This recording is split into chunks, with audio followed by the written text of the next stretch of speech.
moving like vroom, vroom. Hop in the foreign, go zoom, zoom. Me and my nigga Frankie, we just kicking it. We gotta add up our dividends. All of my niggas, they with pop out in their heads. Boom, boom, boom. 40 is clearing the room, room. You better duck it, go boom, boom. Foreign is moving like vroom, vroom. Hop in the foreign, go zoom, zoom. I'm in the track trying to whip it, flip it. She on my so I quit it. Walk in the club with my grillin'. You on my chain, come and get it. You trippin'. Listen here, cussy, you got two decisions. Do you want the or do you want the Smithy? Your life is a game, but you better not risk it. And see, I'm in the track trying to whip me a pigeon. I move with it. Keep a on deck, he be moving with it. You can on your block, we don't know who did it on the block. And I'm about to go villains. Man, they took it in early, they know we spinning. Said you this can't put a hole up in it. We gon' empty them, so you know we dipping. And my dub be so high, he keep rolling. Gang. Me and my nigga Frankie, we just kicking it.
And run out the back door. If he ask for my relationship with the Lord, you can tell at the service I'm bored. Hold on. I'd rather be on a resort. Hold on. I'd rather be service I'm bored. Hold on. I'd rather be serving this to a sort of thinking I know she is. I'm drowning, swimming in this got me drowning. I'm drowning. Ice, yeah, this water got me drowning. I'm drowning. No flotation, I'm drowning. I'm drowning. No flotation, I'm drowning. I'm drowning. Ooh, by the boat. I'm drowning, I'm drowning. Ice, yeah, this water got me drowning. I'm drowning. No flotation, I'm drowning. I'm drowning. No flotation, I'm from a place where they pull up on you with a going bang, bang, bang. No one warned you, ain't no time for no bang, bang, bang. You sleeping on the stretcher like late at night. I'm saying hey, hey, hey, trying to live day by day. None of these neighbors say nothing if you see a and them is coming. They did it, dumping, they kicking, they punching, they jumping. The reason I'm Gangster. Come on. Red light, green light. Red light, green light. Red light, green light. Stuck at the stoplight. Red light, green light. Red light, green light. Red light, green light. Stuck at the stoplight. It's about 10 to 4 when the back of the coupe is open. Your girlfriend's gone off that cola. You bout for stroking. And I'm also focused for the day that I blow this open. Money like hocus pocus at the club with a bunch of brokers. Also, I can the broker. Hang eyes, trap. Put you all over my Snapchat. That so fat. Gotta get you home like stat. Red light, green light. Red light, green light. Red light, green light. Stuck at the stoplight. Red light, green light. Red light, green light. Red light, green light.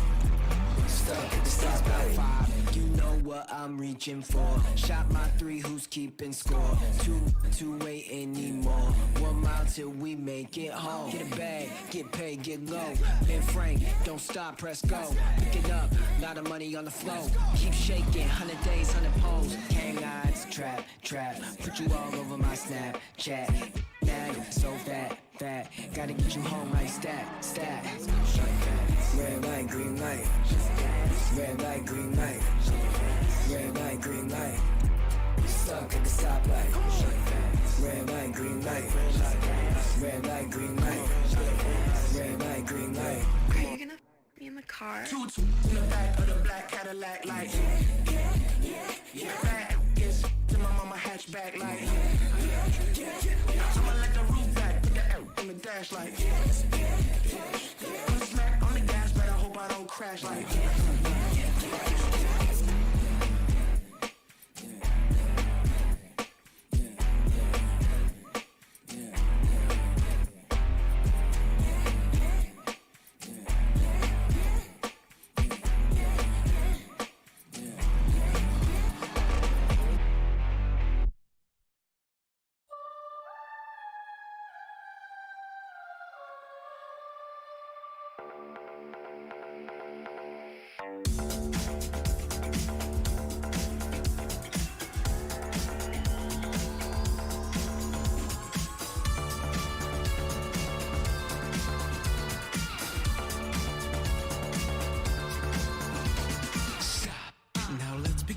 You're in too deep to go back again. Cash is pay to play. You want more hits than lemonade. No, you don't own me. You don't even know me.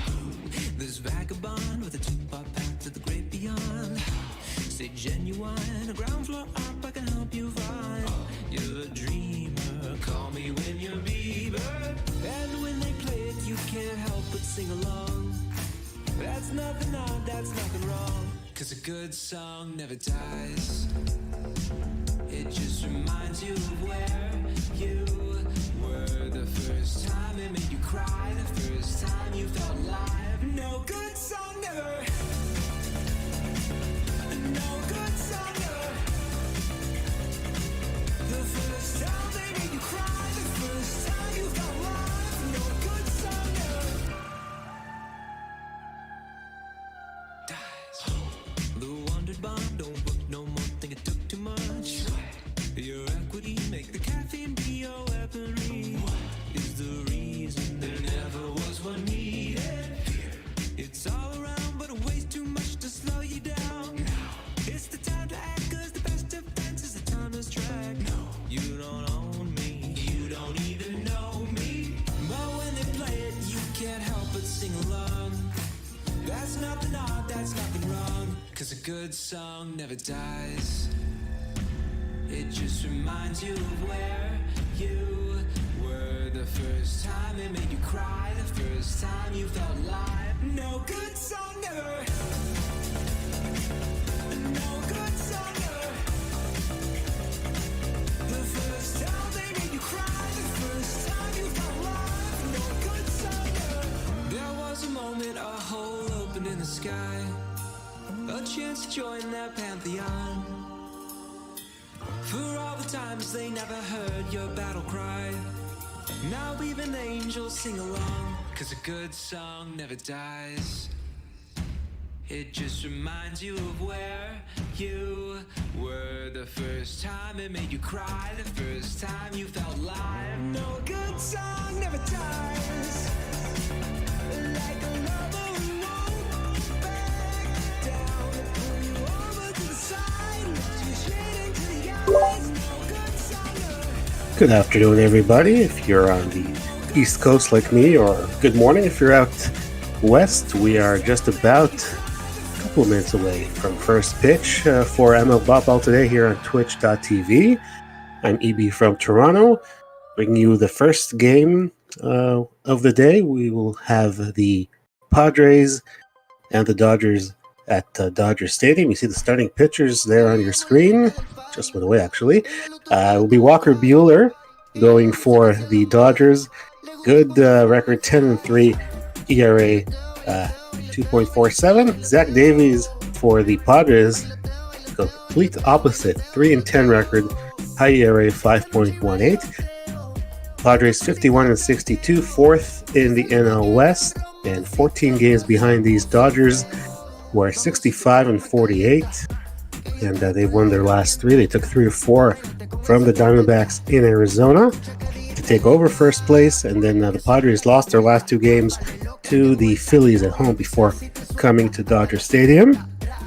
It's a very, very short road trip for the Padres. Not a long drive anyway from San Diego to LA. They'll play these 3 games and then they'll go right back home to play the Colorado Rockies over the weekend.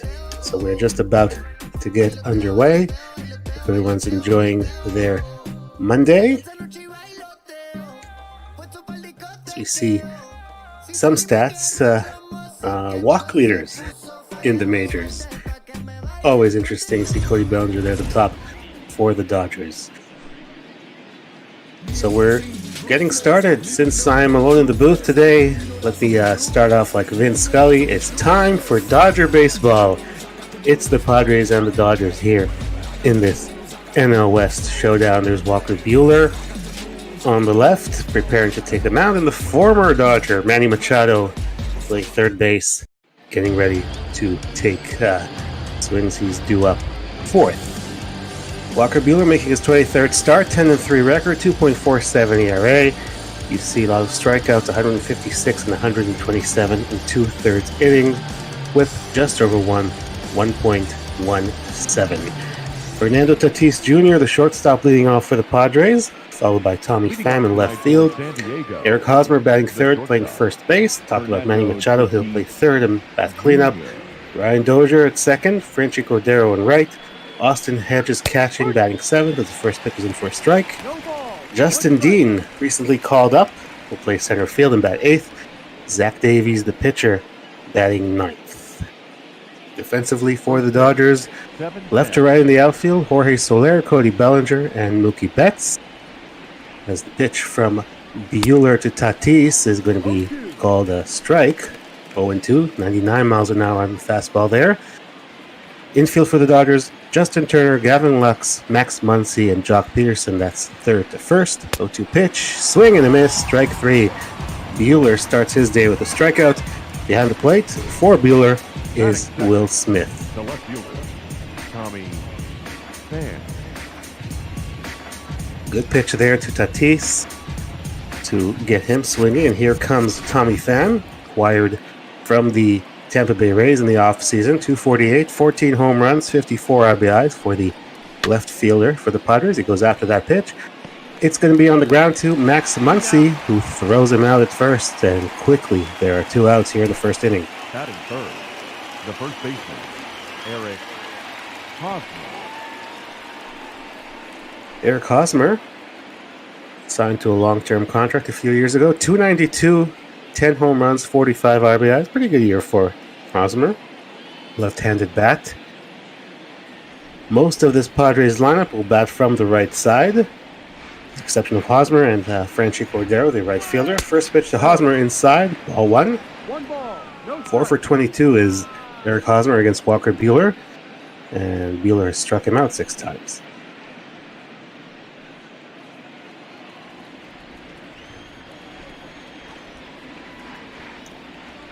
One-0 pitch to Hosmer is going to be fouled away. Four-seamer at 96. 1 ball and 1 strike.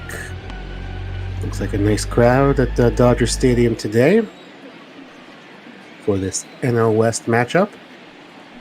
1-1. Beautiful. In for a strike. And it's 1-2 on Hosmer. We see Woody Keller is our home plate umpire today.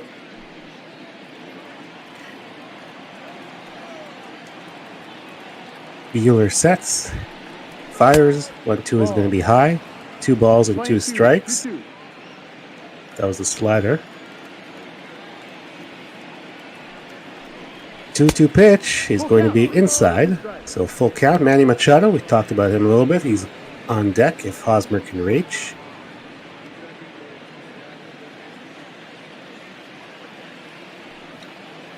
Full count pitch to Hosmer is going to be inside, so it'll be a 2-out walk. So Manny Machado will come up. He's playing third base today. 260 overall. Has 10 home runs. 46 runs batted in. Of course, everybody remembers he was briefly a Dodger at the end of 2018, doing well his last 10 games, 12 for 34. And he was really struggling early in the year, so the fact that he was at 260 on batting average is quite the accomplishment for him. As I mentioned, he played the final 3 months of 2018 here in LA.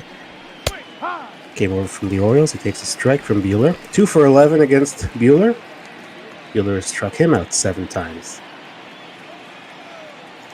I want to say good morning out there to Jay Bott, our resident Dads fan. As Machado takes the curveball low, 1 ball and 1 strike. 1-1. He's going to be on the ground right to Jock Peterson, who takes it to the bag himself, and that will do it. So no runs, no hits, 1 man left. We go to the bottom of the first. Dodgers coming up.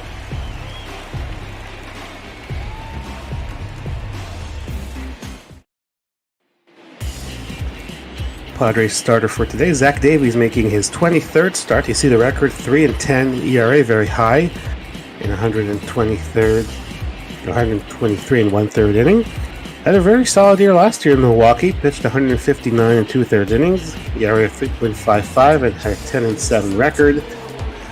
Traded over from Milwaukee to San Diego in the offseason and struggled so far.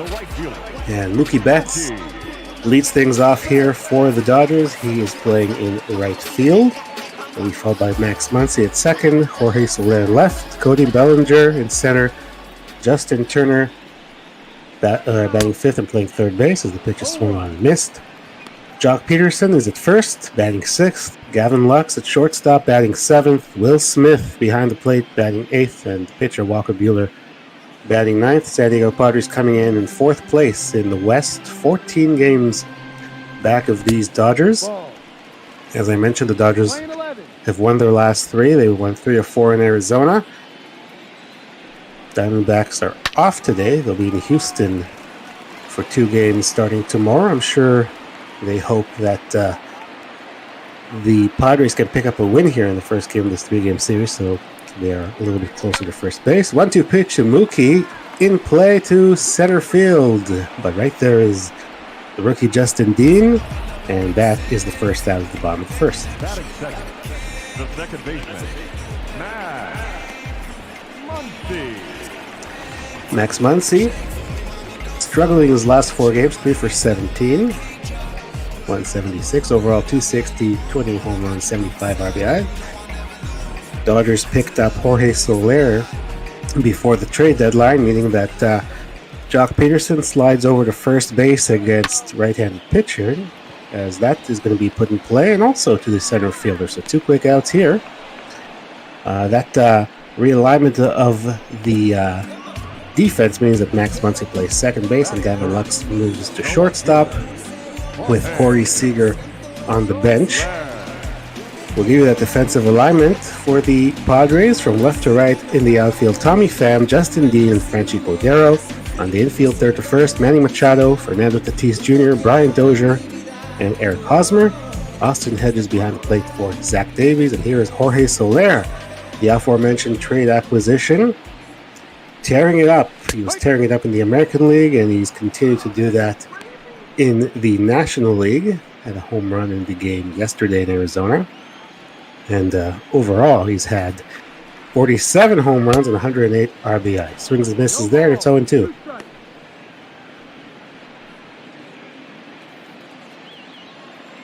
.328 batting average overall for Soler, so he's getting it done with average and with power. Takes that one low. 1-2. C. Davies won't overpower you with anything. He needs to locate his pitches in order to be successful.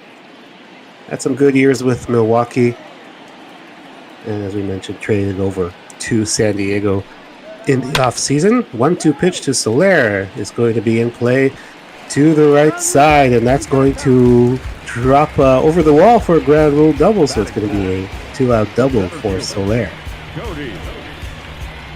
See, there was nobody there on the right side. Everybody expecting him to pull, so he just went the other way. And I'll bring up Cody Bellinger, the reigning National League MVP, 251 on the year, 23 home runs. Davies deals the curveball low, 1-0. Gold Glove Award winner, as you can see there.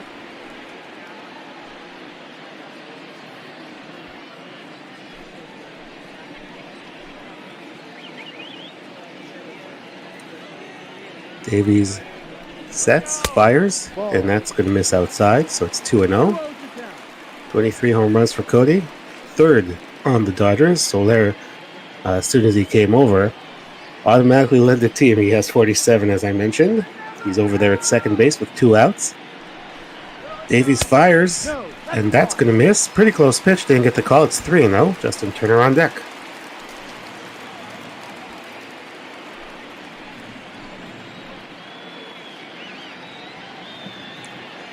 Runner at second with 2 outs here in the bottom of the first. The 3-0 pitch to Bellinger. Swung on and missed. 3-0 green light. Got the 2-seamer. Swung right through it. 89 miles an hour from Davies.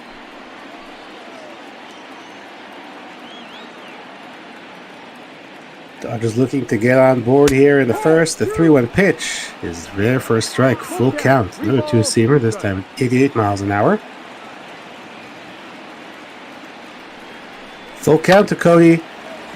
Is going to be on the ground to Eric Hosmer, who fires over to Davies covering the bag, and that will do it. So 1 hit and 1 man left for the Dodgers. We go to the top of the second, no score.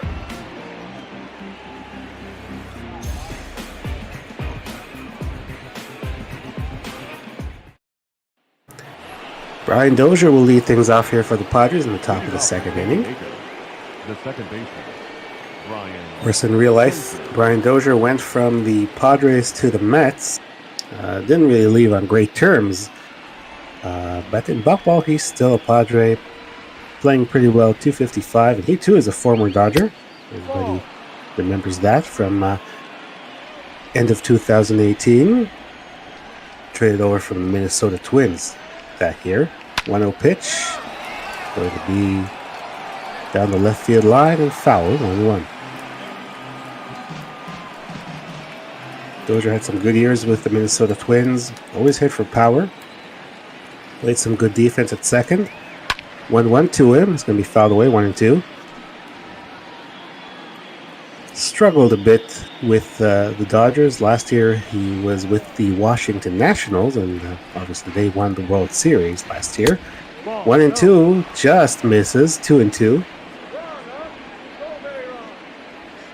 Now Dozier is here with the San Diego Padres this year. 2-2. That misses. It's a full count. Franchy Cordero waiting on deck.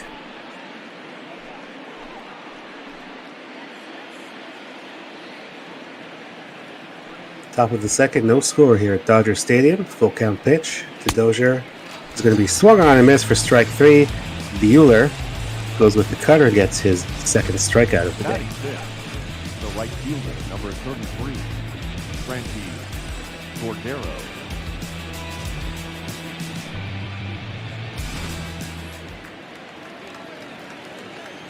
Franchy Cordero playing in right field for these Padres. Takes it inside. 261 overall, 4 home runs, 18 RBIs. Left-handed bat will be in there against the right-handers. Probably would see Will Myers in right field against lefties. 1-0. Fouled away, 1-1. 1 ball, 1 strike. Sign out of the Dominican Republic, as you can see. It's Franchy Cordero. Does have a triple on the year. 1-2. See, swings and misses at that one.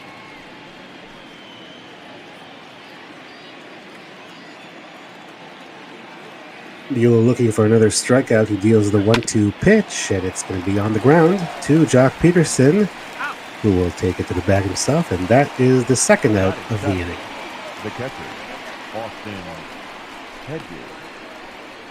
That will bring up Austin Hedges, the Padres catcher. 212 on the year, 11 home runs, 32 RBI. And he even has a stolen base, believe it or not. That's his only attempt of the year, and was successful. He fouls that one away, and it's 0-1. Pretty good numbers, small sample size, but 3 for 7 against Buehler in his career. One of those a double.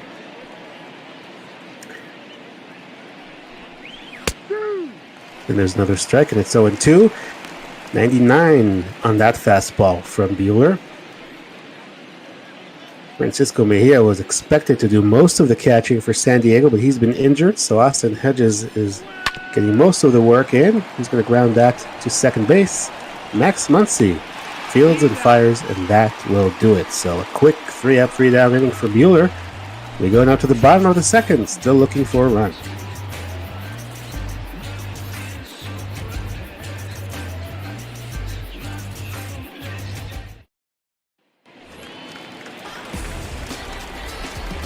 Justin Turner steps in here, 245 overall, just 231 against the right-handers, but does have all 4 of his home runs and most of his RBI against the righties. Justin missed a lot of time with an injury, so he's still catching up. Average is getting a little better, 245 now as he fouls that one away. 3 for 17 against Davies, who has struck him out once. Davies issued or gave up the double to Jorge Soler in the first inning, but no damage otherwise. Justin Turner flies it to left field. Tommy Pham makes the play, and that's the first out. Batting fifth, the first baseman, Jock Peterson. That will bring up Jock Peterson, 244, 17 home runs, 43 RBI. As I mentioned, he now plays first base against right-handed pitchers with the acquisition of Jorge Soler, who took over the left field job every day. 2 for 12 against Davies, 3 strikeouts. Jock did something rare yesterday in Arizona. He hit a 2-run home run against a lefty. As that's going to be a base hit, probably even more. He went against the shift. It's going to be a double as Pham plays it off the wall. As I always say, if you want to eliminate the shift, just do that and do that often. Go the other way. A lot of open space down the left field line. So it's a double for Peterson, the second double of the game for the Dodgers. I mentioned yesterday he hit a home run against a left-handed pitcher, which he doesn't do very often. So a runner in scoring position for Gavin Lux. 257, 14 home runs, 45 RBI. He takes a strike there from Davies. Lux also affected by the acquisition of Soler, as I mentioned. That moved Muncy to second, and Lux now shortstop. Corey Seager on the bench for the most part. 0-1, the ground to Tatis. He fires to first, and that's the second out.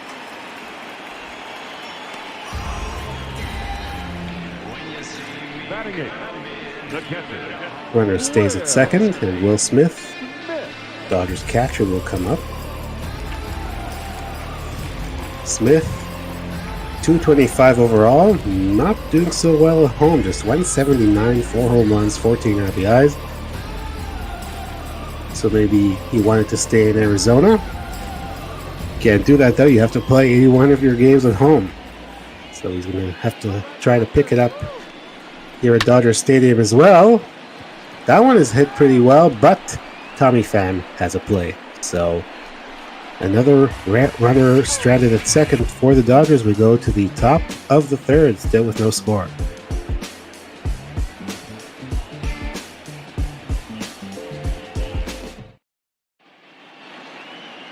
Very happy that you were joining us for ML Ball here on Twitch.tv. EB from Toronto with you for this Dodgers-Padres game. You see the Dodgers pitching stats doing very, very well in the National League and in MLB in general.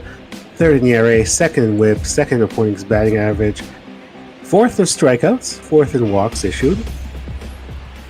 And Walker Buehler is going to face the rookie Justin Dean, who was just recently called up. He's 4 for 26. He was the return from the Braves as he fouls out of the way when the Padres dealt Jurickson Profar to the Braves.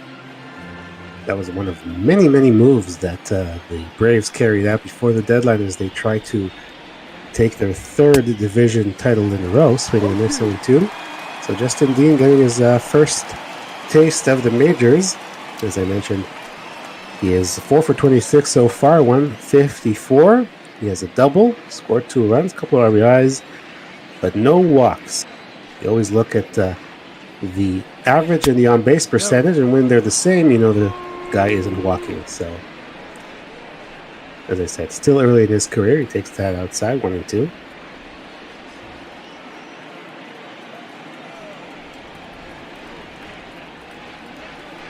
One and two is going to be inside. 2 balls and 2 strikes. 2 balls, 2 strikes.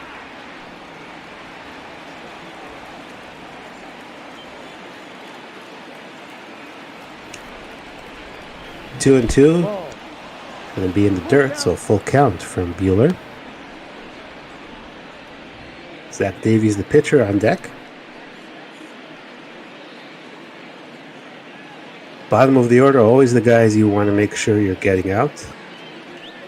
So the full count pitch, and that's his first walk in the majors. Justin Dean draws the leadoff walk against Walker Buehler. Batting 9, the pitcher, number 17. See the pitch sequence. Started off pretty well, 0-2, but then kind of nibbled. You have a rookie up there. You do want to go after him and make him put the ball in play at least. Buehler could not do that, so it's a leadoff walk. First walk issued, or second walk actually issued by Buehler today. Walked Eric Hosmer in the first inning. Zach Davies comes up in probably a bunting situation for him. He's 6 for 34 on the year. Has 5 RBIs and 3 runs scored. He's also struck out 13 times. He shows bunt, gets it down, and Muncy has no play other than throwing to first. So sacrifice moves the runner over to second with 1 out. Fernando Tatis Jr.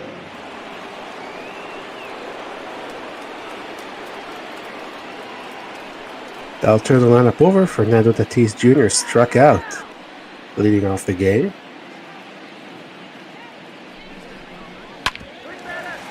We'll put that one in play. Diving stop by Muncy, but Tatis runs too well, so he'll just put it in his pocket, and that's going to be a base hit for Tatis. Dean went to third. Tommy Pham coming up, runs at first and third for the Padres. Pitches outside, 1 ball and no strikes.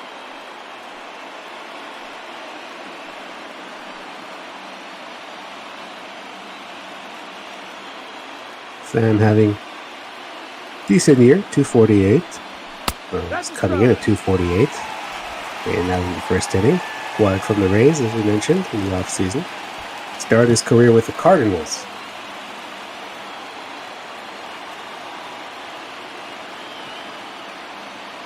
He was playing center field for a while for the Padres, but now he's back in left field.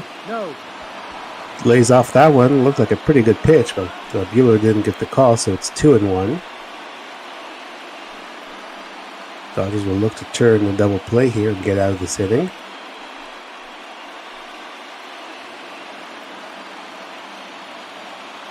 See the crowd already on its feet. Still early in the ball game.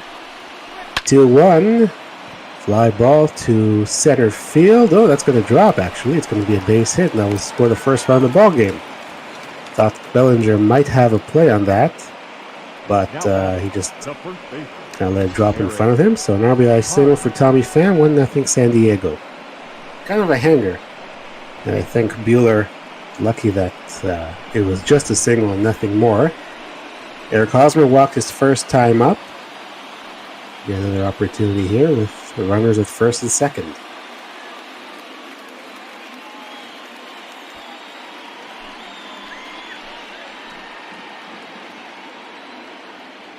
Hosmer, as we mentioned, $292, signed that long-term contract a few years ago.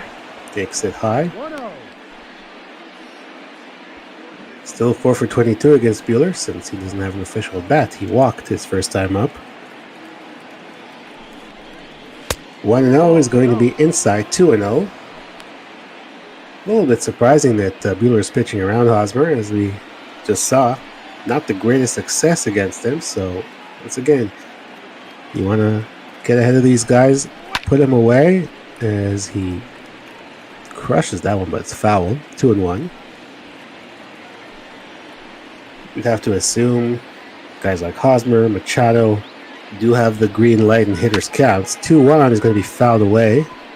Looked like it might have been a ball, but it's 2-2 now with Hosmer. Padres have taken a 1-0 lead here. That runners at first and second with one man out.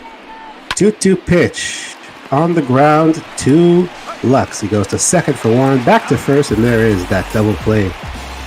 So minimizing the damage did Bueller. We go to the bottom of the third inning. It's 1-0 San Diego.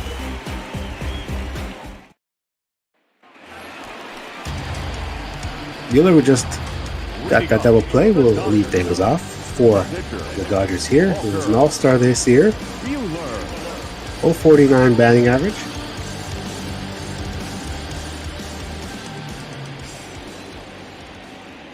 They expect him to pitch better than he hits, but if he gets on base, I'm sure he'll be happy. He's 2 for 41. That's 0.49. He does have one double and a run scored. Inside, 1 ball, 1 strike.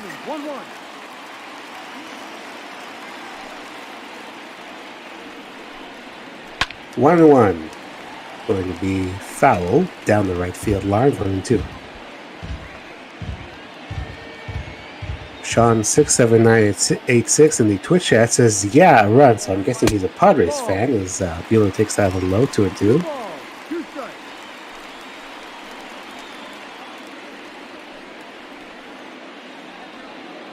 Or maybe he's just excited that somebody scored a run in this game. 2-2 to Bueller. He's going to be fly to center field. Justin Dean scored that run for the Padres, makes the play. 1 out.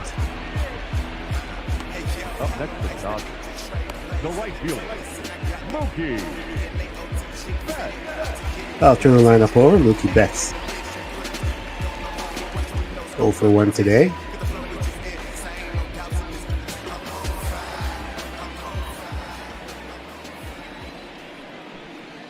Pitch from Davies is going to be inside.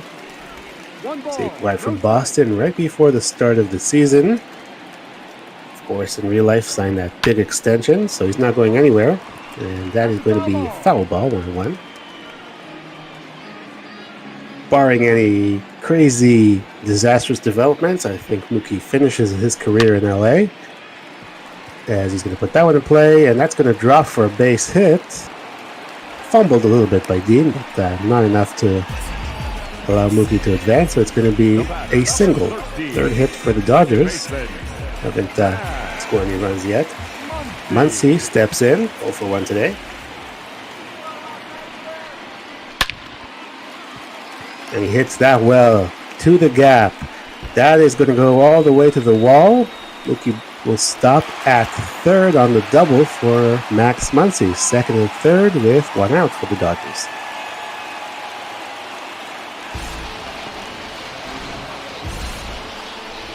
Nice piece of hitting there by Muncy. We'll look at the replay.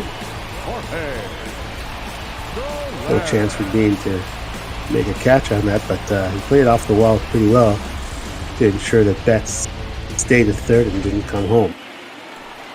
An opportunity for Jorge Soler, who doubled his first time up. If you remember, he doubled going the other way. Takes a strike. His average is .330 now, 400 on-base percentage. We mentioned leading the world in home runs. More than 100 RBIs, and we're August 3rd, I should say. Pitch is outside, 1-1. He had a home run and 2 RBIs yesterday, as I mentioned. That was in the first inning of the game yesterday in Arizona. He's got a couple of runners on. Gonna foul that away, 1-2. He was acquired from the Royals and had a pretty good debut. He had 2 home runs in his first game as a Dodger against the Brewers.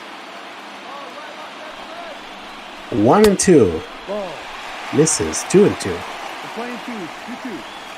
Runners at second and third here for the Dodgers. Down 1-0, looking to at least tie this game up. Productive out gets you a run here. 2-2 pitch is going to be on the ground. They will even it up. It's going to be an RBI ground out for Soler. So we have a 1-1 tie. The center fielder, number 25, Cody. You see there the view from Mookie's side, going on contact and scoring. Max Muncy stayed at second. And that'll bring up Cody Bellinger, grounded out his first time up.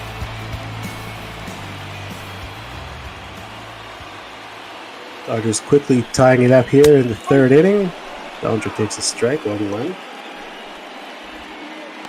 Good numbers here against Davies, as we see. 6 for 15. He has a career home run against the Padres right-hander.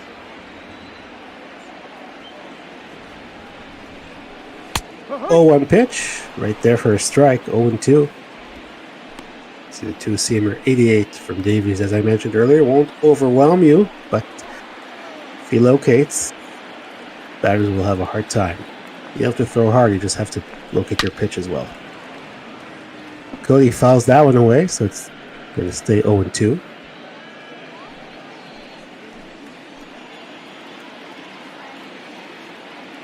Davies looking to get out of the inning with no further damage, and Cody fouls another one away, cutter. 40 pitches now for Davies here in the third inning. Still pretty good shape. No. As he misses high. 1 ball and 2 strikes. 1 ball, 2 strikes.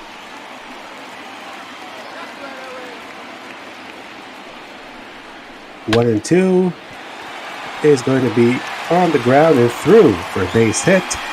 That will score Muncy, and the Dodgers will take a 2-1 lead.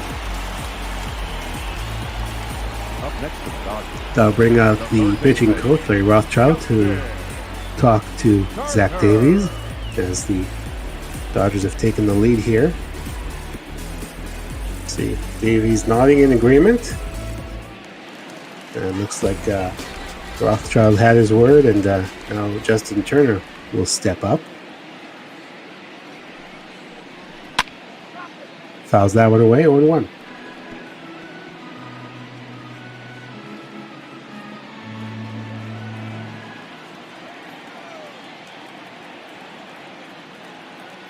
Davies looks the runner at first. Bellinger fires. That's going to be a foul ball. 0-2. On Turner, we see 22 pitches this inning for Davies. More strikes than balls. That's always a good thing. Some of the strikes have been hit hard. 0-2. On the ground to Manny Machado, who fields and fires in time, and that will do it. Dodgers come up with 2 runs. Take the 2-1 lead. We go to the 4th inning. 2-1 LA.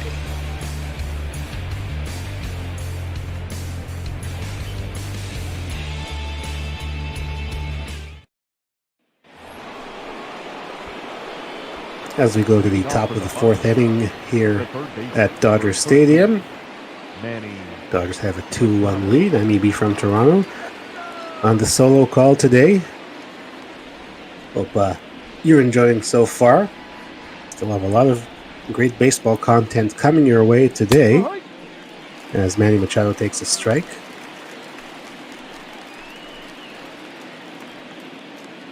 Coming up after us, we will stay in LA. We'll go to Angel Stadium, where the Angels will host the Texas Rangers. So an AL West matchup after the NL West matchup as the pitch is inside to Manny. Jordan Laws, Julio Teheran, your pitching matchup. Jordan Smith and Jaden Becker will be on the call for that. 1-1 to Manny. Fouled away. 1-2.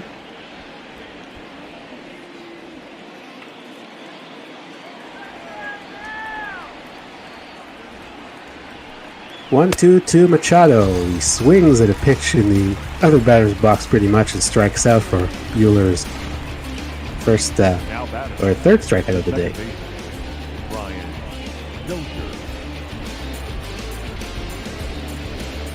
Went outside the zone and got Manny to swing. And Dozier, one of the strikeouts today for Buehler.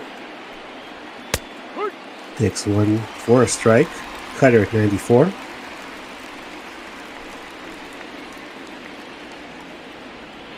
Buehler got in trouble last inning by issuing a leadoff walk, which came around to score.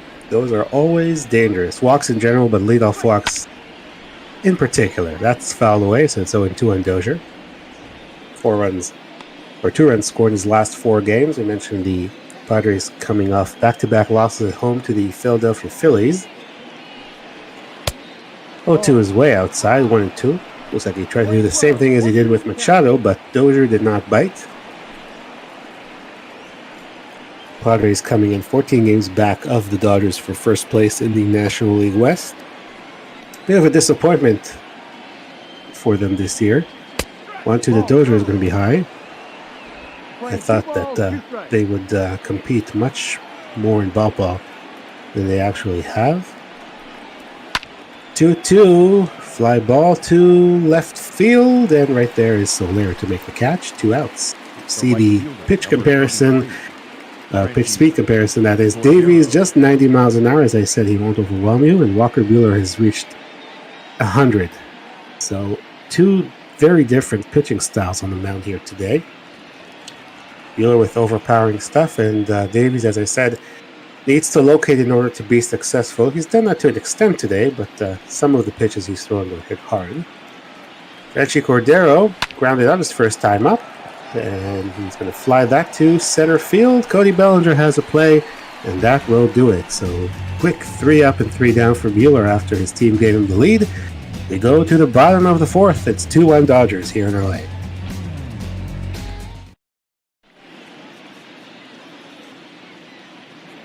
As we go to the bottom of the 4th, good time to remind you that ML Ball is doing everything for charity.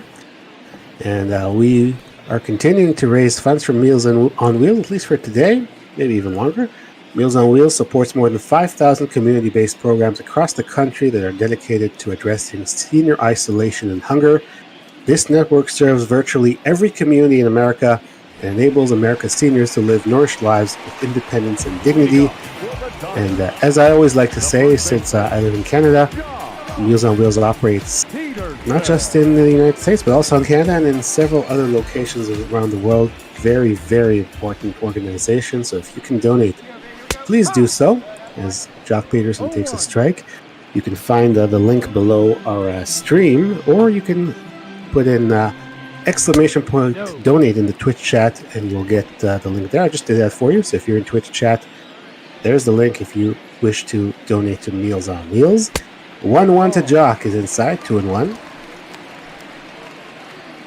Jock doubled his first time up. Davies trying to settle down after getting up a couple of runs last inning.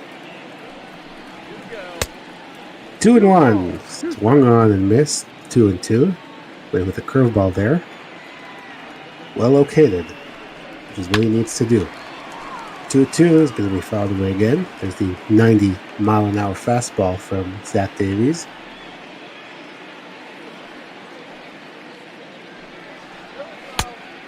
And he's going to deal outside, so full count on Jock with Gavin Lux waiting on deck.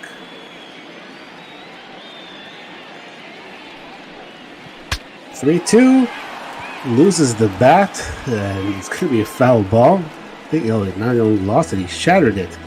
Really got in on his kitchen. He's going to have to get a new one. He does.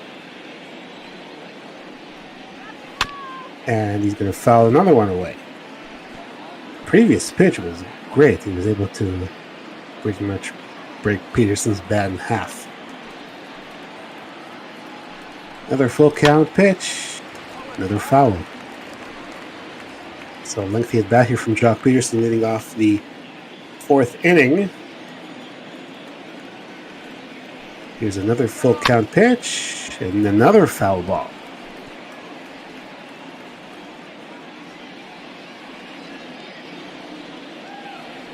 Let's see if Davies can put him away here. Another 3-2 pitch and another foul ball. It's a pitcher that just drives you crazy, saying put something in play fair or strike out or even walk or get a hit, but just got to get this guy out. Another full count pitch and another foul ball.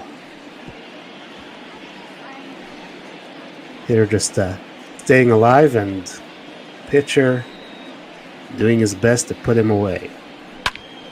That payoff pitch is fouled off again. Really great at bat from Jock Peterson.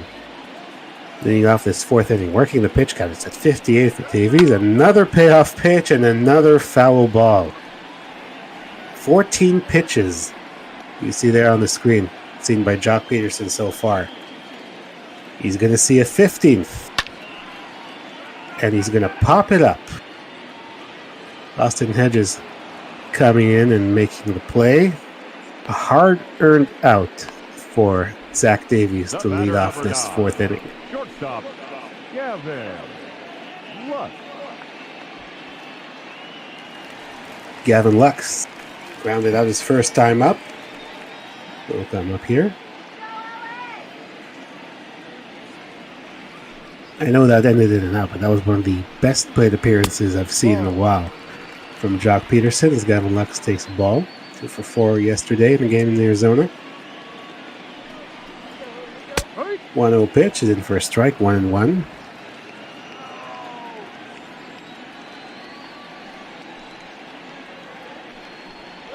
One pitch, fouled away.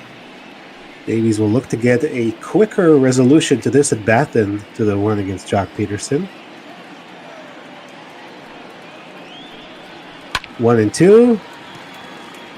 And that will drop for a base hit right in front of Tommy Pham. So a single for Lux. And that single going the other way for him. We'll bring up Will Smith, Dodgers catcher. Not to be confused with the Braves closer, left-handed pitcher Will Smith. And of course, not to be confused with the actor Will Smith. First pitch is inside, 1-0. This Will Smith is the Fresh Prince of LA. And of course, he even has the song from the Fresh Prince of Bel-Air, the sitcom, when he comes up. 1-0 to him is going to be fouled away, 1-1.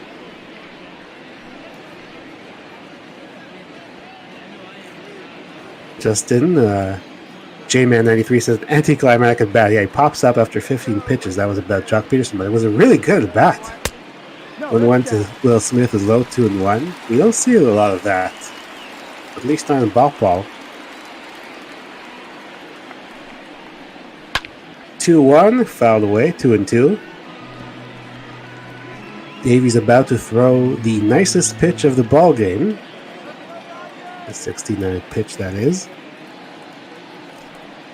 2-2. Another foul ball.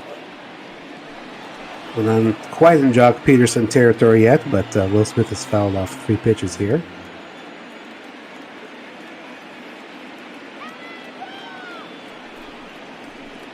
Ball. 2-2 inside, full count. On deck is the pitcher, Walker Buehler.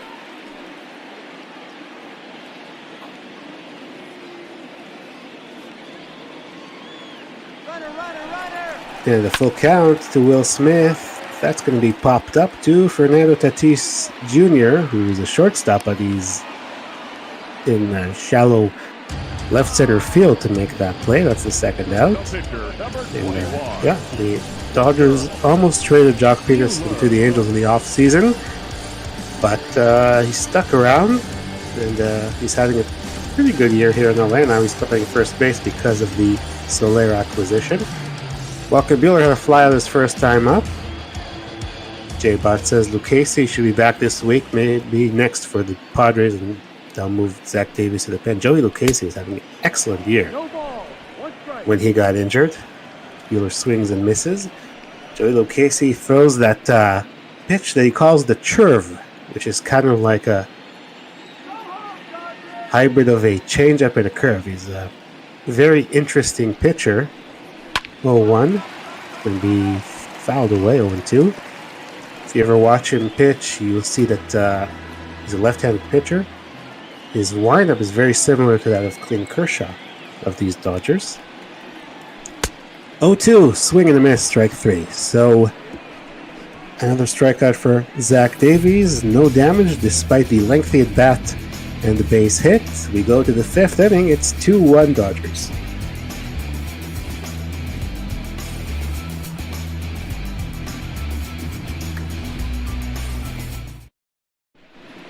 Top of the 5th inning at Dodger Stadium. The Dodgers lead the Padres 2-1. EB from Toronto here with you on the solo call today. Heidi Watney on the sideline. Reminding you once again to donate to Meals on Wheels, charity we're raising funds for. Glad to have everybody here on this Monday on Twitch for the day of ML Bop Ball. As Austin Hedges will lead things off here for the Padres in the 5th inning. Rounded out his first time up. That was in the 2nd inning. Talked about him getting the bulk of the playing time due to the injury to Francisco Mejia. Much better hitter than Hedges. And Mejia is a switch hitter. But again, he got injured, so Austin Hedges was very good defensively, but not so much with the bat. He has gotten the majority of the playing time this year. Would have been probably a backup otherwise. 1-1 to Hedges is fouled away, 1-2. And now the Padres had waited a while for Hedges to pick it up with the bat. Just has not happened for him. So 1-2 pitch is going to be swung on and missed. So Buehler gets strikeout number 4 on the day. As we see the ERA leaders, Jose Quintana and Kyle Hendricks on the Cubs leading the way. Then Walker Buehler and Clayton Kershaw, who pitched yesterday in Arizona. Justin Dean, the rookie, who just came up, took his first walk in the majors, his first time up, and came around to score. Following that, takes outside ball 1.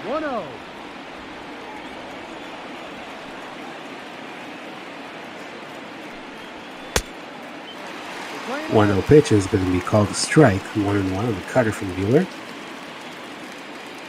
Justin Dean looks to get some opportunities here in center field. See what he can do. 1-1 is outside, 2-1. He was acquired for Jurickson Profar from the Atlanta Braves. Padres have a lot of young guys still in the wings. On the pitching side, on the offensive side, really they've rebuilt their farm system in recent years. 2-1 is inside, 3-1. The Padres have had quite a few losing seasons, and I think it's time for them. It doesn't look like it's going to happen in Bop Ball this year, but maybe next year. It's about time for them to start being competitive. Can't be on the losing end of things for such a long period. 3-1 pitch is going to be a strike on the slider. It's a full count to Justin Dean. I know the fans out there in San Diego want a competitive team and they want to see some playoff baseball at Petco. There's another walk to Justin Dean, so Buehler has walked him both times he's come up to the plate. Number 17, Zach Davies. Zach Davies is going to come up here, might bunt again. He had sacrifice bunt his first time up after being walked. That was with nobody out. Now he's up with 1 out, so we'll see if they do put the bunt on again. It looks like they do, and he's going to pop it up this time, and it's going to be caught by Buehler, so no advancement for the runner. Not a good bunt this time around. He did it perfectly the first time. Fernando Tatis singled last time up right after Davies got the bunt down. There's some talk about Davies in the Twitch chat, as that's going to be fouled by Tatis. Davies had a rough year, and a little bit surprising because, as I mentioned, he's had some good years in the past in Milwaukee. You'd think with San Diego being more of a pitcher's park than Miller Park that he'd have more success, but it hasn't happened for him this year. Dave Roberts is the manager, giving the signs over there. 1-1 count to Tatis. They're going to check on Dean over there. You see the 93 speed, so he can run a little bit, which is why you wanted to move him over to second with a sacrifice. They're going to check on him again, because he can score on a single.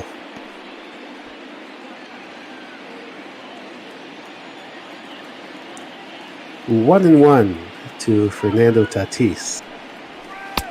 He's going to be in for a strike on the slider, 1-2. Pretty good pitch to hit. He just took it. So Buehler has a 2-strike count on him here. Of course, Tatis really burst out into this scene last year, but unfortunately his year was cut short due to injuries. 1-2, swing and a miss. Bueller with another strikeout ends the inning, so the walk does not do him any damage this time. We go to the bottom of the fifth. It's still 2-1 Dodgers over the Padres.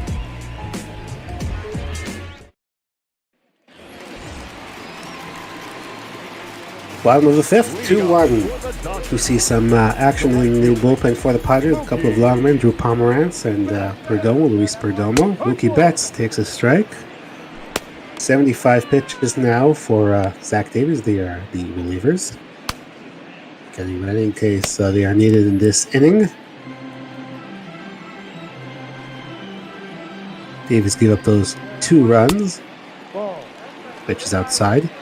And had to throw a lot of pitches, particularly to Jock Peterson, who had a 15-pitch at bat last inning.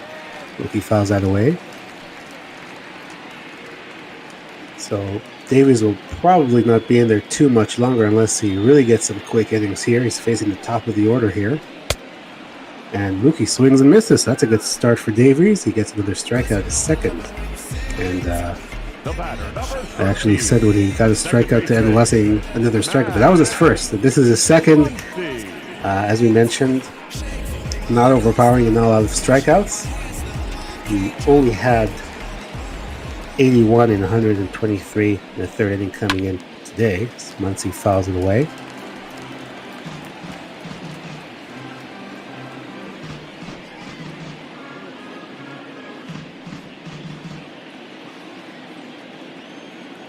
Davies about to deliver his 80th pitch of the day to Max Muncy, who is 1 for 2 today. That's going to be low. Max Muncy, you see, was picked in the 2012 draft. He had some time with the Oakland A's a few years ago, but it did not go well for him. Oakland just let him go. Dodgers signed him to a minor league deal. We saw him in spring training. Nobody thought anything of it, because that's going to be foul.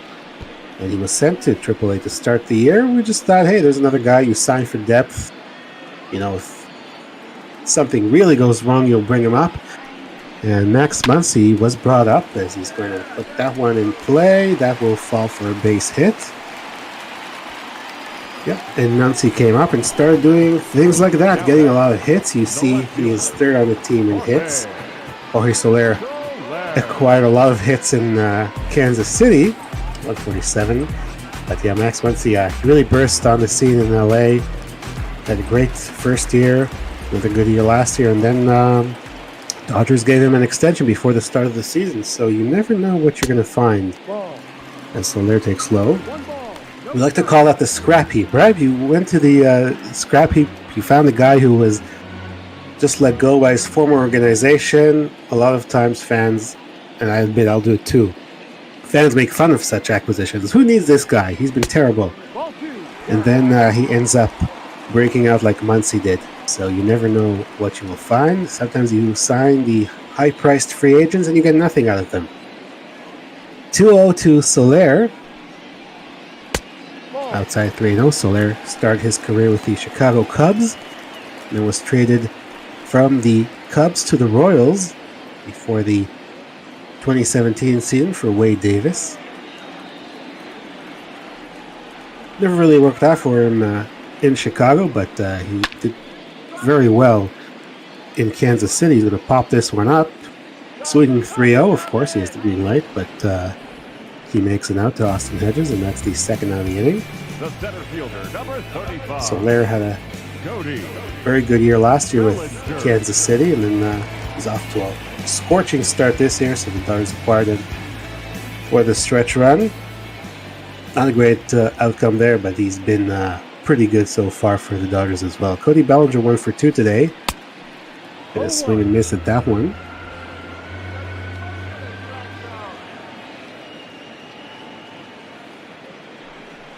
Oh, 1 pitch. Outside, 1-1.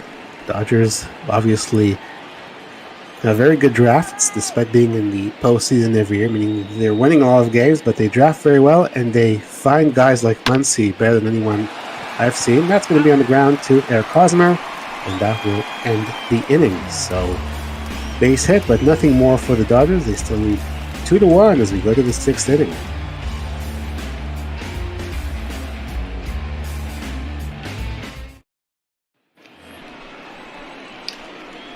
Top of the 6th, 2-1 Dodgers here in LA. As Tommy Pham singled and drove in a run his last time out.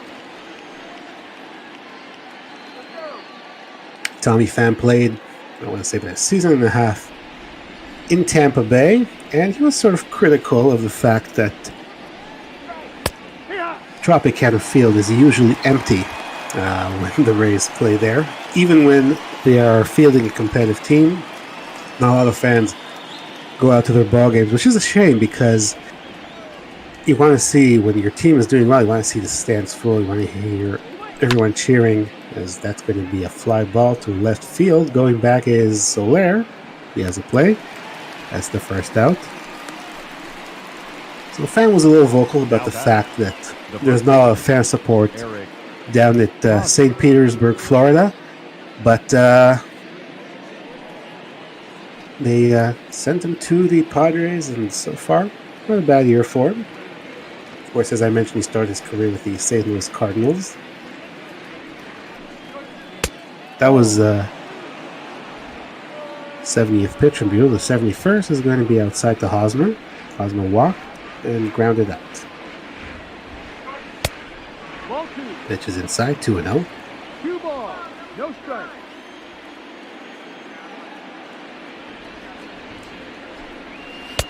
2-0 to Hosmer is going to be called strike. 95 miles an hour, 2-1.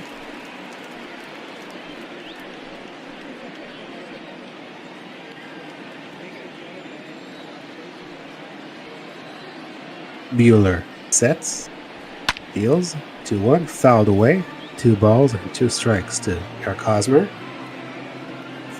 Another former Royal. We saw Soler here on the Dodgers, so Hosmer, of course.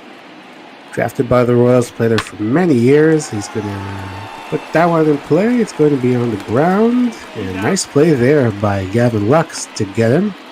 That's the second out. The third baseman, number 13. See the team ERA leaders in the National League: Cubs, Diamondbacks, Dodgers. Then you see the Reds. The only team that's doing pretty well in ERA but not competing for anything is the Marlins, 3.78, tied with their division leaders, the Nationals. When I see that, I always try to understand is if both teams are pitching to the same ERA, but one is at the top of the division and one is trying to stay out of last place, what's going on? So I'm going to guess it's the offense. Pitch is in for a strike to Manny Machado.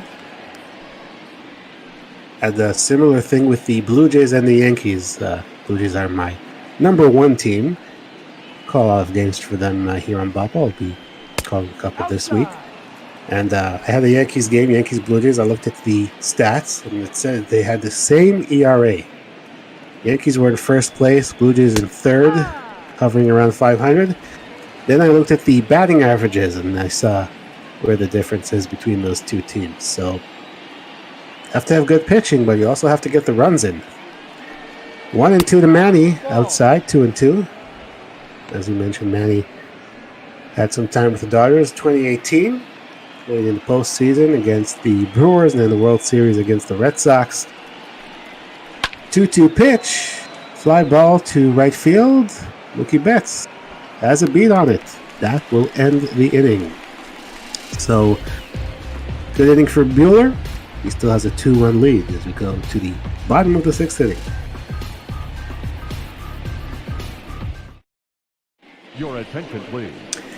And that will be the day for Zach Davies. Drew Pomerantz is going to take over for him, the lefty, making his 31st appearance on the year.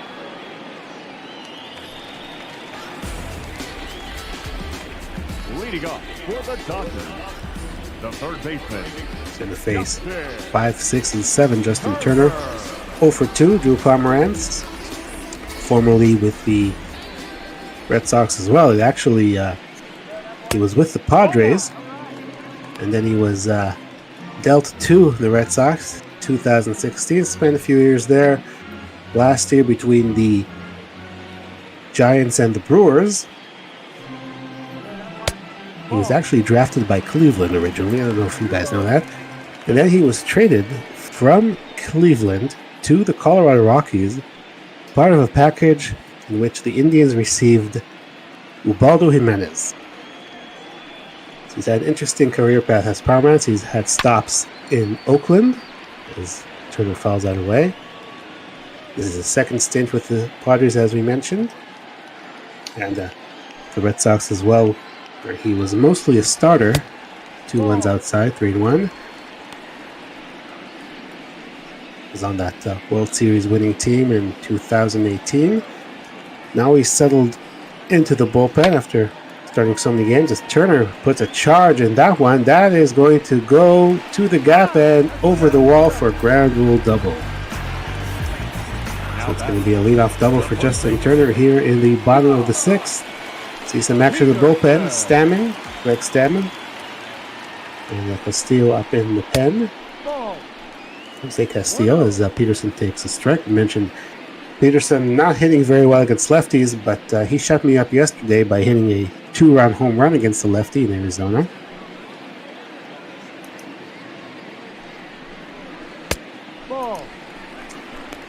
Takes it outside, 2-0. There are the relievers, Stammen and Castillo, righty and lefty getting up in the bullpen. Of course, the 3-batter minimum, so Pomerantz will have to face Jock Peterson and Gavin Lux before they can take him out. A couple of lefties should be a better matchup for him, but he falls behind 3-0 here. And indeed, Pomerantz in the 2016 trade, when he went from the Padres to the Red Sox, was traded for Anderson Espinoza, at the time a top prospect. Don't know if he still is considered a top prospect, but that was indeed the trade. 3-0 pitch, in for a strike, 3-1. So the Padres traded Pomerantz for a prospect and then signed him back as a free agent. So they have Pomerantz and the prospect. 3-1, fouled away, full count. Pomerantz trying to avoid damage after giving up the leadoff double.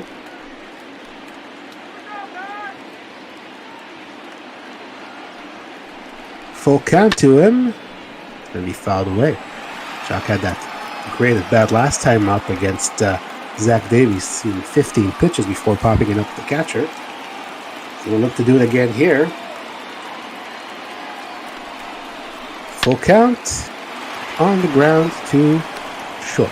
Nice play by Tatis. Strong throw, and that's the first out. Now batting, shortstop. Tatis obviously a very good young shortstop. Making a nice play there. Gavin Lux, 1 for 2 with a single today.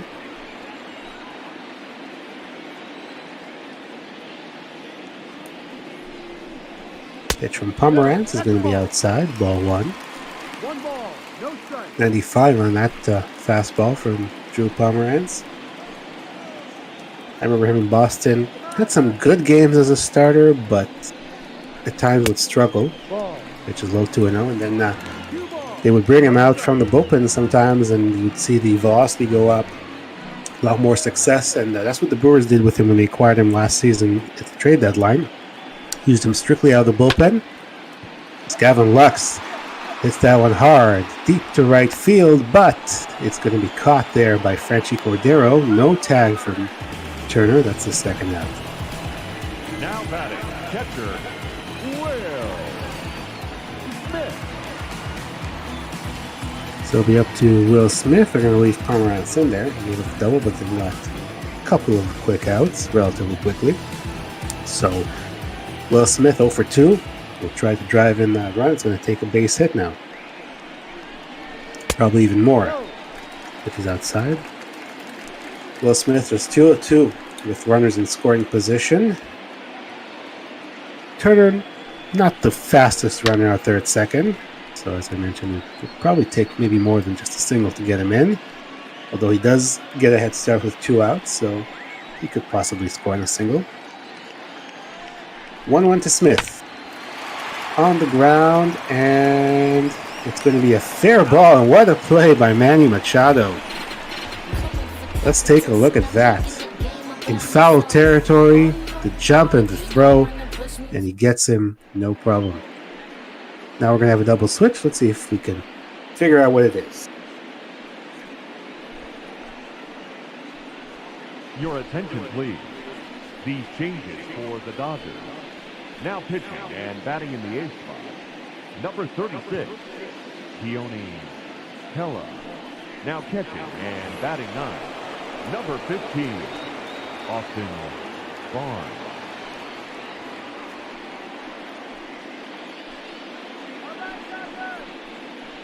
So it's going to be Keone Kela on the mound taking over, and then Austin Barnes will be behind the plate and batting ninth, as the pitch is a strike to Brian Dozier. Some more action in the bullpen. Pedro Baez, Adam Kolarek, the righty and the lefty up.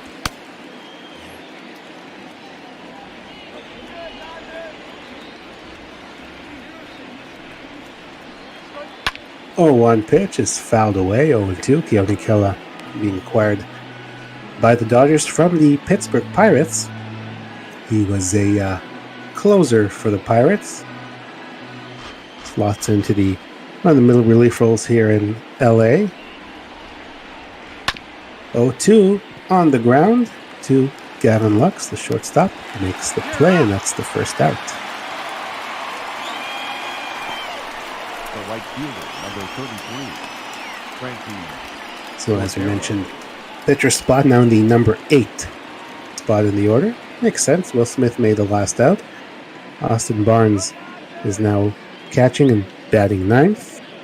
So both catchers now on either side are named Austin. Austin Hedges and Austin Barnes.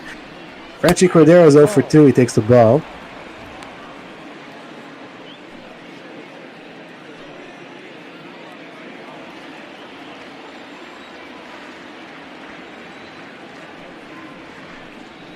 One pitch in for a strike, 1-1. Kela originally came up with the Texas Rangers, then traded to the Pirates, and now with the Dodgers. 1-1 pitch is in for a strike, 1-2.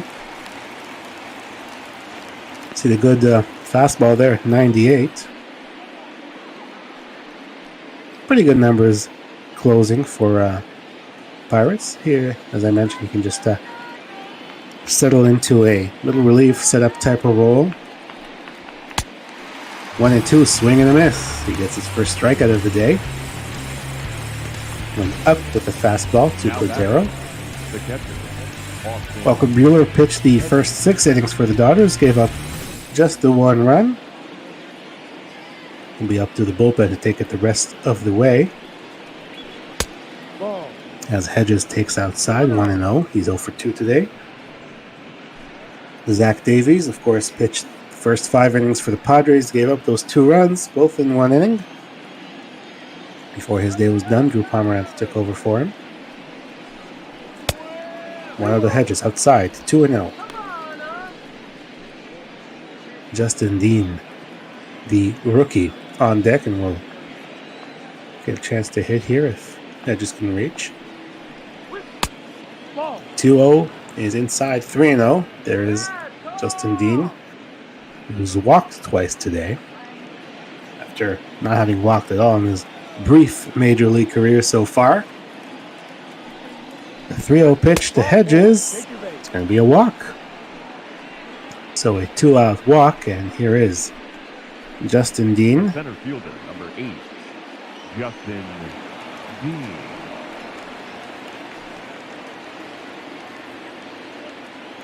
Walton scored his first time up and then walked his last time up as well.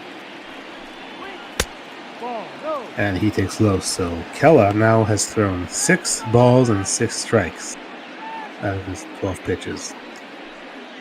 Got the first 2 outs pretty quick, but struggling here to finish this off. Once again, bottom of the order, guys. You need to get out. 1-0 is in for a strike. 1-1. Of course, if Dean reaches, I don't think Pomeranz will bat. We'll probably see a pinch hitter off the bench for the Padres. 1-1 inside, 2-1.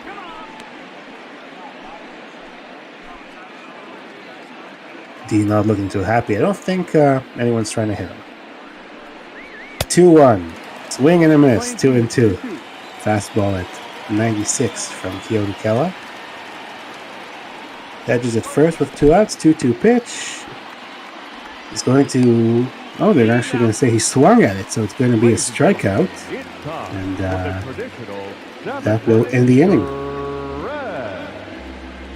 He went to first to complete the strikeout, so Kela issues a walk, but nothing else. And now Jace Tingler will make a double switch.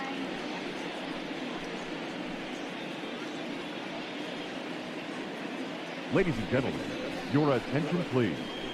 The changes for San Diego. Now pitching and batting in the eighth spot, number 34, Craig Stammen. Now playing center field and batting ninth, number 2, Trent Grisham.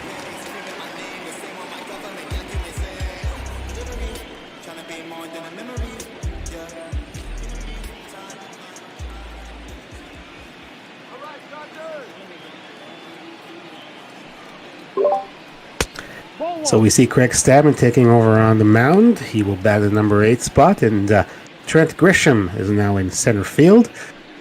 Austin Barnes, who came in on a double switch himself, getting his first at bat here.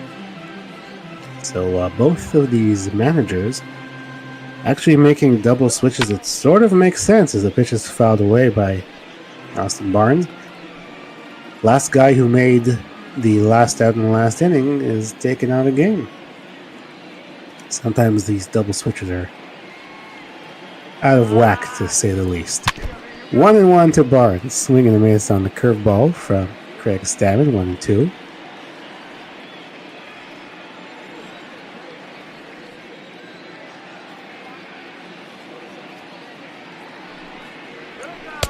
One-two pitch outside. 2-2.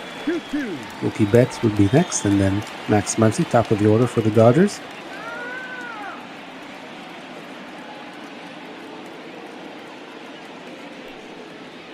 2-2 is going to miss. 3 balls, 2 strikes, the count is full. Ball 3, Mookie Betts as we see on deck. Craig Stammen probably wants to forget the outing he had last year against the Nationals, which is one of his former team before he played for the Padres, and that's going to be a leadoff walk. He gave up, I don't remember if it was 3 home runs or 4 home runs in a row, but he had a very rough game against the Nats last year. It was a tie ball game in the 8th inning, and as I mentioned, he gave up a bunch of homers in a row. I'm sure J-Bot doesn't want to remember that, so I won't dwell on it too much. Mookie Betts is 1 for 3, single and a run scored today. Struck out his last time up against Zach Davies. Pitch to Mookie is inside, ball 1. 1 ball, no strike. Stammen now off to a great start. He's walking the number 9 hitter who came in on the double switch and batting under 200. Mookie swings and misses, 1-1.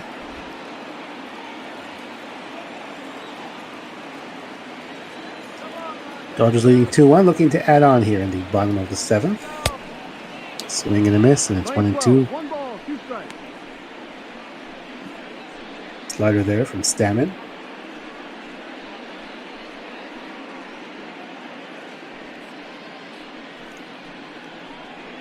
Trying to strand that leadoff walk. Keep this game just a 1-run deficit for his club. The 1-2 pitch to Mookie is going to be on the ground. Knocked down by Dozier. He goes to second for 1 and no chance to get the runner at first, Mookie Betts. I think the ball will cost him a little bit.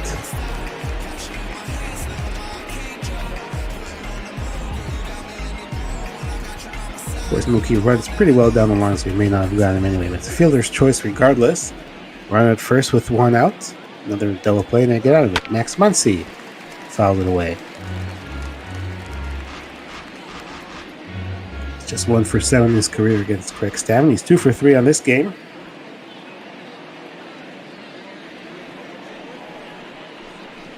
Oh, 1 outside, 1 ball, 1 strike.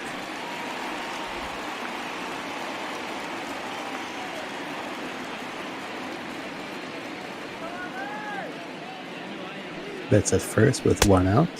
Pitch to Muncy is inside, 2-1. One strike. Stammen going with the sinker, hoping Muncy rolls it over and he grounds into another double play. Swing and a miss. So it's 2-2. Another sinker. This time Max couldn't get it. If you're greedy and you're Stammen, you're probably not pitching for a double play. You'd love to get it, but you'd love a strikeout even more. 2-2 pitch. Outside. Full count. Of course, maybe you'd rather get a double play than face Jorge Soler, who's batting .328 on the year.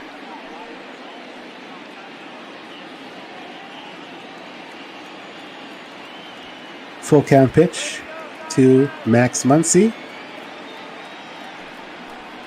Here it comes. It's going to be fouled away.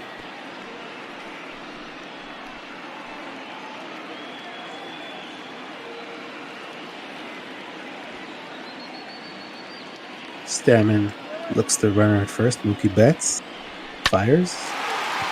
Muncy puts it in play. It's not going to be a double play. It's going to drop for a base hit. Betts read it well. He's going to go all the way to third. Muncy will hold up at first. It's going to be a single. Runners at first and third for the Dodgers here with 1 out. And now he will have to face Jorge Soler, who's 1 for 3 with a double and an RBI. First pitch is low, 1 ball, no strikes. Still have a double play in order if you want. You can have to get Soler to hit it on the ground, or some kind of funky sequence where he hits a fly ball and Betts gets tagged out trying to score. I've seen that happen. 1-0 pitches outside, 2-0. 19 pitches here so far for Stammen, and more balls than strikes. He's going to have to get that cleaned up if he wants to get out of this inning with no damage. 2-0. Inside, 3-0. We saw Soler last time. 3-0 count. He does have a green light, so he will swing if he likes the pitch. Stammen, I'm sure, is aware of that. Got Cody Bellinger on deck, a left-handed batter.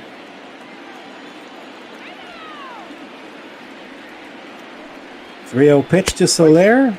Taken for a strike. Good pitch there by Stammen. Went for the sinker.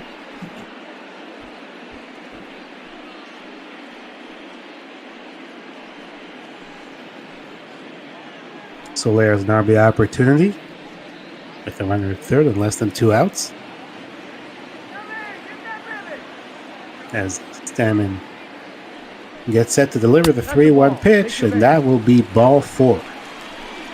So the Dodgers will have the bases loaded with just 1 out. Center fielder, Cody Bellinger. And Cody Bellinger coming to the plate. Cody's 1 for 3, single and an RBI today. He's got a chance to drive in some more runs here. Bases loaded and only 1 out. Bottom of the 7th here at Dodger Stadium. Stammen delivers. Fly ball, or on the ground I should say. And all they're going to get is... No, he tagged the bag. That's what happened. Okay, I did not see that. So he tagged the bag and threw out to first. So it was a very strange double play. And it's going to be... Your attention, please. Now pitching for the Dodgers. What is that? 5 to 6, I think, or 5 to 4, depending on who was there. It was so quick, I didn't even get a chance to see that. So, double play regardless as Pedro Baez comes in. Leading off with the Padres, the center fielder, number 2, Trent Grisham.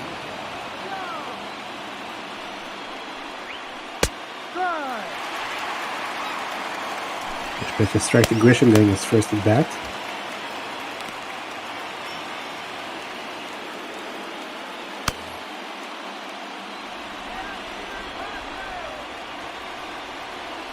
Pedro Baez in the setup role for the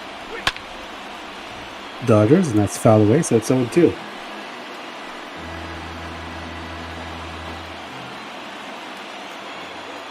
This is, I think, the second weird ground out that I've had while calling the game. See, the attendance 51,649. But that was a very nice play by Manny Machado. You obviously, base is loaded. You have a dangerous hitter at the plate. He just tagged the bag and threw to second. Very unique double play. Somebody should put down the highlights and pick up my confused voice as what was going on as Grisham takes a ball. It's a full count.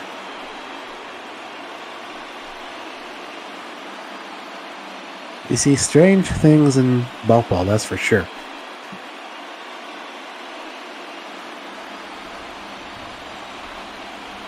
Full count pitch coming from Pedro Baez to Trent Grisham, leading off the top of the eighth. His first at bat after coming in a double switch. Flies it to center field, and what a play by Cody Bellinger, robbing Grisham of a base hit. Let's look at the replay. Lays out and dives, and what a catch.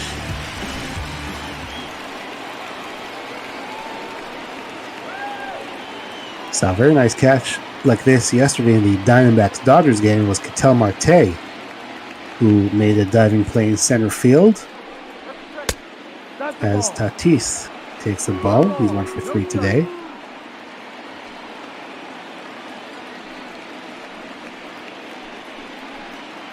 And a single and a couple of strikeouts besides that.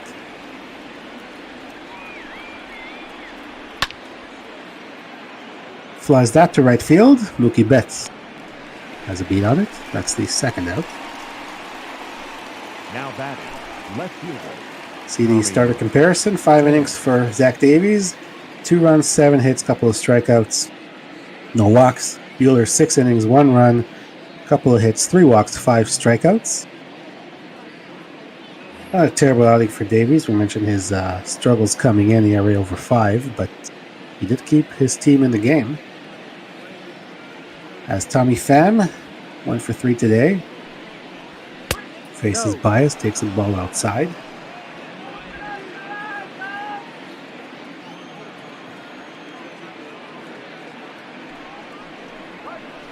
One 0 pitch is low. 2 balls, no strikes.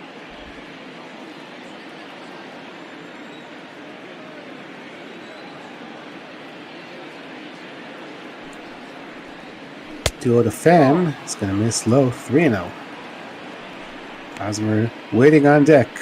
Would love an opportunity to hit here in the top of the 8th inning. Baez looking to make sure he stays in the on-deck circle. 3-0 to Pham. It's going to miss, so Eric Hosmer will come up. Hosmer walk and a couple of groundouts today. Now batting, the first baseman, Eric Hosmer.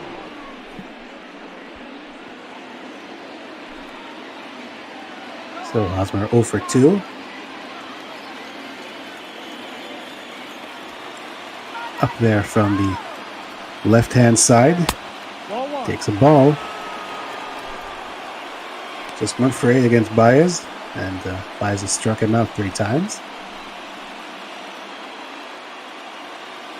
Obviously, these teams play each other 19 times a year, so a lot of familiarity between these hitters and these pitchers.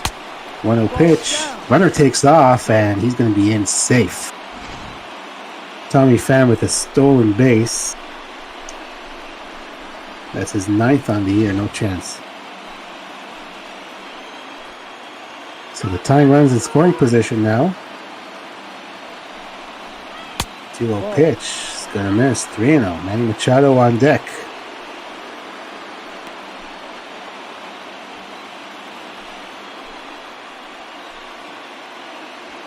Crowd here encouraging Baez to get this final out of the top of the 8th. A 3-0 pitch to Hosmer.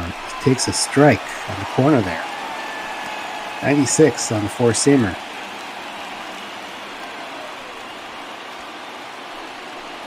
Runner at second here with 2 outs. Tommy Pham, after walking, stole second.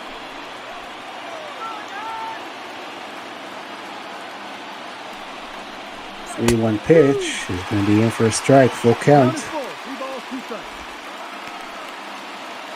Bai is not exactly known for working very quickly. I think Pham took that into consideration in taking off her second. Full count, 2 outs. Pitch to Hosmer is a ball. So another walk. Back-to-back 2-out walks. That means the go-ahead run is now at first base. We'll see if that does it for Your attention, please.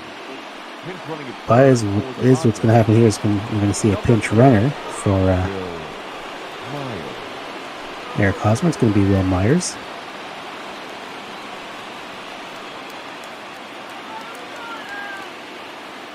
Manny Machado 0 for 3, so Baez is going to stay out there.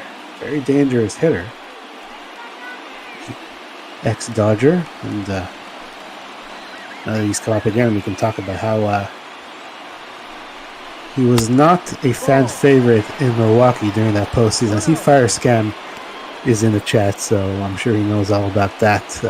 Manny Machado kind of annoyed the Brewers, to put it mildly, during that 2018 NLCS with some of his plays as he fouls that one away. Stepping on Jesus Aguilar, not really hustling, etc., etc. I kind of wonder how it worked when Zach Davies was traded from the Brewers to the Padres. Now he's teammates with Machado after that. As Machado takes high, 2-1.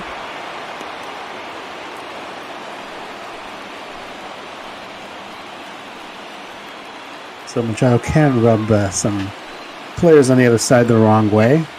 I do think his teammates respect him. I guess once you get to know him, you like him.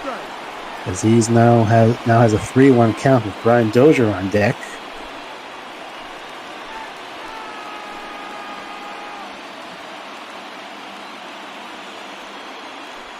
Three-1 to Machado. Fly ball to left field. Going back is Soler. Still going back. Looks like he has a play, and he does. So Pedro Baez lives dangerously, issuing a couple of walks, allowing a stolen base, but no damage against him. Bottom of the 8th, still 2-1 Dodgers. Ladies and gentlemen, your attention please. This game's defensive. Will Myers, of course, will stay at first base after pinch running for Number 4. Eric Hosmer. Myers. Now pitching for San Diego. Jose Castillo will come in for the Padres here in the bottom of the 8th inning. Trying to keep the deficit at 1 run before we go to the top of the 9th. And Justin Turner will face off against the lefty. Turner is 1 for 3. Takes it outside, ball 1. And yes, Cole telling us in the chat that Manny Machado can rub his city the wrong way as well. So that's the city of Milwaukee. Pitches high, 2-0. Yeah, he got on a lot of people's nerves, and being a fan of a team in the AL East with the Blue Jays, I saw him a lot with the Orioles, and he kind of got on our nerves at times as that pitch is popped up by Turner, and Tatis will make the play. There's 1 out. Of course, he had that incident when he was in Baltimore. Wow, I'm getting all my seats confused. He was in Baltimore, and there was the incident where he threw a bat at Josh Donaldson, who was then with the A's before he came to Toronto, and he was suspended. So Manny has had his not so good moments, if you want to put it that way. Matt Strom and Trey Wingenter up in the bullpen for the Padres in case they are needed. Of course, Castillo will have to face at least 2 more batters. Once again, a couple of lefties, so it should be better matchup for him. A 1-0 pitch, fouled away, 1-1. But Manny did get that lengthy contract from the Padres, so he'll be there for a while. 1-1. Swing and a miss, 22. And he did not have a good start this year, but he's picked it up somewhat. Outside 2-2. Even though he did make the final out of that last inning. 2-2 pitch. On the ground into the shift. So it's the second out. The batter, number Brian 9. Dozier there making the play. Gavin Lux. And now Castillo will face Gavin Lux, who was 1 for 3 with a single.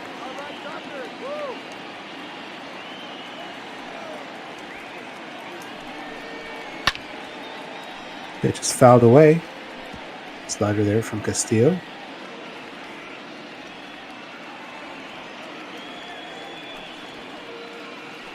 Oh, 1 pitch. Outside, 1-1. Playing 11, 1 ball, 1 strike.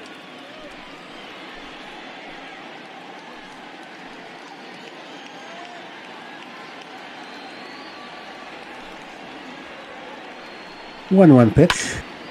Fouled away. So 1-2 on Gavin Lux. As you mentioned, playing shortstop now for the Dodgers with the trade for, so they're kind of changing things around. 2-2 on him. If he gets on base, we should see a pinch hitter for the pitcher spot. 2-2 pitch outside. It's a full count. We'll see Pedro Baez. I do not think he will hit here if Lux gets on base. Full count. In play to right field. They have a man there. Cordero makes the play, and that will be the inning. So we go to the top of the 9th inning with the Dodgers up by a run. And another double switch. Well, Kenley Jansen will come in. We'll see who else does.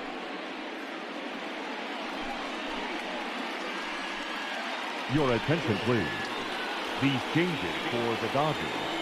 Now pitching and batting in the 7th spot, number 74, Kenley Jansen. Now playing shortstop and batting 8th, number 14, TK Hernandez.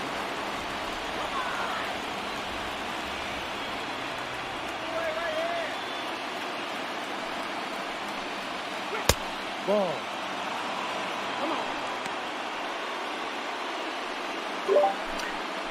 So Kenley Jansen comes in indeed.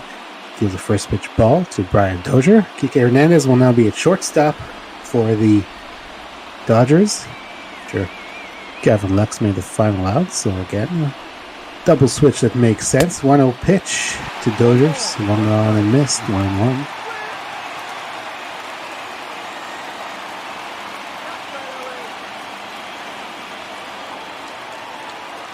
EB from Toronto here with you. Top of the 9th inning, 2-1 Dodgers. Pitch is low to Brian Dozier. Doing the solo call today. Filling in for Eddie McCarthy, who was originally scheduled to take this and could not. So always good to be on the call with you. Dozier swings and misses. 2 balls and 2 strikes. 5, 6, and 7 up here for the Padres in the top of the 9th. Jansen looking to close it out. Get the save.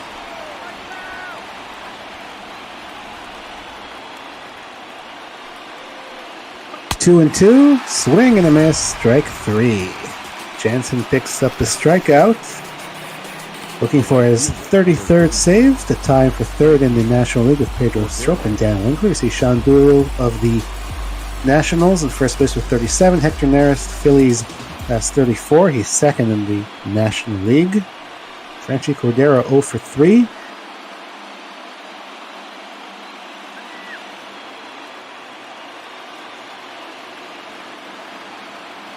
And Jansen is going to deal. Of course, Jansen throws a lot of cutters. There's one right there, fouled off.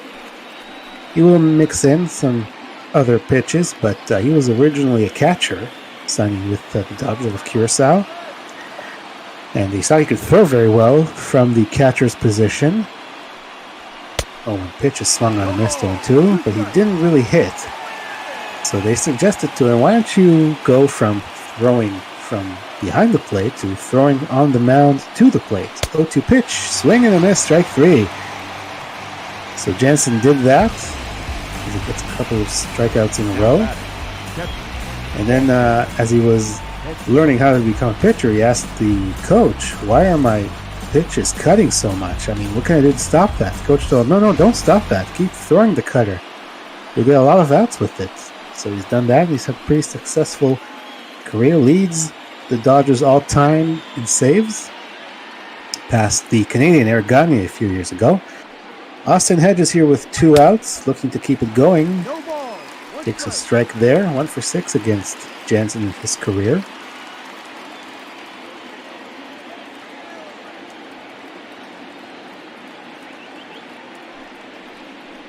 Jansen sets and fires. That one misses low, 1 ball, 1 strike.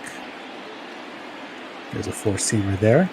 Of course, we know Mariano Rivera with the Yankees for years was their closer, and he would throw cutter after cutter after cutter. No one could hit it. There's another cutter there that misses high, 2-1. Everybody always wondered, how can I know what's coming and not hit it? Well, Mariano was very good at locating his pitches. 3-1. See, he went with the slider there to Jansen. Should see a pinch hitter should Austin Hedges reach.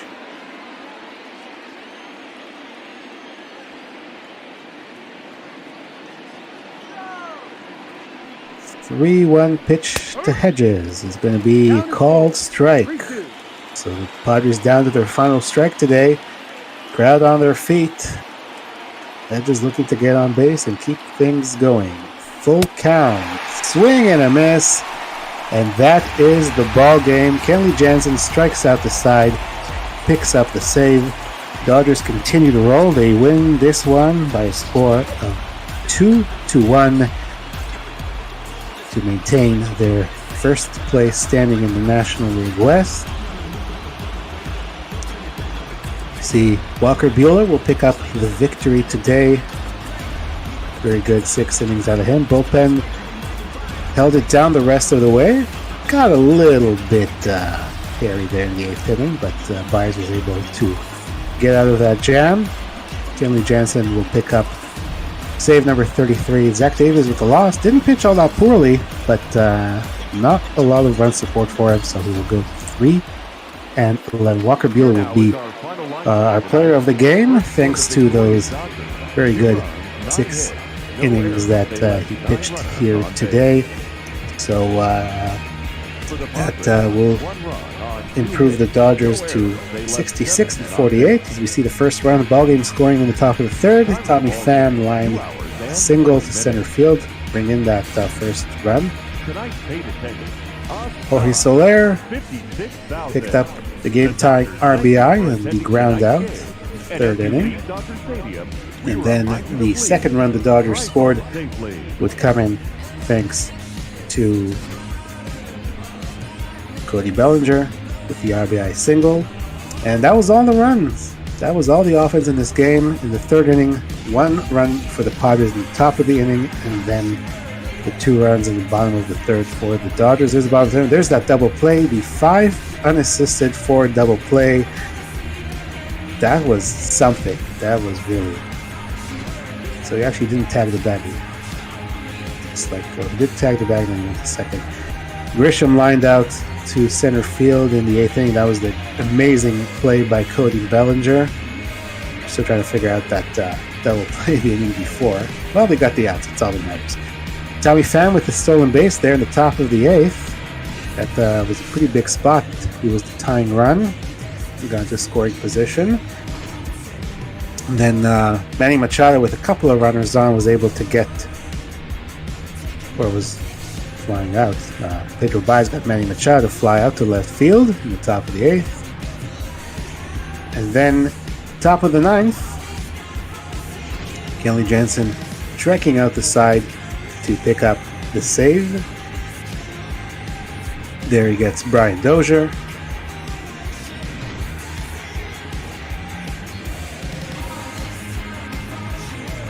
Then he got Franchi Cordero. And finally, he got Austin Hedges to strike out to end the game. And that is our ball game for today. Dodgers take the win 2-1 over the Padres. 1 run on just 2 hits for the Padres. 2 runs, 9 hits for the Dodgers. Padres did get several walks. They could not cash in other than the 1 walk that led off the 3rd inning. Justin Dean walked and scored, but the other walks did not come in. So the Dodgers, as I said, improved to 66-48, 4th win in a row. Padres will drop to 51 and 63. Rough season for them continues. Once again, Bueller picks up the win. He goes to 11-3. Davies the exact opposite, 3-11. Jansen with his 33rd save. It is now 1:54 on the East Coast. In about 6 minutes' time, we will continue. We'll stay in Los Angeles, Anaheim. The Angels will host the Texas Rangers today. On the call for that one will be Jordan Smith and Jaden Becker. How are you guys doing? Doing pretty good. How about yourself? Doing pretty well. I did my first solo call here today, so that was quite interesting, and I stepped into this at the last minute, so interesting experience, but it's all good. You have a game coming up. Definitely could be an interesting situation calling a game by yourself. So we're going to have the Angels and the Rangers, two teams that I think should probably do a lot better than what they have. I mean, especially the Angels. When you have Mike Trout for so long and he's only been in 3 playoff games, that should not happen.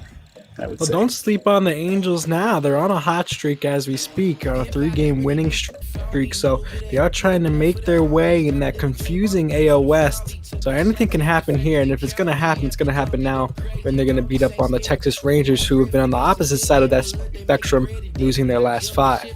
Yeah, the Angels swept the Blue Jays last week. I did one of those games. So I mean, that's fresh. You never know. We'll see how they do. You have Jordan Lyles and you have Julio Teheran, the ex-Brave, pitching for the Angels today. And it looks like we're going to head out there. 50-55 for the Angels and 47-66 for the Rangers, who kind of had a bit of a fire sale at the deadline. But that will do it for me. I'm EB from Toronto. Thank you very much for tuning in. The Dodgers defeated the Padres 2-1. We'll take you to the other LA team, the Angels hosting the Rangers in the first game of just a quick 2-game series. Jordan Smith, Jaden Baker will be on the call for that. Guys, take it away. Thank you very much. A great call as always from you, EB. Like you said, welcome, I guess, back to LA Tech, somewhat. Really Anaheim, but welcome once again to the West Coast. Jordan Smith here alongside me. Jaden Becker for this AOS matchup, and I kind of wanted to point it out. You mentioned it a bit. The Angels really on a hot streak as of late. They had, I believe, at one point an 8-game win streak that then was upended. Now, like you said, I believe on another 3-game winning streak.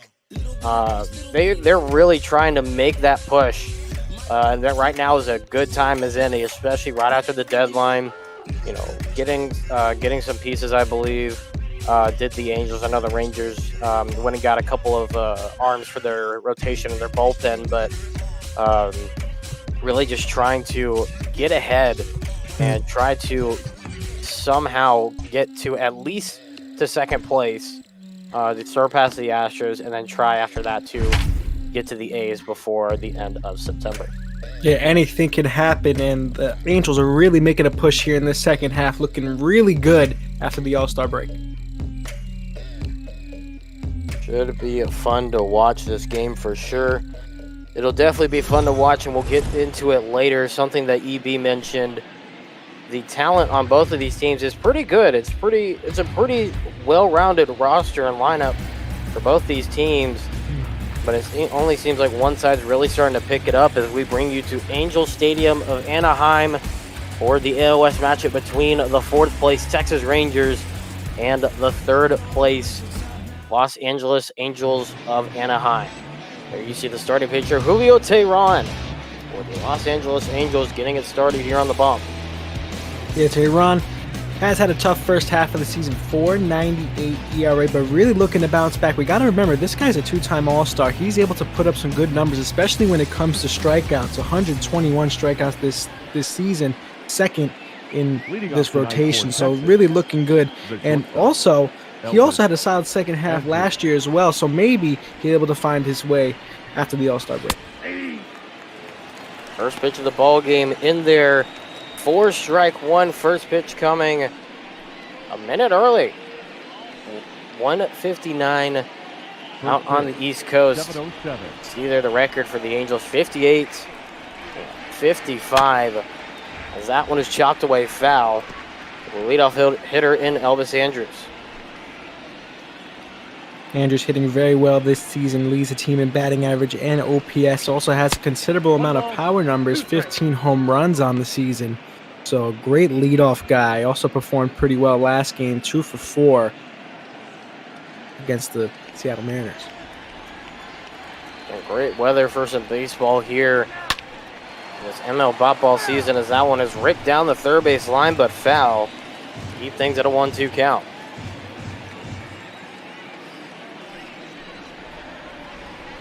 Ready, comes set, the 1-2. Runs way inside, 2-2 the count. Or 1-2, excuse me now. Oh, no correction. Yes, it is 2-2. My apologies. I'm getting all kinds of mixed up here. I mean, hey, already a good battle. Already 6 pitches into the ball game here. Still in the first batter. And that's what you want early on. Got to make that pitcher work, and there's nothing better to do it in that first at-bat. Fly ball to left center on the dive. Not making the catch. Not able to is Trout. More than likely, that'll be ruled a base hit. That will be the way we started here with a single for the Rangers. What an effort there by Trout. Had a great jump on that ball. Just bounced off his glove. Couldn't reach it in time. A great effort there. And also a good job keeping it in front of him, not letting that roll past into the deeper center field area. Pitch outside for ball 1 to Danny Santana. 240 hitter on the season. Runner on first with nobody out here to start the ball game, as that just misses the zone for 2-0.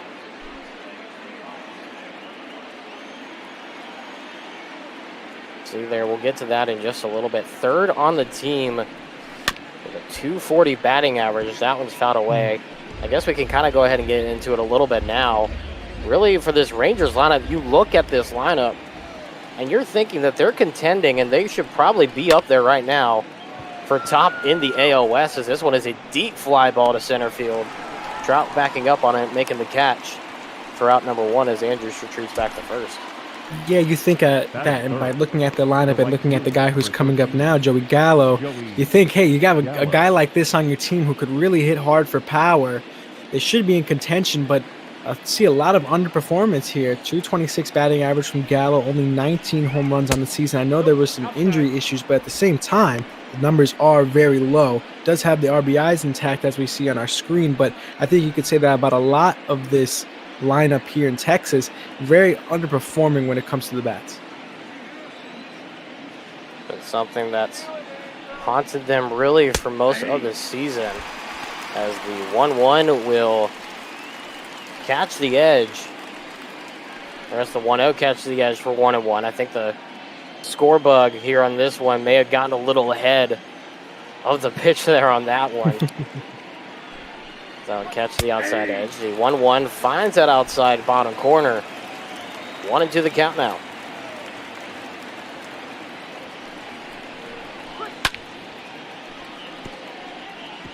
Fouled away at the top part of the zone. And once again, another good battle here through the first 2 batters of this one.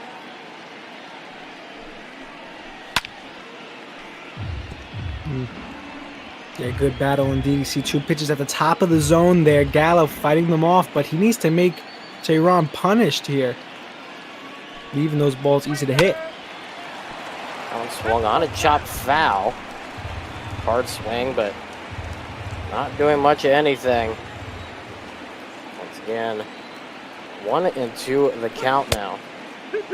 Low 2-2, and already we're getting close to about 10 pitches here in the at-bat. I believe we're on pitch number 8 here of the at-bat, if I'm not mistaken. Yes, we will. Pitch number 8 coming up with this 2-2 count. 3 balls, 2 strikes. Full count now as Gallo has worked himself into a hitter's count. Usually a guy known for striking out, now being very patient at bat now in this one.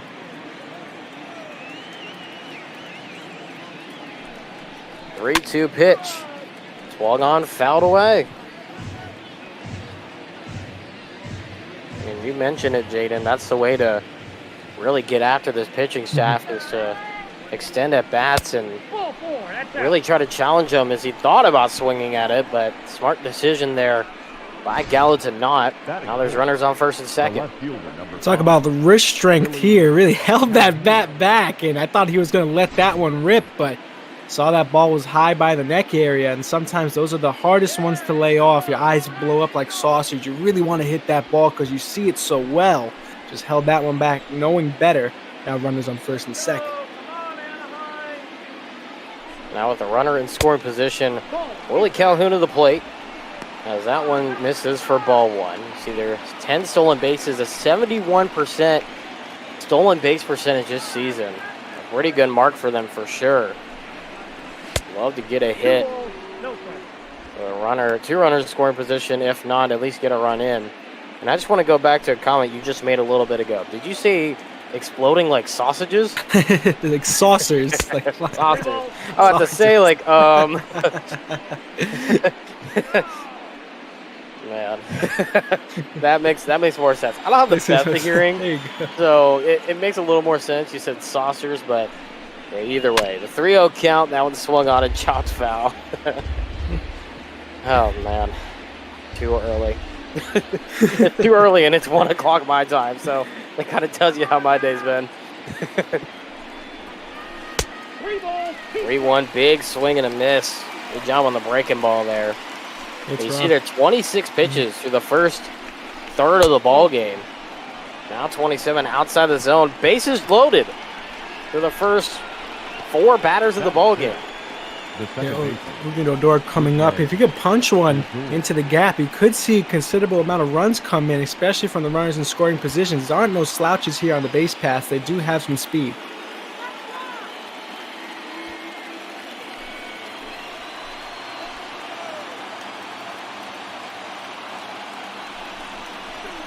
That's a ball. First pitch outside the zone for ball one. You see there Odor with 18 doubles on the year, his 3rd on the team this season. Like you mentioned, all he needs is that base hit into the gap, and that'll potentially score 2 runs, if not more, depending on how far it goes. Hey, his batting average has struggled, and so has his RBI numbers, but as you mentioned, if he's able to get a hit here, anything can happen. Bounce ball on, hit hard foul, and I tell you what, if that stayed fair and went down the line, that would at least be 2 runs. Could maybe be 3, depending on how slow it goes up the line. As that one's fouled away. We'll make it 2-2. Tehran about to be at 32 pitches. Only 1 out in this one. Needs to find his footing. That one right up the middle, past the infield for a base hit. 1 run scores. They send Gallo home. The throw is not in time. And there's 2 runs of a 2 RBI single. And the Rangers lead it 2-0 here. Still with only 1 out to the start of the ball game. Great base running there by Gallo. No hesitation. Actually swims around the tag if there was going to be one. So either way, he would have been safe trying to avoid that tag. Great effort there. Great hit there by Odor, keeping his hands in, driving that one right back towards the pitcher.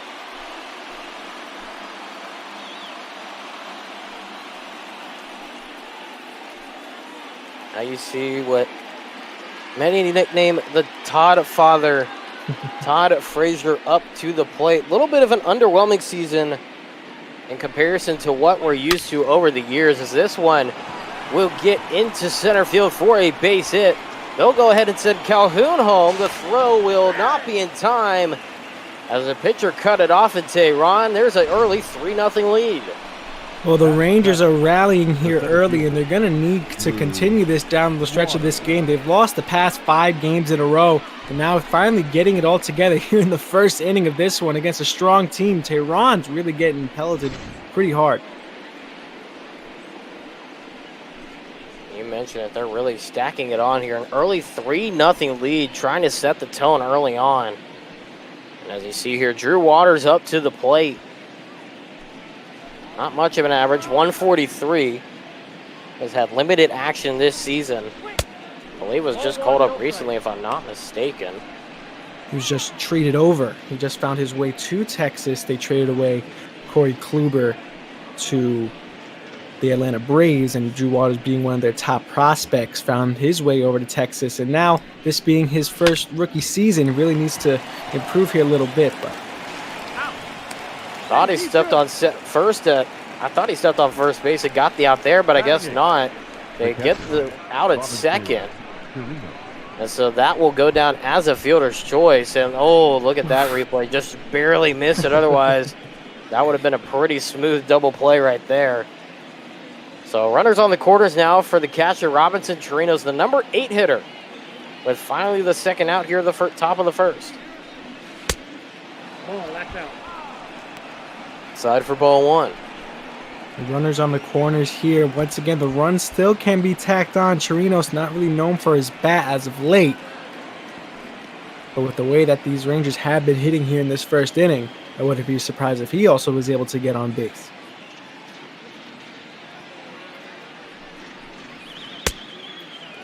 Big swing and a miss. 1-1 to count here. Got him chasing on the slider.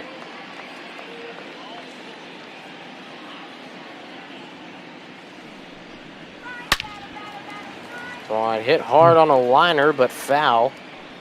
Into the camera well there on the third base side. 1-2 the count here. And Tehran looking to get out of this disaster of an inning.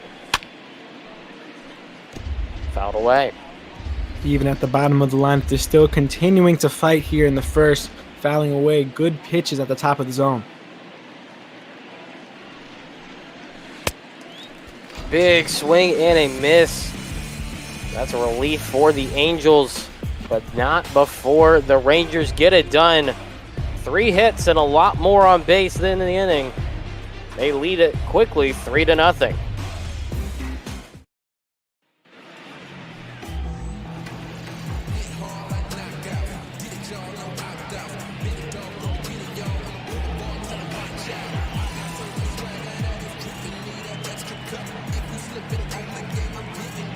They're the starter for the Rangers. Jordan Lyles on the bump for the Rangers here to start this one. And already, he hasn't had to do much. He's had a good amount of time to sit and wait. We'll see if that affects him negatively in any way. But already with a 3-0 lead to start off is the first pitch. In there for strike 1. And like we mentioned earlier, 47 and 66. Definitely out of any kind of contention, really, for a postseason spot, really, especially with the way that the American League is lining up. Because really the only way anybody's going to get to the postseason in the West is if they win the division. Yeah, Lyles now really going to have to step up in the rotation, obviously, this season, going towards the wayside after the record that we just talked about. But the Rangers just traded away 2 of their biggest pieces. Traded away Corey Kluber and Mike Minor, 2 big arms in their starting rotation. Now Lyles going to have to be bumped up in some way, shape, or form and be expected to perform at a higher level. So far this season, that 4 ERA isn't really nothing good to look at, but 111 strikeouts and 112 there. Beautiful pitch by him. Yeah, great pitch there. Looked to be close on the edge as you take a look at the replay. All right, just scrape that front corner as you see right there. Maybe not. Either way, it was a good spot and the umpire liked it. So there's a first out, but it had some pretty good movement on that one as that misses for ball 1. I think he has to thank his catcher. They had a great framework bringing it back into the zone. It was very close, but if you have a catcher that frames it well, like Chirinos does, it's going to be a call to strike every time. Nope. And I think that's something that, that he's very underrated with, is that one just missing the top of the zone for ball 2. See there, Fletcher at the plate with a .290 batting average on the season. Chirinos, in my opinion, one of the best catchers when it comes to framing in all of ball. Really, it's amazing to see how much, and even in real life too, and in Major League Baseball, it's really something to see how well he can frame any pitch that's somewhat close. As there's a short pop-up for out number 2. Yeah, you're right. He's able to do that so well. Just find a way in and out of that strike zone. Really knows what the umpire is looking at, and then continuing to work off the pitches that have been called strikes. Now here comes the richest man in baseball, and Mike Trout. You see they're number one on the team with 27 home runs, the .332 batting average. You would think that would be the league leader for a batting title. No, there's a couple of other players out in the AL West who are ahead of him. We'll get to that in a little bit as you see the shift there being played on the left side of the infield. No one finds the bottom of the zone for strike one. This pop ball season has been pretty crazy. You look at those numbers, and maybe in real-life baseball, those would be league leaders at this moment. But no, in bot ball, we've seen players bat around 350. We've seen the home runs get up to 40. It's really been special this season. 1-2 the count as that one's fouled away. Lyles with pitch number 13 coming up. Looking to end the inning, and he does right there. A great curveball to get Trout to swing under it. That does it for the first. Jordan Lyles getting it done. 1-2-3. We head to the second. Still 3-0 Texas.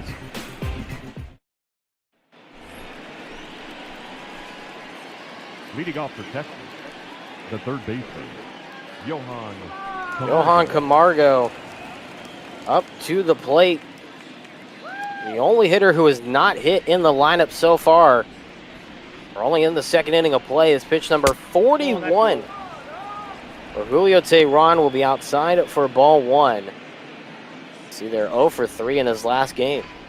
This might be a bullpen game for the Angels here if Teheran doesn't pick it up. Obviously, it might have to be taken around the 5th or 6th inning, maybe even earlier given how much he's pitched so far back in the first. But that bullpen for the Angels, it's not the best in the league, you can say that at the least. Nope, that's inside. And I think that's something when you take a look at this lineup. You mentioned it back in the top of the first, and even before the game. The Angels are really a team that can sneak up on you and sneak up on you fast. They're really doing it right now to the Astros, as they've had, I believe, they've won something crazy, like 10 of their last 11 games, if I'm not mistaken. And really, I feel like the big thing that's been holding them back from sitting in second place right now, at least, is the way that their bullpen has performed this season. Yeah, very poor. A lot of ERAs rising over 5, even maxing out at a 10 ERA. So there's some players that they really need to focus on trying to work themselves better in that bullpen. Fly ball to left field. Running on and making the catch is DJ Peters. And there is the first out of the inning. Now as we get you the defensive alignment for the Angels here in this one is DJ Peters, you see there in left field. Mike Trout in center. Brian Goodwin in right, followed by Anthony Rendon at third. Andrelton Simmons at short. David Fletcher at second, followed by the all-powerful Albert Pujols. Standing at first base, Jason Castro, who is no stranger to the AL West, out there behind the dish. Of course, Julio Teheran, who has just not had his stuff today at all, on the bump as you see him work a 1-1 count. Yeah, Pujols at first base, really question mark play. He's getting late in his career, and the fielding obviously isn't there as much anymore. You obviously have the DH position. Upton's filling that void there today. But I've questioned every time Pujols goes out there in the field, something's crazy is going to happen. We've seen him try to make diving plays before. Coming towards the back end of his career, really laying it all on the line. I think he's trying to reverse Mother Nature's clock there. Trying to feel like he's 22 again, as that one will be just fouled by missing by maybe a foot. Otherwise, that would have been a pretty good single, at least if not double, for Andrews. 2-2. That one swung on. I think he might prefer this one instead. It will, as that will fall for a single. Good hit there by Andrews there. You look at his swing, and that ball looked like it was going to go a lot farther, but it drops right in front of the left fielder there, Peters. Wants to get back on first base with another single.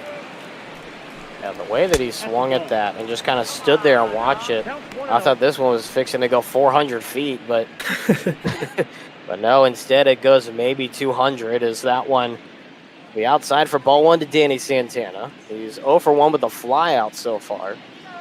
Right now, runner on first and 1 out here in the top of the second. So the 2-0 count as that one misses outside. Ron still trying to find himself here.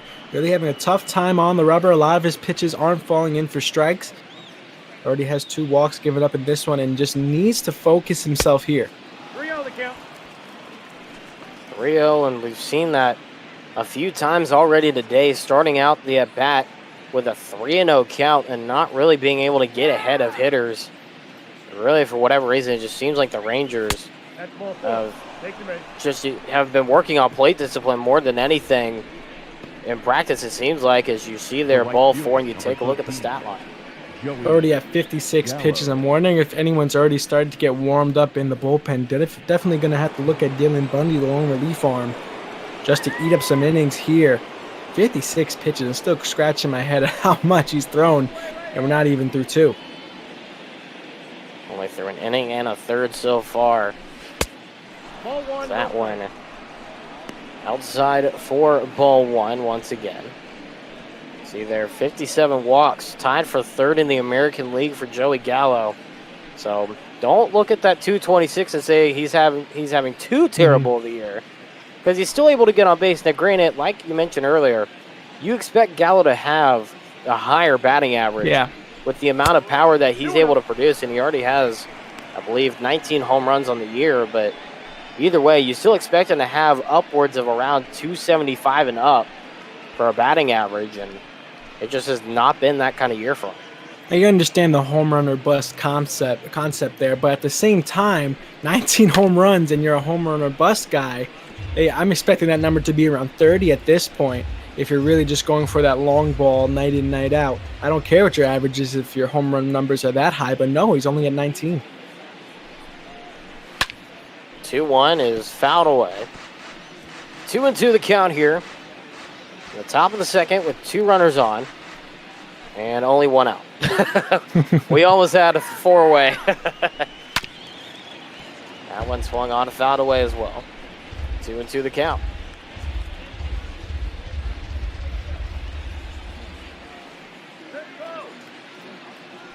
On the stretch. Check swing does not go. 3-2 the count.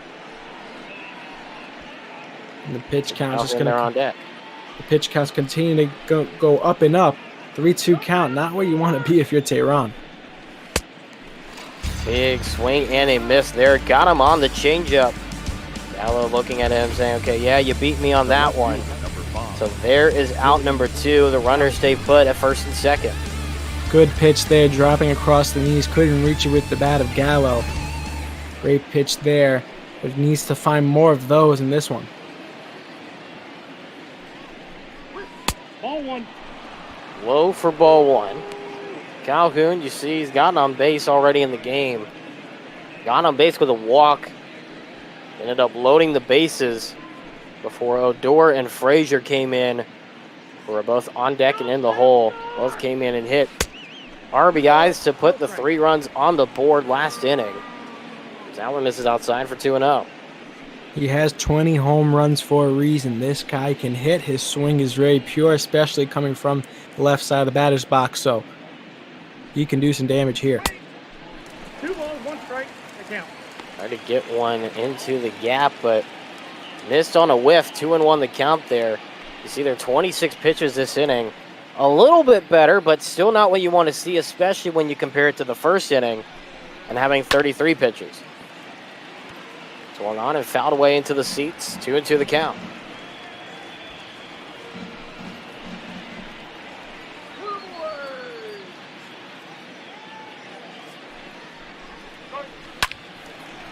Swung on, pop up. Right behind home plate, Castro getting underneath it and making the catch for out number 3. So less damage this inning. But they still lead 3-0 to the Rangers over the Angels here in this one.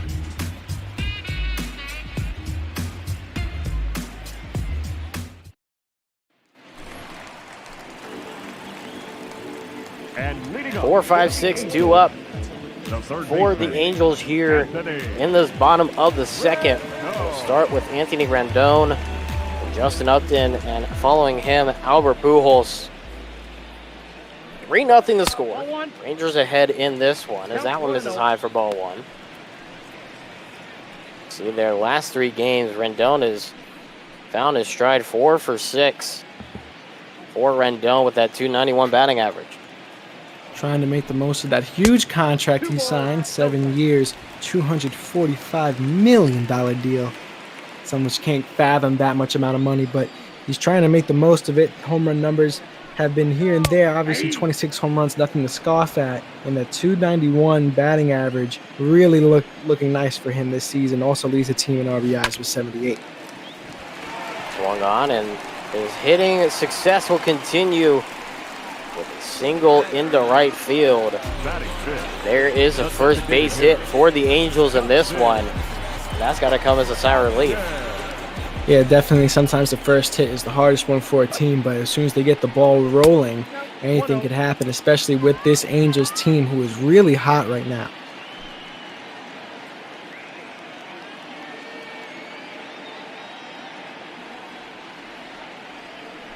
Oh and 1 will find the inside edge of the zone. 1-1 the count here.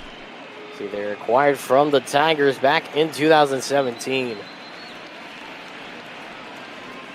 And has really made his name felt here in the Angel system.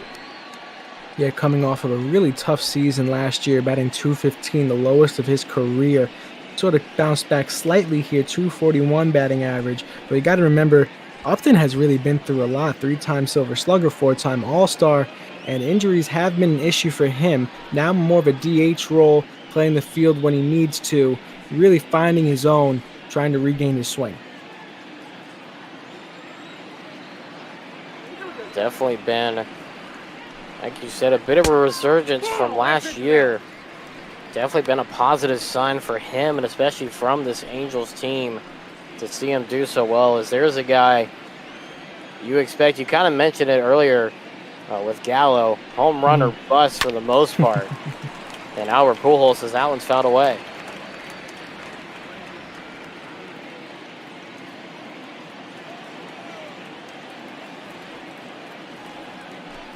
Three and 2 pitch.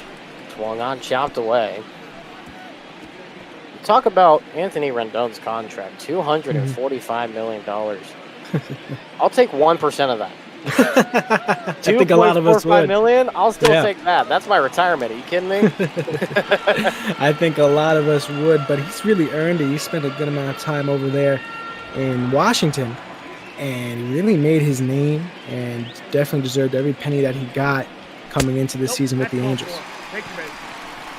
Slide ball 4 puts runners on first and second for the Angels, and now a little bit of noise being made here in Anaheim as Lyles will face Pujols as the tying run here in the bottom of the second. Big bat Pujols coming up to the plate, and you see those numbers there, the splits. Very strong against lefties, not so strong against righties, but when you're coming at this point in your career, towards that back end, you're a shoe-in Hall of Famer, you have too many accolades to count, you need 3 trophy shells because of how many things you've won in your career. You're now just really helping to help your team and also help a lot of the young guys who are a lot like you. On a fly ball, shallow left center. Nowhere close to being deep enough to try to tag up. And unfortunately not able to help out, as that will be a 1-pitch fly ball. Round number 1.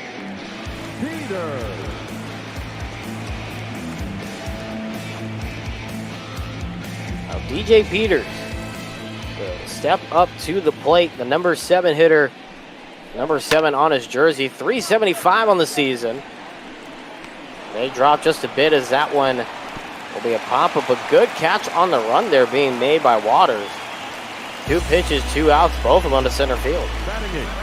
Yeah, good swing there by Peters. Got to remember, he's a young guy, a rookie, hasn't played a lot of games this season, but has proven his worth in the small amount of times he has played with the Angels this season out of Western Nevada College. Funny enough, he was drafted 3 times to the MLB, even once by the Texas Rangers. Ended up being drafted by the Dodgers and found his way over to Los Angeles. I guess 3rd time's the charm, literally, as you see the fly ball to left center. Making the outfield work here in this inning. Calhoun making the catch to end it. We head to the 3rd, 5-6-7-2 up for Texas. at the top of the third.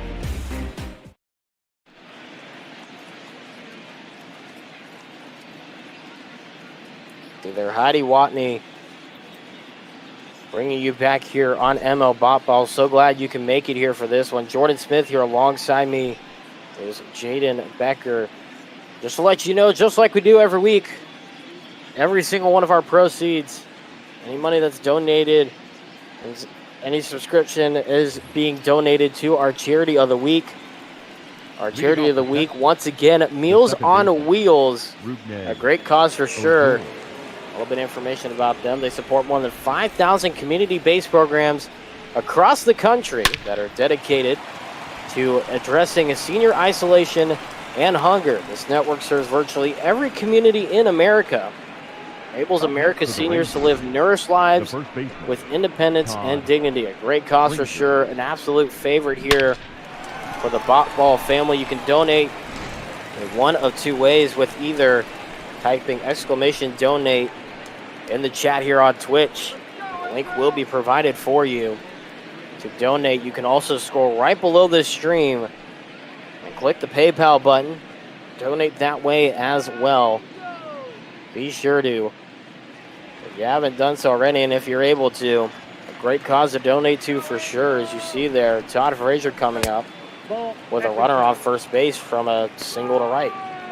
Great hit there by Odor. Ripped that one down the line and past the shift. Sometimes it's tough to hit it through the shift, especially right through the teeth of that second baseman there. He did a great job and made his way to first base.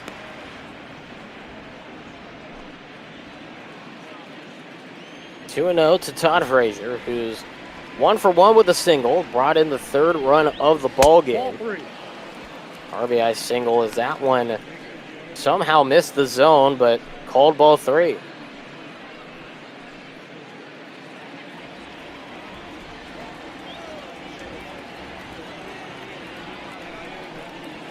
Pitch number 73 will find the inside part of the zone. Sitting on the 91-mile-an-hour four-seamer. Let's see how long Frazier takes here. Took the 3-0 pitch, might even take the 3-1. How erratic Tehran has been. Might just want to get on base with an easy walk. 3-2. Good motion pitch on that one. The slider getting him to make it a full count.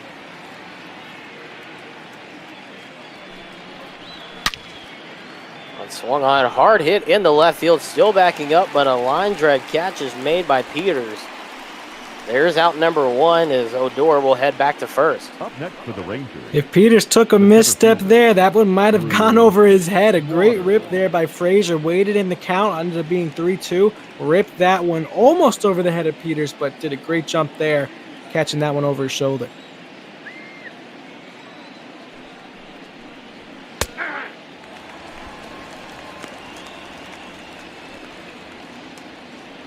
Catching the outside part of the zone to Drew Waters, who's 0 for 1 in the game. Getting to a fielder's choice. First time up. Would have been a double play had Pujols not missed the bag at first. That one fouls away for 0-2.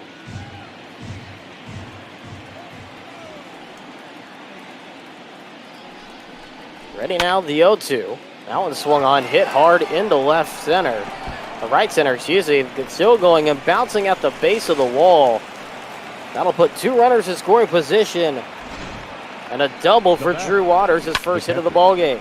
Look at that swing there. Beautiful swing, so pure. And only thing you can get from the left side of the batter's box. Great swing there by him. Got to remember, him in the minor leagues was very powerful. Career 354 batting average in the minors. 354, yeah, you heard that right. He has been a superstar, and the Rangers are very lucky to have him on their squad. Definitely a bright spot for the future of this club. Like you mentioned earlier, trading off a couple of pieces, getting a little bit of talent that'll probably back up Waters in the near future as they may look to try to retool the lineup over the years. As there's a ground out to make it 2 outs here. Both runners staying put at third and second.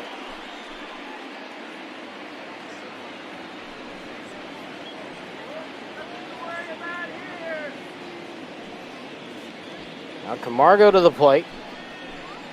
He's over 1 in the ball game with a fly ball to Peters and left. First pitch in the dirt. Nobody goes, though. A good block there by Castro.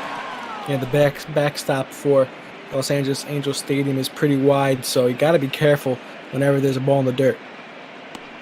See there, like you mentioned earlier, Dylan Bundy more than likely going to come in pretty soon. More than likely we'll see him in the start of the 4th inning, as that one is ripped foul for strike 1. Okay, Ron just not having his best stuff today. 82 pitches in this one, as this will be a grounder. Fielded at third base, Rendon to first in time. And that will take care of the top of the 3rd inning. Rangers strand 2, but they still lead 3-0 in this AOS matchup.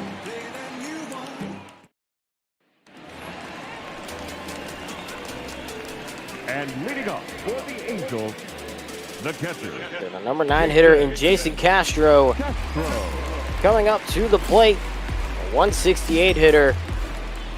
Not usually known for his offense, but this particularly has not been a great season for him at the plate. Usually a better defensive catcher, especially with getting guys out at second base on stolen base attempts. And there's a swing and a miss for strike 1. Yeah, the power numbers have been there. He hit 13 home runs last season. He's already at 9 now, so he's sort of staying on pace with that. But his average has plummeted, partially plummeted, 232 batting average last season in total. At 168 this season, really needs to step it up, trying to make some more contact now that he's becoming more and more of an everyday catcher. Swung on and fouled away. He swung at 3 of the 4 pitches in this at-bat. 2 of them he's whiffed at. Lyles trying to get 1 more. Castro not offering as he fouls it away. Yeah, Lyles already has 2 strikeouts in this one. That both came in the 1st inning. Now looking to get one here in the 3rd. Baiting Castro with the high heat. Won't go though. 2-2 the count. Lyles works quickly here. Outside, 3 balls, 2 strikes. Brian Goodwin on deck following him. David Fletcher as Castro rounds out the lineup. He'll watch one go past him. Strike 3, out number 1, 3rd strikeout here of the game for Jordan Lyles. Right across the kneecap. Great pitch there. Got him locked up. Couldn't swing at that one, but probably should have. Called strike 3. Now the top of the order and Brian Goodwin to the plate as he watches one way outside for ball 1. He's 0 for 1, struck out looking. His first time up to the plate. First strikeout of the ball game for Lyles. The first out of the game as well for him. As the 1-1 will be chopped to the left side of the infield. Running up and making the throw to first in time is Andrews. There's a quick out number 2. We've been having a tough time seeing the ball after the All-Star break. Really trying to find his way back into that rhythm. Needs to look to try to pull more baseballs.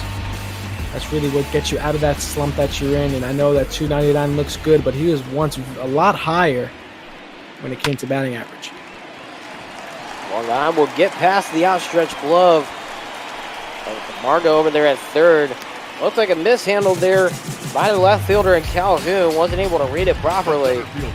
So a double for David Fletcher, his 16th on the year. He's 5th in the American League for hits for a reason, because he's able to make some good contact. Great spot to be if you're a 2-hitter, and a great spot to be as well with Mike Trout up to bat. 0-1 as that finds the outside edge. See Trout there struck out in the first inning. It ended up being a 1-2-3 inning for Lyles on the mound. You see his numbers so far, 41 pitches through 2 2/3 inning. Obviously compared to his counterpart in Tehran having a much better outing. As you see the ground up there from Andrews to Frazier at first in time. And there is another quick 3 outs. They allow 1 more runner on base, but that's it. We head to the 4th, where Jaden Becker gives you the play-by-play for the middle inning. Thank you, Jordan. Leading off for Texas. top of the lineup. The shortstop. For the Texas Elvis Rangers, Elvis Andrews Andrews. coming up to bat. 2 for 2 in this one with 2 singles. So let's see if he can make that 3 singles. Julio Teheran, as we talked about in the first 3 innings, has had a tough time in this one. 84 pitches and really just cannot find the strike zone. Finds it there, 0-1. But Andrews has had his number today. That one's high, 1-1. And you have to wonder how much longer they're going to let Teheran pitch out there. It's the top of the 4th inning. They do have Bundy warming up, but Bundy has also been inconsistent. Swings at that one. That one's going to be fielded by Teheran in front of the catcher, and they'll make the play at first. Really had to hop off the mound for that one. Designated hitter. Danny Absolutely. And Santana. you know, maybe it was a good thing that he was still on the mound so he could get to the ball quickly enough to get that ground out. But yeah, I'm not really sure how much longer he's going to stay in. I was kind of surprised to see him still on the mound as we started this top of the 4th inning. I mean, if he can get these couple quick outs here in just a few pitches, he may finish the 4th, depending on if he can finish it in under 95 pitches. But it'll pretty much depend on what happens at these next 2 batters. Danny Santana now to bat. He takes that one outside, 1-1. I have in my notes here for Santana, I used to have a ton of positions for him, but now I just put down utility because he can really do it all. Surprisingly enough, they have him at DH batting here in tonight's game as he hits that one hard. That one has a chance. No, that one's going to go foul towards that right field pole. But yeah, he can really do almost everything, and he's also a pretty good switch hitter. Finds his way around the league and finds his way around the bat as he takes that one inside, 2-2. Yeah, and that's something that every team would love to have, is that utility guy that you can put in at any position. There's guys around the American League. You see it with the Twins and the former foe for the Astros, and Marwin Gonzalez, who's really getting it done in Minnesota, continuing his success, if not being a little bit better, as really the main utility guy, in my opinion, in all the American League, really, if you really take a look at it. Not to discredit any of the other guys, but Margo's just too good. Santana's going to strike out there, pitch right underneath his bat. We take a look at the top pitch speed comparison. Jordan Lyles topping out at 95 miles per hour, and Julio Teheran at 93 miles per hour. Obviously, the idea that we look at miles per hour has changed drastically in the past 2 decades, if you will. Used to be 95, 93 would be the gas, and now if you're not throwing over 100, you're barely considered a fastball pitcher. So Teheran's still trying to find his footing here after the strikeout. That one's called for a strike, 0-1. And you talk about the way that the comparison, the miles per hour has really progressed, and you really pinpointed it. If you're not pitching 96 and up, if you're not even thinking about touching, 100, then there's really, like you said, there's really no reason why people would consider you a really dominant fastball pitcher. It's crazy to think you have to throw triple digits to get that kind of performance. Teheran strikes Gallo out there with a pitch right by the letters. Couldn't touch that one. We'll head to the bottom of the 4th inning where the Angels will try to tack on some runs right here on the ML Baco. We welcome you back. Anthony Rendon coming up to bat, 1 for 1 in this one with a single back in the 2nd inning. Talked about his numbers in his previous at-bat, not only his batting average numbers and his home run numbers, but his paycheck numbers, if you will, because he is getting paid, as that one is popped up right by the catcher Trinos and caught for the first easy out. Rendon will go sit down, and Justin Upton will come up to bat, the DH for this game. He walked back in the 2nd inning. Lyles kicks and deals. That one's low, but called the strike, 0-1. Umpire liked that one right by the knees. We call him that pretty often in this game. Lyles has been very consistent in this one compared to his counterpart, only at 44 pitches. That one is swung at. Great breaking ball there. Slider, not a wipeout slider, but it's enough to get upped in the swing. Now 0-2. I got the count, 1-2. And Upton will take that one outside, 1-2. Lyles trying to stay consistent here. You see the fastball numbers there. And obviously, as you said, not as high. Wouldn't consider him a fastball guy, but you definitely could consider him a strikeout guy. Someone that loves to sit people down. 111 strikeouts coming into this game and already has 2 strikeouts in this one. Yeah, I mean, we kind of already mentioned it, with the fact that you see more and more pitchers nowadays, they're not able to throw that, fastball at 96, 97, 98 miles an hour. So you're seeing a lot more guys start to really utilize their breaking ball as their dominant pitches. You see the big swing and a miss for out number 2. But you really start to see a lot of guys becoming more strikeout hitters on changeups, on sliders, really forcing ground ball outs. And one guy that I really come back to is a guy who's hopped around the American League. I believe is with the White Sox right now, in Dallas Keuchel. One of the better ground ball pitchers that we've seen in the past 5 or 6 years or so. That's really something that you're really starting to see in a lot more pitchers, is that kind of trend towards being those kind of ground ball hitters, getting those pop-up hitters, really forcing that kind of error with contact. Albert Pujols coming up to bat. 91 home runs shy of a record that he's slowly approaching. But the question mark was, will he be able to get to these milestones this late in his career? We're talking about the strikeout pitches. Hey, maybe you don't need that speed. That pitch was at 92 miles per hour at the top of the zone, and Upton looked late on it. And sometimes it's just the illusion of speed after throwing a bunch of slow ones. Pujols going to rip that one hard towards Gallo. He'll make the play over there. And Pujols will round his way into first base for a single. Good job there for Pujols getting on base now. Like you said, and you kind of talked about it, when you're throwing all the constant slow pitch, yes, the hitter's going to be expecting, the heat at some point. Yeah.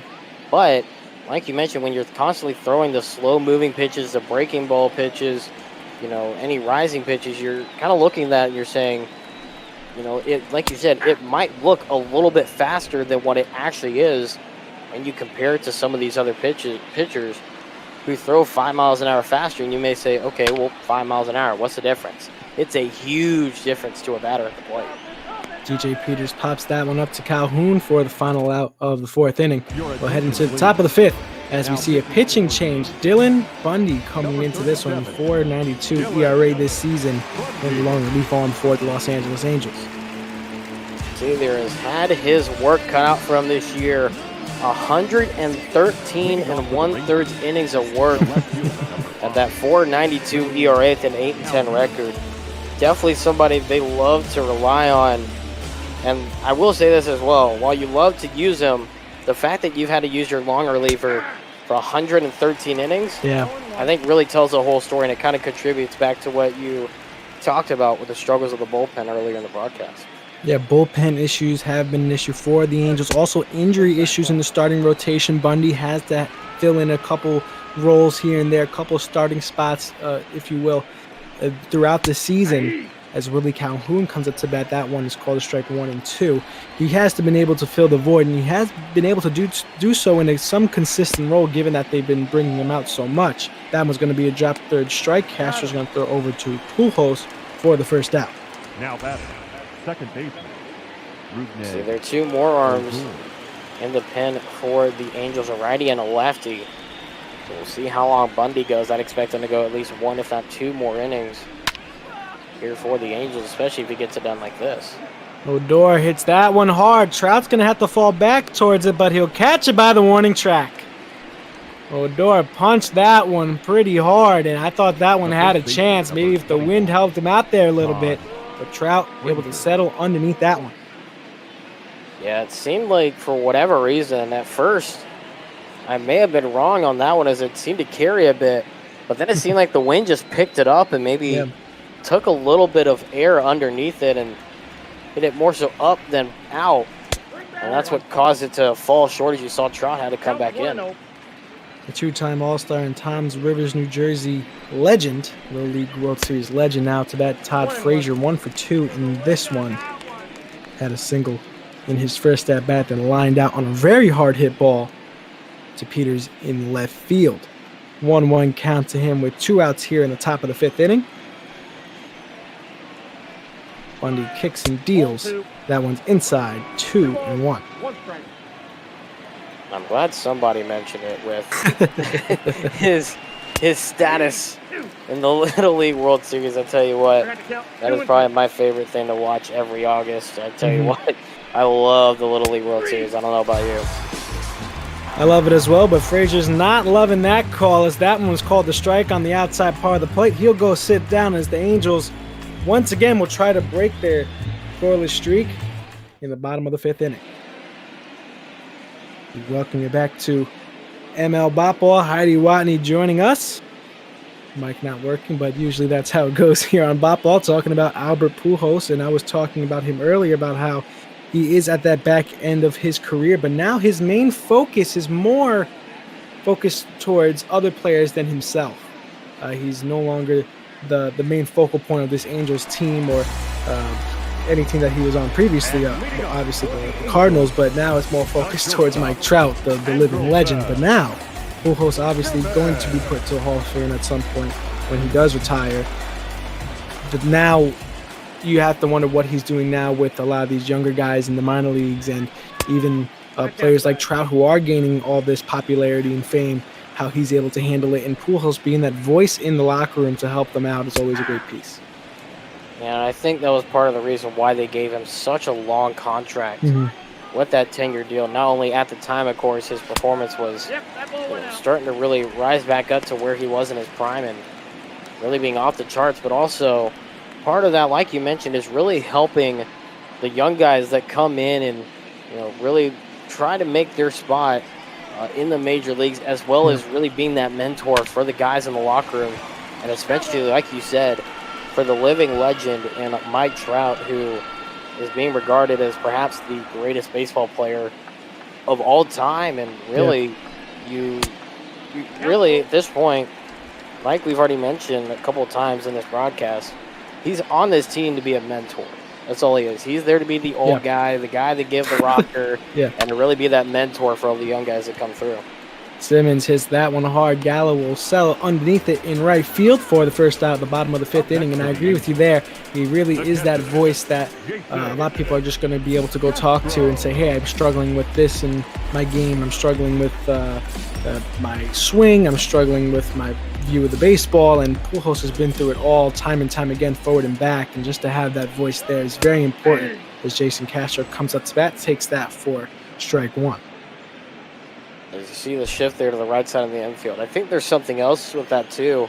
Not only his mentorship of what happens inside the lines, but I think as well what happens outside the lines. When they're traveling on the road, when they're back home, that aspect of it too. That's something that a lot of people tend to forget about, but really that's something else that is a huge adjustment for these players. Is obviously during the their time in the minors, obviously they're traveling a lot, just like any regular baseball team in any regular schedule. As it looks like that's going to be a base hit, but that's something that people tend to forget about. They're not only a mentor, more times than not, for what happens on the field, but the adjustment to off the field stuff can also affect them at the plate and in the field. So that's something that I think also really helps too, when you have that leader who's able to differentiate both and be able to help, especially young guys, but anybody really in those situations. Castro with the great hit there, able to rip that one through the shift and past that second baseman there. Sitting back in that deep part of the shift, up to bat now, Brian Goodwin. Goodwin, as we talked about earlier, obviously was a big surprise to this Angels team, accumulating a very high batting average early and was able to hit the ball hard. Now struggling a bit here, went 0 for 6 in his last game with 3 strikeouts. Right now, in this game, already struck out once, hasn't gotten on base since. 2-0 count. And that one's going to be fouled away now. 2-1 with a runner on first. See a look at the balls and strikes numbers, 42-27. Strikes to balls. Pitch 70. That one's hit hard by Goodwin. That one's also going to be fouled now. 2-2.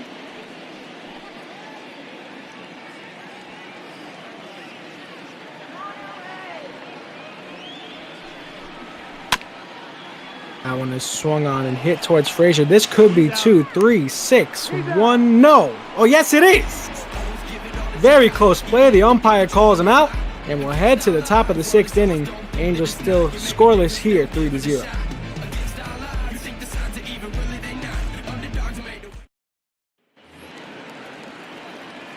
Top of the 6th inning, and I'm still a little surprised that one was actually called out there at first base, but a great effort by the Texas infield, able to turn 2 there. Yeah, very bang play on that one. I was a little surprised to not see Joe Madden come out and at least challenge, and then if that doesn't go his way, protest the game somehow. But either way, I was very surprised to not see a challenge for him. But, I mean, credit to the umpire, because that's a very tough play to make there at first base, and obviously able to get it there with that bang play. And a good job by the defense as well there for the Rangers. And Goodwin's a speedy guy going down the line, so the fact that they were able to get him out there, very impressive. And Frazier, you know, late, I wouldn't say too late in his career, but he isn't the fielder that he used to be earlier in his career. Obviously, the power is somewhat there, but the fielding might not be. But still, when he needs to do it, and especially at a first base position that he's kind of new to at this point, that's very impressive. 3-1 count to Drew Waters. Hitters count for him. Looking for his second hit of the game. Had a double in his previous at-bat. Hits that one hard. Peter's going to have to run after it, and he makes the catch in left field. Now batting, the catcher, Robinson Chirino. Robinson Chirino's coming up to bat 0 for 2 in this one with a strikeout and a ground out. We talked about how his numbers haven't been where he wants them to be, but he has been a strong piece behind the plate when it comes to fielding at the catcher's position. But you look around the league and you notice that catchers are slowly but surely learning their way around the batter's box and be able to hit a lot stronger than they used to. Used to be only 1 or 2 catchers in the league that could hit very well, but now we look around the league and you can almost count. You can't really count your hands anymore how many catchers can hit that well. Yeah, and that's something that, like you mentioned, has really been a bit of a surprise, but a pleasant surprise over the last few years or so.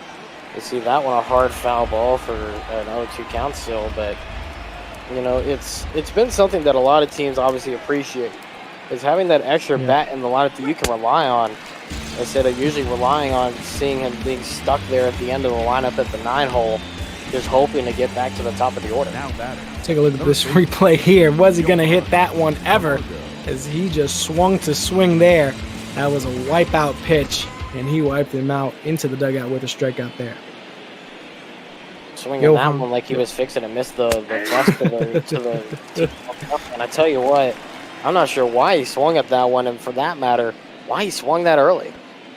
Indeed, that was a very odd pitch to swing at, but Bundy doing his job there, trying to keep the offense of the Texas Rangers that struck early down as he makes a play. Flashes the leather, drops it down, throws it over to Pujols there for the 3rd out. Easy 1-2-3 inning for him. And we'll head to the bottom of the 6th inning. Still 3-0 Texas right here on ML Bop Ball.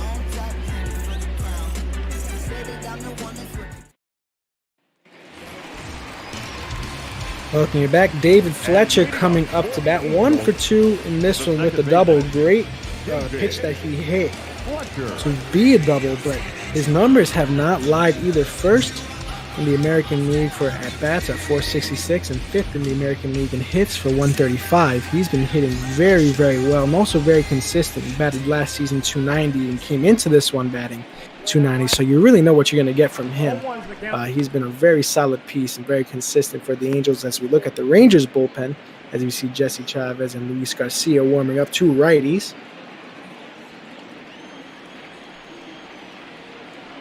The 0-1 pitch. That one is taken inside 1-1.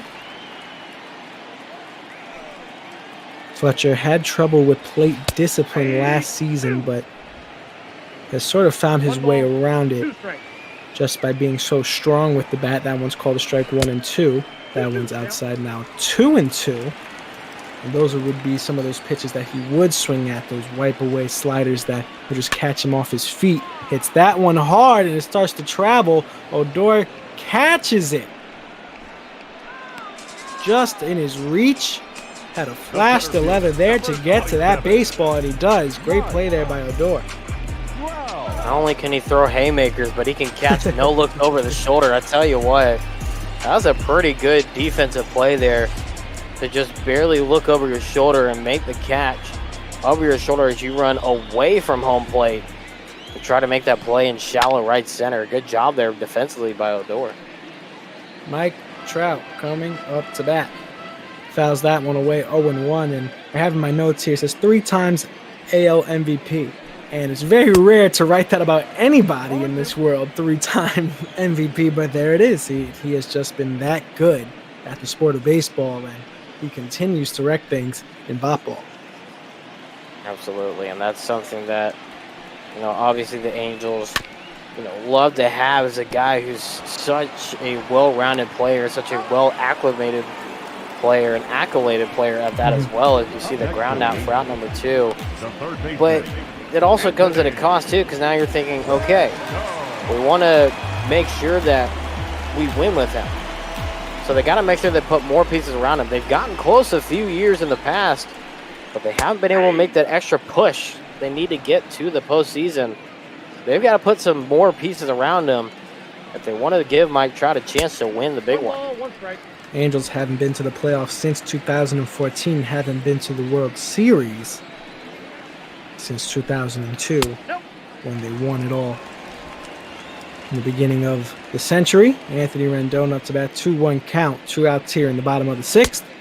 Takes that one inside 3-1. Lyles sitting at the bottom half of 80 pitches and still looking very consistent. You saw the bullpen arms warming up, but the question is, how long will it be till he needs to be taken out?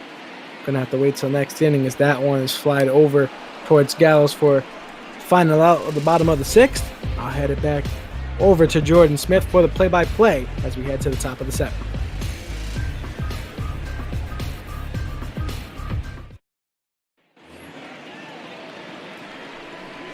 Thank you, Jaden. Welcome to the top of the 7th inning.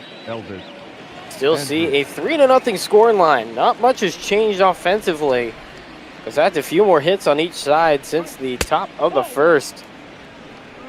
Angels getting all of their hits after, I believe, starting in the 2nd inning. The bottom of the 2nd inning, but ever since then, really, not much other offense. As you see, Bundy not really happy with the call there on the home plate umpire. Having a long-winded conversation there, and maybe not exactly what you want, especially with things going slower in your favor for him. Rounder on over to short. Throw to Pujols at first from Simmons in time. There is a quick out, number 1, as Danny Santana heads to the plate.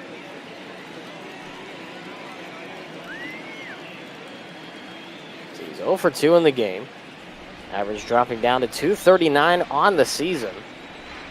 As the first pitch from Bundy will be swung on and hit hard foul on the first base side for strike 1. You see there, 4 for 10 in his career against Bundy. Looking to continue that same success here as that misses low for ball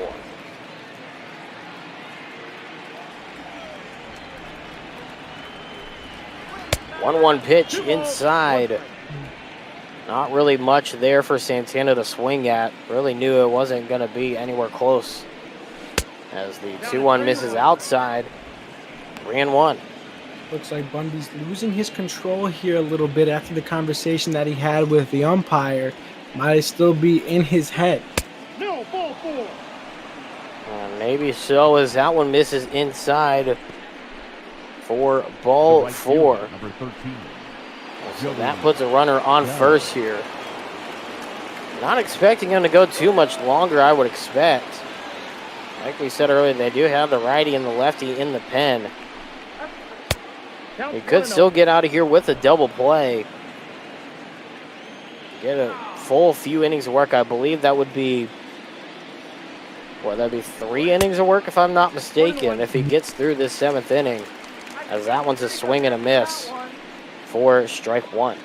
Got to keep the ball low here going against Gallo. The only scary thing is that if you hang that ball is not staying in the ballpark. So got to be careful with your pitches, but if you're looking for that ground ball, keep it low.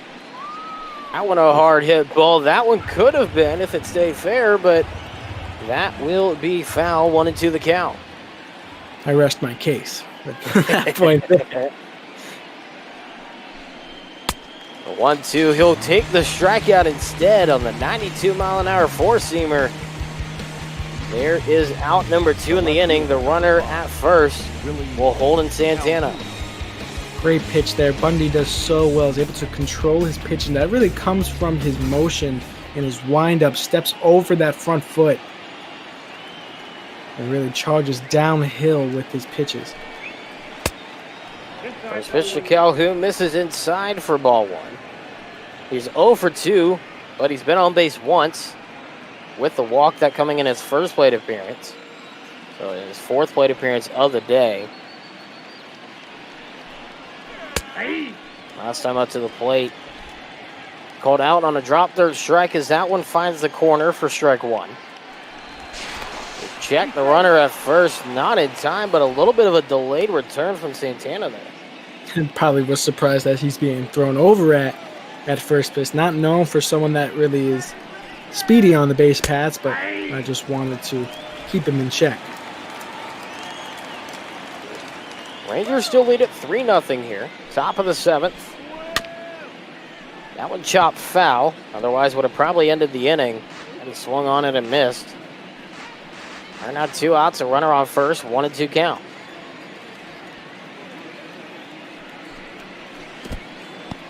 That one skipping at his feet. Santana deciding not to go to second. Like you said, doesn't really have the speed. So it wouldn't make sense for him to try it. Unless it went towards the backstop, as that one's fouled away to keep the at-bat alive. Surprised that one didn't hit him there. That looked very close to his body. I'm not even a shoelace or anything really touched him. I was kind of surprised to not see him fall to the ground or something. Looked like it may have, like you said, gotten his foot or maybe his knee on the downward fall. As that one's fouled away to keep the at-bat alive here. Pitch number 8 of the at-bat coming up. Here in this one is the 2-2. Will be swung on and missed. Got him on the changeup. That strands a runner. The Rangers still lead 3-0. As we say, time to stretch here in Anaheim.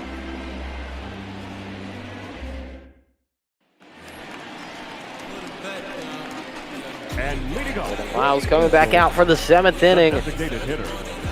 Right now he is set up for the win, depending on what happens here in the 7th. He has 6 innings of work in 84 pitches. He's had a masterful day here on the mound as that one finds the zone for strike 1. Eli's doing a great job, but I think this is also towards the detriment of the Angels' offense in this one. Might be in a downward spiral here a little bit. We talked about that win streak. You don't want to break that up here, especially after you had so much momentum, and also especially not against a team like the Texas Rangers, who you should have their number night in and night out. Absolutely. As the season has gone on and on, the storyline has been a lot more clear, and you take a look at the storyline for the Rangers. At one point, they were second place in the AL West, and I believe only a game behind Oakland, who had that hot start to begin the year. And they were really dominating most every team in the American League West. And all of a sudden they find themselves close to 20 games under 500 as you take a look at a hard hit fly ball to center field.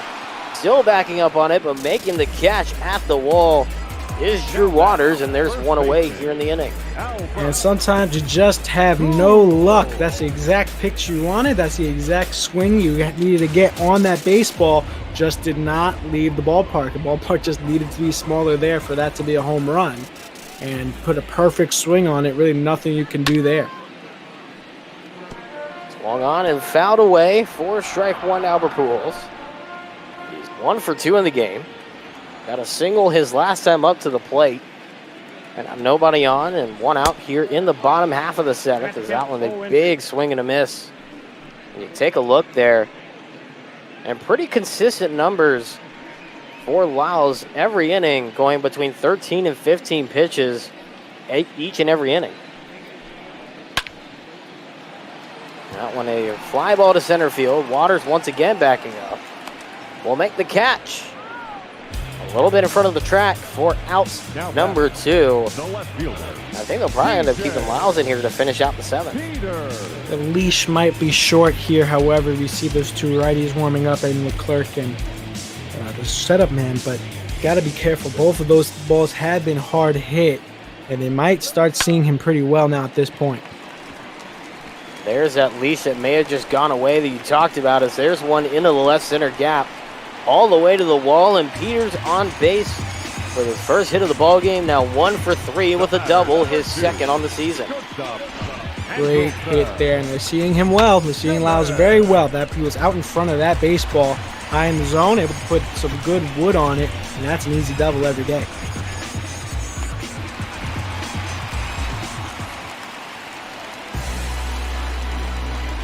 Now the number 8 hitter, Andrelton Simmons, up to the plate. Lyles still out there. 2 outs and a runner in scoring position. The Angels trying to get back into this ball game.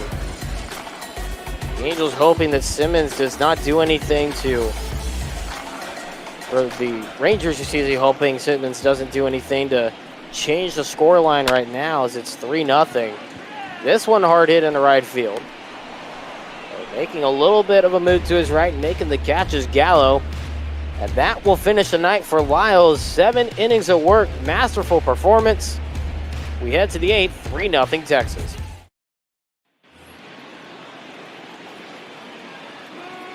Leading off for the Rangers, the second baseman, Rubned. Bundy back out there for the Angels to start the top of the 8th. It's a 3-0 score line. Rough note Odor, watch one go by for strike 1. He's 2 for 3 in the game with 2 singles.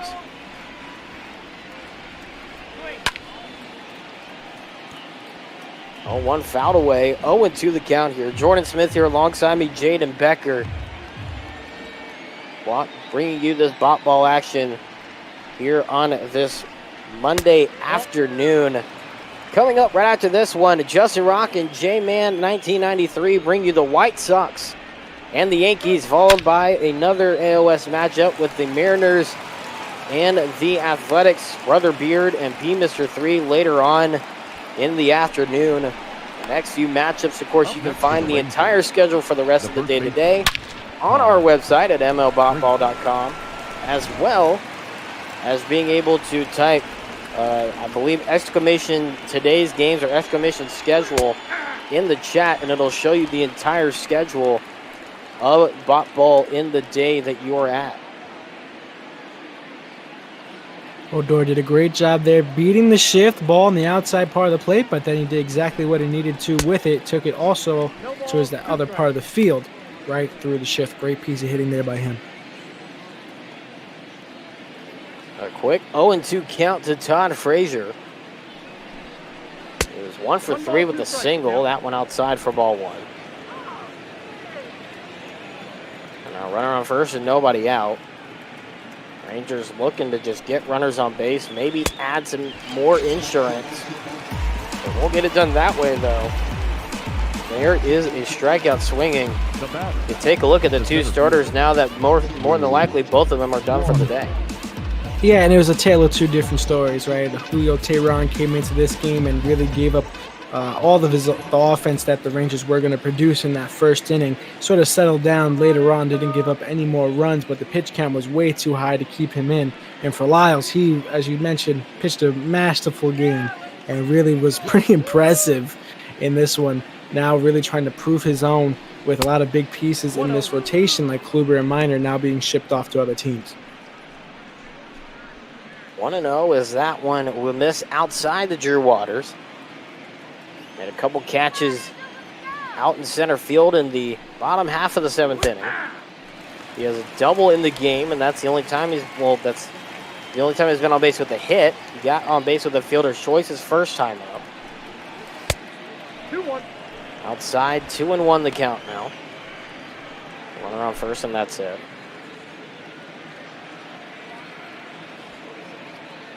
He's going. Yeah. Throw in there for a strike. The throw to second.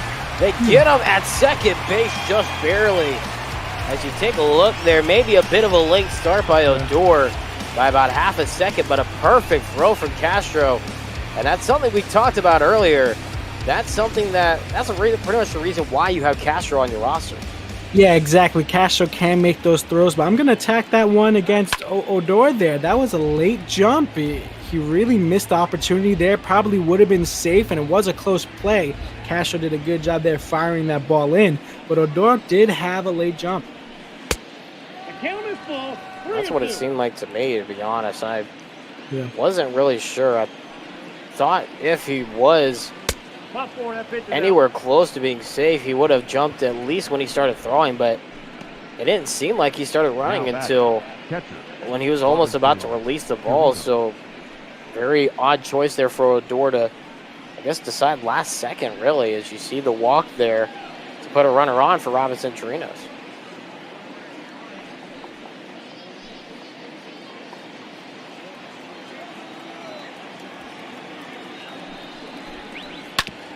First pitch swung on, fouled away for strike one. Chirinos is 0 for 3 in the game. He's struck out swinging twice so far tonight. Throw over it on first. Now they're going to have to check those runners there. And, you see they're trying to go and just tack onto this lead by getting runners in a scoring position. One in the dirt, won't go though. Another good block there by Castro. And that's another thing he does really well. You know, obviously, like most catchers, when it's sitting right in front of you, you're able to block it, but sometimes some catchers aren't able to block as well. You see Castro, that's one of his main focal points.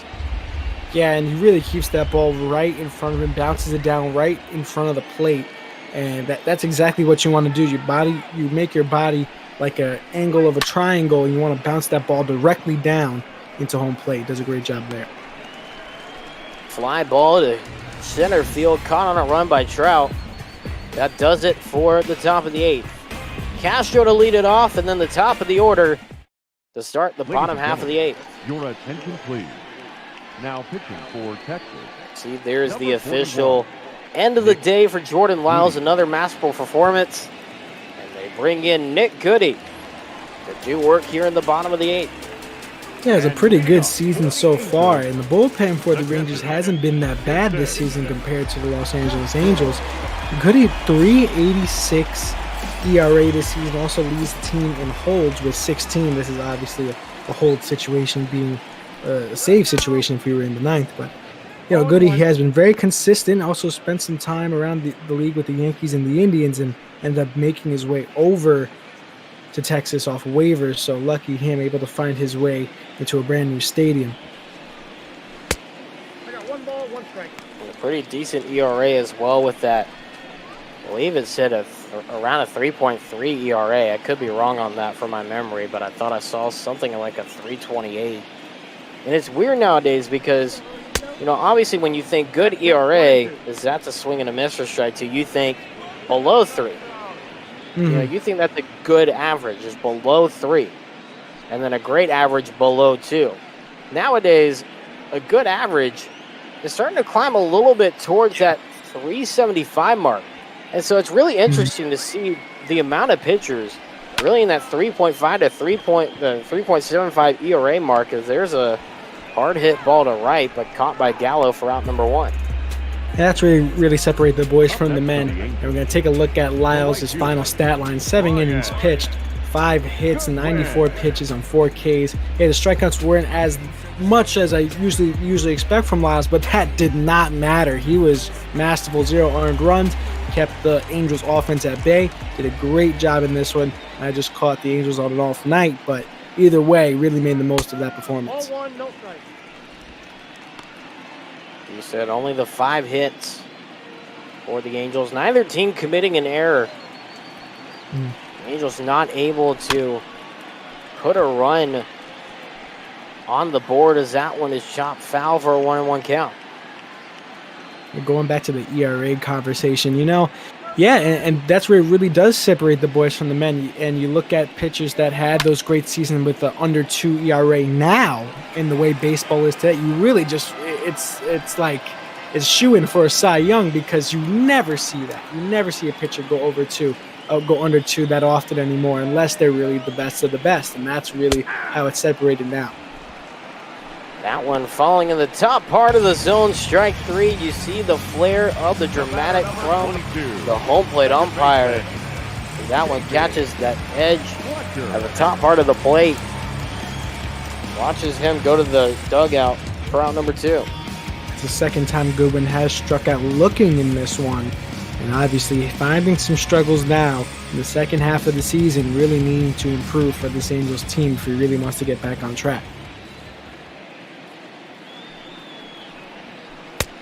First pitch swung on and missed by David Fletcher.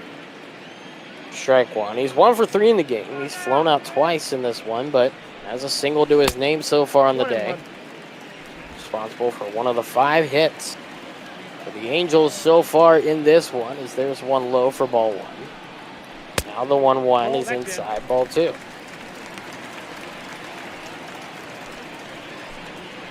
And of course, we talk about the pitchers with the rising average line for ERAs.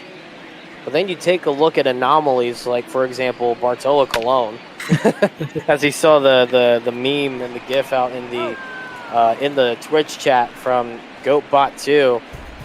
I tell you what, there's nobody more mythical than Bartolo Colon. We'll get to that in a bit as we end the 8th. To the 9th we go, 3-0, Rangers over Angels. Your attention, please. Now pitching for the Angels, number 32, Cam Bedrosian up to the mound to pitch for the Angels here in the 9th inning. The third baseman. And a bit of a head scratcher to put in here. You notice the ERA, 10.80. Yeah, you heard that right. 10.80 ERA with 7 holds on the season. So he really has been pretty inconsistent. But, he has had a good pass, and he did sign a minor league deal this offseason. But what he really needs to do is find himself back into the rhythm. He might even needs to go talk to his father Steve, who was a 1987 National League Cy Young Award winner.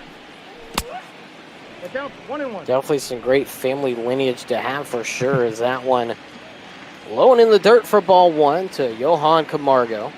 He was 0 for 3 in the game. He's grounded out the last 2 times he's been up to the plate. That one's high for 2-1.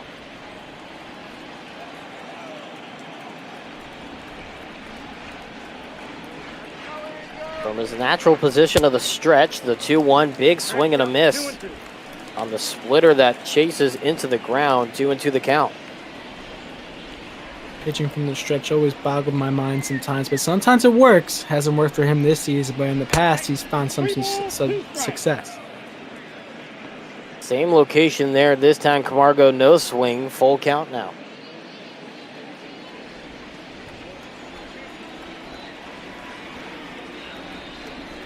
Top of the order, and Andrews on deck as this one is a fly ball to shallow center field. Trout will back up on it just barely and makes the catch for out number 1. Number 1, shortstop Elvis Andrews.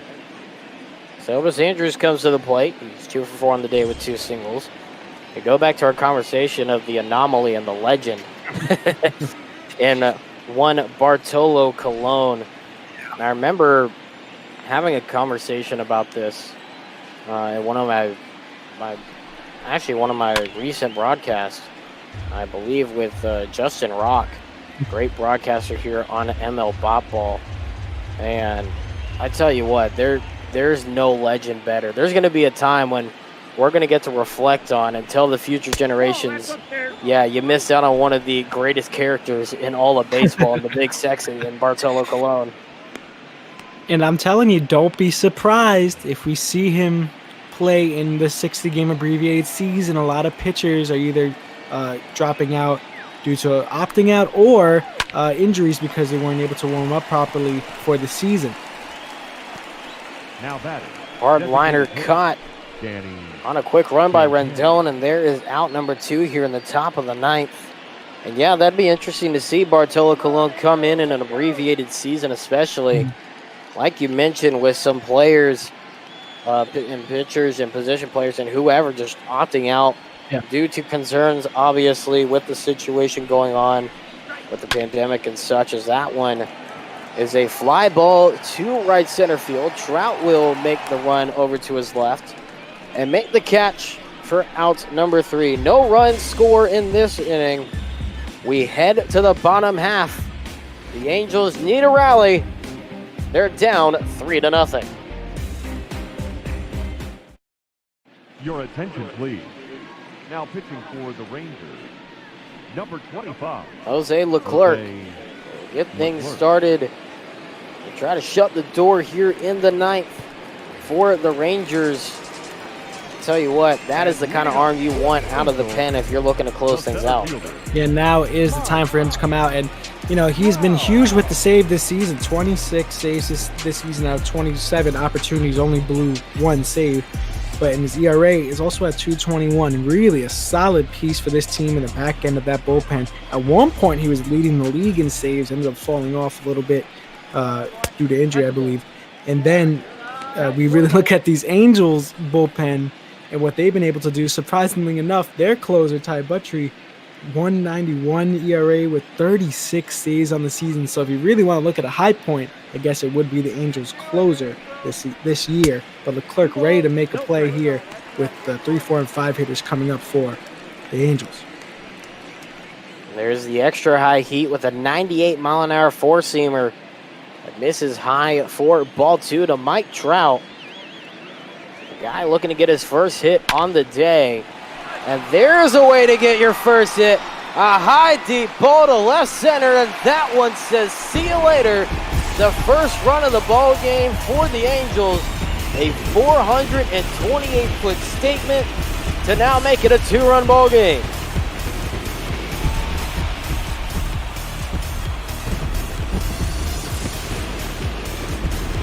We're going to take a look at this replay here, but Mike Trout with a shot. We're saying all these great things about Leclerc. Let's not forget that who's up to bat. It's Mike Trout. He took a swing at that one. Great job with his hips there and a huge leg kick.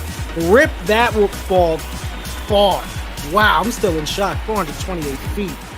Almost in that cup there. Wow. I would say I'm a little disappointed that it didn't get into the barrel. That would have been great, I believe.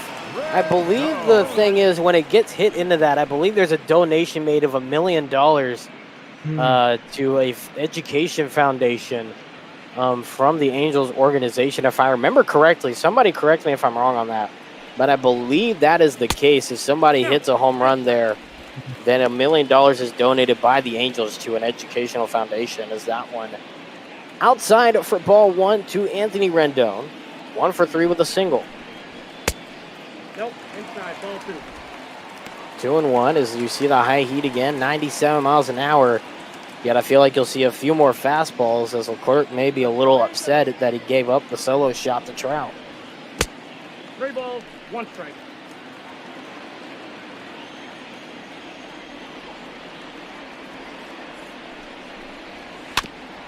Three-1 swung on and chopped just barely. Stays alive, does Rendon. Justin Upton on deck. And in the hole, who else but Albert Pujols. Angels would love to have him come up in this situation. As there is ball 4. So we will definitely see Albert Pujols in this situation. Standing on deck now is Justin Upton. Heads to the plate as a tying run. Pujols being the leading run on deck. If Upton does anything here, definitely could call for some fireworks. Upton needs to put on a battle here, however.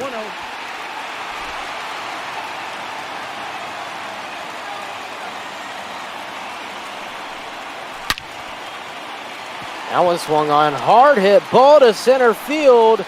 That one is out of here. The Angels have tied it up.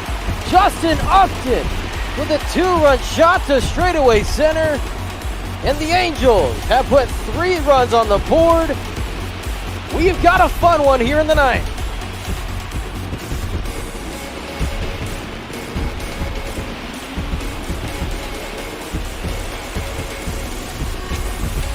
Jordan, you're going to have to take a look at this replay here. What a shot by Upton. I wasn't sure if that one was going to leave the park, but it did.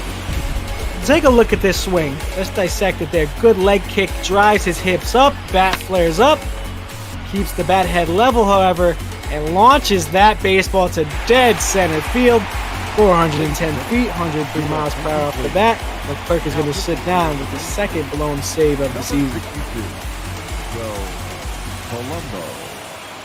Palumbo heading into the ball game and trying to not allow anything else to happen.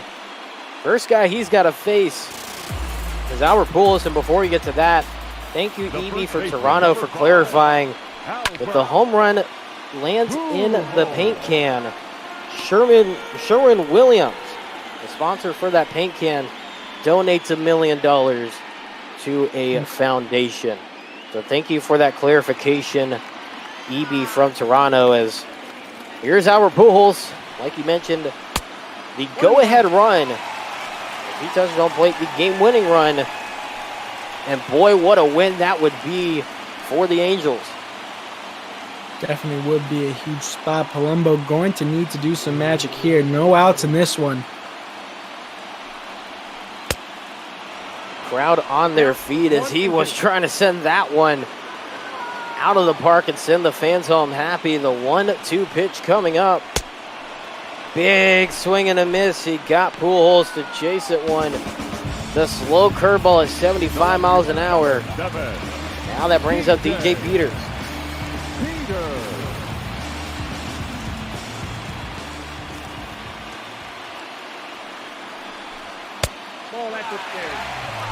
On high for ball one, did you see Jesse Chavez and Juan Nicasio? I probably said that wrong, so excuse me on that one, but probably Nicasio if I'm thinking it's that, but the two righties in the pen. There's one. Peters may have just won it, and in fact he does. No need for the pitchers. The Angels walk it off with 4 runs off 3 home runs in the bottom of the 9th inning.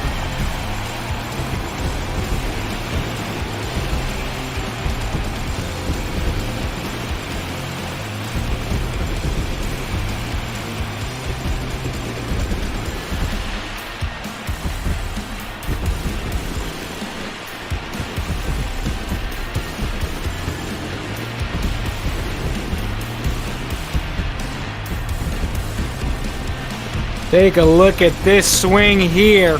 Rip that one. Ball high in the zone. Belt level. Took that ball, gripped it, ripped it. There was no chance that ball was staying in the ballpark. Great swing there by Peters. We had all the action in the first inning by the Texas Rangers. And now all the action in the 9th inning by the Los Angeles Angels, winning this one 4-3.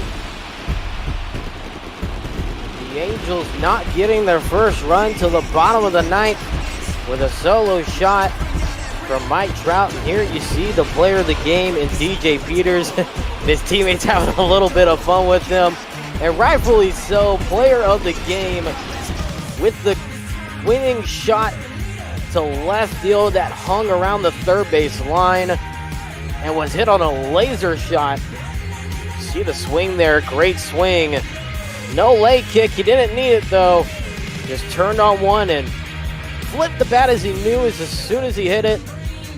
And the Angels make some exciting noise in the 9th, and they keep at it here in the race in the AL West. Catch up to the Astros just a little bit more now, I believe. As now I believe that only puts them within a game or a game and a half behind the Astros for second in the West. Big win here for the Los Angeles Angels. Almost lost their winning streak. They were 9-1 in their last 10 games, also won their last 3 in a row, now make that 4 in a row, beating the Texas Rangers here in a game that they definitely could have lost if it wasn't for that huge 9th inning. 4 runs on 8 hits, no errors. They left 6 was it the guy who you expect to walk it off? Albert Pujols, 3 runs on 7 hits. One of the young guns, DJ Peters, getting it done as you start to take a look at the highlights. Jaden, tell him what happened. Junior Odor grounds to center field for the single and gets those first 2 runs on the board for the Texas Rangers. And then Todd Frazier grounds also to center field for another RBI, giving them the 3-0 lead. That lead would stay for all the way up until the 9th inning as Mike Trout hits a moonshot of a home run almost into that paint can, 428 feet, giving them now a 3-1 deficit to try to pick at. But a great shot there by Mike Trout. Justin Upton, don't worry about that. 3-3 would be the score in the bottom of the 9th after a 2-run shot, 411 feet to center field. Really launched that one over the head of the center fielder Waters, and then Peters sending the fans home happy. 390-foot shot to win the ball game on a walk-off home run. JBot161 in the Twitch chat said it best. An insane ending here at Angels Stadium of Anaheim. 4-3 the final. Los Angeles getting it done over the Texas Rangers with all 4 of their runs coming, as you saw there, described by Jaden, off 3 home runs and 4 batters for the Angels. And I tell you what, this win right here is big for them. Not only does it keep their win streak going now, I believe, 4 games. Like you said before the broadcast, 3 games going into this one, I believe. But now, you really take a look at what's left in the year. This is that game that not only continues this winning way that they have, but also it's a huge morale booster, and it's a huge game to look back on and say, guys, no matter what, we're still in it. We can win ball games, and there's no reason why we can't make a push for a postseason spot.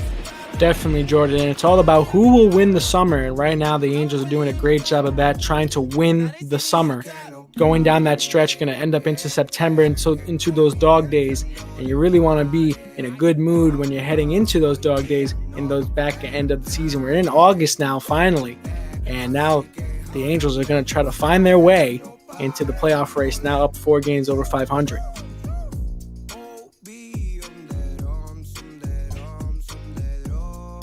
To get you set for the next matchup coming up here on ML Bot Ball, the White Sox and the Yankees coming up here on the call for that will be Justin Rock and J-Man 1993.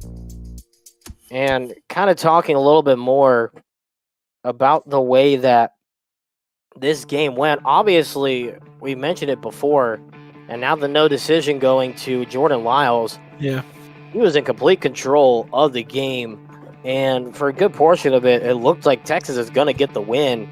Chris Mykoski messaged me, and he said, walked away with a 3-0 lead, and I come back to see they lost. And I mean, that pretty much describes it. You know, they walked away thinking, yeah, we got this win in the bag, and all of a sudden, they lose it off 3 swings and 4 batters, as we're now joined by J-Man 1993 in the booth, who's one of the 2 commentators for the next game coming up between the White Sox and the Yanks. And J-Man, welcome in.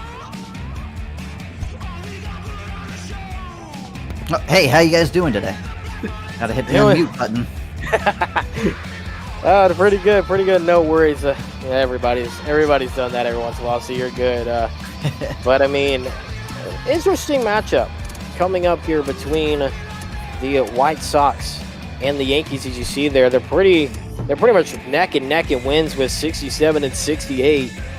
Pretty much right there for playoff contention in their respective divisions of the Central for the Sox and for the Yankees in the East. Yep, this could be a potential playoff game that we are watching today. You know, if the Yankees were in the American League Central, they would be fighting for that wild card position right now.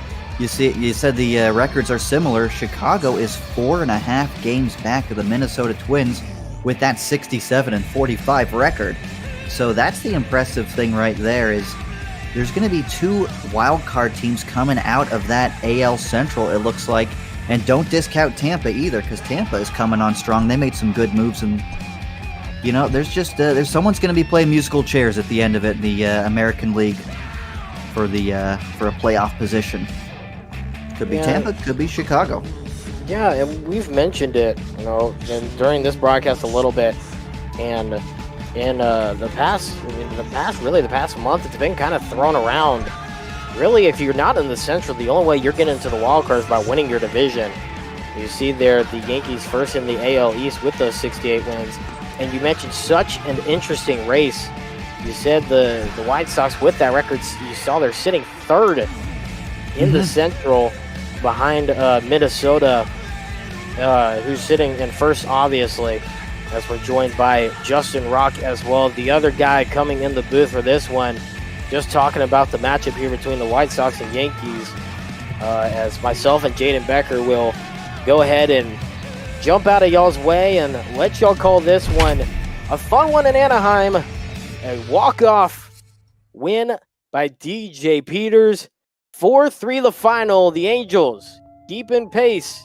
The AL West, who's now sent you to the Bronx with Justin Rock and J-Man 1993. Take it away, fellas. Thank you, folks. It's double Justin action. We'll have Game 1 and Game 2 of this series tomorrow afternoon, as well as the Yankees and the White Sox get ready to play a 3-game set here in the Bronx. Justin, how you doing on this Monday afternoon?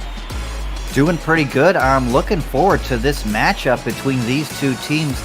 You look at their records, they're very similar and in different playoff positions. Yankees in first and looking good in the AL East. White Sox second wild card.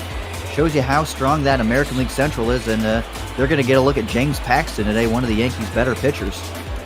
Paxton has been limited to just 10 starts this year for New York, but has been good, 5-2, a 3.19 earned run average. But the White Sox coming into this series, Justin, have not been playing great baseball after the All-Star break, as Leury Garcia steps into the batter's box. The windup and our first pitch of the ball game is low and away, ball 1, and we are underway about 4 minutes ahead of schedule here on this Monday at 3:41 Eastern Time. But Justin, the White Sox entering the day losers of 7 of their last 10. They lost the last 3 of that 4-game series against Cleveland. They have not been the same squad we saw the first half of the season.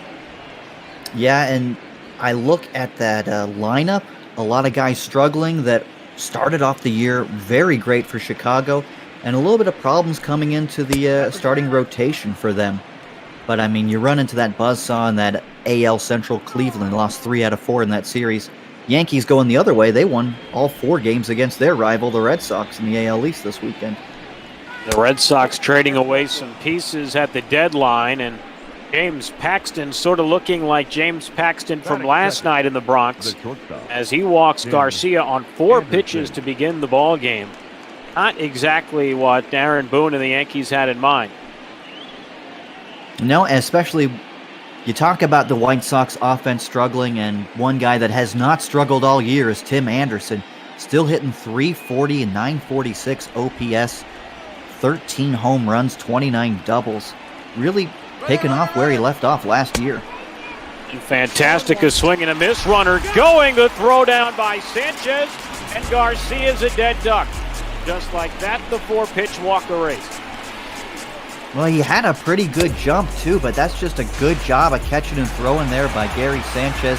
That is the 6th time Leury Garcia has been caught stealing this year, to go with his 13 stolen bases. So not a great stolen base percentage for Garcia.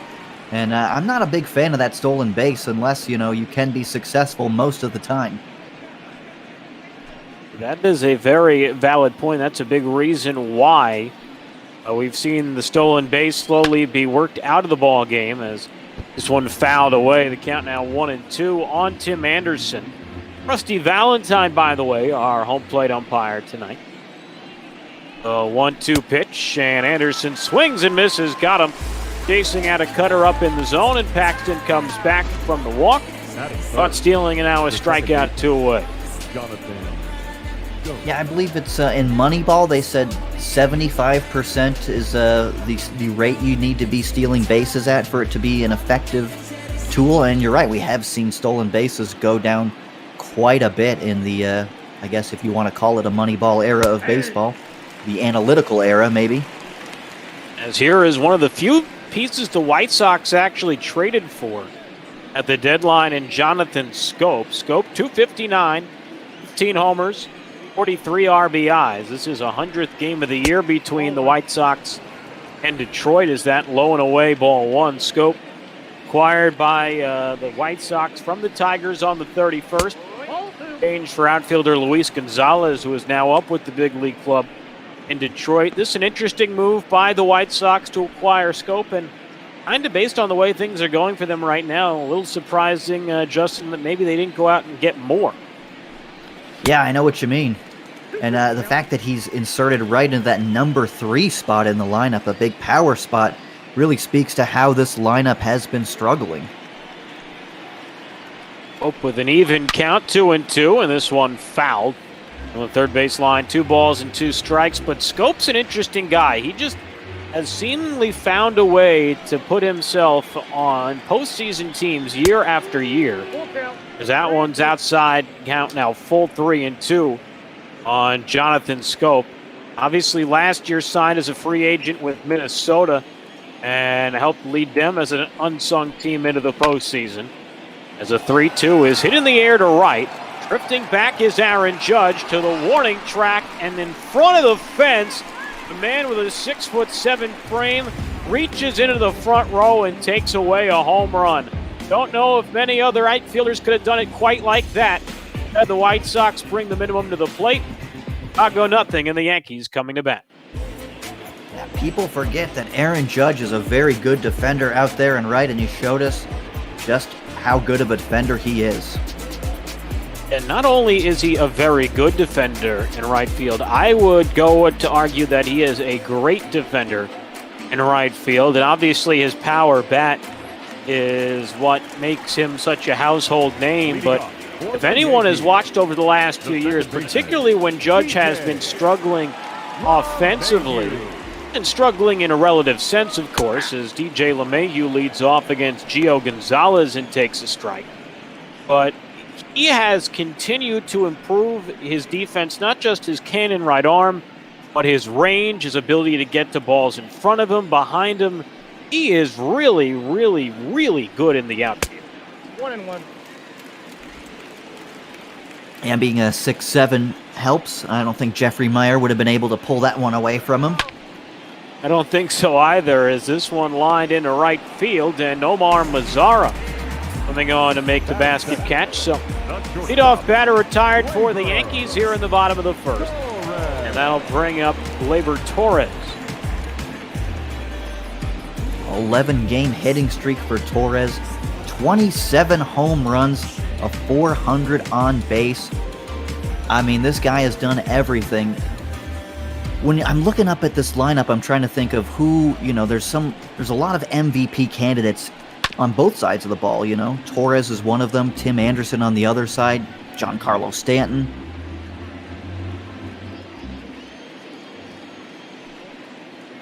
Just the numbers he's been able to put up, especially in that shortstop position, have just been so valuable to the Yankees. Torres takes low for ball one. Yeah, this is the first full season for Gleyber as the starting shortstop. He predominantly played second base since he made his major league debut. That's because of the presence of Didi Gregorius, who is now with the Philadelphia Phillies, who the Yankees will play tonight in real life. And actually, speaking of real life, there is some important news. Actually impacts the White Sox in Major League Baseball, just coming through the wire, courtesy. You're gonna break some more news for me? Break some more news, courtesy of Ken Rosenthal, as the 2-2 pitch from Gio Gonzalez fouled away, stays 2-2. Obviously, the reports have come out with the Cardinals that have not been great.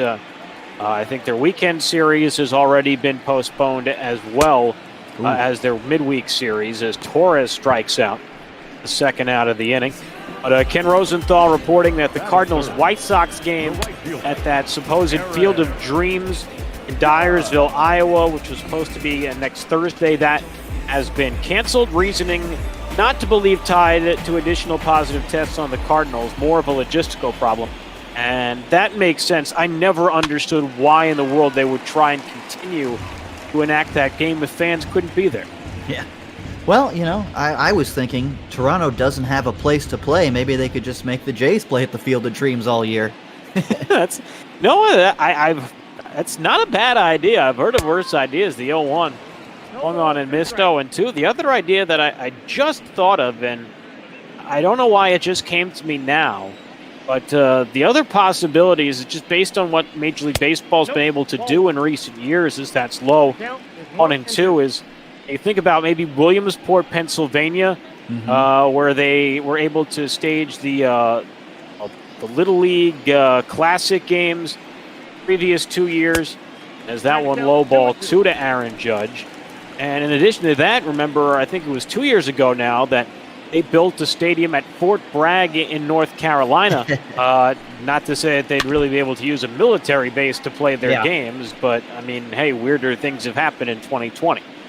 I saw someone even go a little bit further with that and say, what if we built a ballpark on an aircraft carrier? I mean, it's been done for basketball before. Why not? This is a ground ball to first off the bat of Judge and Abreu. A Gonzalez and a painless 1-2-3 inning for the Southpaw to start his night. We go to the second inning in the Bronx. No score between the Sox and the Yankees. I think the dimensions would be just a little bit weird on that aircraft carrier, though, for a baseball game. Baseball's got a history of that. That's my favorite part of them putting the old stadiums into the show is, just the crazy, wacky dimensions some of these ballparks had. Most notably the Polo Grounds, as Jose Abreu takes inside for ball one, where you hit a 240 down the line and get a home run, and then hit a ball 430 feet to center and end up with an F8. Yeah, and Monument Park used to be in play as well in Yankee Stadium. So, I mean, there's been a lot of interesting dimensions in baseball history. This one fouled away 2-1. I was actually thinking about this last night.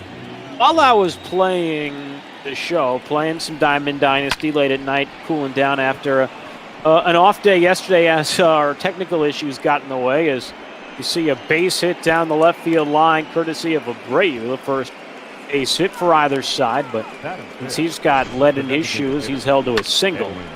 But I was thinking, now that, with the addition of these next-gen consoles coming out later this year, the show now expanding it, expected next year to beyond just Sony PlayStation consoles.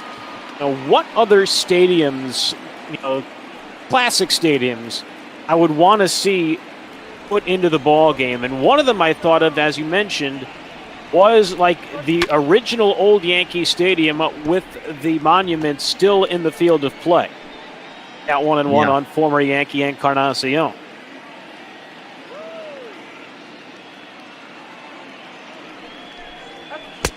One pitch low, 2-1. But there's a whole bunch of them, especially for some other teams, some smaller markets that don't get a whole lot of love. Maybe get the old County Stadium in Milwaukee, as well as Tiger Stadium in Detroit. DJ LeMahieu goes up the ladder to Rob Edwin. What a play there, Justin. That was a really nice play there by LeMahieu to get that play. We talked about Judge being an underrated defender. LeMahieu definitely deserves that same moniker. Yeah, and he played all over for the Yankees last year. That one gets away. That should be a pass ball. Yeah. Indeed it is. But yeah, LeMahieu played all over the field for the Yankees last year. Played first, played third, played second, but really a good Gold Glove caliber second baseman, and so that was another reason why the Yankees felt comfortable giving Torres the full-time shortstop position. There's a swing and a miss there, 1-1, and now you see even in real life LeMahieu so versatile that last night, if you watch the Yankee game against Boston, Yankees have started putting Tyler Wade in at second base at the end of games and moving LeMahieu over to first and shifting Voit off to the bench for the remainder of the game. So not only good at second, but first can play third as well. That one low and away 2-2.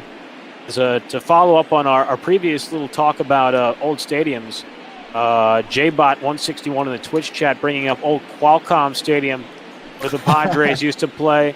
Hey, I'm all for it. I would love all that stuff. I think if they really wanted to get crazy, and it would probably depend on whether or not they started to delve in making football games, San Diego studios, as we'll have more breaking news coming up in just a second as a swing and a miss there, and a strikeout of Yoan Moncada for the second out here in the second inning. But the Dodgers, when they first moved out to LA, they played at the Los Angeles Memorial Coliseum, where the Rams had played for the last number of years, and USC.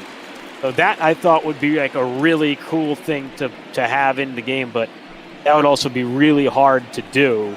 However, before my rambling continues to get incessant as Eloy Jimenez falls behind 0-2, Jeff Passan has just tweeted that the St. Louis Cardinals have 13 people in their organization who have tested positive for COVID-19. A source confirmed to ESPN as Jimenez strikes out to end the inning. 7 of them are Cardinals players. Mark A. Saxon, was first with the details. So, scoreless after 1.5 in the Bronx, but obviously some important news coming out of St. Louis right now in the real baseball world. The Tigers-Cardinals 4-game series at Comerica Park has been postponed, and not great news coming out of St. Louis, and that will only lead to more questions as opposed to answers. Yeah, you hate to see that. These early COVID tests have really wreaked havoc on the scheduling of this early season. You look at the standings in the NL East right now; it looks really silly, and now I'm worried we're heading the same way with the NL Central. Yeah, that is definitely true, and it's a weird situation because this week, obviously the Phillies will be back tonight against the Yankees as Giancarlo Stanton leads off, takes inside 1-1. The Marlins, I believe, will return tomorrow. Obviously, we'll begin to sort of figure out who is on the COVID list and who wasn't when they return to action as Stanton flies out to right for the opening out here in the second inning.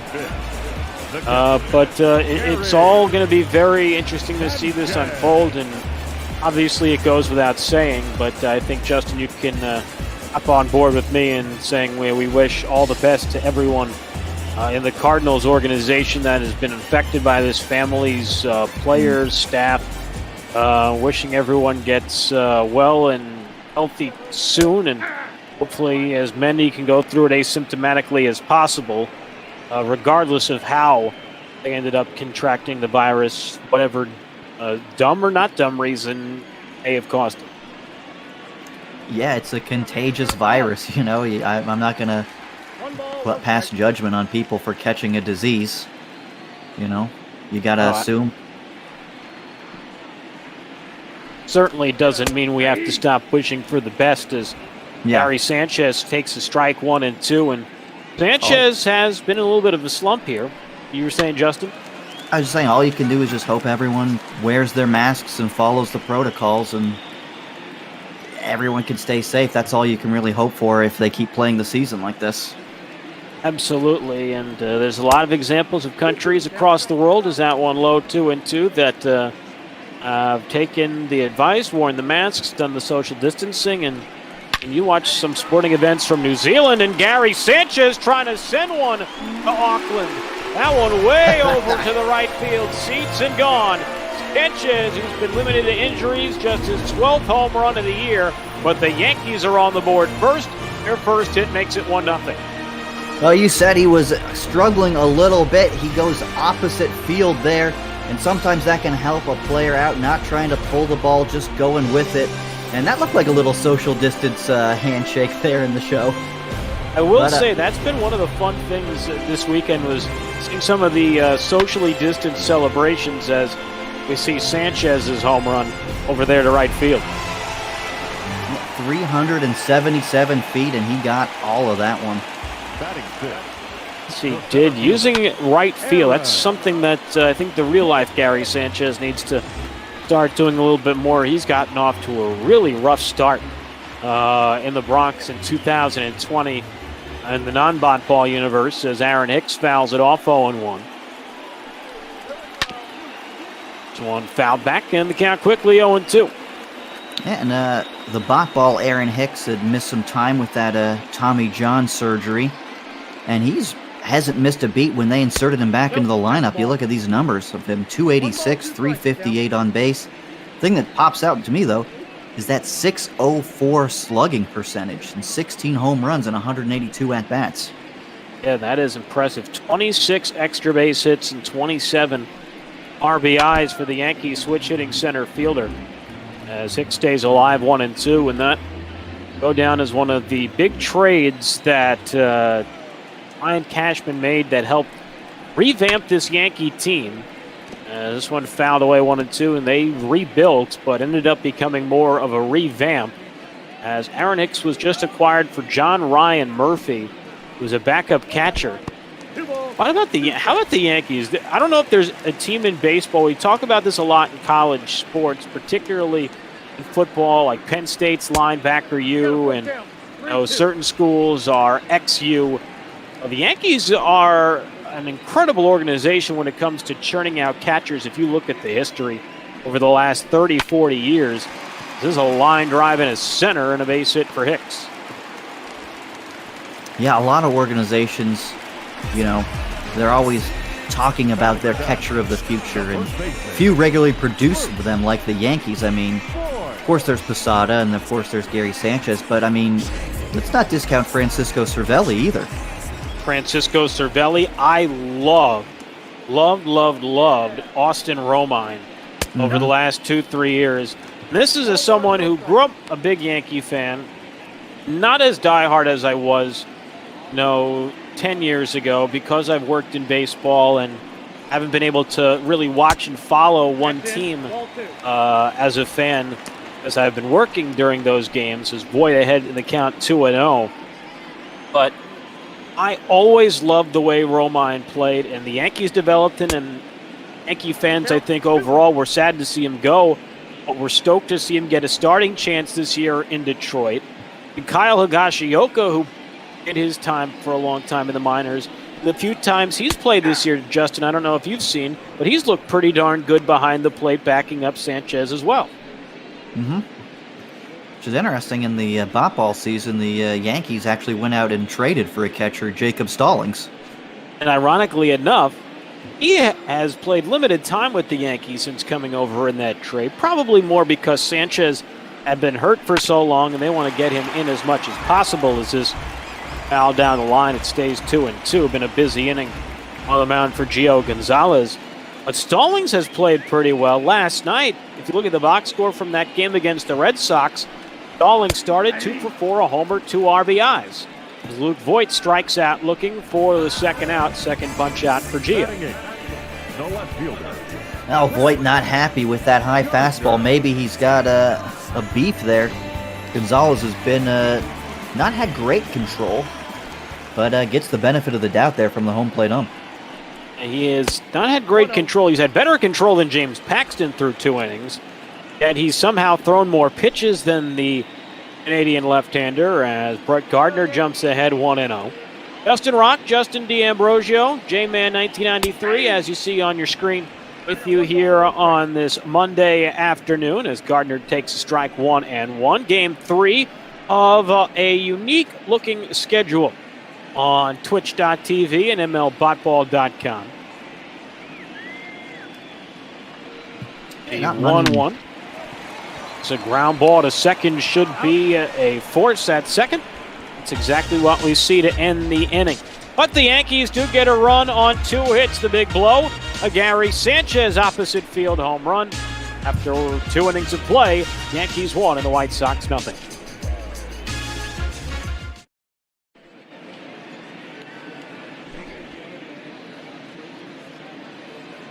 Heidi Watney welcoming us back to Yankee Stadium in the Bronx. We are welcoming you back to our booth here on Twitch, the double Justin booth. I'm Justin Rock, Justin D'Ambrosio alongside us, and so far in this ball game, inconsistent pitching. One bad mistake taken advantage of by Gary Sanchez. Leading off for the White Sox, the catcher, Yasmani Grandal. We got 8, 9, and 1 here for the White Sox to lead off this third inning. And you look at those numbers for Grandal. That's another guy in this White Sox lineup that has been struggling. Yeah, I see in the Twitch chat from Corporal asking why in the world Grandal is batting 8th. And the reason he's hitting .218 coming into the day is this a ground ball to third. And Urshela, the slick fielding third baseman, makes the play for the first out. And that a big reason as to why the White Sox have struggled. But you think of the Yankees, and they've played really well coming off that 4-game sweep of the Red Sox, yet the Rays still a puncher's chance away in the East Division.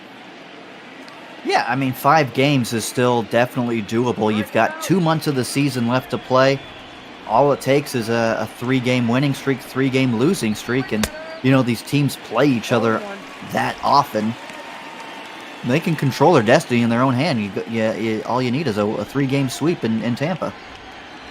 That is true. As Mazzara swings and misses 0-2, and baseball is a sport of a lot of scoreboard watching, and the Yankees will have plenty of different teams to follow as we now have reached the penultimate month of the 2020 Bot Ball regular season, as Paxton sees the count go even 2-2 on Nomar Mazzara, who the real-life White Sox actually activated on their injured list today. And the Twitch chat, EB says the Rays have 7 games against the Jays in the next 2 weeks, so what they usually do against the Jays, they can probably pick up some wins. As there's a swing and a miss, and down on strikes goes Mazzara. It'll be strikeout number 4, first time through the order for James. So no one on, 2 out. That'll bring up Leury. Garcia walked and was caught stealing back in the first. He takes a strike 0-1. Paxton, 6'4", 427 pounds, from Ladner, British Columbia. Grew up just outside of Vancouver in a suburb about 22 miles from the United States border, but Paxton no longer resides north of the border, actually calls his home close to the border of Canada and the United States up in Eau Claire, Wisconsin.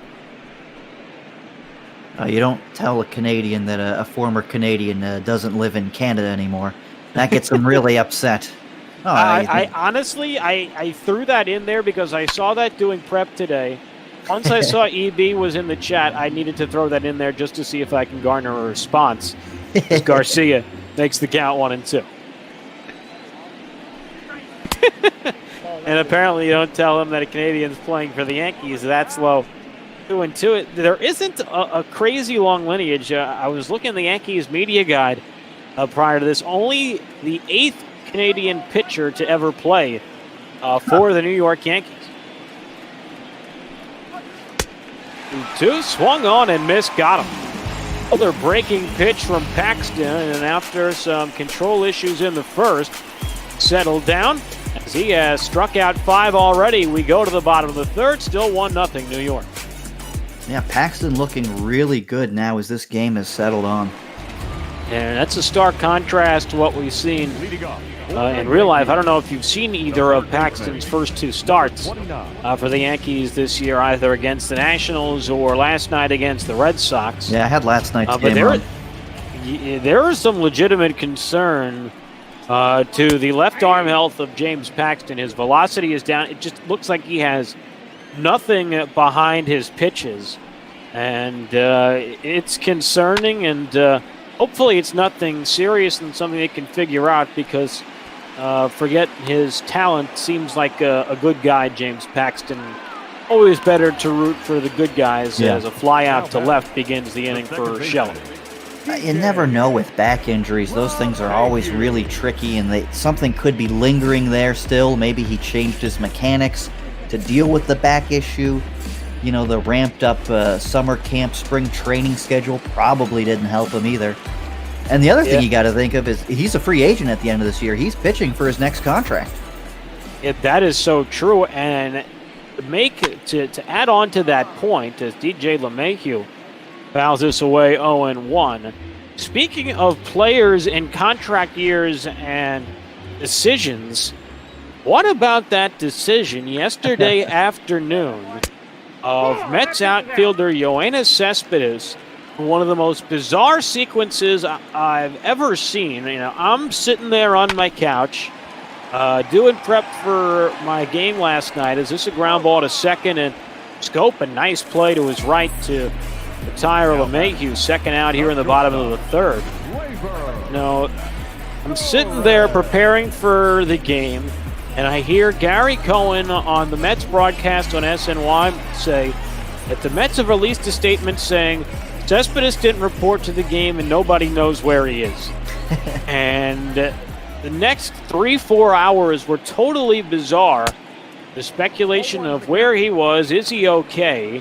And then the ultimate find out that his agent called the team towards the end of their game against the Braves to say, yeah, he up and left. He's opting out the rest of the season. Mets sent security to his room, and everything was packed up and gone. No one was even there. Just an utterly bizarre sequence of events yesterday, Jay. Yeah, I don't know if you read that article on The Athletic, but from what I read was that he said goodbye to his teammates after Saturday's game. So there's got to be someone that on his team that, you know, relayed that message for him. How does that go on that long? That's the interesting question. Was I did read that in The Athletic, but the way it was phrased is that it was only to a few guys, and it seems like it was ubiquitous enough that it may have been, you know, seen just as, hey, I'll see you tomorrow maybe. I'm not exactly sure, but he certainly didn't say anything to Luis Rojas or Brody Van Wagenen, the general manager. And, you know, obviously the way Cespedes went about it is wrong as Torres strikes out to end the inning. And when we come back, we'll turn the play-by-play duties over to my partner, Justin D'Ambrosio. 1-0 Yankees after 3. But before I hand it over to you, Justin, I wanted to get your thoughts. How about the Mets releasing a statement on Cespedes when they honestly had no idea where he was, whether or not he was safe? Like, how do you release a statement on a guy if you don't know what his well-being is? Yeah. And if you did, you're just releasing a statement to publicly shame him into saying something as Anderson takes high and take it away, my friend. Yeah, that's the confusing part about it, and that's where, you know, the Mets organization doesn't have a lot of trust as an organization in how they relay things to the public relations. Is James Paxton wants to know where that pitch was. I thought it was a pretty decent pitch myself. And Anderson's certainly not complaining. So why would you say we assume he's fine unless you knew something? And you're right, we're trying to shame him. I mean, it just a very weird sequence of events, and you know, I grew up with a mom for a Met fan. That one hit it on the ground to Gleyber Torres. Nice play there by him to fire on to first to get the out. Yeah, that was an impressive play to get a speedy runner in Tim Anderson.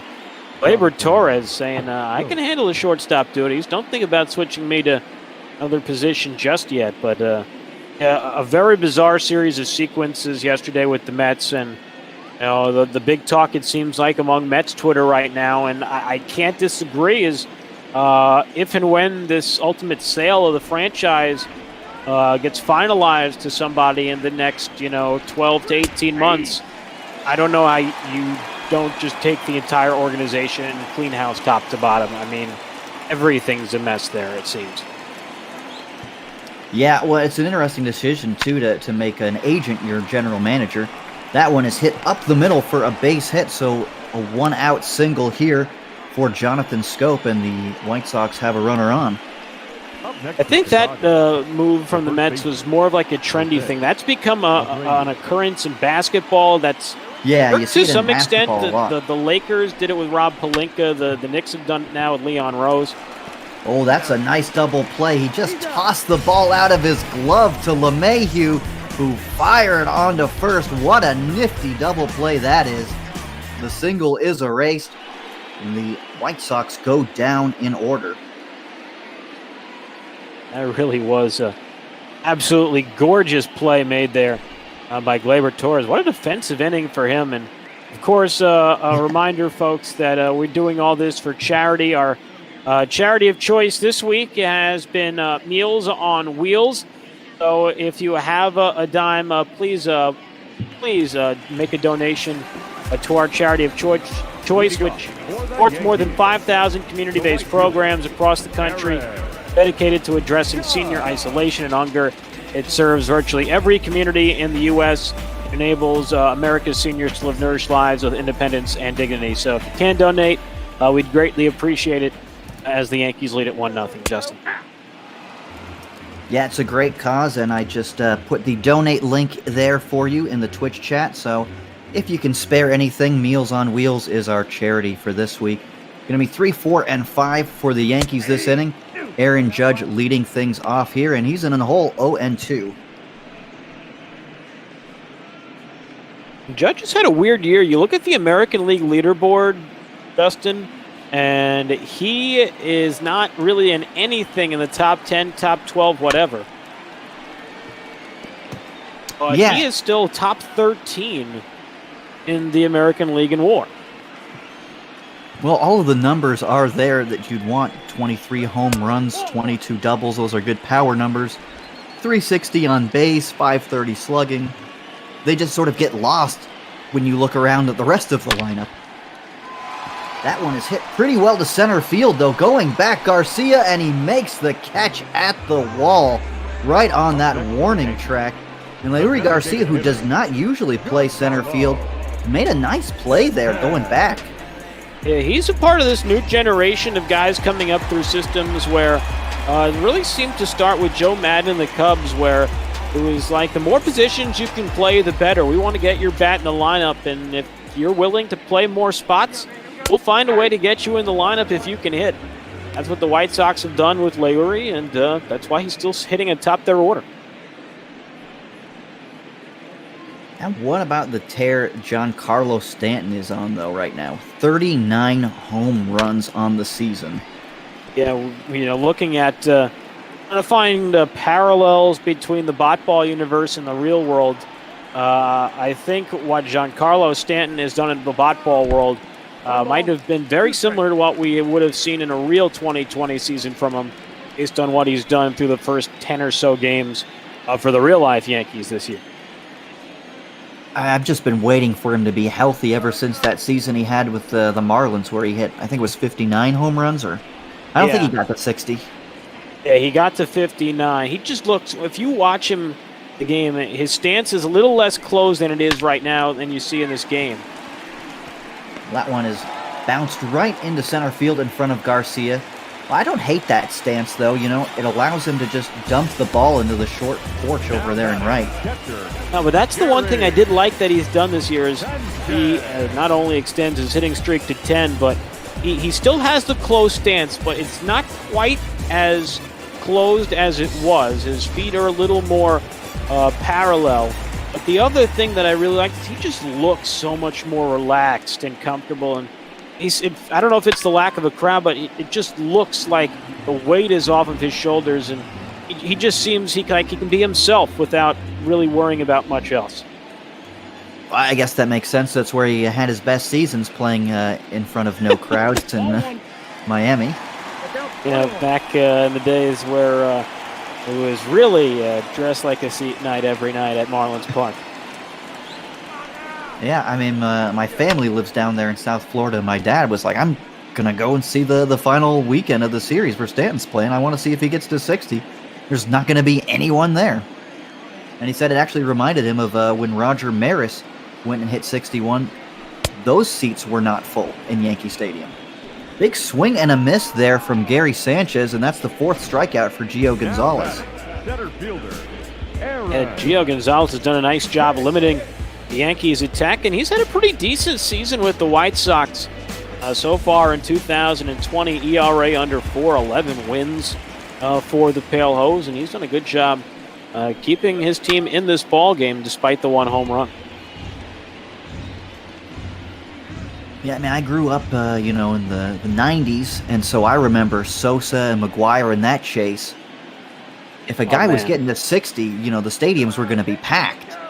Absolutely. Well, the other big thing about the Roger Maris thing that many people don't realize or remember is people were mad. That was the first year, 1961 was the first year of a 162 game schedule. Prior to that, it had all been 154 games.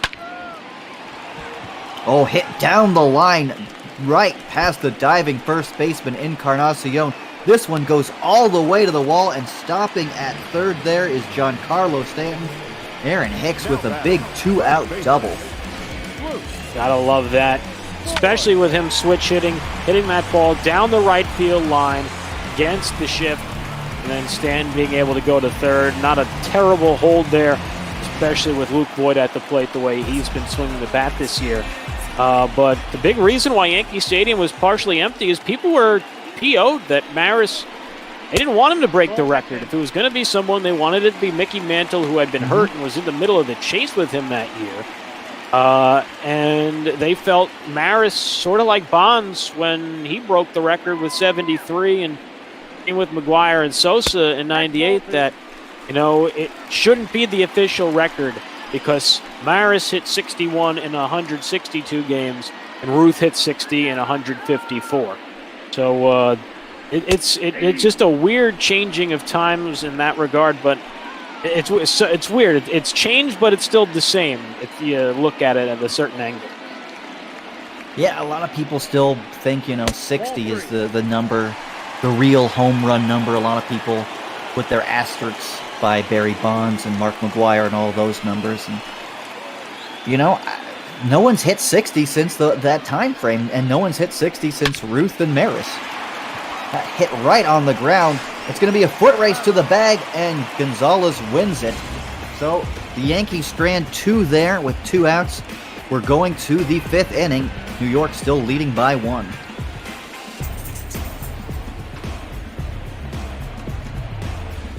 And you bring up a good point, Justin, about the home run race and stuff like that. And I think many people from our generation would agree. You could be different. I'm personally I'm totally fine with seeing Bonds at 73 as the single season home run title. Same with, McGuire 70 and Sosa 66 and 98. And even then, going back to that even sillier argument with Maris in 61 and 61. But I think our generation, regardless of whether or not you would consider it the record, I think we'd be very much enthralled and encapsulated by someone being able to finally break through and get to that 60 home run plateau. Yeah, it'll probably bring up some discussions. Well, we must be on something. I still think it would be a lot of fun to watch just to see someone get to that 60 marker, even if it's not necessarily the actual record in the book. Yeah, anytime anyone's chasing 60 home runs, I'm watching. I still remember Ryan Howard. He came pretty close. At 58. And any of those guys, A-Rod and Ortiz in the mid-2000s had, I think, 54 seasons of 54 homers. I'm all for it. I remember when, it's still exciting when guys get to 50. Judge, Alonso. Hell, I know EB can relate to this when Bautista was getting there for Toronto. Yeah, that was really exciting when Bautista hit those 50 home runs. I still remember the home run he hit. It was in Boston. That was the one for the franchise record. I've got breaking news that's really exciting. Oh boy! And, I hope there's an Angels fan somewhere in this Twitch chat. If not on Discord, jumping into this Twitch chat. According to Fabian Ardaya of The Athletic and John Heyman of MLB Network, the Los Angeles Angels will be calling up top prospect Joe Adele in the Oh. major leagues. That is big news. Well, that's one of the benefits of this shortened season. It's only 60 games, that instead of waiting a whole month for organizations to delay the service time of a player, we only had to wait 5 days. Yeah, and you know what? I've kind of enjoyed that, Justin. I really have. This one's hit pretty well out to left field, but Gardner's there for the catch. Yeah, I mean, they delayed Nate Pearson's service time by a full year, and he started, I think, the club's 4th or 5th game. So, I mean, I love to. I'm so stoked to see him. And I saw him pitch 2 innings last year. I've spent 7 years, I think, now in minor league baseball. That performance that I saw from our press box in Daytona is literally right on top of home plate, like this rickety thing on top of an old grandstand since the stadium was built in 1914. But it is an awesome view to really get an idea of how a ball is coming in from a pitcher to a hitter. Watching Nate Pearson do that and hit 102 easy was one of the most cool experiences of my life. And so to see him at the pitch on a major league level, and everyone like yourself see him on a major league level, has been fun. And even local teams like the Mets, Andres Jimenez has been great for them, and who would have thought he'd be even on the roster? yeah, I think what we're also discovering is that these 20-year-olds, 21-year-olds, highly thought of prospects, they can stick in the major leagues, and it's not always been about development.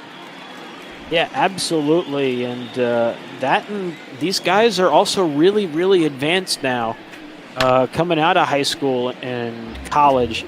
And, you know, as much as I hate seeing the contraction of minor league baseball, it's those factors that I would be a liar if I didn't say that hasn't been part of the decision of why they would trim the minor leagues down. Because some of these guys they're drafting are further along than you thought. I mean, Nick Madrigal had his first couple major league hits yesterday for the White Sox. He is on the bench in the Bot Ball. He's not even on the bench, actually. He did have a few call-ups this year for the Bot Ball White Sox. But yeah, he's another exciting of these young White Sox players. This one's hit pretty well to right field, and Judge is not going to be able to get to this one. It is off the wall, and that is going to be a 2-out double for Eloy Jimenez. Speaking of exciting youngsters for the White Sox. Absolutely, they are chock full of them. Right now in the Windy City is Luis Robert, who right now is serving as a utility benchman for the Bot Ball White Sox, despite being very good. But to answer Road Buddy's question in the Twitch chat, Yankees have made some deals in the deadline. Mike Minor made his Yankee debut last night, got him from Texas. Tommy Stella not in the lineup today. They got him from the Angels. Yeah, what do you think about that Mike Minor acquisition for the Yankees? You know, I was hoping they would call up Davy Garcia if they were going to make a pitching move. I think they still have room to make that move in the future. I think they could potentially move Domingo Germán into the bullpen, and with the way Jay Happ's pitched, I wouldn't, if I'm a Yankee management person here, I wouldn't be opposed to setting him on the Scranton shuttle or on the DFA train in favor of someone like Davy Garcia or someone else who's been pitching well in AAA. Yeah, they've got both Happ and Montgomery in that long relief role, both of them left-handers, and Montgomery's been a lot better in that role and been a lot better this season. They pitched really well for them the other night. Big swing and a miss there on a changeup from James Paxton, and he's still going scoreless. That double is stranded there at second. We're going to the bottom of the fifth, 1-0 New York.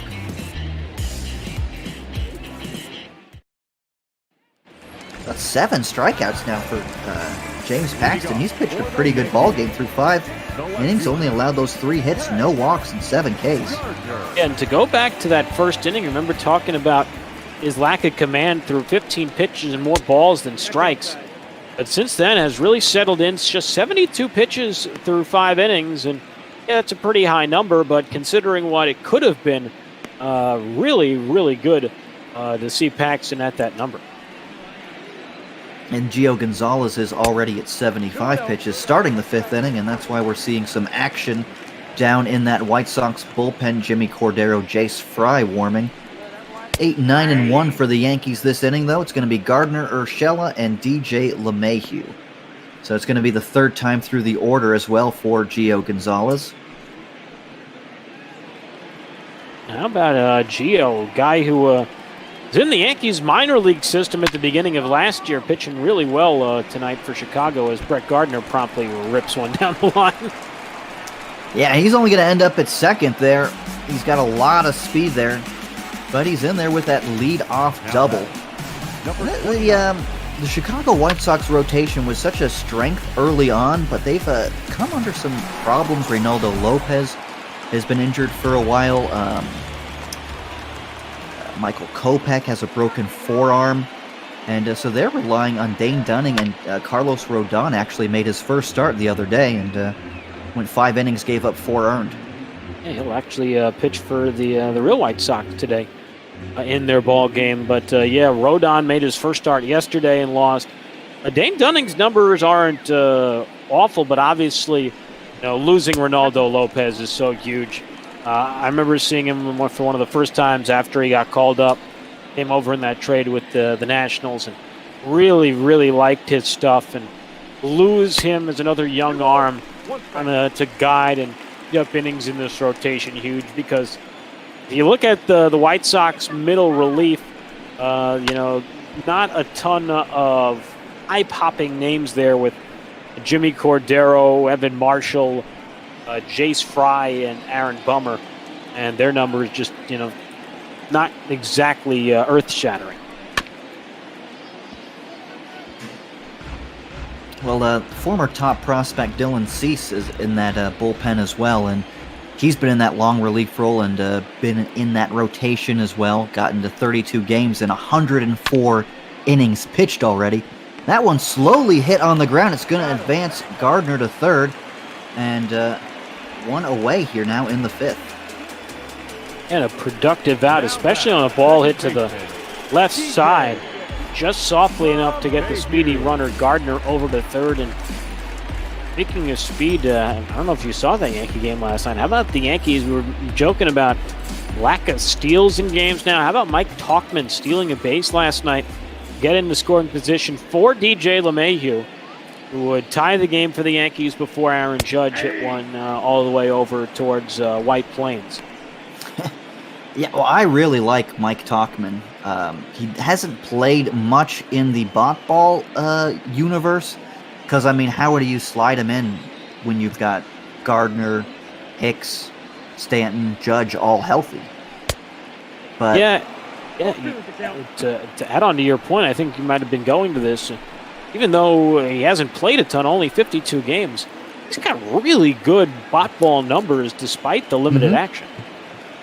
Yeah, and I think Aaron Boone's going to do a little bit more mixing and matching in the regular season to get him more plate appearances than he has in the ball world, because the guy can play, and as a left-handed bat, as a very right-handed heavy Yankees lineup, he's going to get some playing time. And he's also a very good fielder, very good base runner, as we just talked about. All those things so valuable as big pitch there from Gio. Yeah, that's a big out to get LeMahieu. You don't get that run in from third with less than 2 outs, and this is still a 1-0 ball game. This is still pretty close. The Yankees offense, of course, can break out at any time, but as of right now, every run counts. Yeah, absolutely. And the White Sox offense is no slouch in their own right, although they had some issues scoring runs in that Cleveland series, only 7 runs in the final 3 games of that set. But they can score some runs too. They've got pop. Well, you go up against that Cleveland pitching. It's tough to blame a team for not scoring a lot of runs. That is true, although they did a decent job. They got Bieber out in less than 5 innings one night. Utko got 2 innings out of the bullpen. Good pitching again by Gonzalez. Yeah, gets out of the jam. The leadoff double does not come back to hurt him. We're going to the 6th inning. It's still a 1-0 game.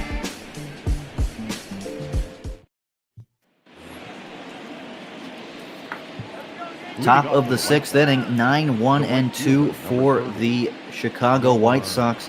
James Paxton, 72 pitches through 5 innings, and the last few innings have been the more impressive innings for me. Yeah, no, he has really settled down nicely. You look at the last 2 frames for Paxton. He has thrown just 11 pitches out of the strike zone, just 29 in total, and has also done a good job of, when he has been in jams, buckling down and limiting not only the results, but making weak contact have the White Sox. He's got Mazzara on an 0-2 hole, and he doesn't get him to chase on that 4-seam fastball. Yeah, pitching ahead, that's the name of the game, and when you do that, you're going to be successful. That one is hit to shallow right field where DJ LeMahieu's playing pretty far back, but he makes the play, and there's one away. It also helps when your defense makes the plays behind you. This Yankee defense, based on how it's currently constructed on the diamond right now, this 9 pretty good. You look in that outfield with Hicks, Gardner, and Judge. I mean, those are 3 really good outfielders. Then to have Talkman, as we were mentioning, as an option on the bench, that's a viable defensive group patrolling the outfield. And I really like that deadline acquisition of Tommy La Stella. He can play all over. He can play first, second, or third in that infield. And LeMahieu can do the same, so you can really mix and match with those 2. And I bet Tommy's really excited about the trade, too. Grew up in the same town as Tommy. We're both close to New Jersey natives. Me and his sister Christine went to elementary and middle school together. We're in a lot of the same classes. And Tommy, a huge Yankee fan growing up, and so his family all still in close to New Jersey, resides there in the off-season. So all very excited to make the quick trip to see Tommy play for the hometown team. As my guess is he'll probably make his Yankee Stadium start debut tomorrow. Yeah, not in today's lineup because of the lefty on the mound. But Dane Dunning, the right-hander, will start tomorrow, so he will be in that lineup as Paxton finally issues his first walk. Started Garcia off 3-0, but battled back and eventually lost him. Yeah, surprising there with Paxton, just his second walk, his first since the opening batter of the ball game. Ironically enough, that was Leury Garcia as well, and we'll see if Tim Anderson can make amends for not really doing much against him in the first. Yeah, and let's see if Leury Garcia tries to steal second again, or if he stays put this time. That is a very valid point. We'll see if he's gun shy now.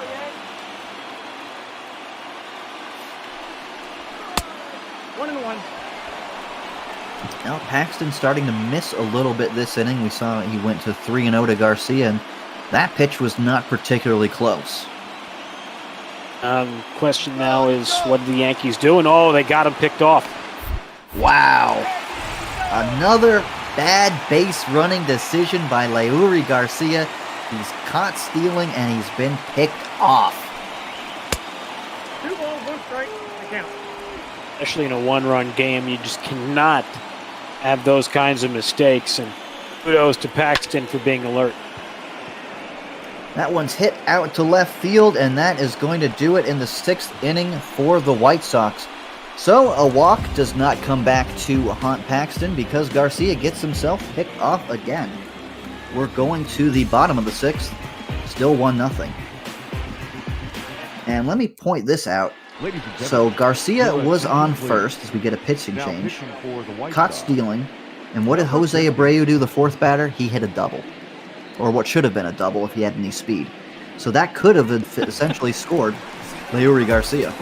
Yeah, it's a very, very good point, and obviously that changes the whole game. And this is an interesting decision made here by Rick Renteria to pull Gio Gonzalez after 6 innings, just 1 run on 5 hits allowed, and really settled down nicely after giving up that homer in the 2nd inning. I'm not so sure about this decision, pulling Gio after 5.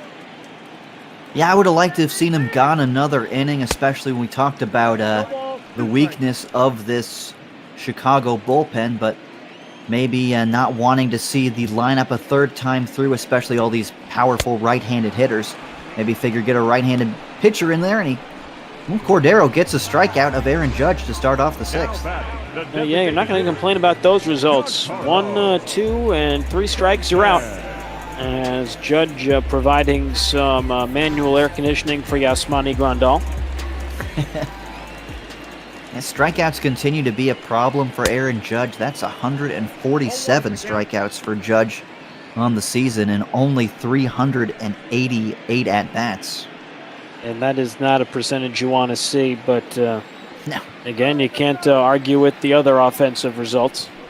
Yeah, you put up with those strikeouts with all the other numbers Judge gives you.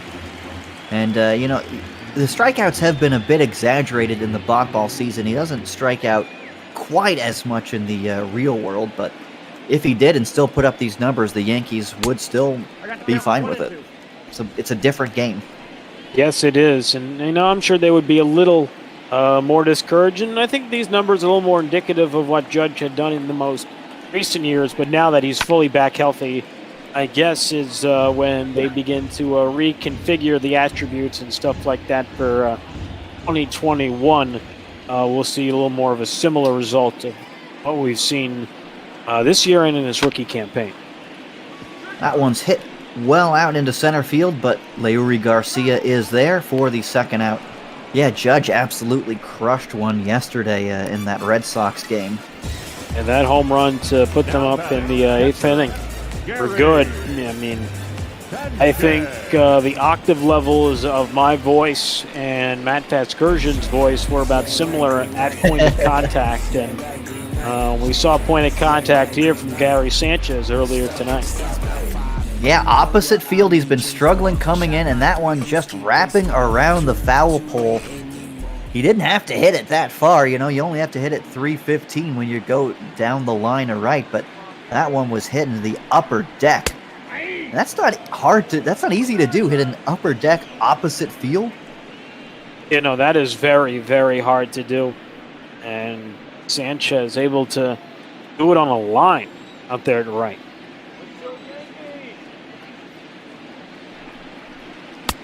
Oh, that's out. Well, Cordero is 1 out away from a 1-2-3 inning here. He's one of the better relievers they've got there down in that bullpen. As he came in today with a 2.96 earned run average in 70 innings.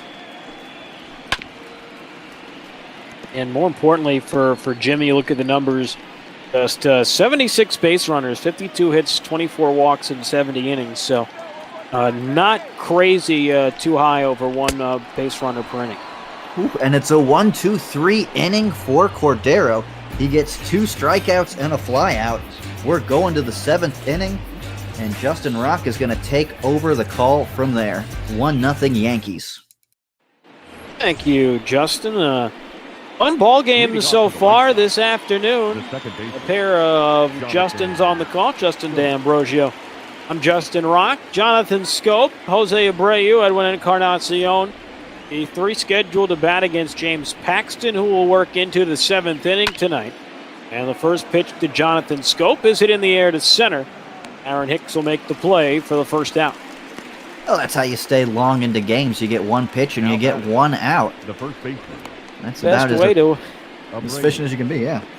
That's the best way to improve time of game and pace of play. I get those quick outs, as here is Jose Abreu, who has singled and grounded into a double play tonight. Yeah, how long do you think before Manfred initiates that to improve pace of play, that every batter has to swing at the first pitch? Oh, that was the old George Carlin rules. If you ever go back and listen to that legendary sketch of the rules he would make changes to in sports and what he deemed sports and not, as Abreu rounds 1 to 3rd, 2 away. Of course, the language is vulgar, but I'm a firm believer that George Carlin is the funniest man who has ever walked the face of the earth. He was also brilliant, but he had a whole thing about changing the rules of baseball, and it started with having each batter gets 1 swing, and then it delved into if you hit the batter is out. You hit 27 batters, you get a perfect game. And his other ideas was, in terms of the absurd, was putting landmines scattered in the outfield. And Johnson circles under it and Holy crap.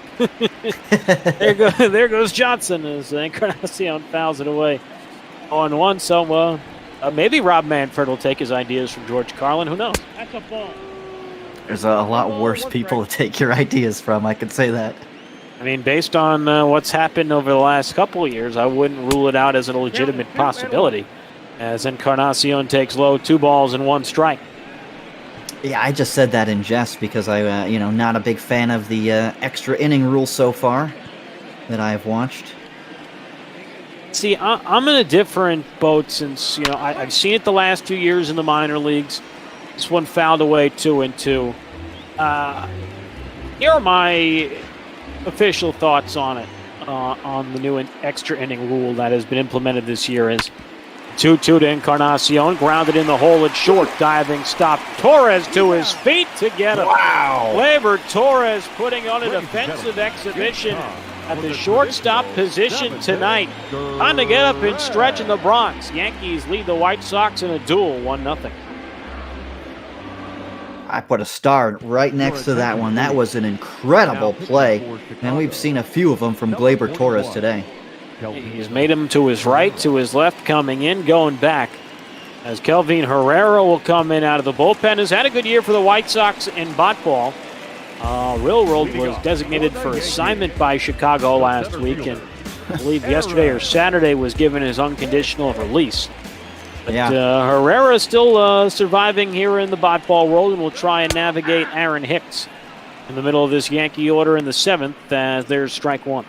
Well, he really struggled last year. 6.14 earned run average for the White Sox. Signed a 2-year, $18 million deal, so he's released. So the season gets canceled. He gets all that money. That one up and away, 1-1. And Herrera, a guy who was a big part of that Royals bullpen when they made back-to-back World Series appearances, winning one, but has not found that same success outside of Kansas City, as it's now 1-2 on Aaron Hicks. Yeah, we were talking a little bit about the extra inning rule, and you said you've seen a lot of it. I've seen a lot of it, and my opinion on it is this. This year, I think it's absolutely necessary. This one fouled away 2-2. There's no minor league season, so there's a finite number of guys you can call up, and especially with if you want to keep the social distancing rules in effect and keep everybody as separated as possible, as Hicks strikes out to begin the 7th, 1 away. That'll bring up Luke Boyd, who's 0-2 with a strikeout. You can't have 17, 18-inning games go into the night this year. So you need to have games wrap up as succinctly as possible. Long term, here is what I feel. I think it is not a bad idea, but talking with some people whose opinions I respect, fellow broadcasters, people in front offices, people who are bloggers, beat writers, is that one down and away 1-1.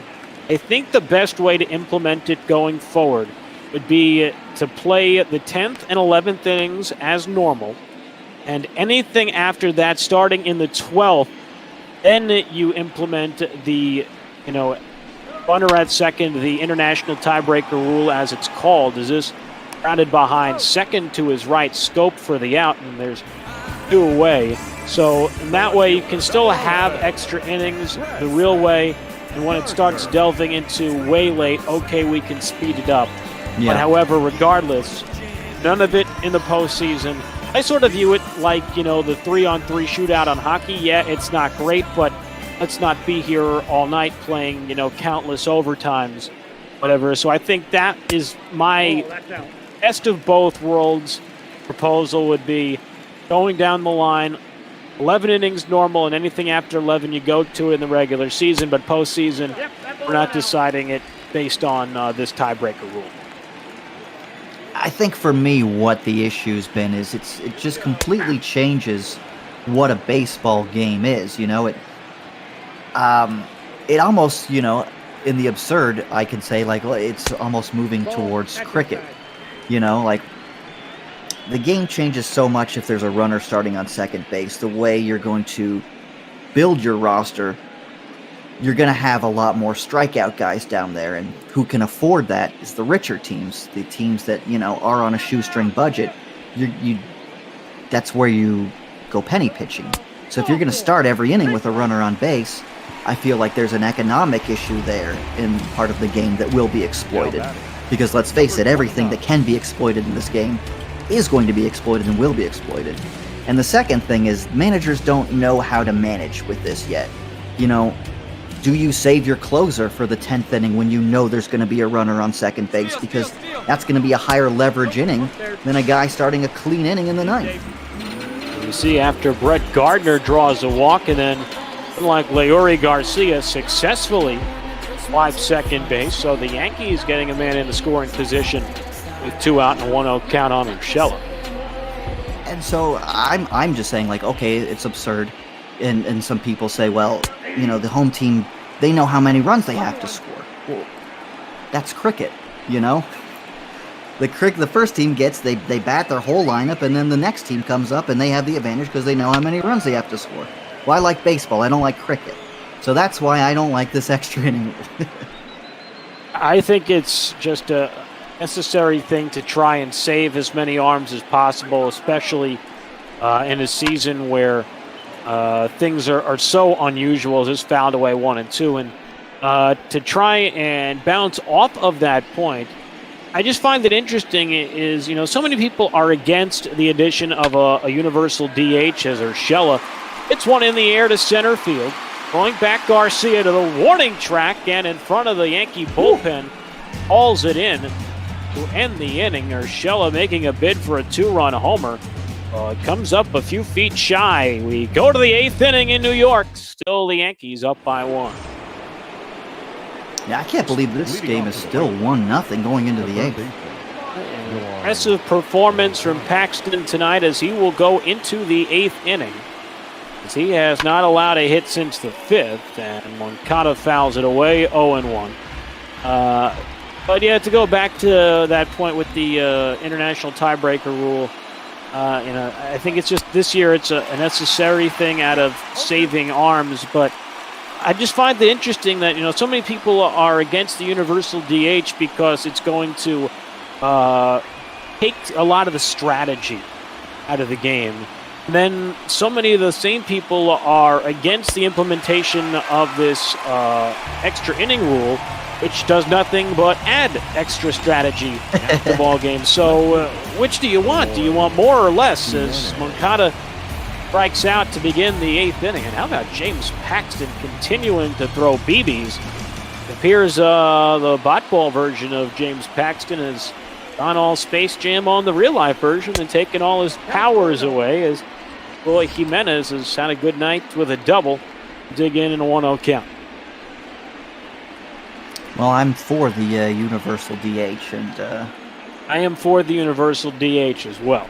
I never understood the argument that it's more strategy, because you know exactly what's going to happen every time. You pitch around the 8th hitter and go right after the pitcher, and if there's anyone on base, there's a pinch hitter. There's no strategy there at all.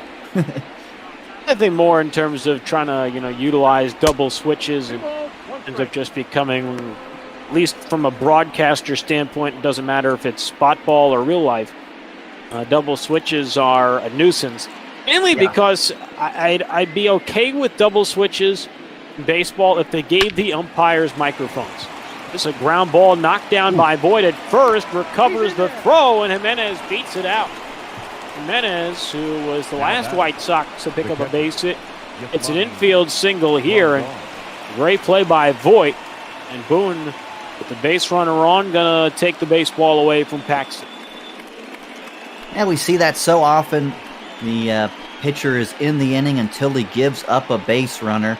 And I'm not sure how I feel about that, especially when a game this close.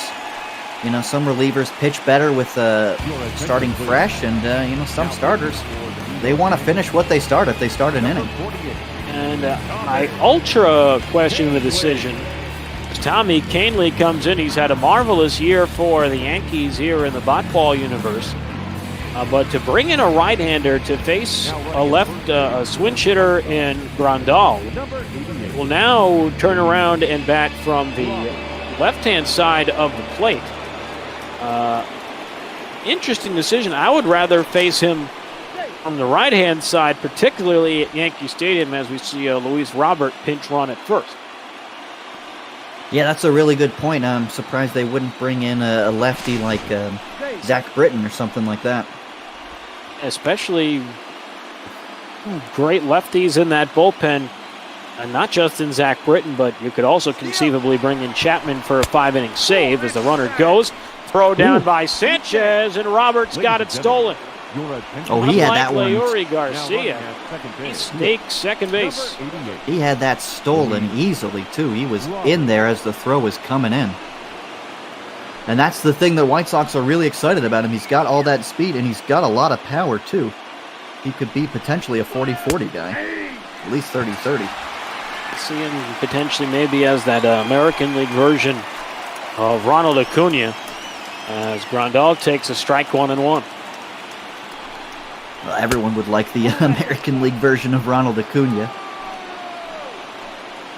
That was the other fun thing about Acuna this offseason, was someone put together a side-by-side videos of him and Ramirez. He's going to try and steal third, and he's got it.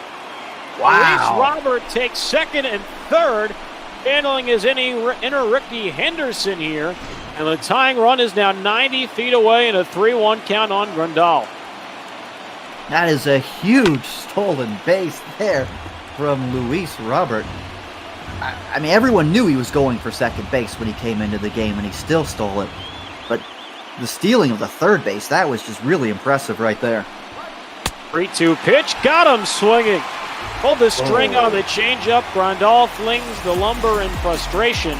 And an incredibly important strikeout for Tommy Kahnle. Yeah, that's a big strikeout there. Now there's 2 outs. Runner still on third, and it's the lefty hitting Nomar Mazara, which is another reason why it's interesting they didn't bring in Zach Britton. Questionable decision for Aaron Boone. The Montball beat writers will have a field day with Aaron Boone should things not work out here in the 8th. Robert is at third, and to add to that point, as a throw, this is outside 1-1. Lefty on the mound, whether it would have remained as Paxton, Britton, or potentially Chapman. They keep maybe a little better eye on Robert, especially at the beginning at first base, as all of a sudden Kahnle a strike away from getting out of Dodge. Well, and maybe that's the reason why Boone brought in Kahnle. 55 strikeouts, 38.2 innings pitched. He's a strikeout pitcher. And Chapman has struggled since he's come back from that IL. This one is a ground ball to short. Torres, easy play to his right. And Kahnle able to escape any further sabotage in the 8th. The White Sox get the tying run to third. But that's as far as he'll go. We go to the bottom of the 8th. Top of the lineup due up for New York. Your attention, please. Now playing left field. Like Luis Robert will stay in the ball game in left field for Chicago as we play here in the bottom of the 8th inning. And Steve Cishek will come on in relief as well. That's interesting that they wouldn't slide him over to center field and move Leury Garcia over to right, or left, I should say. Robert is a very good defensive outfielder out there. Really is. Garcia's made a couple of nice plays out in center today, so Rick Renneria rewarding him for that. I don't know, but he had questions for Aaron Boone in the top of the 8th, only fair for Renneria in the bottom of the 8th, as this one seems to give Robert some trouble on the short hop. Mayhew has his first hit. It's a leadoff single in the bottom of the 8th.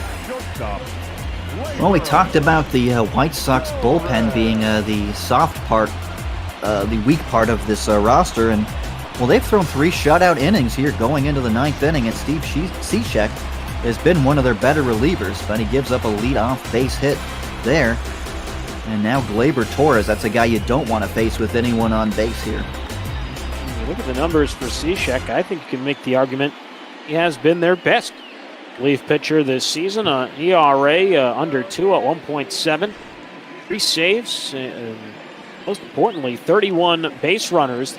17 hits, 14 walks, 32 strikeouts in 36 and 2/3 innings. So that's less than a base runner per inning. As Gleyber Torres takes inside for ball one. I've always been a big fan of those side-arming submarine pitchers. And not just since Young Kim gave up those home runs to the Yankees in that World Series. It was 2000, I think. 2001. A memorable couple of days in the Bronx. One night it was Tino Martinez and Derek Jeter. Other night, Scott Brocious. Ultimately a walk-off, I believe it was by Alfonso Soriano. As the Torres can't connect 2-1. Yeah, I mean, unbelievable what happened to Kim after that. It's a ground ball to short, could be 2, and indeed it is. 6-4-3, and just like that, Mayhew's leadoff single erased. The right fielder, number 99. Well, you see why he's been their best reliever this year. It's that sinking action on that fastball, and all Torres can do is hit it in the ground. Anderson, no slouch at short as well. And despite both LeMahieu and Torres hustling, 2 outs made on the bases, as that'll bring up Aaron Judge 0 for 3. Judge has grounded out. Flied out to center, struck out his last at-bat in the 6th. And they'll take a strike from Cishek 0-1. The White Sox will have top of their lineup, Garcia, Anderson, and Scope due up. They have to imagine against Chapman in the 9th.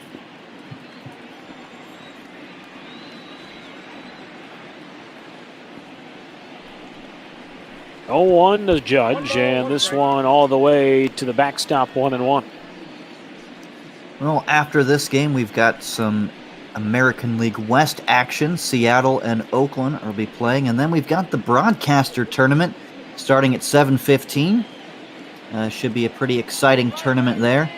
And then more ball action after dark, 10:45. We've got Cleveland and Minnesota. That's the front-running teams in the AL Central. It's a ground ball to second, and on again, the third base side of the bag, it's Jonathan Scope. Make the play and retire the side. Yankees go in order against Cishek for the most part in the 8th inning. We go to the 9th. Here in the Bronx, 1-0 Yankees. Will indeed be Aroldis Chapman on a try and seal the deal for the Yankees here in Game 1 of this 3-game series. A 3.97 earned run average for him, and righties and lefties both hitting 250 off of him. Of course, he spent a good chunk of the season on the injured list with a back issue, but he's back now, and Aaron Boone, he says he's my closer, he's my guy I'm going with, and in a 1-0 game, this is as close of a save situation as you're going to get. Chapman has not pitched since Friday as Garcia takes low for ball 1. Chapman, Friday night, threw a scoreless inning and his 18th save in Boston, a 6-2 Yankees win. 1-0 is a strike on the outside corner, 1-1. Also closed out the series opener for the Yankees in Boston on Thursday. You have 3 base runners in that ball game, but able to get through it unscathed without a run allowed as the count 2-1. He did walk 2 in that outing against Boston. I will also throw this little caveat in there.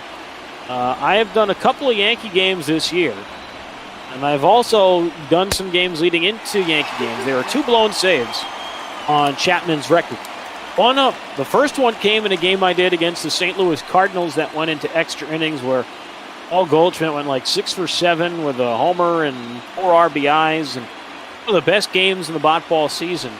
Then I think last week or a week and a half ago was the count 3-2 on Garcia.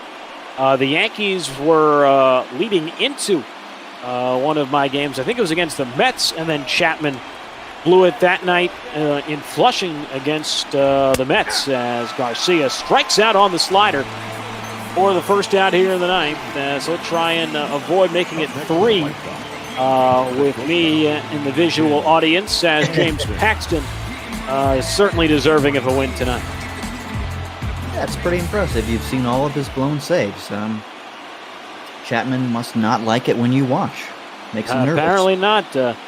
I am the common denominator right now, so we will see if he can make it past these next two hitters as Tim Anderson takes a strike.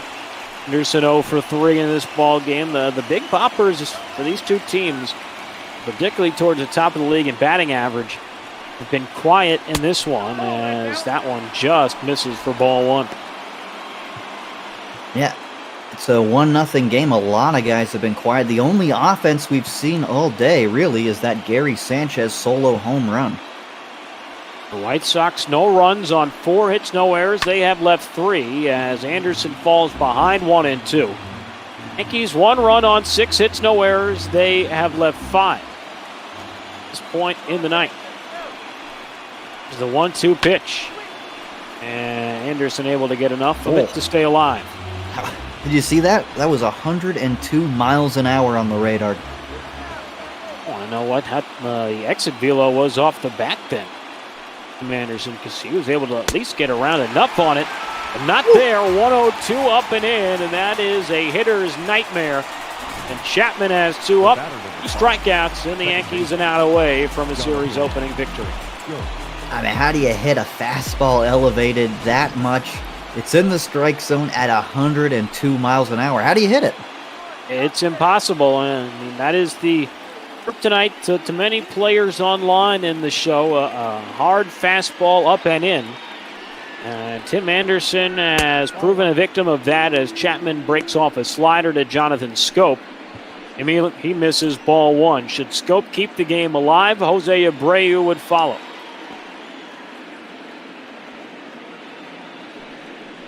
One-0 from Aroldis Chapman. And Scope unable to connect there at the fastball down at 102, 1-1. Well, if he's having any lingering issues from the back, we're not seeing it with 102 mile an hour heat from Chapman. 1-1 from Aroldis, and a slider too far down. 2 balls and 1 strike. Also should be noted those 2 Chapman blown saves on the road, 1 in St. Louis and 1 Flushing. 2-1. Just misses inside. I thought he got the inside corner. Yeah, you don't need to be fine when you can throw it that hard. But when you throw it that hard, if you do make contact, the ball does tend to go a long way. I mean, Rajay Davis is not a big power hitter, but he hit a home run off of Chapman. Certainly a memorable one, as this time a 3-1 slider. A sinker, according to our scorebug, has the Yankees 1 strike away. The payoff pitch from Chapman, high ball 4. The tying run is on. The go-ahead run will come to the plate here in the ninth, and it'll be Jose Abreu. Now batting, the first baseman. Well, that's a guy who can put you ahead with 1 swing of the bat here now. Jose Abreu not having a great season, but, you still have to respect his power. Does have 22 home runs, has a single to his name tonight. He's also grounded out twice, and he chases a fastball off the plate for strike 1. Battle of 2 former teammates on the Cuban national team. Both defected and gone on to make a lot of money in the majors. Side the game potentially tonight as Abreu pops it up. Foul ground, third base side. Urshela halfway between third and home makes the catch on the foul grass. And this ball game is over, as John Sterling would say. The Yankees win 1-0 and take the opening game of this 3-game series in a pitcher's duel tonight in the Bronx. Yeah, it really was a pitcher's duel here. James Paxton could be the player of the game when you go 7 2/3 without allowing a run, but the play of the game's got to be that home run by Gary Sanchez. That's the only score of this whole game, and a big 1-0 win for New York. Impressive pitching performance by James Paxton, and a tough luck loss for Gio Gonzalez tonight, who certainly did nothing wrong, made one. Wasn't even really a bad pitch, a pitch outside that Sanchez was able to go the opposite way with his Paxton. Fittingly, our player of the game tonight. But Gio didn't really make too many bad pitches. Even the one homer he gave up wasn't too awful a pitch. Now we're going to see it here. This was back in the bottom of the second inning, 378 to right. We talked about it. You mentioned it, Jay. I don't see too many go opposite field into the upper deck at Yankee Stadium. Yeah, and it's hard to believe that was in the second inning. That was the only offense we saw all game. This game just moved really fast. Great pitching in this one. The Yankees had a chance in the seventh, but Urshela with a man on missed a home run by about 10 feet. The play was made there. Then again, the top of the eighth, James Paxton struck out Yohan Moncada. That would be the final out James recorded in this one before he gave way to Tommy Kahnle. Luis Robert would get to third. Nomar Mazara grounded out to short to end the inning, quelled that rally for the White Sox. Yankees could not score in the bottom of the eighth inning. Then in the top of the ninth, Chapman able to strike out the first two men he faced, including this punch out of Anderson, and then after a two-out walk, Jonathan Scope, who was able to get Jose Abreu on this pop-up to Urshela in foul ground to put an end to this night. And what a night it was, as we mentioned again, Justin. James Paxton, his final line, 7 in the third innings, no runs, 4 hits, 2 walks. He struck out 8 in his 6th win of the year. 102 pitches for him, marvelous from the Big Maple. I think one of the interesting things to point out about this game, though, is the White Sox ran themselves out of innings, possibly running themselves out of the scoring opportunities with Leury Garcia. And then in the 8th inning, they ran themselves into a scoring opportunity with Robert stealing second and third. That was their best chance of scoring, and Tommy Kahnle shut that opportunity down. And with the win, the Yankees have now won 5 in a row and moved to 69 and 43 on the year. We'll never complain with a nice 69 wins on August the 3rd, while the Chicago White Sox now lost 4 in a row. They have lost 8 of their last 11. They dropped to 67 and 46. Luckily for them, depending on what happens with Tampa Bay today, they could still be 3.5 ahead of them for the second AL wildcard spot. But as we get into the stretch run and those fabled dog days of summer, Justin, the White Sox are not where you would want them to be. And it's a young team, and a lot of people thought maybe they were a year away from contending. And sometimes you see this with young teams. They come out hot, they play really well, and they're not used to playing this late into the season, and slumps happen. Final line scores for this ball game. The White Sox, no runs, 4 hits, no errors. They left 4. The Yankees, 1 run, 6 hits, no errors. They left 5. Paxton, the winner, he improves to 6 and 2. Gonzalez, the loser, he drops to 11 and 7. Chapman, the save, is 19th. A speedy game today, real world time of 1 hour and 26 minutes as the Yankees take game 1 of this series. Justin and I will actually be back on the call, same crew, same time tomorrow. That is not always a common occurrence on the Bot Ball Network, but Justin and I have that pleasure. We'll get to share the mic and the same 2 teams again tomorrow. It'll be Dane Dunning against Masahiro Tanaka at 3:45 p.m. Right here on Twitch from the Bronx. And after today's game, what do you expect for that one tomorrow, Justin, with a couple of righties going at it as opposed to a couple of southpaws? Well, I definitely expect more offense than a 1-0 game. And, Dunning has been pretty decent. Last start out at 4 innings, an earned run and 6 strikeouts. So, Tanaka's always tough. I expect more offense, but you never know. There could be another pitching duel. And I've actually got the final game of this series, too, on Wednesday. So I'm excited to watch this whole series unfold. Yeah, that'll be a really good one on Wednesday. You're not going to want to miss that. That'll be a different start time. Today was 3:45. Tomorrow, Justin and I will have 3:45.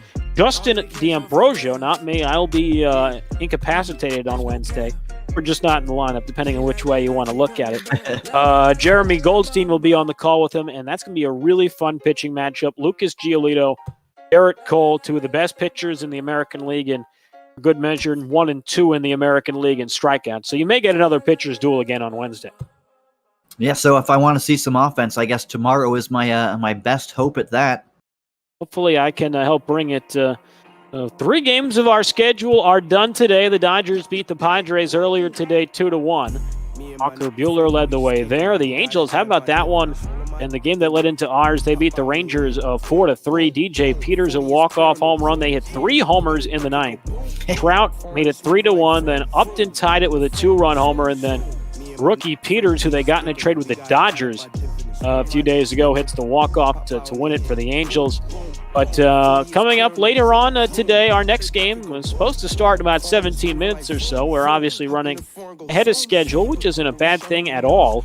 It'll be the Mariners and the A's. Nick Markavicius for Seattle. Frankie Montas for Oakland. Brother Beard and P. Mr. 3 will have the call there. Then, following the conclusion of that game, we will go to a little bit of a different format. We'll have our broadcaster tournament.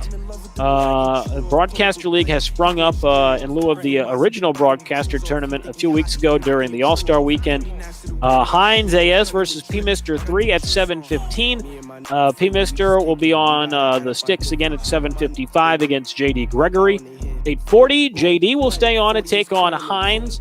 At 9:20, it'll be Duggo and Cookie with Cookie as the home team. And then at 10:05, it'll reverse. Same 2 guys, Cookie and Duggo, will have some fun with Duggo as the home team. And then at 10:45, Beardy Buddha on the call with special effects as the Indians and Twins square off the 1 and 2 teams in the American League Central. Carlos Carrasco for Cleveland, Evan Smeltzer, the probable listed for the Minnesota Twins. But we are joined now actually in the booth as we speak by Brother Beard, who will be on the call for our next game between the Mariners and the A's. Nick Margavicius, Frankie Montas will be on the mound for that one. Brother Beard, welcome into the booth. How are you doing today? And what can we expect in this game that I guess will probably start earlier than scheduled? Who knows?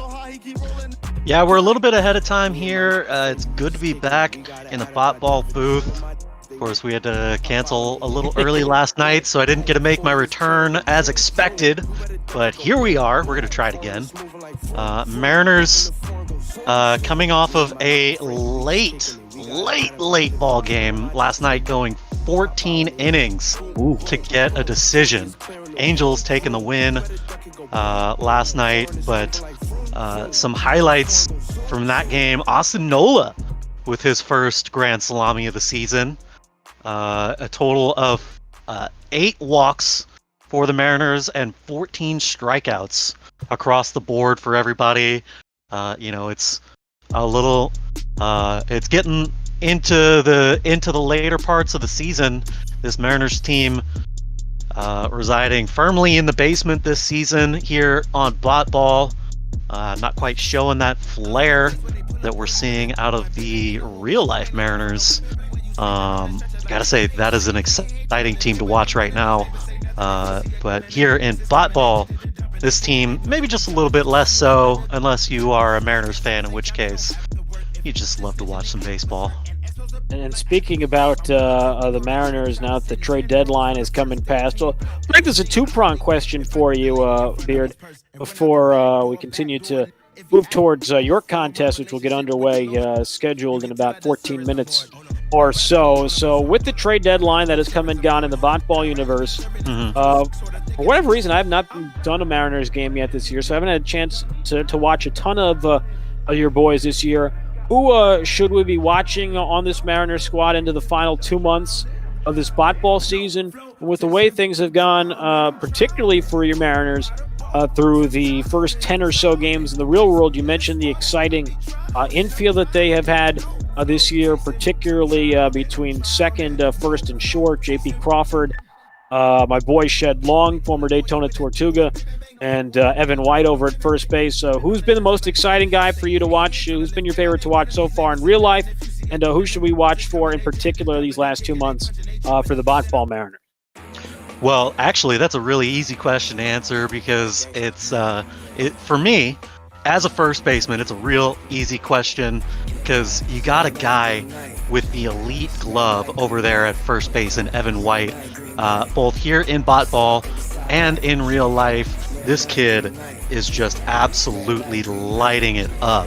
He has made in in real life, he has made some fantastic plays over there on the not-so-hot corner on the opposite side, but really showing exactly why the Mariners were confident in offering him that 6-year extension coming out of AA ball and starting this season, getting that extension before even taking the field here at T-Mobile Park. Evan White is something I am really excited to watch moving forward throughout the rest of this season and in the years coming forward in real life, but also here in bot ball.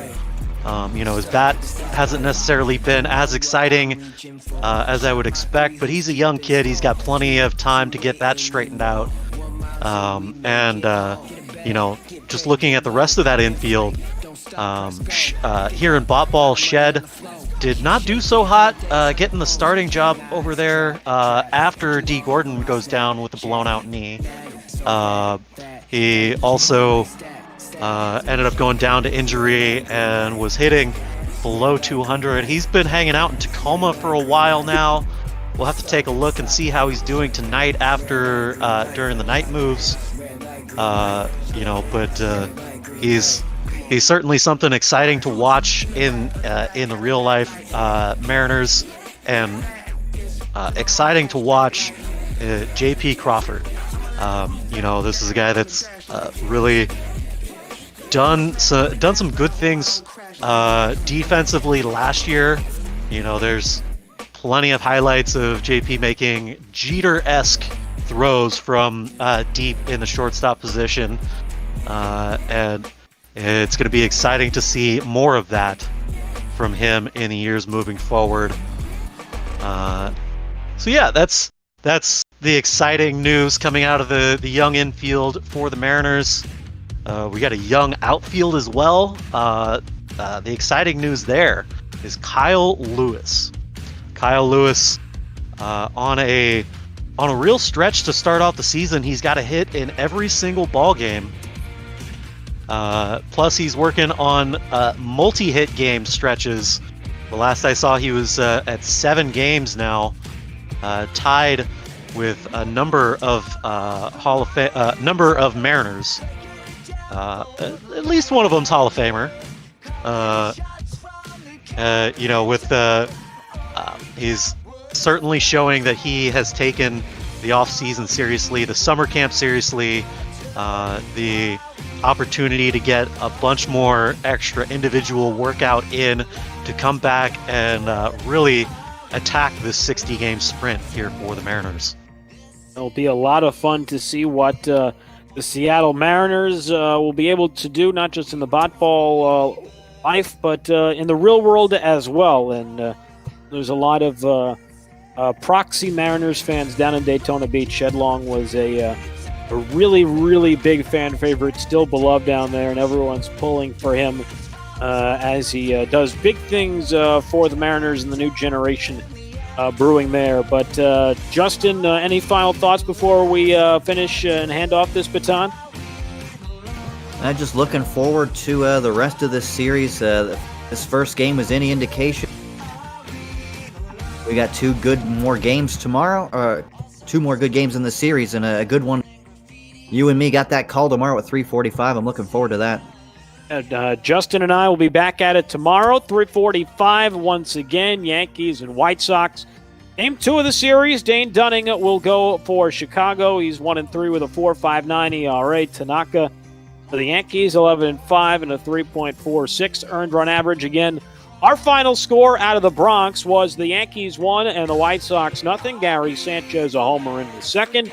James Paxton 7 1/3 shutout innings to lead New York to what is their 5th consecutive victory. That'll do it for us. So for Justin D'Ambrosio, I am Justin Rock. It is now time to hand the play-by-play duties over to Brother Beard and P. Mr. 3, the Seattle Mariners and the Oakland Athletics. One of our final 2 bot ball games of the night. One of these 2 gentlemen about to be going from the broadcast booth to the fire of the sticks in the broadcaster tournament. Brother Beard, P. Mister, take it away, and most importantly, have some fun on your call. Well, thank you, Justin and Justin. Love to hear it, guys. Personally, I love to see the Big Maple having success. Like you mentioned, 7 1/3 innings of shutout ball. Always good to see, even if it does come in those dreaded pinstripes. But enough about the Yankees. P. Mr. 3. How are you doing, my friend? Welcome back to Mariners baseball. Yes, it's been a long while since Mariners baseball, and I just found another reason why I hate the Yankees even more as a Red Sox fan. I had a perfectly set up dinner plan, and all of a sudden, Axon throws 7 1/3 shutout, and the game runs an hour 15. I'm like, great. Always got to be twisting the screws to the Boston faithful. Yet another reason why they are the evil empire. Well, 100% accurate there. As we get ready for Mariners and Athletics to kick off this series here. Mariners perhaps going to be dragging a little bit after the late game last night, and going 14 innings, losing to the Angels in dramatic fashion. Walking it off, not quite getting a victory there, but just real quickly, 13 hits for the Mariners, 14 hits for the Angels. No shortage of offense, just a lot of leaving guys on base. We'll see how that plays out tonight. Who's tired? Who's going to be able to stick with it? Of course, it's going to be Nick Margevicius getting the nod for the Mariners tonight against Frankie Montas. Going for the A's. It should be a good matchup. Nick, the young pitcher, 5.68 ERA, 2-3 record here this season. He really stepped up to fill that number 5 spot in the rotation. And with the trade at the deadline of Taijuan Walker, he's now moved up to the number 4 spot, and really getting an opportunity here tonight to face off against a good pitcher in Montas. Yeah, definitely, and Nick today for the Mariners especially has to have a good outing because going 14 innings, your bullpen's going to be absolutely taxed today, so you want to try to limit the work they have to do today.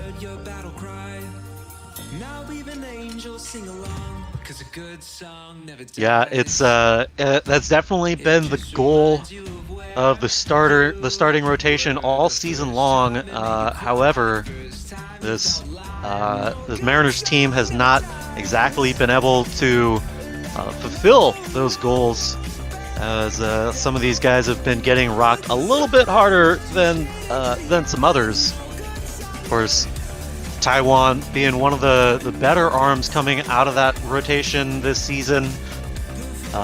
Too valuable in return to not offer him up for trade.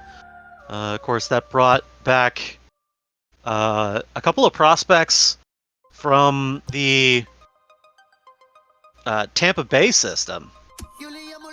Brought back, of course, there was 2 major trades that the Mariners were involved in. One for Taijuan Walker, and another for a member of that bullpen, Yoshihisa Hirano. Coming back with a couple of pitching prospects and a bat to boot. We'll see how they play out. Probably going to see a couple of those guys getting featured here as we move into the latter part of the season and move towards those September call-ups here in about a month. We'll see some more of the younger prospects. We'll probably see Kelenic join the major league squad. Probably see Julio Rodriguez as well as his season wraps up in the minors.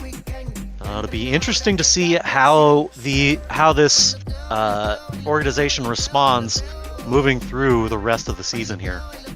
Yeah, definitely. You saw at the trade deadline, working with the Rays a little bit to get minor league prospects. The Rays are widely considered to have one of the best minor league systems in the game, so it's nice to see the Mariners trying to piece together a future here because they have a couple core pieces right now, but they just need some of that side flavoring, some side seasoning, those couple guys that maybe aren't going to be the big star, but are nice role players in the background that kind of facilitate that star player to do well. Yeah, out of the Tampa Bay system, we had pitcher Paul Campbell returning to Seattle for the Taijuan Walker trade. Campbell, a reliever, probably going to see him called up to get some work out of the Mariners bullpen, see how he does in Tacoma in his first week or so of work, and assess that probably on the night moves tonight. We'll see how free the janitor is for those sorts of things. But, the other trade that we were talking about was between the Mariners and the Indians. Last second trade for Yoshihisa Hirano brings back pitcher Ben Krauth and outfielder and switch hitter Greg Allen. Allen, a guy that kind of caught Jerry DiPoto's eye, a switch hitting outfielder with some upside to him, kind of squandering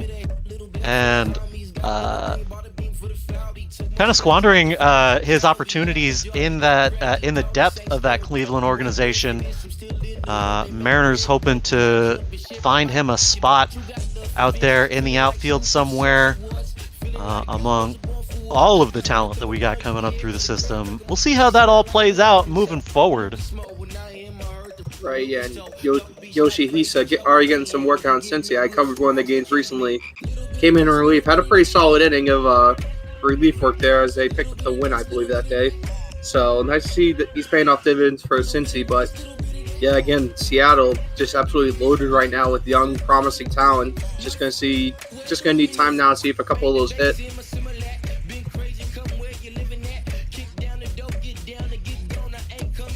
Well, as we move into the 2:30 hour here in Seattle, we'll get ready for game time. Keep taking a look at the top pitchers in the National League. ERA leaders, the Dodgers and the Cubs.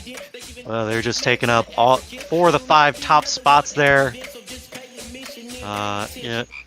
It's going to be hard to beat that Dodgers rotation in the West in the National League. Of course, that rivalry with the Diamondbacks playing out throughout this season has been super interesting to watch, at least from my point of view.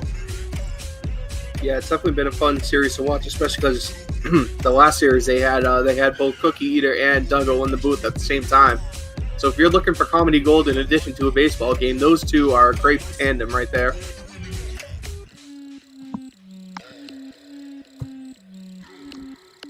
Speaking of comedy gold, as we get ready for the game here, we're going to highlight, the next time the Mariners are going to be on your Bot Ball broadcast, that's going to be Thursday. Game 1 of a doubleheader of our census guru, PK. Going to be here for a couple of games Thursday, making an appearance here in the month of August. Super excited to be back on the call with him. That's going to be at the same time here, 2:30 Pacific time, 5:30 Eastern here Thursday on MLBotball.com and twitch.tv/MLBotball. Of course, we could also take this moment to remind you that we are still raising money for Meals on Wheels. Meals on Wheels serves over 5,000 communities across America, community-based programs across the country, and are dedicated to addressing senior isolation and hunger. This network serves virtually every community in America and even some in Canada, as we got report from our neighbors to the north. Meals on Wheels is a great organization, and we would love anybody that wants to support ML Botball to send them a donation through our link If you hit !donate in the Twitch chat, that'll bring up the link for that. Or you can scroll on down and hit that PayPal donate button. We really appreciate it. Thank you for your support.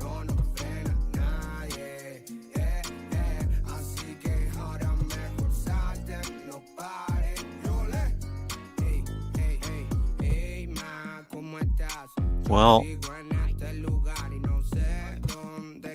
just flipping through stats and figures here for the week as we kind of get set up as the previous game, Yankees and I might blank on who they were, White Sox, finished about 20 minutes, half hour early. So we're just running through some stats here, trying to get caught up here as we head towards the playoff push here for most teams. You know, who's leading what division, who's leading what race, and then potential Cy Young winners in each league.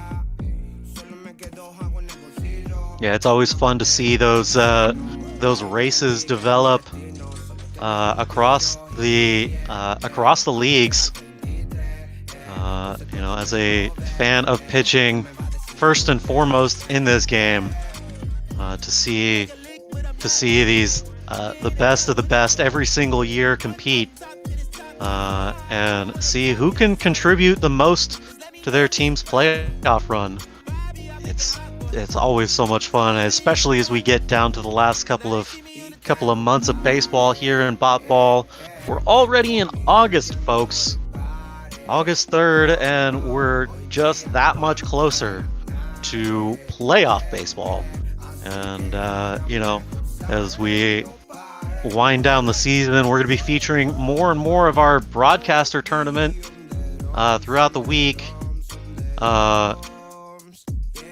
You know, that's another thing that I'm really enjoying here on Bot Ball, seeing all of you guys get together and play some Diamond Dynasty games. Certainly fun to watch and listen to the banter and take part in that.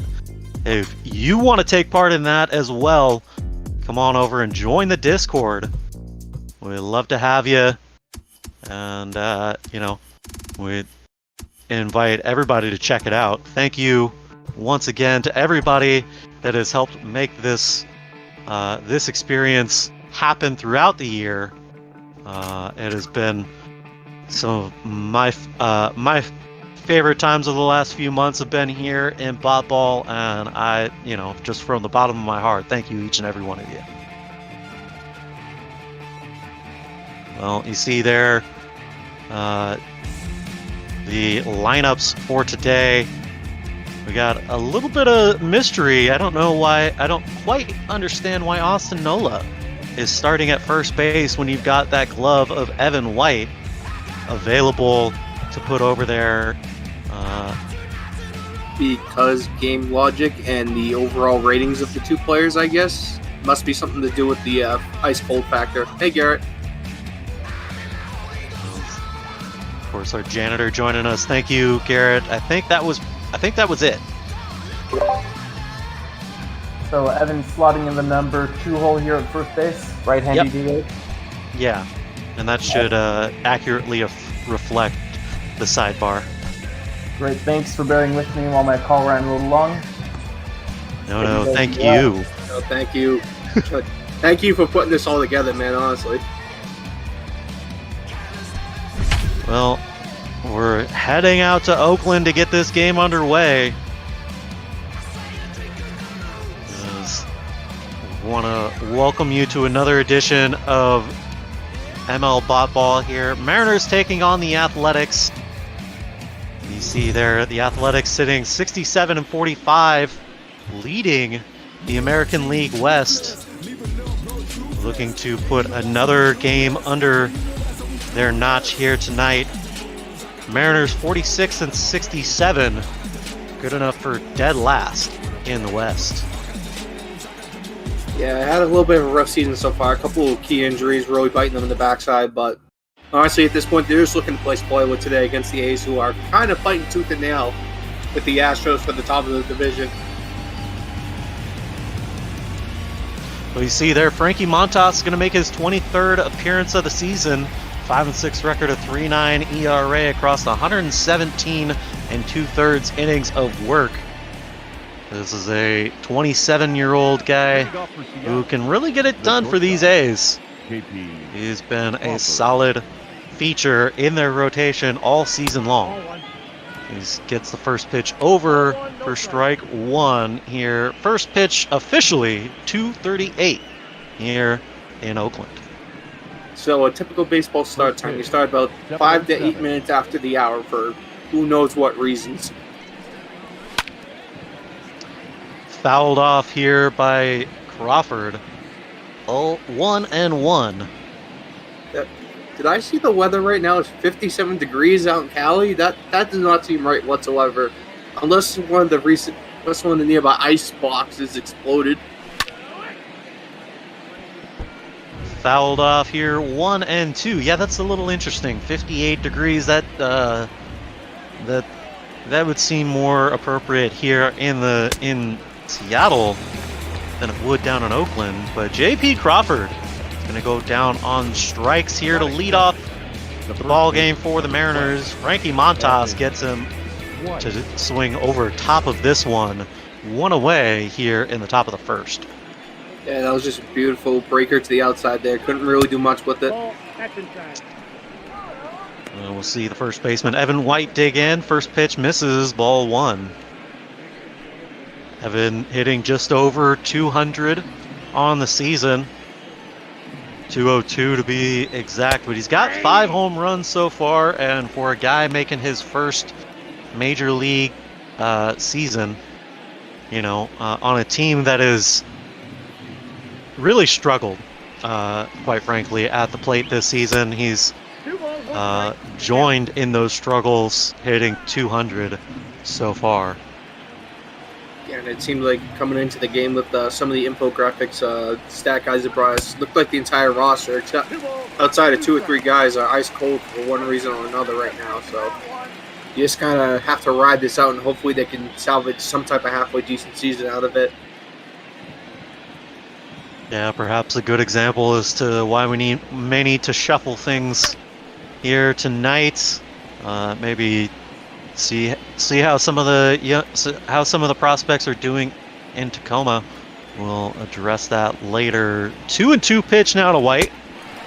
Chases the ball outside, so back-to-back strikeouts here for Montas. 2 away here to lead off the first. That is third.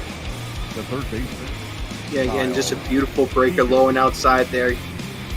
Seattle, again, you mentioned how the bats are kind of cold right now. That can be a reason why these guys are fishing too much for those outside balls and those 50-50s. Well, strike one here on the Mariners' home run leader, Kyle Seager. 25 dingers to his name. That average sitting at 209 on the season. A guy who's struggled to get a lot of hits together, but when he does get hits, they usually go a long way and drive somebody in. Yeah, so you're one of the bigger ERA guys. 25 homers on the year also, so he has a lot of pop in that bat. Checks the swing here. That one just misses, 2-1. Montas has got a 2-seamer and a 4-seamer that he works with. You saw the 2-seamer there on the outside. He comes back with the 4-seamer, gets Kyle to foul it off. Counts even at 2. 2-2 to Kyle. He puts this one deep into the seats, but foul. He's a bit early on that one. Yeah, I'm surprised that one even reached the seats here. Again, Oakland having probably the largest foul ball ground by a mile in any of the major league parks. And that's gonna do it for Kyle and the Mariners here to lead off the first. 3 strikeouts for Montas. Nick Margevicius gonna take the mound for the Mariners here in the bottom of the first. Gonna make his 15th start of the season, a 2-3 record, 5.68 ERA across 69 2/3 innings of work, 1.51 WHIP, 20 walks and 42 strikeouts. Rookie Margevicius getting plenty of work here in this season. He'll have a challenge with the division-leading Athletics and their newest acquisition, Jonathan VR. Yeah, Nick here. This is going to be a real test for him today, going up against these Oakland bats. And honestly, this could go a long way towards solidifying his spot in the rotation for this year and potentially into next year if he's able to put a good outing here after the 14-inning marathon last night. 1-0 here. It's in there for strike one. Margevicius, not exactly known for going deep in ball games. Goes averages about 4 2/3 to 5 1/3 innings per game. Can usually get through the lineup once, maybe twice, as this one's going to be hit hard down the left field line. And that one is a line drive home run. Holy Toledo indeed, as Jonathan Villar with a line drive home run down the left field line leads off the ball game here for the A's. And they're now up 1-0. And that is exactly what you don't want if you're the Seattle manager. First batter puts a liner over the home run. That's a great geometry ball right there. Not much height on the flight, but just enough to get it over the wall. Yeah, you see this pitch is left on the inside corner. Villar gets out in front of it, drives it down the line, and there was no way that Kyle Lewis is coming down with that one. See here, fouling off the first pitch is Marcus Semien.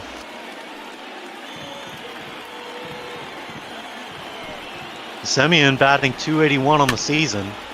He's going to ground this ball. It's a little dribbler down the third base line. Margevicius is going to try and make a play. He turns and throws. Throws not in time. They'll score that. A base hit for Semien.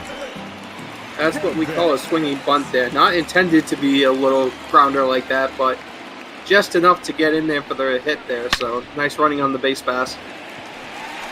And just to follow that up, a hard hit ball deep in the center field. That one's gone. Chris Davis lights up Nick Margevicius. 2-run shot. And every batter has come up and scored to lead off the bottom of the first here for the Athletics. Well, this fell apart very quickly here on Nick. Leadoff homer, then a little dribbler single there, and then an even farther home run. Now he has to figure something else out, or else potentially the bullpen might have to go all 9 innings today, and they just do a starter type thing, opener, excuse me. Yeah, obviously not off to a great start here. Oakland now up 3-0 to lead off the bottom of the first. Matt Olson, 2019 Gold Glove winner here in Oakland, gonna step in now. Looking for another hit here. He's batting .272 on the season, 24 homers, and he can hit them with the best of them. This Athletics ball club has got one of the best infields in baseball right now, with Matt Olson and Matt Chapman on the corners. This whole lineup can really hit the ball, and on top of that, play some great defense. Speaking of hitting the ball, this one's going to be driven deep into center field. Malik Smith is going to range back to make the catch, and Nick Margevicius will take a heavy breath as he finally records the first out. Yeah, and I thought the way that one came off the bat, that one might be heading over the wall, just following the common trend for early on here, but just a little fly out there to Malik Smith. It's going to bring up the third baseman, Matt Chapman. He's on a bit of a roll of late over the last 5 games, 8 for 20. Nope, outside. First pitch misses Chapman here, ball 1.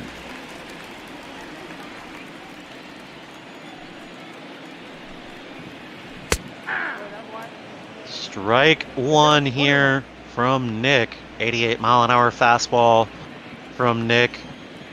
He's got to be careful where he leaves that one. Not quite enough power on it that everybody can get a hold of it. This one's hit deep down the left field line. Kyle Lewis is going to make the catch about 10 feet short of the track, 2 away here in the bottom of the first. Oh, Nick got a big break there. That breaker was left over basically to meet the plate there. Most power guys easily drive that one into the second deck here. So that brings up Mark Canna. Canna, the left fielder, watches strike one. 0-2 as Markevicius throws a fastball in there at 89 miles an hour. The 0-2 pitch misses low, ball one. See there, Jake Shiner over in the shift on the shortstop side of the base. Strike three swinging. Mark Canna goes down on a K to end the inning. The damage is done here in the first, though, as Oakland puts up 3 on a couple of big flies to lead off the first. You're going to see the big lefty bat of Daniel Vogelbach leading off the second here for the Mariners. It doesn't have the most home runs nor RBIs, but seems to come up in those clutch moments every once in a while, as he's been known time and time again to come in 7th, 8th innings and just out of nowhere drive one over the wall. Well, the first pitch here is going to catch the outside for strike one.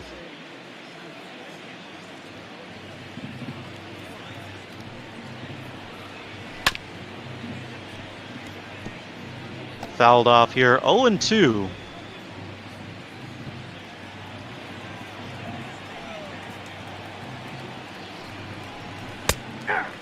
Ooh, and he looks at strike three, a slider right down the middle of the zone.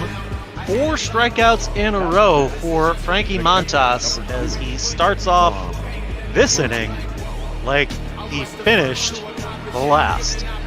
Yeah, and he is really cooking so far, sending everyone down on strikes, giving Seattle Bears absolutely no chance to get settled in. None indeed. As you saw there, everybody's striking out.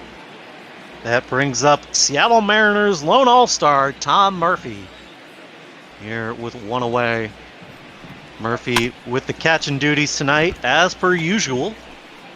He's going to foul off the first pitch, 0-1.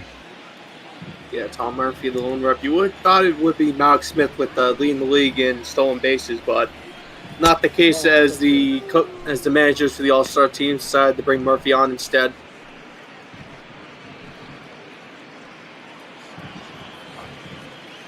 Yeah, happy that Tom got an All-Star appearance. Happy for Tom. Of course, we didn't get to see him in the All-Star game, so I don't know. But nonetheless, he's down 1-2 here on Montas. Foul it off, this slider in there at 89 miles an hour. Not much else he could do with that. Got to protect the plate. The 1-2. Swing and a miss. Strike three. 5 strikeouts in a row for Frankie Montas. And he's absolutely moving with those breaking balls, making Seattle swing over practically every single strikeout so far. That strikeout was strikeout number 100 on the season for Frankie. So congrats to him. Although I hate to see it come at the expense of half of the Mariners lineup. Yeah, definitely. Most pitchers usually don't get more than 6 or 7 a game. So for Montas to be at 5 at 2 2/3. This one's lifted deep. Jake Shiner taking it for a ride. Oh my God! What a catch!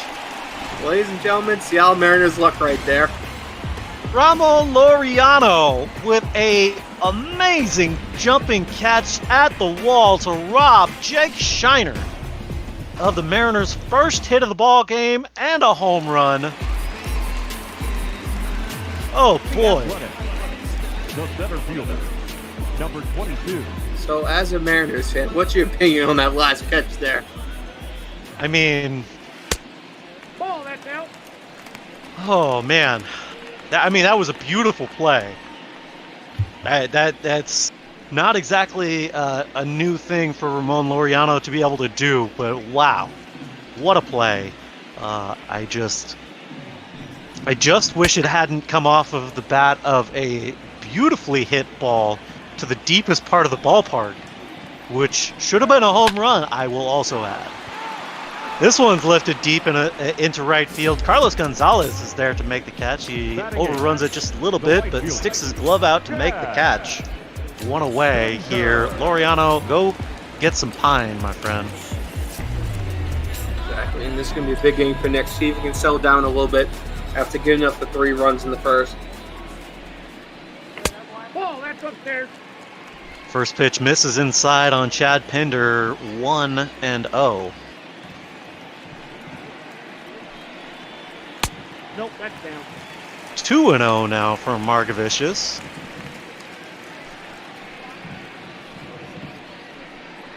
Nick, 23 pitches already in this ball game. Here through the bottom of the second. It's going to be a ground ball out to second base. That should be Jake Shiner out there at second. Makes the play. 4-3 for the putout.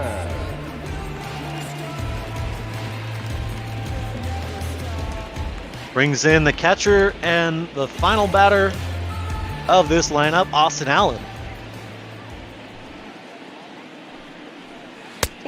Allen hitting .255 on the season. They'll watch the first pitch below the zone for ball 1. You see the Mariners infield over in the shift on the first base side there. They've got the numbers on him. He pulls more often than not as this one's lifted deep into right field. Ranging back is Carlos Gonzalez. He's at the track, at the wall, and he jumps to make the catch. He can't come down with it, so Austin Allen records a home run here with 2 outs in the bottom of the second, extending the Oakland lead to 4-0. What did they put in the Oakland Athletics buffet before the game? Because I want some of that. 3 homers in the game already. Having an absolute power surge right now. Take another look here. Nick just left this ball up and in, and that is a bad place to leave it with a left-handed bat. This one just gets over the wall. Cargo tries to make a jumping catch, but let's face it, the old guy's not making those athletic plays. He's playing today for his bat, not for his fielding acumen. Just being real. I mean, it's Carlos Gonzalez. He's been around for quite some time. Yeah, he's definitely been around a while, but in the NFL, as Tom Brady is, people can defy age at any time and pull off a minor miracle. Oh, I'm fully aware. I'm a wrestling fan, man. I've seen too many old guys come back and wrestle.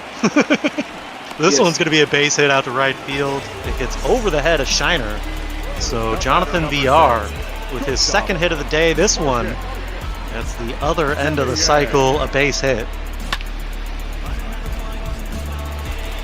Definitely just a real nice line over the second baseman's head, but talking about old men pulling off miracles, Ric Flair, the immortal one, pulling off probably the biggest one. I want to say he was around age like 61, 62 when he finally hung up the boots at Mania. Yeah, he was in his 60s. I forget off the top of my head, but he was already in the Hall of Fame twice. He didn't need to wrestle again. This one's going to be hit. The first pitch is going to get hit back up the middle for a base hit. Marcus Semien with a couple of knocks so far today, and that's going to bring out the pitching coach Scott Woodward here to have a couple of words with Nick. Obviously not having success here in the second go-around, much like the first. Yeah, pitching coach just like, can you get your head out of your backside and try to get this last guy out, and we'll see if we can throw some type of bullpen relay together to make sure this doesn't get too bad. Well, and the problem today for Nick has been leaving pitches in a good place to hit. Yeah, he's missing the corners. He's trying to. This is a guy that needs to work around the corners, needs to continue to move his pitches and pitch to contact just like that, so Kyle Seager can make the third out. That line drive to the hot corner off of the bat of Chris Davis. We're through 2 here in Oakland. They're out in front, 4-0.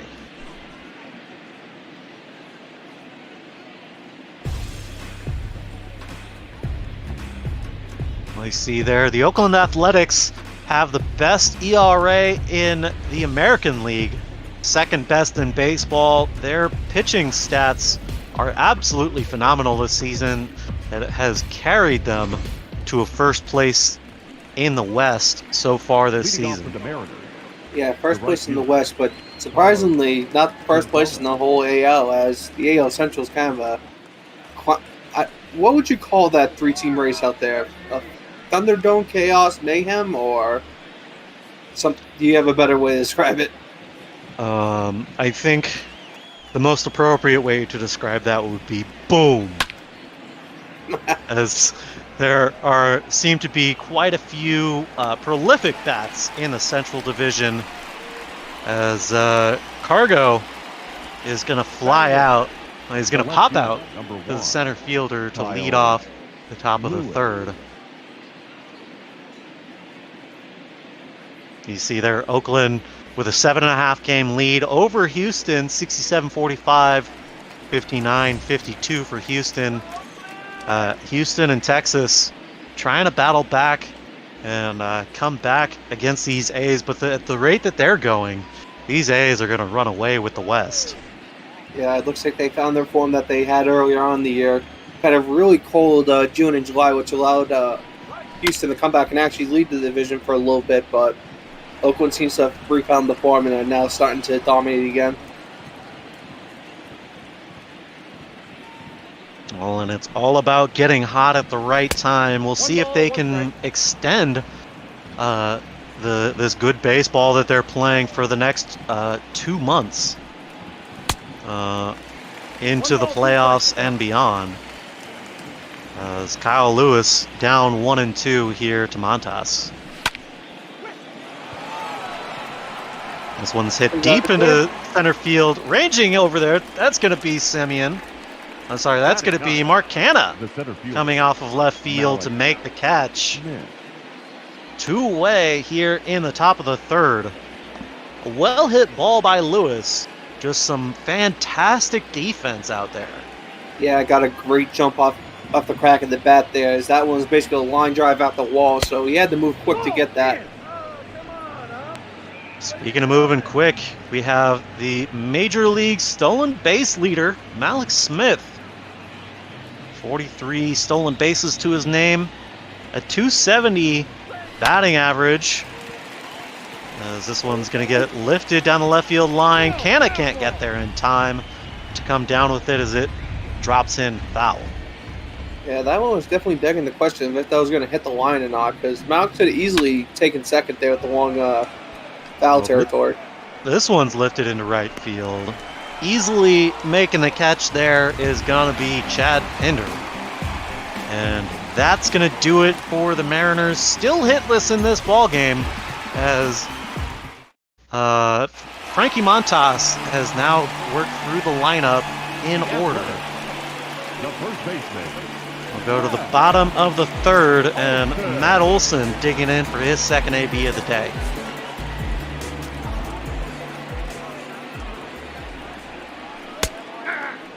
First pitch to Olson's going to get in there for strike one. And you see manager Scott Service there in the bullpen, trying to give Nick the mental fortitude to get through another inning or two here. You're already down 4-0. At this point, you need him to go as long as you can. And if he keeps throwing pitches like that, he's going to get a short hook. Most major league managers would definitely have a short hook already being the bullpen, but coming off that 14-inning game last night, probably looking to have Nick go a little bit longer here to try to save the bullpen for the long term. Yeah, at least need one more inning out of Nick here. Like you mentioned, that 14-inning game last night used up a good bit of the bullpen. 5 guys having to come in and pitch. Yusei Kikuchi going 6 1/3. But we had a whole nother ball game on top of that. Matt Chapman's gonna dig in now as Olson draws the walk. Yeah, and using five guys in yesterday's game. Most Major League bullpens only have 8 or 9 guys in total. So it's definitely going to be thin on fresh arms today. So if Nick can't go much farther, you have to hope your bullpen guys can go 3, potentially 4 innings to try to help yourself out a little bit.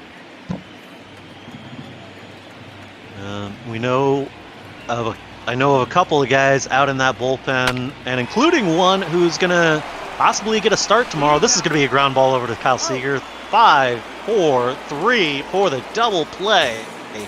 Talk about picking up your pitcher here with some good defense. A ground ball to the hot corner. Take another look at it here. Pitch low and inside. Gets him to roll it over. 5-4-3. Shiner with a good throw over to White to get the double play. 2 outs here in the bottom of the third.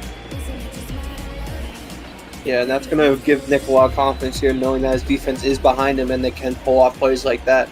So it might loosen him up a little bit and allow him to pitch a bit more efficiently here. First pitch here to Canna. Misses low and inside with that slider. 1-0. Canna, the only member of this athletics club to strike out so far today. Margevicius looking for another one here. Be a nice little boost to his confidence to get out of the third with another strikeout. It's going to be a little tapper out in front. Margevicius going to field it himself. Throw down. Not in time. First base umpire says he made it in there. So a base hit for Mark Canna. Yeah, maybe the coaches after the game want to work on Nick fielding his position there. Since the second time, there's just been a little dribbler there, and he's been unable to catch and throw it the first time. Well, in steps the center fielder, Ramon Laureano. Swinging at the first pitch. Second pitch he's looking at. 0-2 quickly.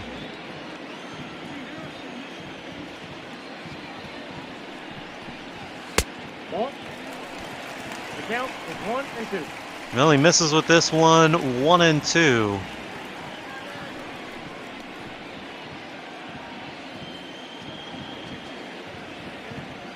Runner over at first. Nick takes a look over. Delivers the 1-2. Swing and a miss. Strike 3. He gets the strikeout to end the inning, stranding Mark Canna over there at first. Oakland still on top 4-0 as we go to the top of the fourth. Seattle still looking for a hit.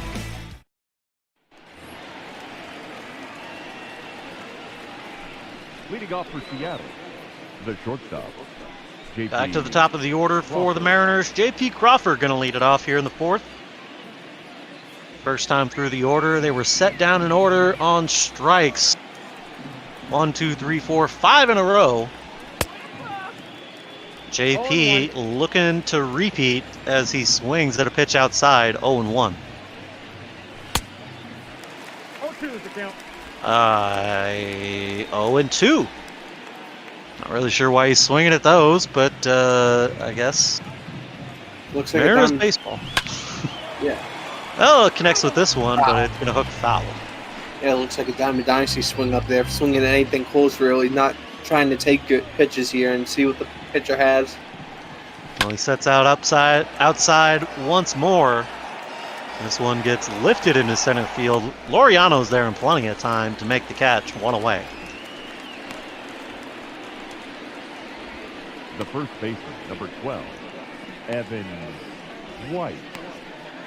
Well, as we get into the second rotation of the lineup, Frankie Montas, 38 pitches after 10 batters.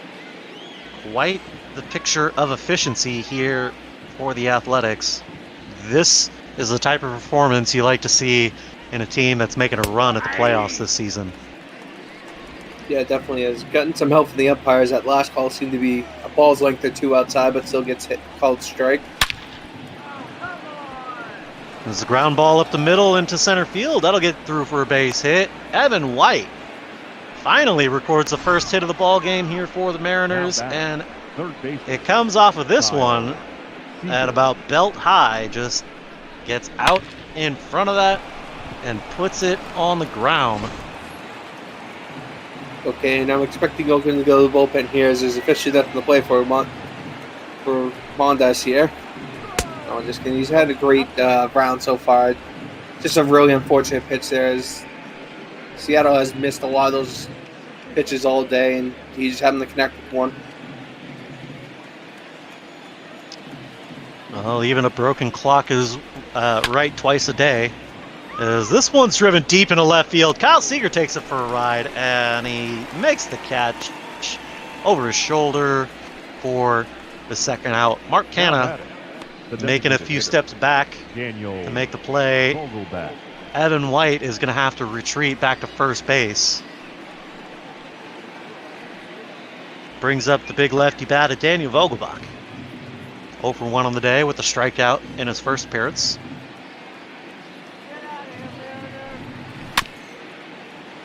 Swinging at the first pitch outside, strike 1. You see this matchup against Montas. 0-10 with 5 strikeouts.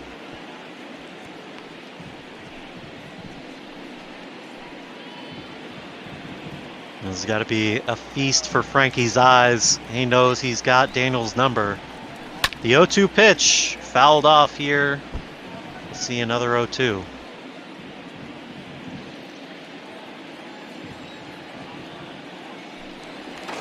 A look over to first. Evan White's got to dive back in, but he makes it. Montas looking to catch him off balance there over at first. Looks over, delivers the 0-2. This one's inside. 1-2.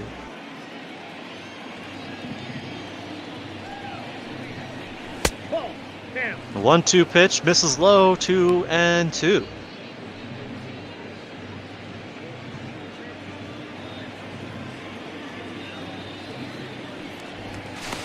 Another look over to first here, not in time to get Evan White as he gets his hand back in there.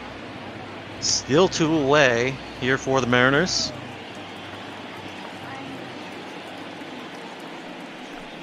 Two-two pitch. Swing and a miss.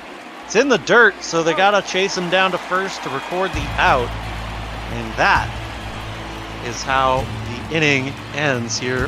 Strikeout on Vogelbach. Still no score for the Mariners. Athletics, they've got 4, so they're out in front. Of course, Heidi Watney reminding everybody that we are raising money for Meals on Wheels. I won't bore you with the spiel again, but go hit that donate button. Exclamation point donate in the chat. We'll get you the link. Send some money to Meals on Wheels on our behalf. Well, on your behalf, through us. As, we would really appreciate that. And we appreciate you sticking around and checking out the broadcaster tournament coming up here after this ball game. Of course, as you see there on the schedule, P. Mister is going to be having a double header of some Diamond Dynasty games here in the broadcaster tournament. Make sure you stick around for all of that fun and more the rest of the night here on Botball. Yeah, currently scheduled for a double header after this game. May potentially go into a quadruple header depending on how the back half of the schedule goes, because I know they're still trying to shuffle some things together back there right now. Of course, we want to thank our fellow Botballer Cookie Eater for putting all of that together. He's done a lot of really good work and worked really hard on all of that. And speaking for myself, and I'm sure I speak for others when I say we're really proud of it. As this one's going to get fouled off down the first base line. 1-2 on Chad Pinder. Yeah, definitely appreciate Cookie for putting all that together. And for folks who want to join in on the Discord, we're going to be having, I believe, a Player's Voice channel where you can listen to us banter and rave and trash talk against each other throughout the entire game. Speaking of trash talking, Nick Margavicius, probably not trash talking, he's still way behind here, but he gets the strikeout on Chad Pinder to lead off the fourth. Yeah, no, Nick's trash talking. There's something seriously wrong because he's down 4 right now after really rough first 2 innings. And speaking of rough, Kyle Seeger unable to come up with that dribbler against the shift. Austin Allen, 2 for 2 on the day with that single and a home run. So we'll go back to the top of the lineup. Third time through for the Athletics. We'll bring up Jonathan VR.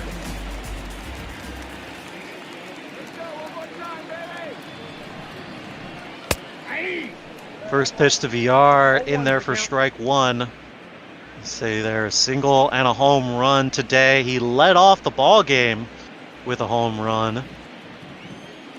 Got this home crowd excited right off the bat, taking a 4-0 lead after the first 2 innings. It's going to be a ground ball 5-4-3 double play, and the inning is over.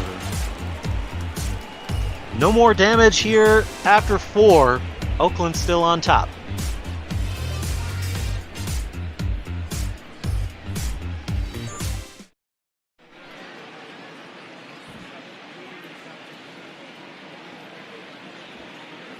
Well, as we get into the top of the 5th inning here,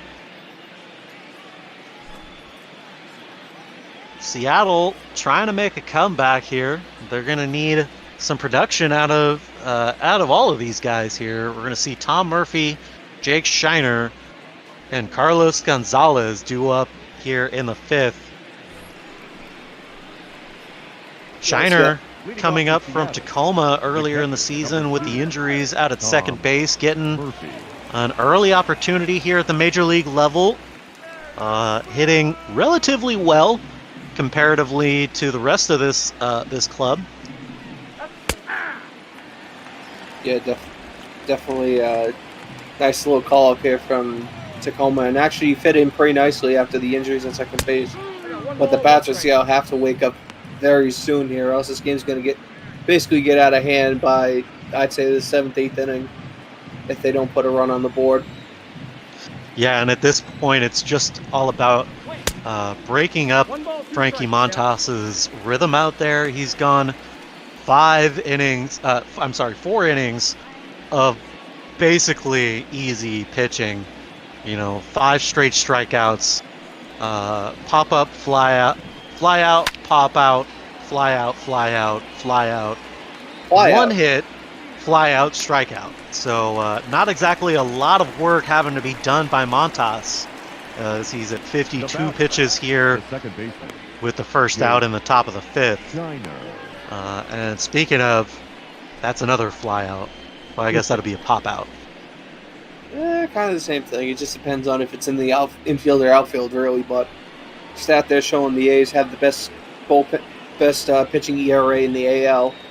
Have about a .1 lead ahead of the Tampa Bay Rays, which might not seem like a lot, but considering the amount of runs and innings put together, that is a fair amount.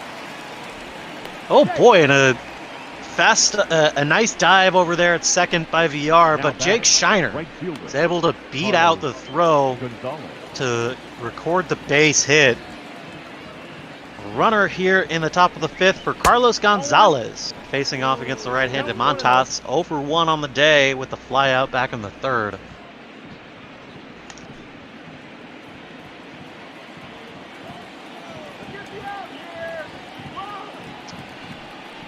The 1-0 pitch to Cargo. This one's on the inside. He fouls it off. 1-1. See there, Carlos Gonzalez, 1,472 career hits over 12 seasons. This one's grounded back up the middle. Semion's going to corral that.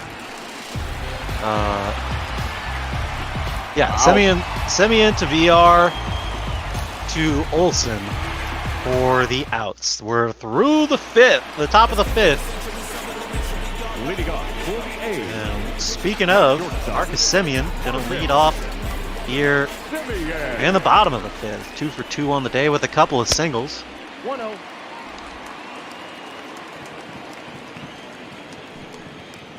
Yeah, definitely open. Really cruising right now. Got some of the early offense out of the way. Starting pitcher for them has been absolutely dominant so far against the Seattle Bats. Only 2 hits in the game so far.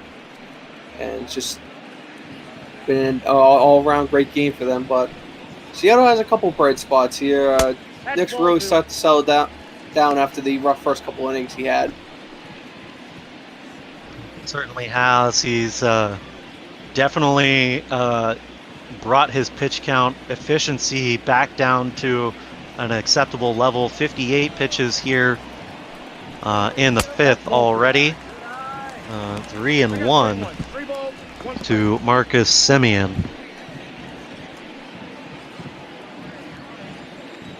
You know, we talked about the Oakland pitching and how they've been dominant this season, but they've really benefited from the offensive production of this lineup as well.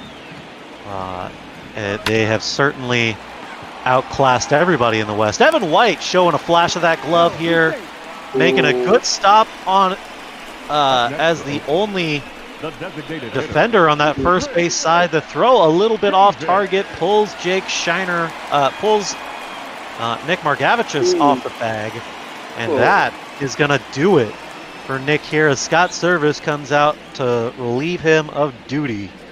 That's, in my opinion, that's a really rough pull there. You should have had an out there, absolutely no problem, but just a couple unfortunate things from the fielders, and you get yanked. So, really rough way to end the day, but overall, I'd say he fought back pretty well considering how the first two innings went. Yeah, it was a rough outing for sure. A lot of hard hit balls and a lot of good contact off of the arm of Margavicius. We're going to go to Nestor Cortez Jr. to get the outs here in the fifth, probably the sixth as well. Nestor's got the stuff to get out of this inning here. Runner at first, nobody out. Brings up the big bat of Chris Davis, a designated hitter. First, a throw over to check on Semien.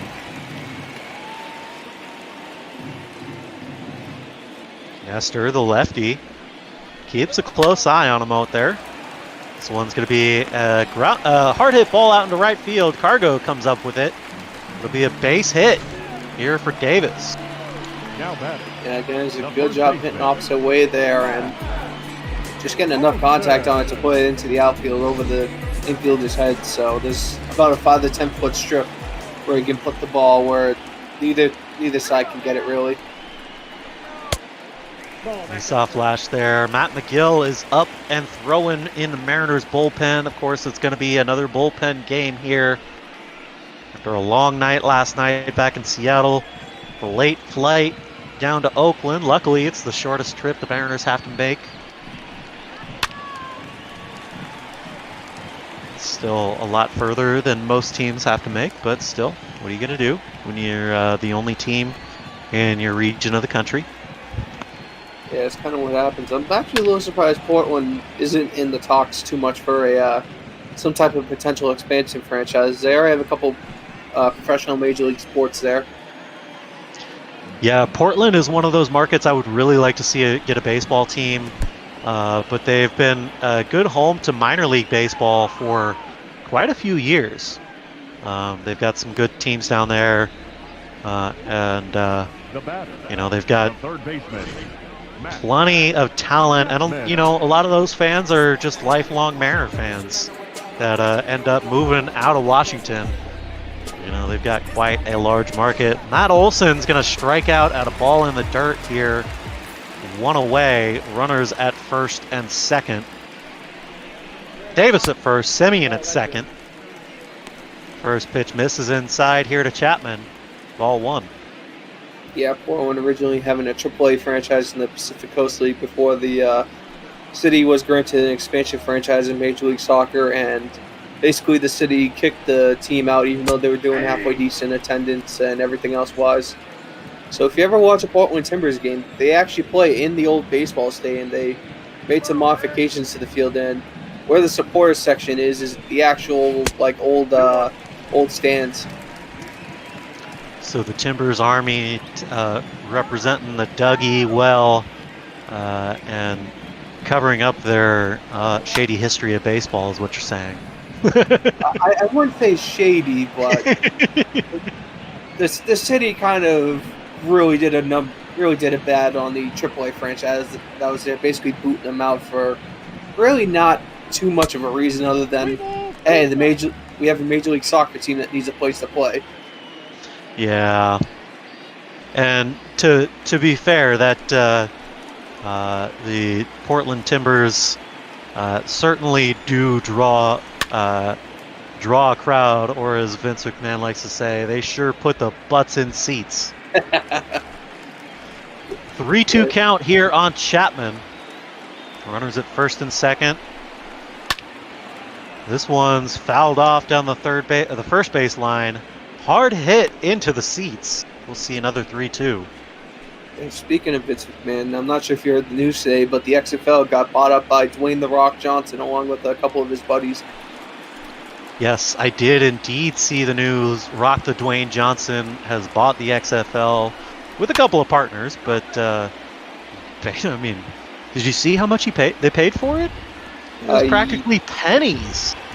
Yes, I believe $15 million for the entire league. That doesn't tell you the state of the XFL. Yes, if I was reading just the little notes and figures I saw earlier, that one's going to get fouled off again. It was mainly for the branding rights of the XFL itself and the teams. I wouldn't be surprised, though, if he contacts all the old ownership groups and is saying, do you guys want to try this again next year? And that's a bid. Boy, so the battle goes in favor of Nestor Cortez Jr. He gets Chapman to strike out swinging on a full count. Nicely done there by Nestor. Saves the runners from moving. Now, still only the one in scoring position, but now there's two away. That brings up Mark Canna. It definitely makes it a lot trickier to get the run in for second now because you can't do a sac fly to move them over anymore. 0-2 quickly here on Canna, so the pitching change seems to have paid off here as Nestor comes in, gives up the base hit to Davis, but then comes back and gets the strikeout back to back.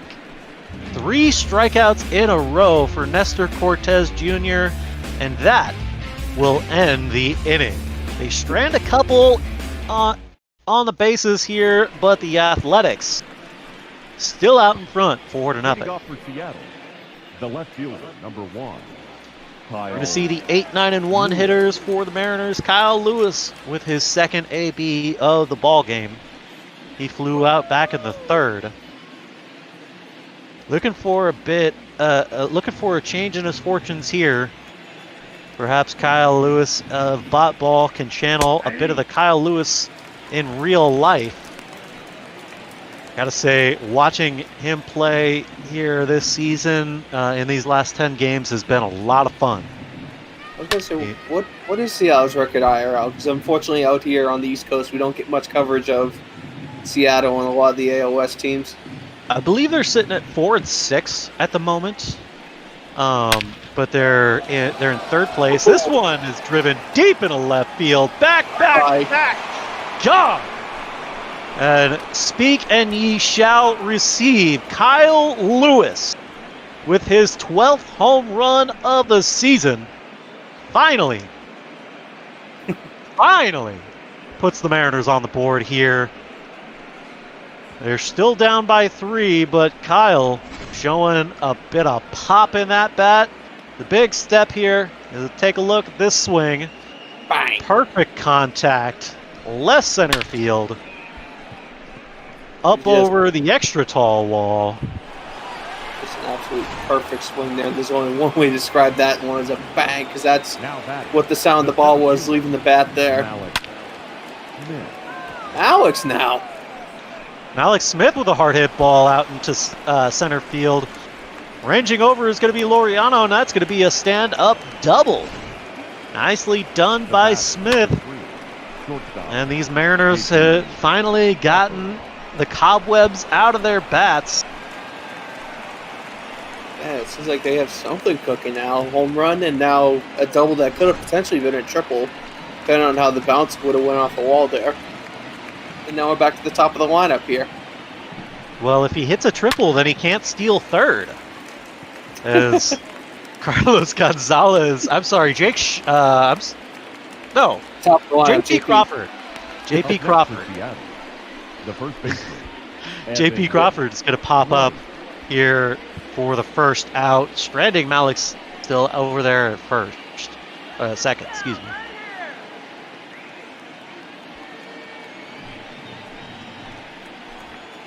If you're Seattle here, you want to take advantage of this. Montes is starting to show a little crack in the armor here, and you just want to keep peeling at that, keep picking at it, keep trying to chip away at this lead here. You already have one on the board. Would be nice to get a second here. Yeah, Evan White stepping in. He's already got one hit on the day. He's looking for another here. A base hit will do it. Put him on base, and it'll drive Malix in. If he gets it into the outfield. But he's going to look at ball 2 here. This kid has got a lot of potential over there at first base. He's already got the elite glove. I look forward to him developing and maturing as a hitter. This one's driven into center field. Semyon is there in plenty of time to make the catch. I'm sorry, Laureano to make the catch. Semyon's at shortstop. He makes the catch on the inbound throw. 2 away here for the Mariners. So Kyle Seager with a runner in scoring position.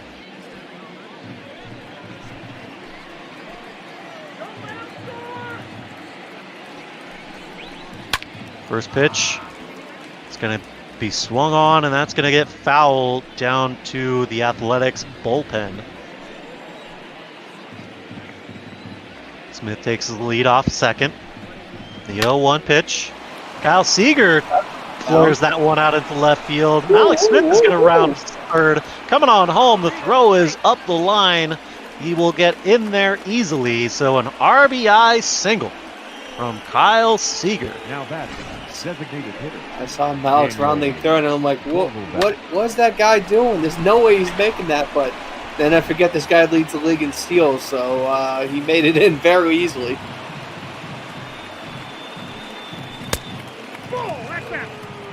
So in steps Daniel Vogelbach, a couple of Ks to his name today. But he's got Kyle Seager over there at first. A Vogel bomb would be just about perfect right about now. We can tie this ball game and go into the bottom of the 6th. Please tell me that's not what you actually call that right now. A Vogel bomb? It's a Vogel bomb. I mean, if he hits a home run, it's got to be a Vogel bomb, right? Oh my Lanta. Oh, alfalfa. I wonder how many of you kids know what I'm talking about. Nope.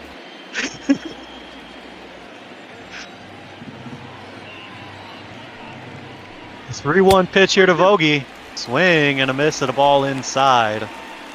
3-2.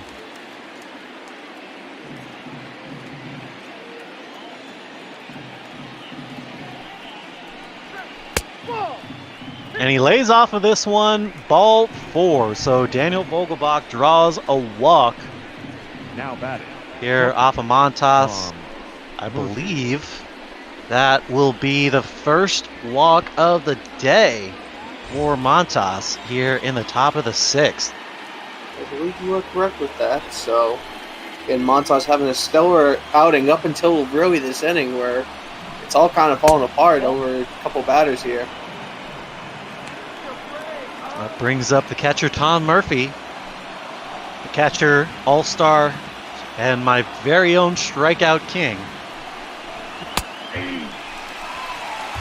Now look at strike 1, 1-1. Take a look at the Athletics bullpen down the third base line there. J.B. Wendelken and Yusmiero Petit up and stretching for the Athletics. As Montas seems to be losing it here in the 6th.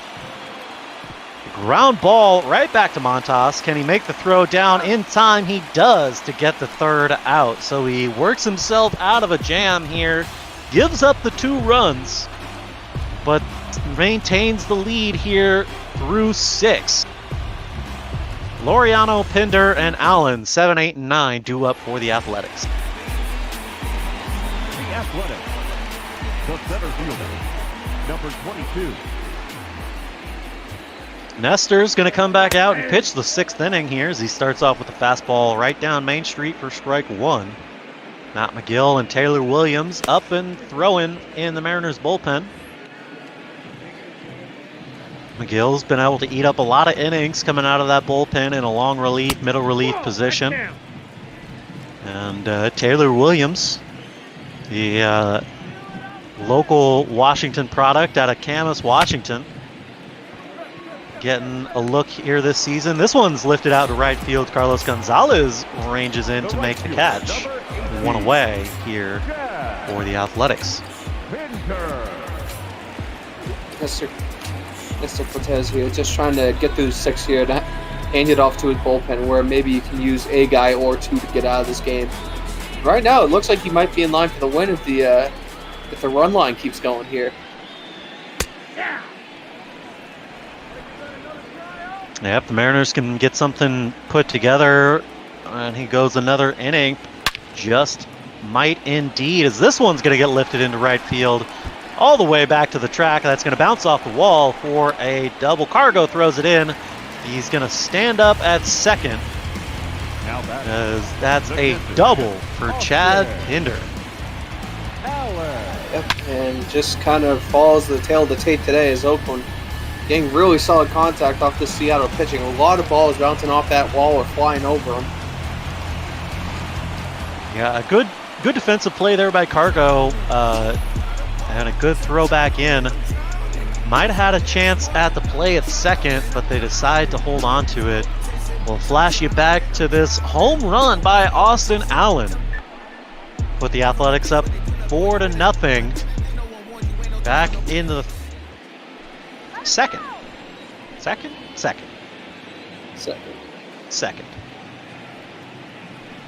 Yeah. 2 for 2 night for Allen. He's going for 3 as this one's driven deep into right field. That one is gone. Austin Allen with another home run tonight. His 2nd of the night. His 10th of the season. Yeah, and just Oakland keep applying the pressure here. Using the long ball to great effect tonight. I believe that's the 3rd or 4th homer of the night for Oakland so far. 1, 2, 3, and 4 home runs tonight. The 2 back in the first, 2 from Austin Allen.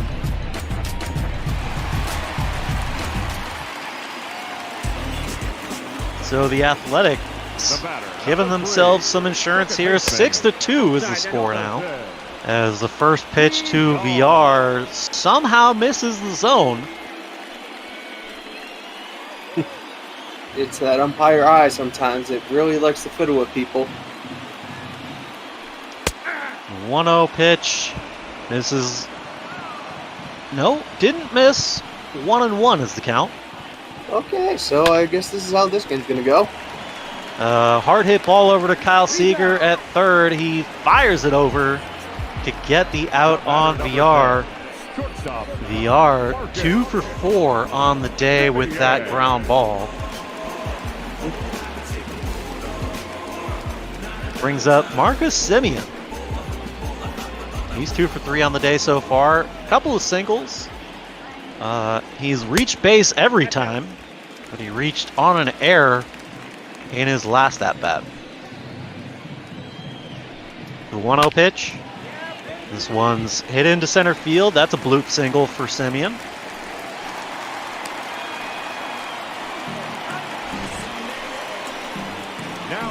The designated hitter. Well, he stays with this one. It's a low pitch, but he just gets the tip of the bat to it and bloops it out into the outfield.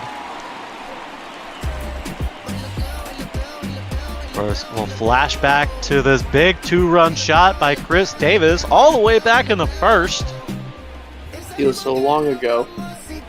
Right? It's just been one of those games where the offense has really exploded in the first and second innings, and now all of a sudden it seems like you get a mini explosion here in the sixth on both sides of the ball now.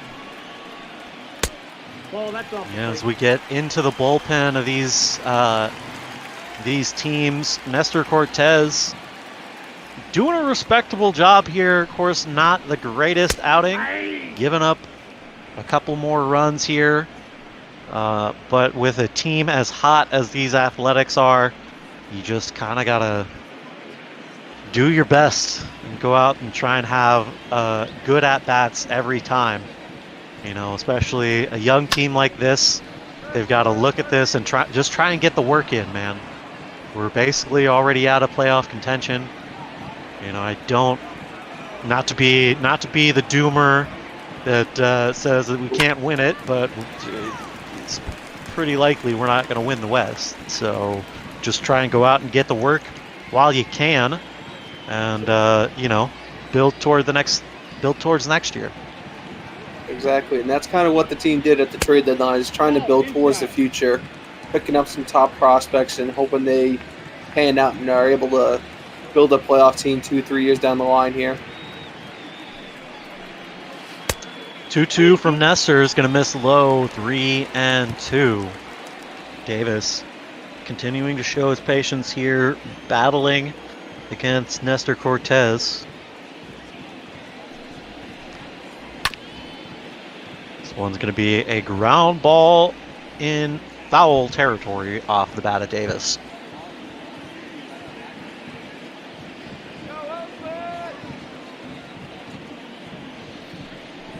(3-2). And that's going to get through for a base hit. Carlos Gonzalez is going to track it down around second, head to third. So a single that drives him to the other corner off of the bat of Davis. And now runners on the corners. You really have to focus in on getting this next batter out, because any type of hit scores the run. Matt Olson 0 for 2 on the day with a walk back in the third. He's already struck out once today. With a runner in scoring position here, 90 feet away, he'll look to just get a hit to drive him in.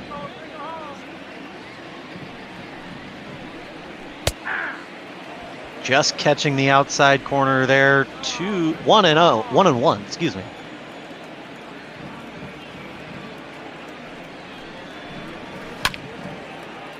Nestor fires the fastball in there, fouls it off, does Olson. 1-2.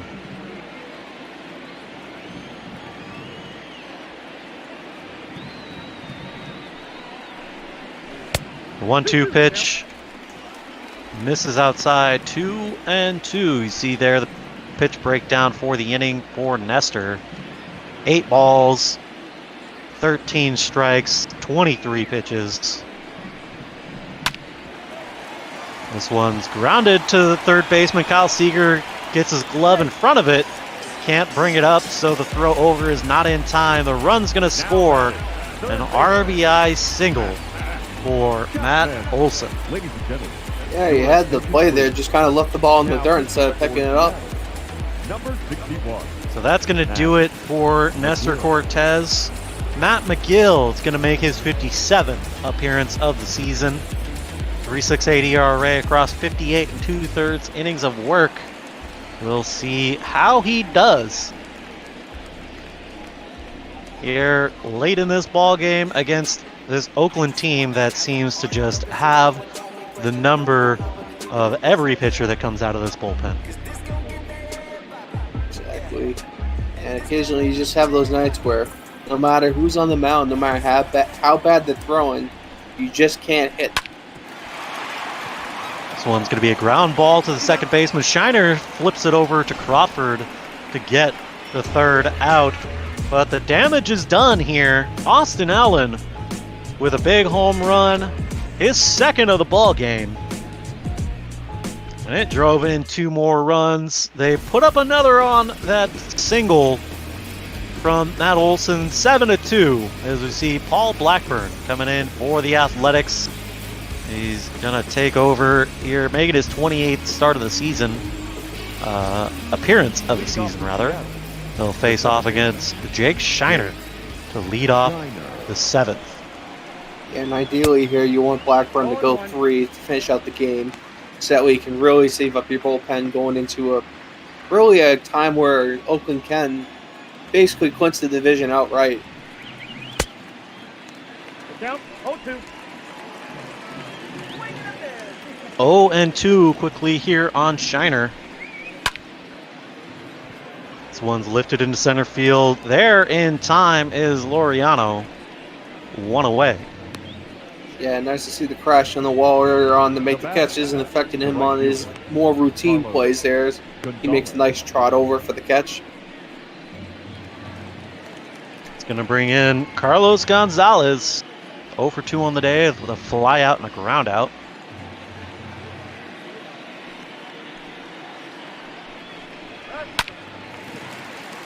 Carlos going to chase after the first pitch, and this is what he's been doing all day. Popping it up. 2 away here for the Mariners. The left fielder, number 1, Kyle.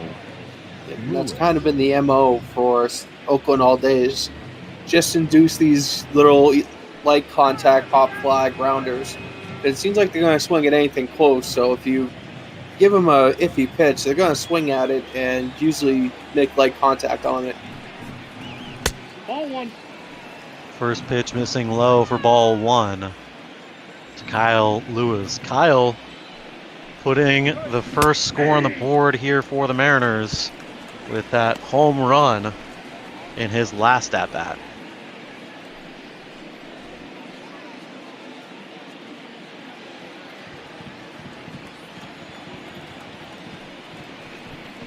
The 1-1 pitch. Kyle Lewis tries to drive it down the line, but that's going to go into the bullpen. 1-2.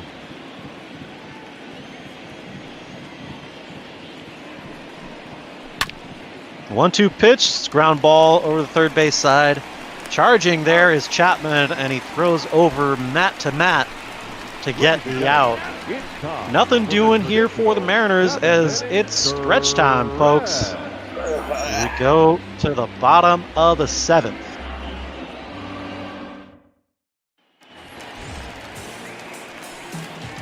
The Athletic, the left fielder, Mark. It's going to be Mark Canha leading off for the A's. 7, 8, and 9. 6, 7, and 8 due up.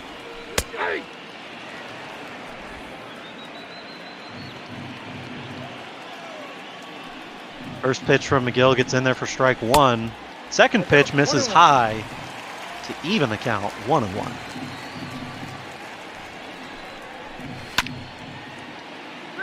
This one's popped up out of the crouches. Tom Murphy in plenty of time to make the catch with 1 away. Yeah, plenty of time to get pounded to that one. As that one went so high, I think it left the stadium lighting up there. And trust me, that's not easy to do here in the Coliseum. Not with Mount Davis out there on top of everything else.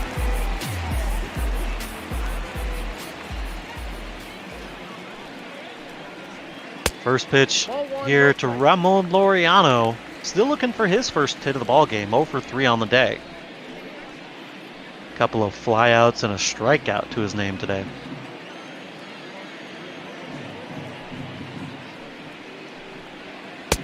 The 1-1 pitch swung on and missed. 1-1.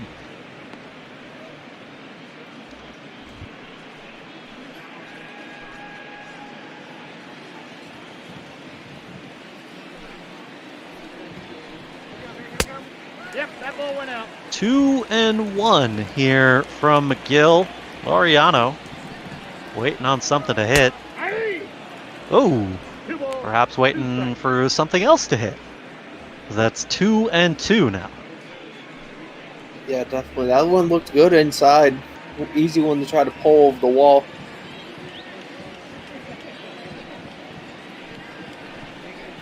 Two-two pitch. Misses outside. 3-2 with full count. Swing and a miss. And a ball inside. Ramon Laureano strikes out swinging for the second time today. Yeah, it looked like he was trying to hit that one like a golf ball rather than a baseball there with the swing that basically put the bat almost at a perfect line with the ground there. It's going to bring up the right fielder, Chad Pinder. Pinder 1 for 3 on the day. He doubled and came around to score. That was his last plate appearance.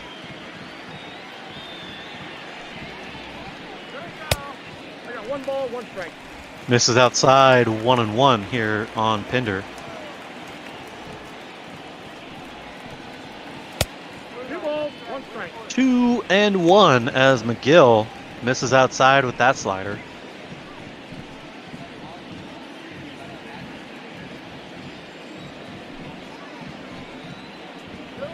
Yeah. 2-1 pitch in there for strike 2. And this is what we've gotten out of Matt McGill all season long. Comes in and doesn't try to work too fancy around the hitters.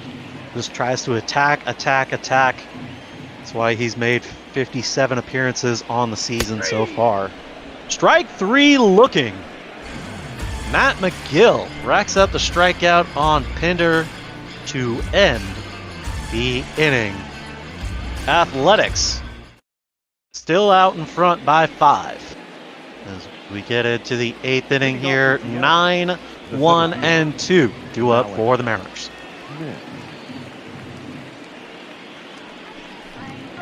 First pitch to Malik Smith. That's going to be a ground ball over to the third baseman. Matt Chapman over to Matt Olson. 1 away on 1 pitch here off of the arm of Paul Blackburn. Yep. And that's all you really want to do now if you're Oakland. Just get the outs out of here. You're 5 away from ending this game. Yeah, and if you're Seattle, you really need something to get going here. These guys have been shut down all day long. Only able to put up the 2 runs to the Oakland 7. It's not going to get it done. They have certainly got quite the challenge here against Paul Blackburn here in the 8th. Crawford lifts this one into right field. There in plenty of time is going to be Pinder for the second out, 2 away here in the top of the 8th. Number 12, Evan White. Going to bring up the first baseman, Evan White. 1 for 3 on the day with the single back in the 4th.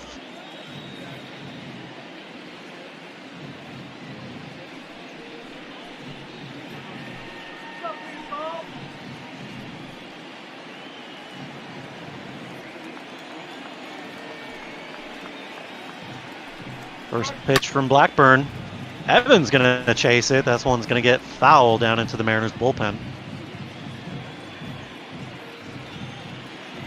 Blackburn loving to see the aggressiveness out of this Mariners lineup as they're swinging at literally everything. As that's going to be a ground out to his counterpart at first base. 3 unassisted for the out, the third out here in the 8th. Bottom of the 8th coming up.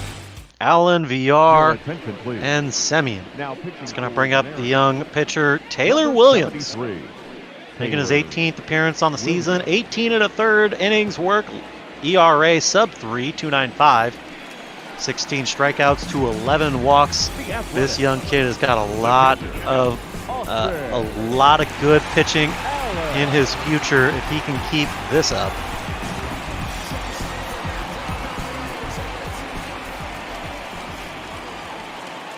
Austin Allen, perhaps the hottest bat of the day. 3 for 3.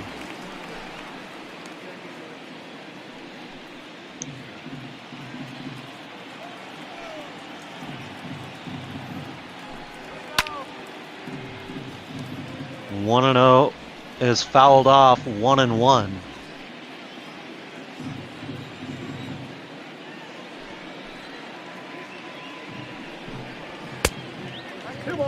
Williams misses high, 2-1.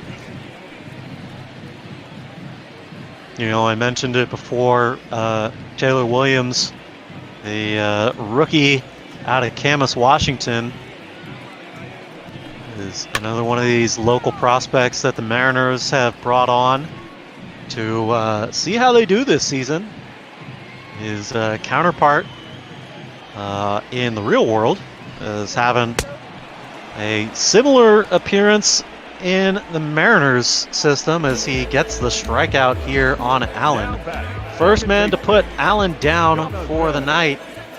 3 for 4 for Austin Allen. Yeah, definitely. Good job getting Allen out there. He had a hot bat all night, but yeah, if you're Williams here, you want to get through the 8th and just not give up any more runs. Ooh. Gar drops the bunt down. Kyle Seager barehands it and gets the throw over in time for the second out.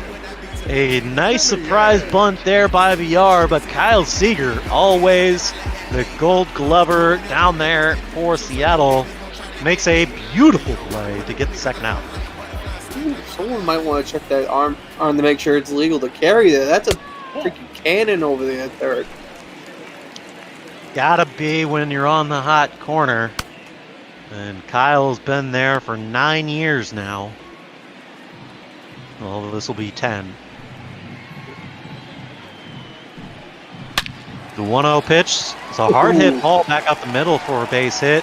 Smith gets over there and corrals it. Keeps him to a single here with 2 outs and the bottom of the 8th. Marcus Semien.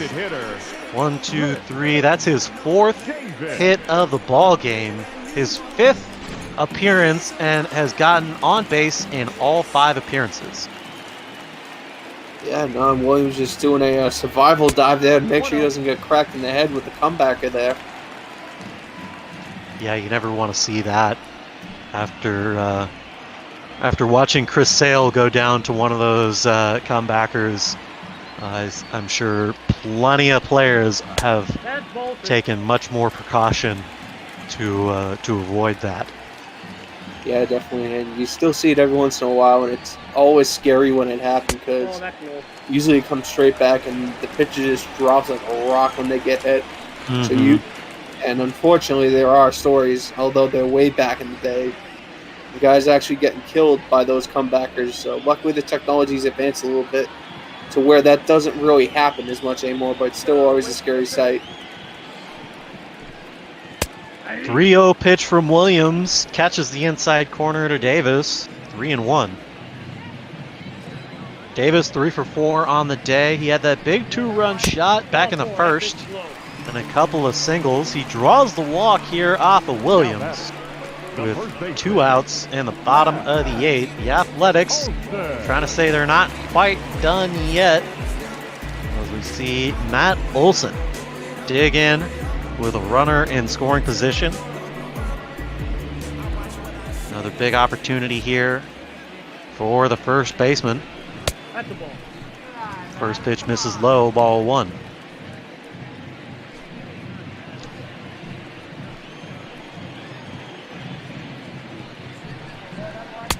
The 1-0 pitch, swing and a miss by Olson, 1-1.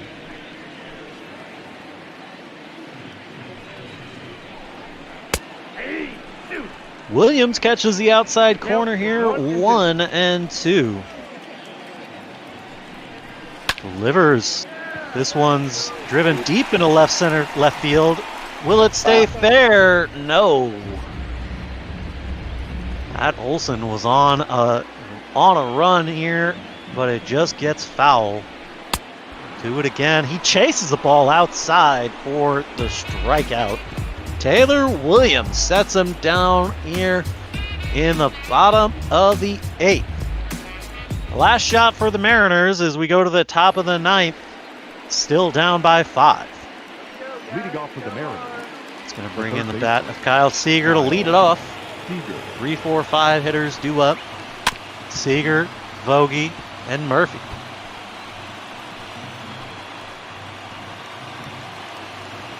They've got 1 hit between them, so that's promising. 1-1. This one's inside 1-1 on Kyle Seager.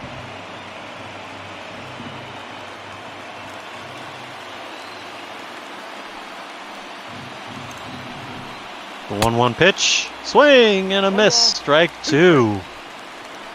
Paul Blackburn sticking it out here in the 9th, trying to shut these Mariners down. Fans on their feet here in Oakland. Kyle fouls it off. We'll see another 1-2.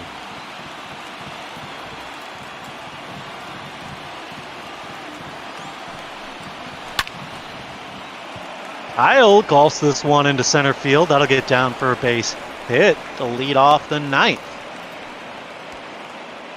Yeah, it looked like center field. They definitely had a chance to make a play there, but again, with the lead being so large, you don't want to take any chances at risking an injury there, so just played it safe there. Well, now with Kyle over at first, that brings up the big bat of Daniel Vogelbach. 1-0 as he watches that pitch. Vogelbach, 2 strikeouts on the day and a walk. So he watches this one in there for strike 1.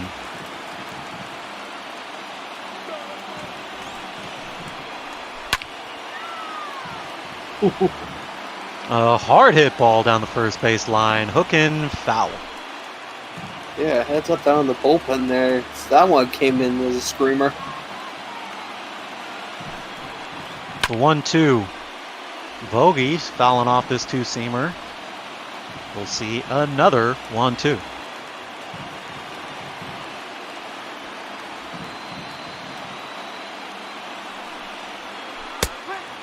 Swing and a miss. So Daniel Vogelbach gets to wear the sombrero tonight. 3 strikeouts on the day for him.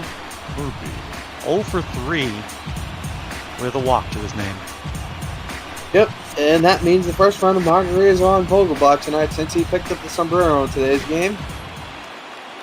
Fortunately, it's not Tuesday, so tacos can't be involved. This is going to be a ground ball at second base. 4-6-3. That's going to do it for the ball game here as they roll it up to end the inning. Well, Athletics take the victory here 7-2.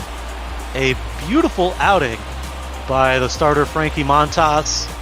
Goes 6 1/3, and really the first 2 trips through the lineup was where the damage was done. The Mariners getting set down in order. The first 5, 6, 7, 8, 9, 10. The first 10 batters going down in order. The first hit coming in the 4th off of Evan White. And really, this wasn't much to show on the offensive side for the Mariners. Of course, Montas going to get the win. He goes 6 full, 5 hits, 6 strikeouts, 2 earned runs on 1 walk. Nick Margevicius getting the loss, 4 innings of work, 8 hits, 3 strikeouts, 4 earned runs, and the 1 walk. Paul Blackburn gets the rare 3-inning save, only giving up the 1 hit and racking up the 1 strikeout. But the player of the game, could it be any more obvious? Austin Allen, 3 for 4 on the day with the 2 home runs, 3 RBIs. He really made a difference here tonight. He's going to get the player of the game for the Athletics. Yeah, definitely. And when you have a 3 for 4 night, it's always a good start. But especially with 2 home runs to boot, that just makes it even better.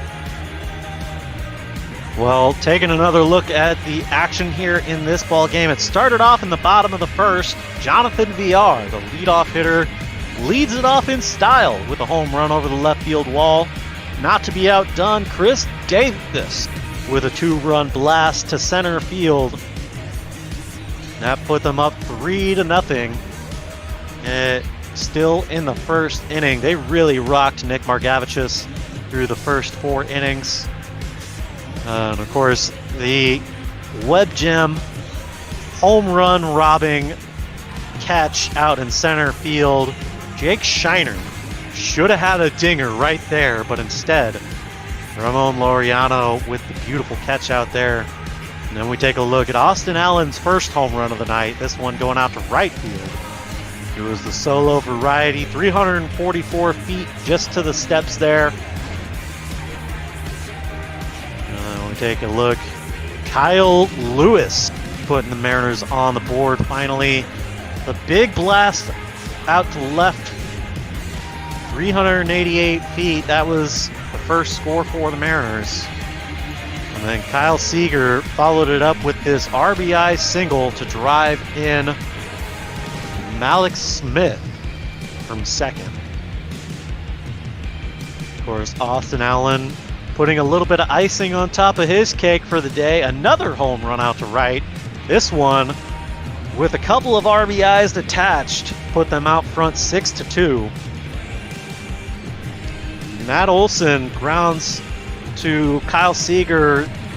The deflection off of his glove allows him to get the RBI single in the bottom of the sixth that pushed the score to 7-2, and that is where it remains. Tom Murphy grounds into the double play, 4-6-3 to end the ball game. Nice little dig over there at first by Olson to end the game. And that, ladies and gentlemen, is how we wrap it up here in Oakland. Yeah, it's an absolutely dominant performance on the offensive end by Oakland, and the pitching coming through to keep Seattle at bay and keep their batters ice cold.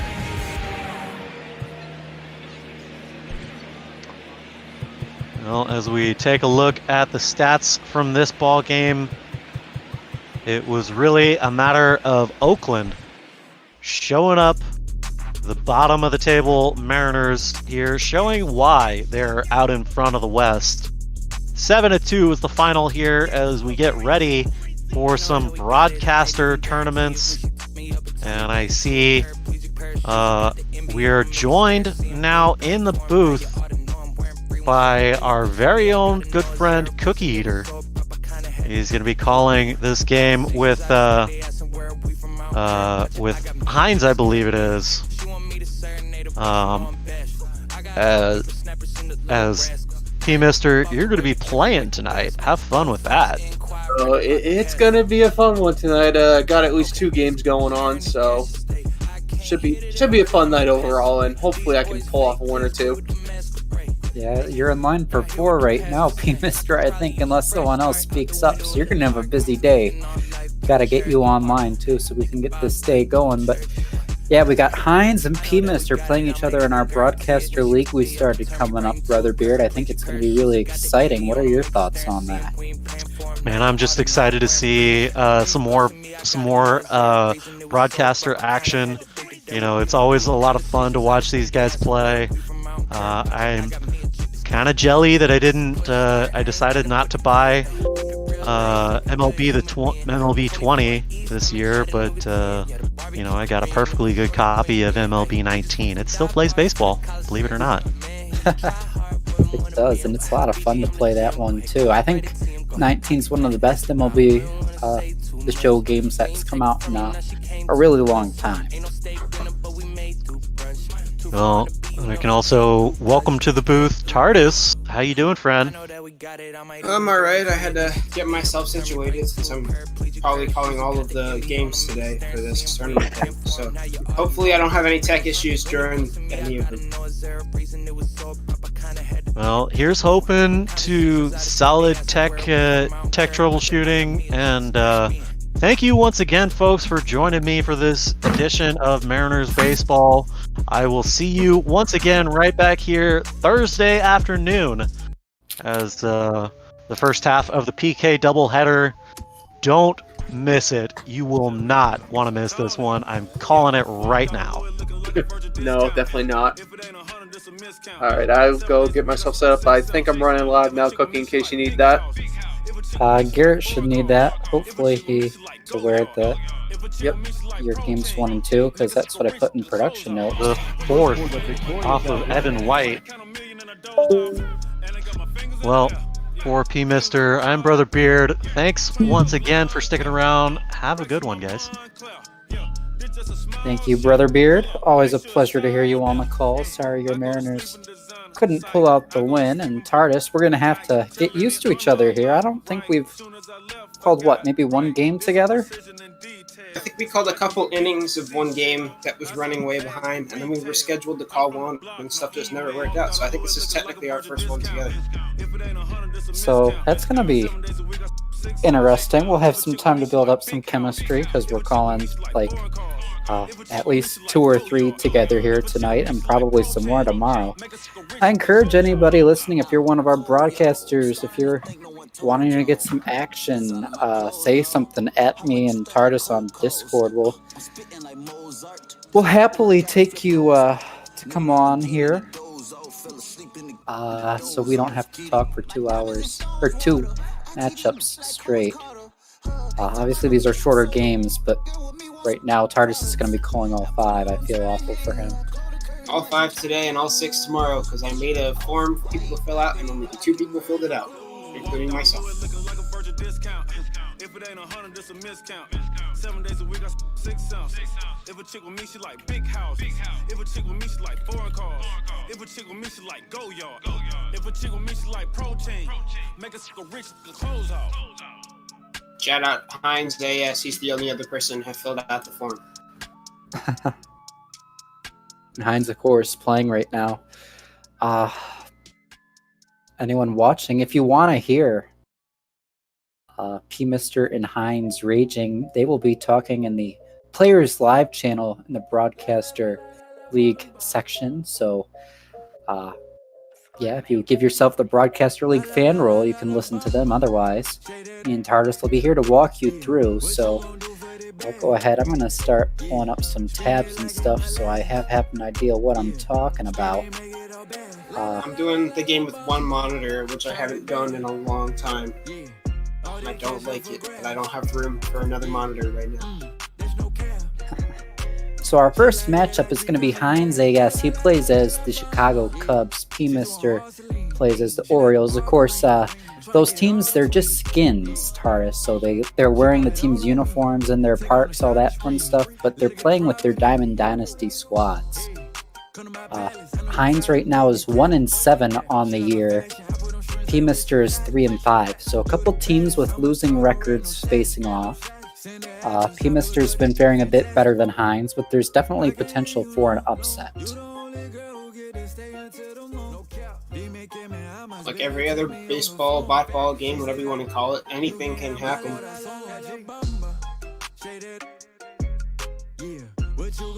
Especially if Garrett doesn't figure out what Twitch page we're watching from. There we go. Oh god, he's got light mode on. My eyes. So we'll see him get this situated here really quick, and then we'll get the game underway. I'm going to see if I can find the last time these two faced off. P. Mr. and Hines have played once before. Let's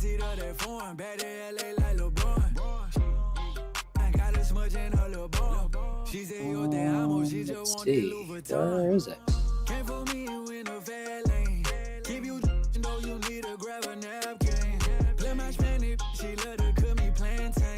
There we go. Last time these two played, P. Mr. got the win 4-2.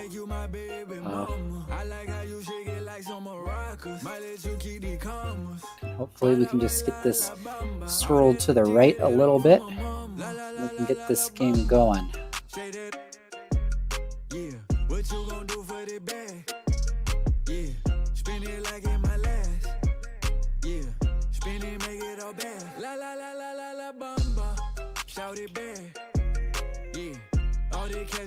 There we go. That looks better. Alright, so we're all set. We're going to get this one going. You see on the sidebar there, we got everybody's names and records, as well as the broken schedule. Beardy Buddha special will get the late night call, Twins and Indians in that AL Central race. And I have the late call tomorrow, so hopefully someone decides to take some of these away from me. Because I will call 6 games in a row tomorrow if nobody else does. Yeah, it'll be 6 games from 7:15 until whenever after dark ends, which is usually well past midnight. That's about 5-6 straight hours. That does not sound fun. It does not. Hopefully, I am not forced to do that. If you're listening, people, jump on like 2 of these games. They're only 7 innings. Yeah, not very taxing at all. So we'll see. Looks like P-Mister will be the home team. We'll be playing at Camden Yards. Looks like Kyle Hendricks is going to be getting the nod for maybe both teams. No, maybe just for the O's. Mark Pryor will get the nod for Hines. And they're playing with the DH, so Dogo, guard your eyes. Yeah, one of the quirks of this league is we enabled the DH. Normally that's not something we see with Diamond Dynasty, but that'll be the case here. Is there you see the stats. Mark Pryor looked good in his only start on the year, giving up just the 1 run in 6 2/3 innings. Where Kyle Hendricks, gotta assume that was a game against maybe Jeremy or Jaden or somebody. 32.4 ERA, not the prettiest. Hopefully he can work on that here today at Oriole Park. One of the nicer stadiums in baseball. And are those St. Louis Browns jerseys? That's beautiful. It is. Yeah, one of the most hitter-friendly stadiums.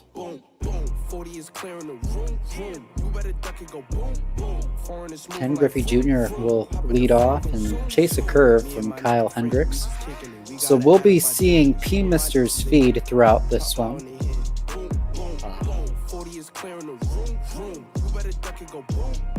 You get to see some from catcher cam, which I actually enjoy watching from after those practice games that everybody was doing.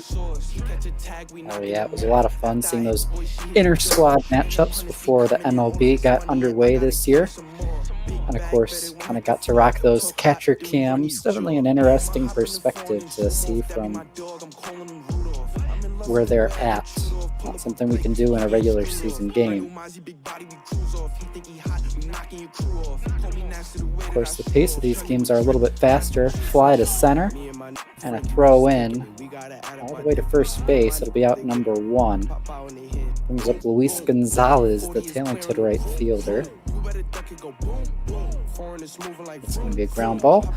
5-4-3, a double play ends things here in the first inning. So Kyle Hendricks is looking sharp. Let's see if the Baltimore offense can get going. It's Wade Boggs, somebody Waters, and Edwin Encarnacion. Waters must be a prospect card. I've never heard of him. I think I saw his name in a roster move last night or something. Ooh, Wade Boggs getting on one going out there. Boss Hog would be proud. Rest in peace, my man. That was a deep drive, but goes foul. This is directional hitting by P-Mister too. That is interesting. Painful for me to watch as a zone hitter, but you know, if it works for you, it works for you. Everybody has their own preferences. And there'll be a strikeout for Mark Pryor for out number 1 on 4 pitches. It is the prospect Drew Waters in the 2 holes for the Browns. I suppose we should be calling them.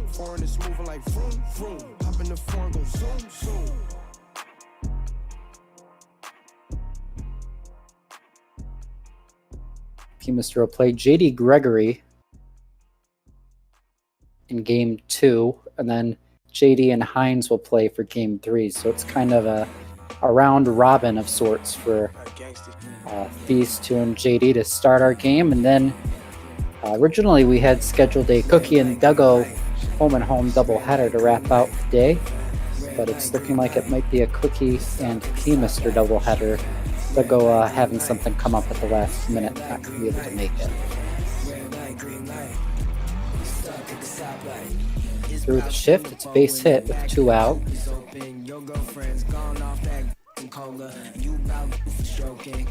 the opportunity to look up Drew Waters when he came up to the plate. He is a great prospect, so he will be good by me for the next 6 years or so.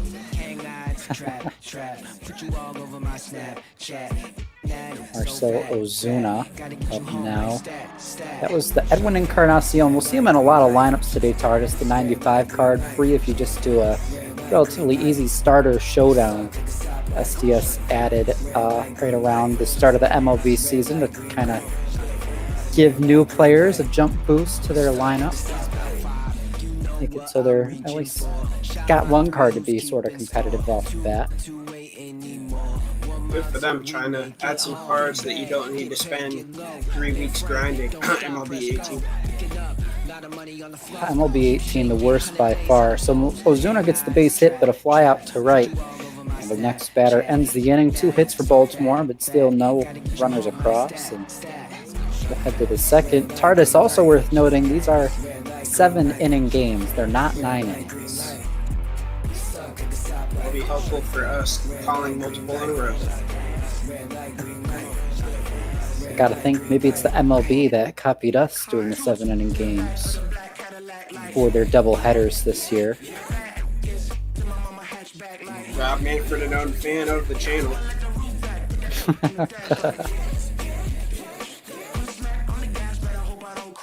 See a strikeout.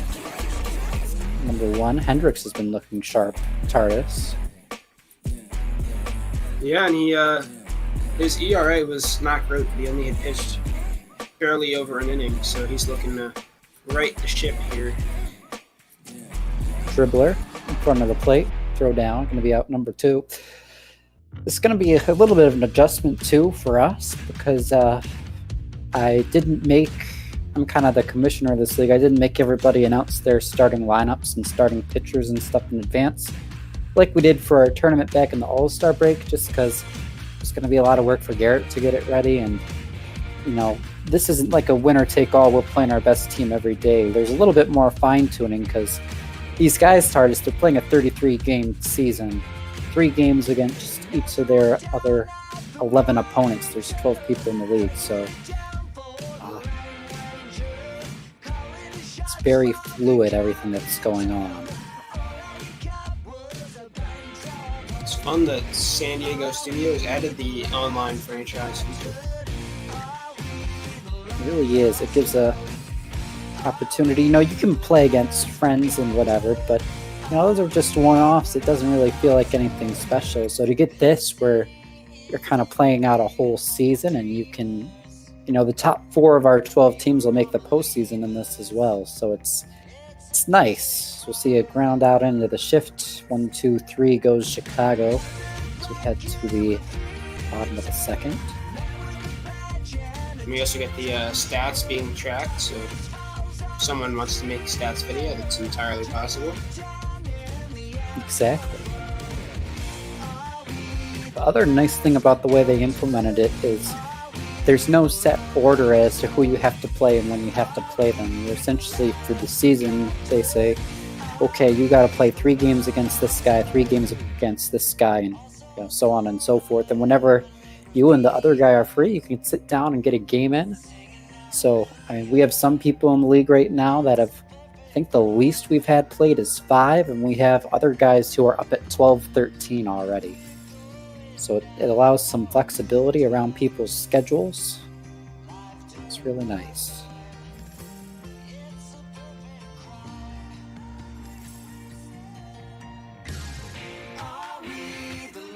That was a nice fastball from Mark Pryor, right where you can't hit it on that up and inside corner. Ooh, Mookie ripping one right back up the middle. Good timing on that one. That's another thing I like about this. We can use the PCI for commentary purposes. We can. We're kind of seeing that catcher cam you talked about earlier, kind of sitting right behind home plate.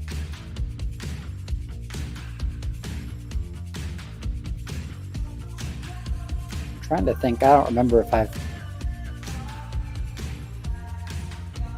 Oh, that really hurt my eardrum. I'm not sure what happened.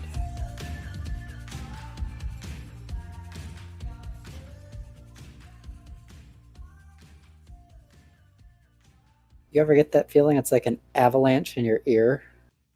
Yeah, I've gotten that twice, I think, today. I just got one of those right now. Oh. If you need to step away for a second, you are welcome to do so. I'm good. Full count base knock. Nice by Baltimore. TARDIS, I guess what I'm really liking that I'm seeing out of P-Mister's team right now, they're playing station to station. They're chipping away, taking pitches, working the count. Got Pryor up to 31, now 32 pitches through 1 1/3. And that's not something very easily done in Diamond Dynasty. A lot of guys are really aggressive, much unlike, the real MLB and unlike ML Bot Ball as well. Ooh, and see there, one of the things we get a lot in this is failed check swing attempts. So now he's got 2 on with 2 outs for the chicken man. 2 on, 2 out, of course, here in inning number 2. You missed the opportunity, TARDIS. I'm calling too many of these. I feel like I'll get it 4 or 5 times. That's true, too. Now it's a 2-2 count with 2 on, 2 out here in the second half of inning number 2, and it's another foul ball to keep the count at 2-2. 2-bagger would probably make this a 2-run game.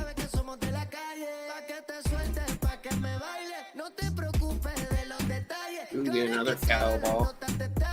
Yeah, I think it would. I don't know who he has in the outfield, but you gotta assume he prefers to have the power guys out there over the defensive guys.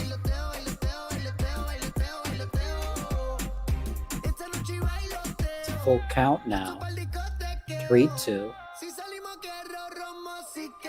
And a nice eye by Boggs to take that pitch and work a walk. That'll load the bases now for Braves prospect Drew Waters. Thank you, TARDIS, for the research.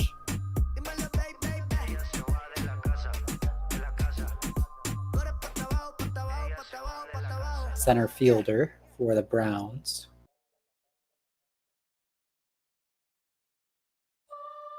And he'll smack that one. It's playable in center for out number 3. So bases loaded for Baltimore. No capitalization though. We're through 2, nothing still. Ball. 7, 8, 9 due up for the Cubs. Hendricks has a... No, there was a double play. He's given up a hit. Still looking good though out there. 22 pitches coming in, or after 2 pitches in the 3rd. Ooh, getting him swinging on 3. Sinker up and inside. A horrible location, but if it works, it works. And he just throw his controller out the window.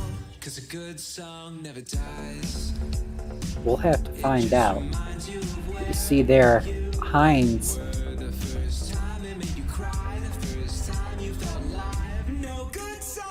Any chance for the music shut down?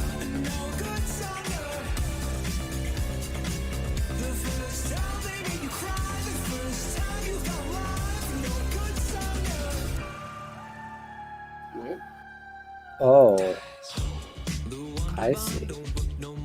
She's gonna ground that one over to first base. 2 quick outs.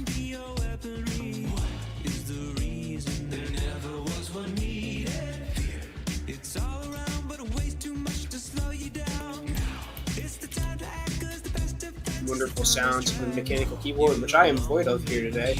Just using my laptop by itself, swinging through that one straight one. This isn't even a mechanical keyboard. It's just a very loud, normal keyboard.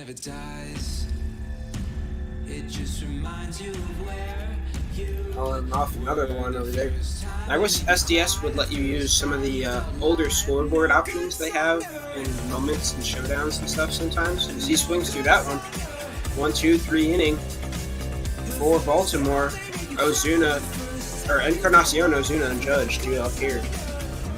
The TARDIS site. I'm very confident almost nobody is watching this because the ML Bot Ball PlayStation using remote play is still playing music in the main menu on the Twitch stream, so people are hearing us through the wonderful sounds of the show, and odds are any commentary we give right now won't be archived because it'll be covered up by copyright strikes. So That good. is true, yes. I might have to jump on TeamViewer and cut it myself if Garrett's not paying attention. Threw it in production notes. We'll see if he gets to it. It's an 0-1 count. Marcel Ozuna back up at the dish. Got a base hit his last time. It was a scorcher past the third base. Ooh, check swing drops third strike, but quick 2 outs.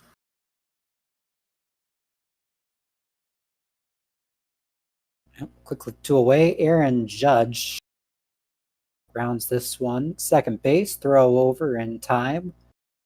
So a 1-2-3 inning, first of the day for Chicago. Now we head to the fourth. Ken Griffey Sr. to lead it off. Only base hit so far for the Cubs, and he was erased on a twin killing to end the inning.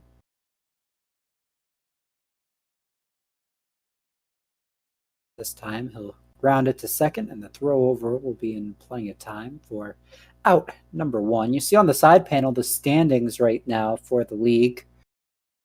It's not formatted the best, but that's probably my fault. But the top 4 guys make it. So right now that would be Jaden Becker, it's your good friend Don, Tim Moore, and myself. D. Wilkes not doing my Phillies proud and also saying that the storms over New Jersey are stopping him from playing, although I don't see any of them yet. It's looked pretty gray, though, so I might have some interference with that later on tonight. Yeah, I heard something about up in the New England region there might be some pretty nasty tropical weather heading your way tomorrow, so stay safe, my friend. Thank you, Cookie. I know they just canceled the Phillies game tomorrow, and there's going to be a home-road doubleheader on Wednesday where both games are played here, which is, I think that's the first time that's ever happened. There's a lot of bursts in the MLB this year. Cubs got nothing going, though. 1-2-3, they went in the top of the fourth.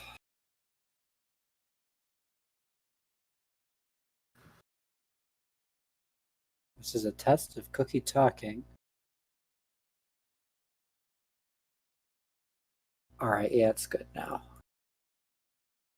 I gotta love that I did a test so I could hear myself talk on stream when I unmute myself, because I keep that chat open on the side panel, so anyone listening, if you say something, I'll see it. I encourage you to say something. Say something like, Cookie, what kind of cookies are you having tonight? Or TARDIS, what is a TARDIS? I haven't actually gotten that question yet. I feel like someone has to not know what it is, right? I don't know what it is, so how about I ask it? TARDIS, what's a TARDIS? TARDIS is Mookie Betts rips that one into right field. 2 outs. TARDIS is the time-traveling device that the Doctor on Doctor Who has. It's a bigger on the inside transportation device. It originally looks like a big column, I guess, and I guess the Doctor's a she now. I haven't watched this season yet. It has a circuit that allows it to change to disguise with its environment, and it broke, so it's stuck looking like a 1950s British police box. So it travels in time and space and looks like a police box. Very interesting. I absolutely would not have ever guessed that. As a 1-2-3 inning for the O's as well makes it still no offense through the last 2 innings, and Kyle Hendricks, only at 36 pitches, stays out there and throws a beautiful curve to start the 5th. Dave Kingman. Then, of course, I don't know if all of our viewers know it, but the 16, that came about because you were 9 and your little brother was 7 at the time you guys made the username, and you added it up, right? Yeah, we added up 9 and 7 when we first got our joint Minecraft account, because we only had one laptop at the time. She swings through that one, first out of the inning. Miss those Minecraft days. That used to be When I was in high school, I'd play that almost every single night with my friends from school. 6-3 put out for out number 2. Actually considered. Minecraft has changed a lot lately, but it'd be fun to make like a blackball Minecraft server or something. Ooh. If anybody wants to join us on that. Yeah, they just had the big Nether update. That looks cool. Some people are doing a challenge where they start in the Nether and they try to beat the Ender Dragon, but they have to start in the Nether because there's trees and stuff there now, so you can build pickaxes to get obsidian and stuff. Ooh, getting the nice flip there from the pitcher. Get retired this side. Starting off with a 9-hitter for Baltimore. Still no runs scored here in the 5th. Yeah, like those MLB double headers, the 5th inning, you can argue it's the 5th inning, but it's kind of also, in a sense, gotten to the point where you could consider it your traditional 7th inning as well, because we only play 7, so we could be headed to extras. The good news is we don't start runners on second once you get to extra innings, so well, that could be bad news for us, TARDIS. It could mean we see this game go on forever, so long as there's no offense. Getting him swinging again. Another quick first at bat there. I was thinking they could like talk beforehand and rig it so they just go on forever when someone who is known, like if Dogo calls a game, they just keep swinging at everything so it goes 20-something innings. Boggs taking a anti-Boggs-esque swing there. Well, almost at his knees. Oh, getting him looking. Well, we got MP squared in the house for the broadcaster league / I guess it's not really a tournament this time around, but we've been calling it will that. be. It's basically the same thing. We'll have a postseason tournament eventually. So welcome NP to broadcaster tournament stream / league stream. We got Hines and P Mister going, and it's been a pitcher's duel. Baltimore really got some stuff going in the first and second, but didn't capitalize, and it's been smooth sailing for Mark Pryor and Kyle Hendricks since. TARDIS, the one difference, I guess, between this and your traditional kind of Diamond Dynasty experience is that since there's no pitcher spot, we could see Kendricks and Pryor. You'd think at this point, they're both dealing, but you'd want to get that bat in there, try and break the tie. But we could see these guys go 7, 8, even 9 innings in a 7-inning kind of league. It'll be interesting to see what ideas people get with that. Will we ever see a position player pitching if they go like 30 innings? We could. Asking for a friend here.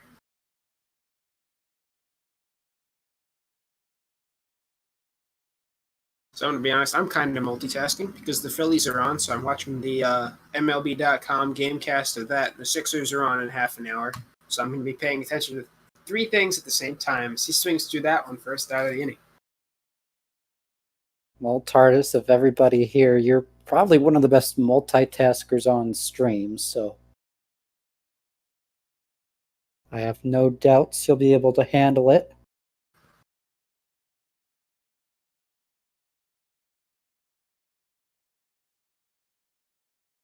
One and two to Salvador Perez behind the dish today for the Cubs. That is kind of one of the weird things with this league, TARDIS, is normally when you play Diamond Dynasty, you're playing with your Diamond Dynasty team in uniforms. Like I know I'm the Grizzlies. But with this, you're kind of seeing these legends, these really great players in other actual MLB team uniforms that can be really off-putting at times. I know when I first saw Ken Griffey Jr. wearing a Tigers uniform, I felt extremely strange seeing him wear Miguel Cabrera's number 24. If anybody uses Mike Schmidt, he's not in a Phillies jersey, I may just throw up on air.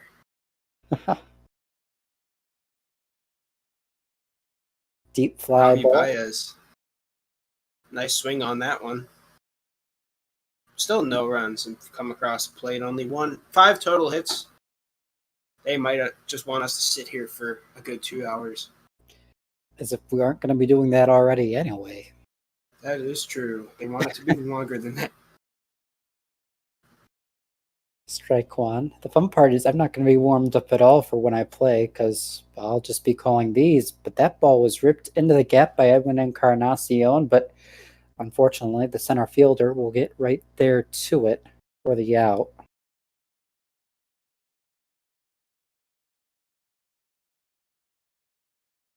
Strike one to Marcelo Zuna, swinging. Both these teams, TARDIS, they've been pretty aggressive swinging the bat. Yeah, definitely. Although the pitch count for Hendricks hasn't gotten as high as Priors, who's about to hit 80. And I'm saying that Jay Bruce just hit a home run for my Phillies, so it's now a tie ball game, and I have him in fantasy starting, so that's nice. I like that. Not many Phillies going in at least your bot ball fantasy. So it's good to see some action going. Well, now we see P-Mister get back to it. I was going to say, I mean, both guys have been swinging aggressively, but P-Mister started out pretty patient, and that's kind of why he was hitting those base runners early on. Managed to work the count full before taking strike 3 down the middle there, but gotta think if one of these teams can get back to being patient, make them pitch in the zone, get something you can hit. That'll be what it's going to take to break this tie. Ground ball, third base, throw over. Out number 3, so through 6, still nothing. Chicago's going to look to try and win it here. Make sure Orioles don't get a chance to walk it off, and they'll get it going with a base hit right into that left center for a base hit. Gets that runner on. That's a good start. He'd take an aggressive run through that base. Almost got tagged out going back. And that one's hit high and deep. He's not even going to try to catch that one. That's 2-run home run. Getting them on the board. That's their, third hit on the day, too? Yep, third hit on the day. That was Marcelo Zuna cranking it out to left. About 15, 20 rows up. Absolute moonshot. So Chicago has the 2-0 lead with still nobody out. Hendricks is getting hit around a bit. We'll believe or not. Maybe see some action in the bullpen.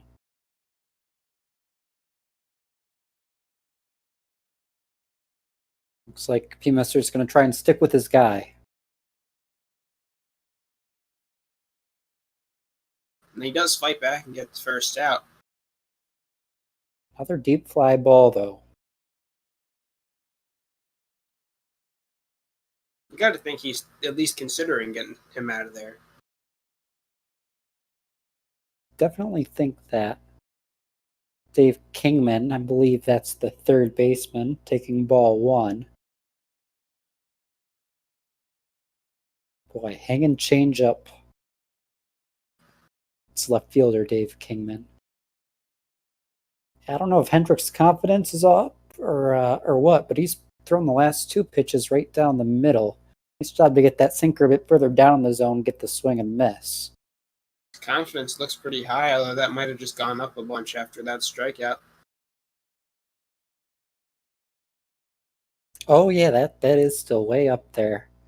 I think it'd be down a lot more after giving up the homer, but I suppose the 2 bounce back outs help, although now we got a base hit to center. Just missing that. Could have hit R1 and tried to dive, but 2-out single is not the worst case scenario. Better a 2-out single than a 2-out triple, I suppose. Takes an extra base hit to drive him in.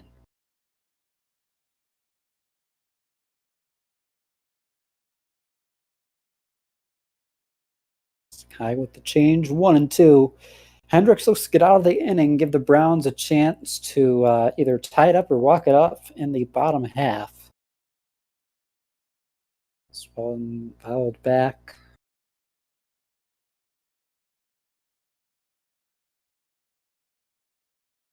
And again.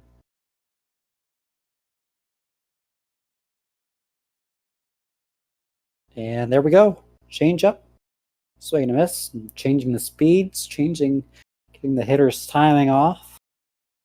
So pressure time if you're Baltimore. We'll see, maybe they go to the bench. We will see Dennis Eckersley come in to close for the Cubs. 6, 7, 8, Ronald Acuna to lead off the inning.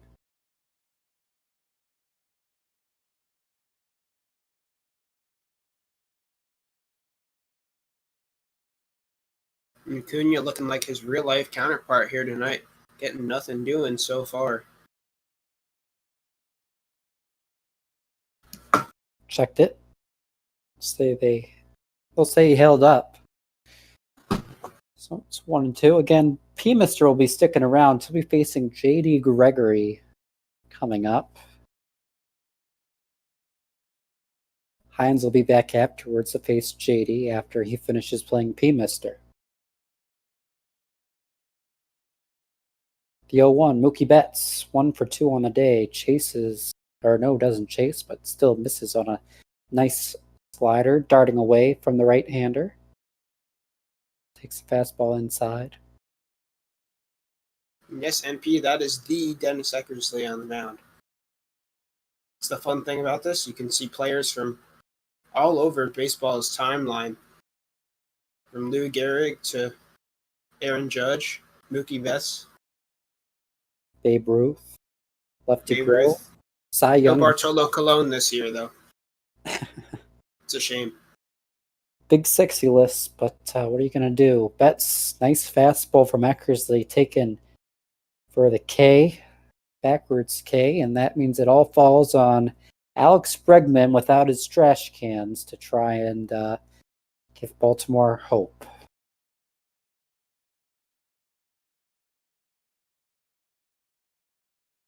Chasing a slider. That was 1 bing, not 2, Alex. Ooh. Not a good swing to end the ball game there. So that does it. 2-0 our final. The Cubs win it. That evens the season series between these two at 1 apiece. And I believe they will be playing to finish out our broadcaster tournament head-to-head again tomorrow. Take a look at the highlights here now. Not that many. We get a lot of offense until the later innings. So we're going to see some strikeouts first. Here's Bregman going down swinging. Something you'd love to see. And then the only blow of this game, Ozuna ripping one deep into left field. 4-2 feet on that one, 2 RBIs. And that's what did it for these Cubs here tonight. And that's out of the highlights. Wow. Is that 2? 2 That's clip? 2. So maybe these two will hop up and talk to us. Maybe they won't. I don't know.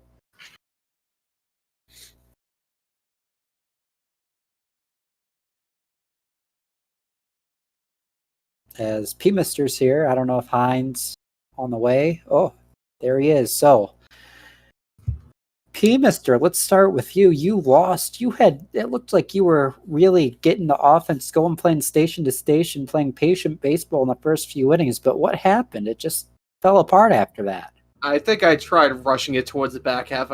I had the bases loaded in the second and third, and I'm like, I gotta score here. And when I did, I'm like, okay, now I just have to rely on the home run ball at that point.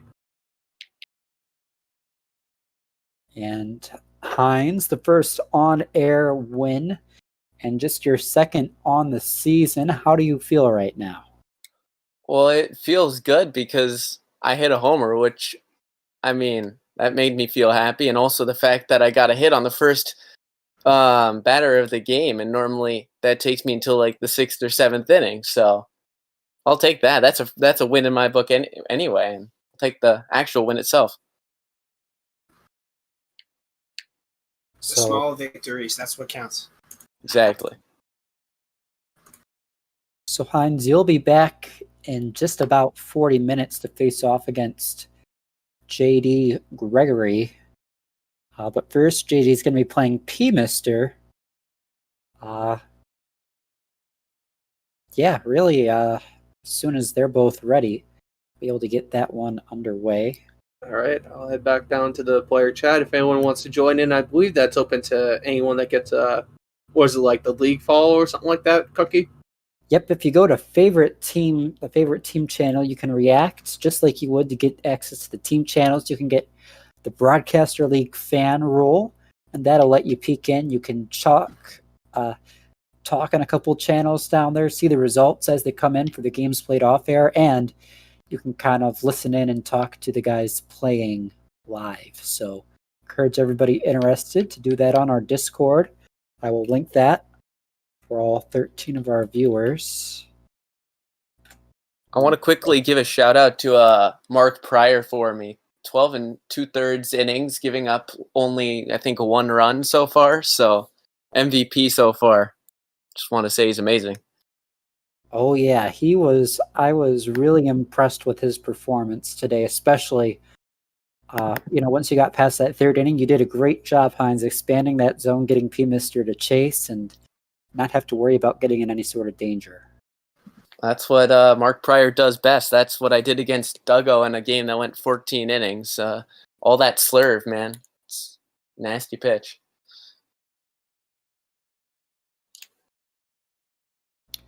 I get to update the crawl now. Just what a fascinating experience that's going to be. I think I'll jump back with P. Mister in that and listen to him and JD play if you guys don't have anything else. No, I guess while we're waiting, are you excited to face JD? Are you going to be kind of watching in right now, try and see if you can pick up some things from how he's playing to take advantage of? Yeah, I'll be in there listening, watching. I haven't played him yet, so this will be the first matchup between the two of us, and we've actually called a fair amount of games together, so it'll be a battle of the broadcast duo from a couple of games we've done. Yeah, I noticed that you guys were calling one just the other day, but I'll let you get back down there. It looks like this game's about to get going, so yeah. Well, thank you, Cookie and Tortoise. See you guys back maybe after my next game, so have a good rest of the evening for you guys. Thank you, Hines. We appreciate that. As it looks like Kyle Hendricks again are going to be on the mound, this time for Cleveland. Cleveland is JD Gregory's team. Alex Reyes is getting the nod for the Orioles, coming off that loss to the Cubs. Oh, and he's got Jim Thome in his 4-hole. That's one of the new guys in MLB The Show this year. Love to see that guy get in the game finally. Looks like he has Ernie Banks, Andrew McCutcheon, some really nice cards. That 94 Cabrera, 94 Ozuna, 98 Yadier Molina is going to catch today. Really a stacked squad all around for Cleveland. I got to say, JD, only guy who's given me a loss this year. I think it's on your sidebar now, 6-1.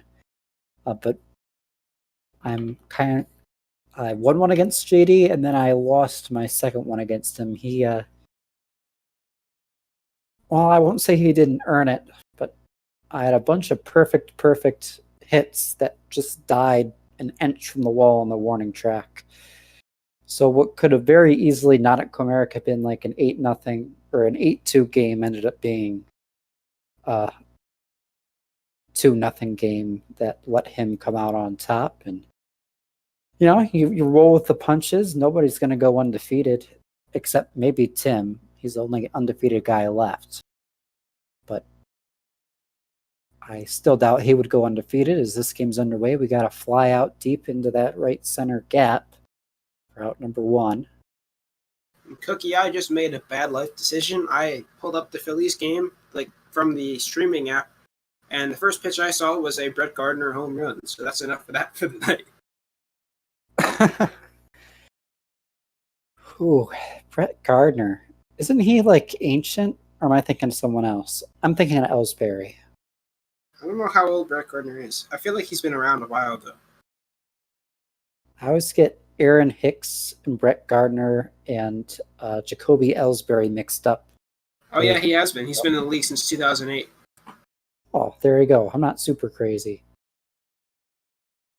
Miguel Cabrera hitting 071, and he's in an Indians jersey. So 2 cursed images in 1, ladies and gentlemen. Ugh. Yeah, I've never had luck hitting with Miggy cards in the game. But what works, works, and that will work. It gets through the infield for a base hit.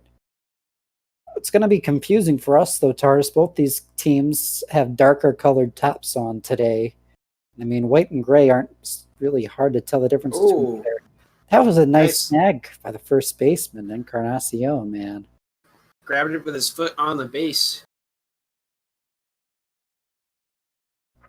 I have to really quickly. Well, I'll be back in a second, so TARDIS, handle it. Alright.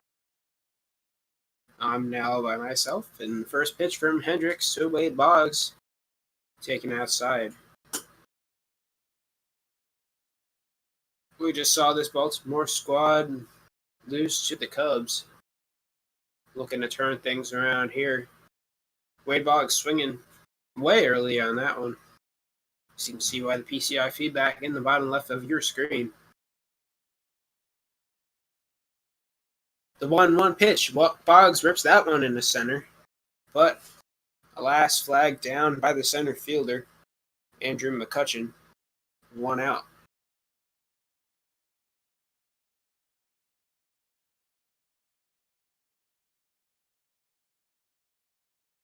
So now the Braves prospect Drew Waters will come up and foul off the first pitch.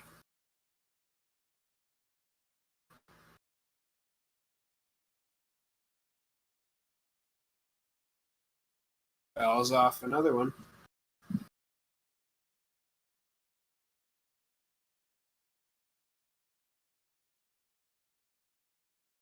But then he'll swing at the 0-2 pitch, ripping that one deep into right. Again, nothing happening. Flag down. Hit on the screws. But that'll make it 2 outs.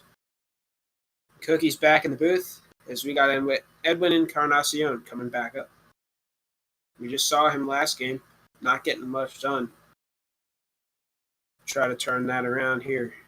You could say that for the whole Orioles lineup, TARDIS. They had 4 hits and a walk on the day, but no runs.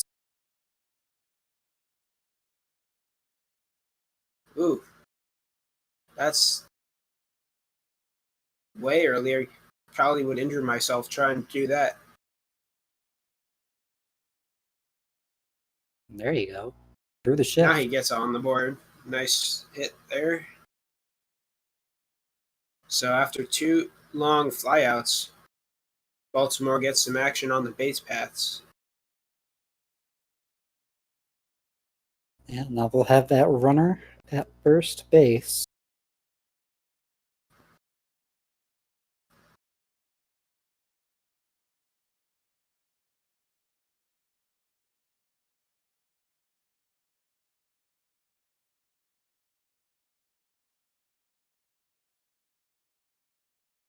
So TARDIS, I gotta say, my pick in this one, I don't remember if I said the records or not. P-Mister, after that loss, he's now 3-6. JD Gregory is 2-8. So you'd think P-Mister would be favored here, but JD Gregory, man, when I played him, he was on a different level, I think. I think he's faced a lot of tough guys. That record doesn't tell the full story. I think we see him win here today.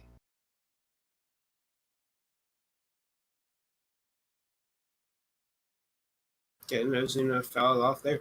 Yeah, it's rough schedule. And now you got a bunch of those guys that are insane at this game, and some of them just get wins because of pure luck. As Ozuna driving that one deep. Oh no, that wasn't even that deep at all. It's hard to tell from the camera angle. Flying out right to the left fielder. Yeah, he steps in by him. So we're gonna see what do we got. Is this 4, 5, 6? 5, 6, 7 due up for Cleveland, starting with new Angel Anthony Rendon. Dropped my phone on the floor. That might be better than watching the Phillies. That's probably true. With how Jake Arrieta's been going the last couple of years. I gotta say, Yermak on tech. talking about the Phillies for just a quick sec, Aaron Nola, he was really a nice pitcher, and I don't know what's been up since he's been in Philadelphia. It seems like it's just it reminds me a bit of the Jordan Zimmerman signing in Detroit. It's just this really great guy who just on a new team now and hasn't been able to do anything. Speaking of not being able to do anything, swinging way over the ball on that one, way too early. First out. Yeah, Arrieta, I think he's gotten hurt a lot. He was hurt his 2018 season. He had a knee injury and pitched through the whole season with that injury. And then 2019 had an elbow injury that he tried to pitch through. So he's just been hurt. Hopefully this year he can avoid those issues. He flies out there 2 outs. Yeah, short season. Got to think that could help him stay healthy, build some confidence, find his pitches again. I mean, when you're pitching injured, you kind of got to sometimes adjust your mechanics and, adjust your mindset, use your body in different ways, and that can really screw you up as a pitcher. So hopefully this gives him a chance to reset and the Phillies can bounce back really strong in 2021. Ooh, nice pitch there, getting him swinging. Judge, Ortiz, and Betts, which has got to be one of the best 3 men. I don't even know what I'm trying to say. The best 5, 6, 7 ever. Judge, Ortiz, and Betts. It's definitely not one of the worst. Seeing Judge in a Orioles uniform is very strange. I saw Betts in a Orioles jersey in one of my Road to the shows a couple of years ago. Just throws you for a loop for a second. See, Judge was that one. Wow. Hoo-hoo. Into the, I don't even know what that section is called, over the out-of-town scoreboard, almost at the building. Opposite field, beautiful swing. Look at the arc on that ball. Yep, just gets it out to that porch. So Orioles get the early lead here.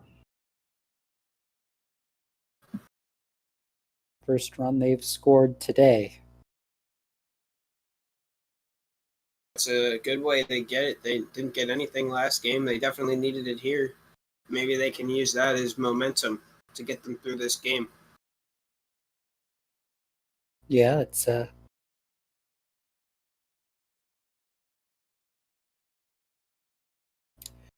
to be big. 1 and 2, David Ortiz. I think this is the Ortiz 86 card, not the 99 card.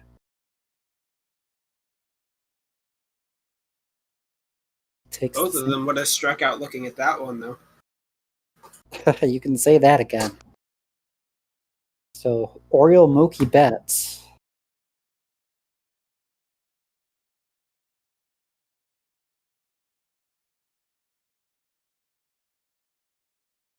Going to stand in.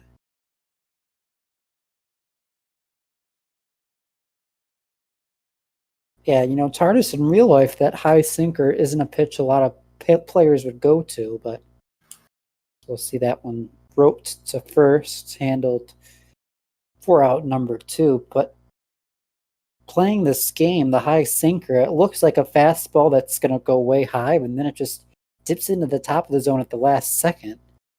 And it's really hard to pick up and hit that. So that's why we see that pitch a lot. And as we've been saying a lot recently, MLB The Show is a well-coded game. It really is, he said sarcastically. Did you see the disaster with the simulations of the games yesterday, where we tried to quick sim and the starting pitcher on the home team stayed in the whole time? Yes, I didn't see it, but I read about it. It's rough. So now when we sim a game, if the stream goes down and we need to skip the game, we have to guess who's going to be player in the game. Getting that one grounded over to first to end the inning. Yeah, bottom of the order and the. No, sorry, go ahead. I was going to say we had an early night last night, some miscommunications, but We'll be going all day today.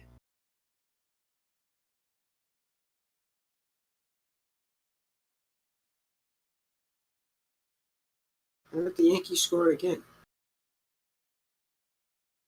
Oh no. I'm not even going to pay attention to that anymore. Alex Reyes, the 0-2 pop-up. So Reyes has done a great job pitching for Baltimore here through 2 1/3. Really given some fits to Cleveland.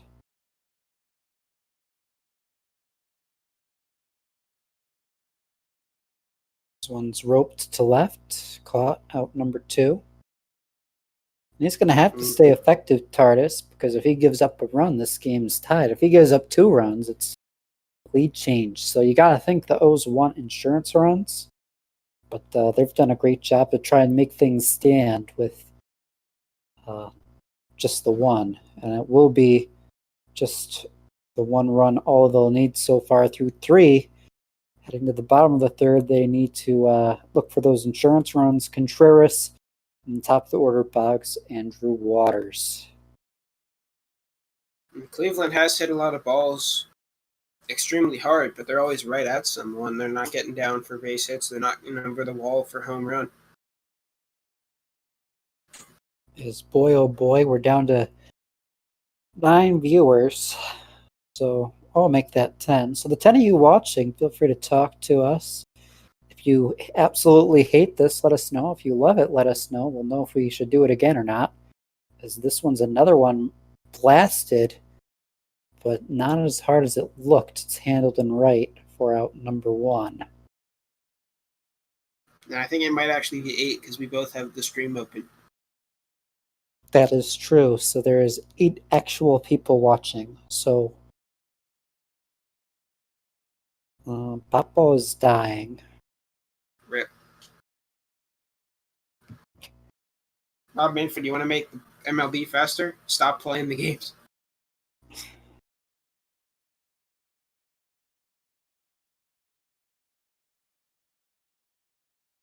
Oh, what a hit by Boggs. That was roped. And that'll get past the right fielder. That's down in the gap. Boggs is heading for second. Looks like they won't try and stretch it into a triple. It'll be a stand-up double with 1 away for Wade Boggs, and that means that Drew Waters is going to have an RBI opportunity here in the 3rd.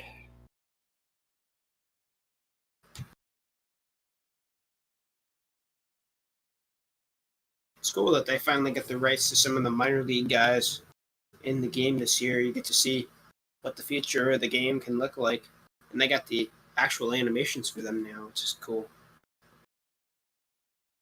Yeah, it was really cool to see that addition, especially to the franchise mode. I can't even imagine, TARDIS, what ML Ball would have looked like if we didn't have all these real minor leaguers not on the 40-man in the game. It would have been rough. Base hit through the hole. Third baseman and shortstop both couldn't get there. And the hesitation, in case he did get there, held that runner to third base. So it'll be runners on the corners now, with 1 away. Edwin Encarnacion, the first baseman, going to get a ball to mash, and he mashed it. Will it be gone? It should be enough to at least tag up. And they will tag. And that was a very meh throw, so it's 2-0 Baltimore. And props to San Diego Studios with the lack of players they can, really do this year. They can't do Player of the Month because no one was playing until now. They've done a great job of filling in the gap with, Player of the Months from years past. Speaking of Player of the Month, Ozuna rips that one deep, but caught by the left fielder ending the inning. And that Ozuna card is a 94 overall Tops Now card. Finally, with the real MLB back, they've been able to bring back Tops Now. And presumably once we get into August, we'll see real Player of the Month cards as well. But you're right, TARDIS. They've done a great job with, those Player of the Month programs, bringing back old Player of the Month guys and, just continuing to pump out a lot of content, a lot of, events, inning programs, other player programs. As I don't know what the O's are waiting for on that strikeout, but Oh, it's that glitch again. I had that glitch the other day when I was playing. Sometimes it doesn't mind to let you move the catcher and throw the ball. MP says, I love it. MP, we love you. I'm glad you're enjoying it. I don't know if you got to tune in earlier, NP, but the Dodgers won 2-1 against San Diego. So right now they are up 2 games on the Diamondbacks, and we'll see the Diamondbacks game. I believe that one is going to be simulated tonight. Potentially to be up by as many, or no, the Diamondbacks might be off today. Yeah, so they might just straight up be up 2 games now, which is good for the Dodgers and good for the Orioles, as they're going to get a strikeout after allowing that leadoff runner on the error. 2 strikeouts for Reyes, just 1 on the board though. TARDIS, it's early, but we have a chance for a 4K inning here. Getting very close there, yeah. Jim Thome not looking at the ball very well, although there goes the chances. That could be a double play, though. And it is. Beautiful 4-6-3 double play to get out of the inning. Yeah, 2 strikeouts and a double play in the inning. Not every day you hear that. So we head to the bottom of the 4th.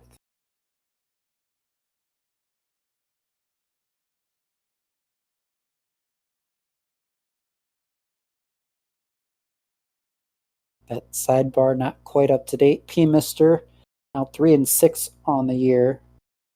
Cookster is JD Gregory, the 2-8 guy, playing as Cleveland. A couple of our favorite broadcasters playing.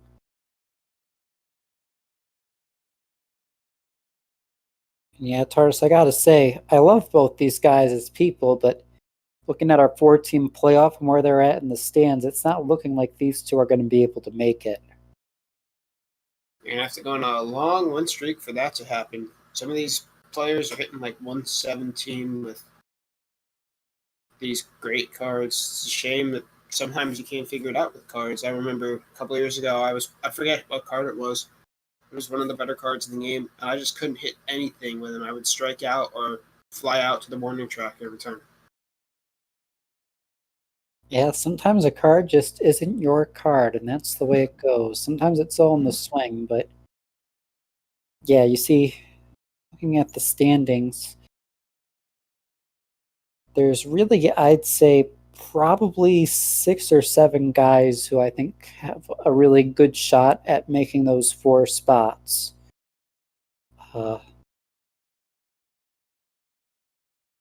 I think I'm the only one of that group we'll see play today.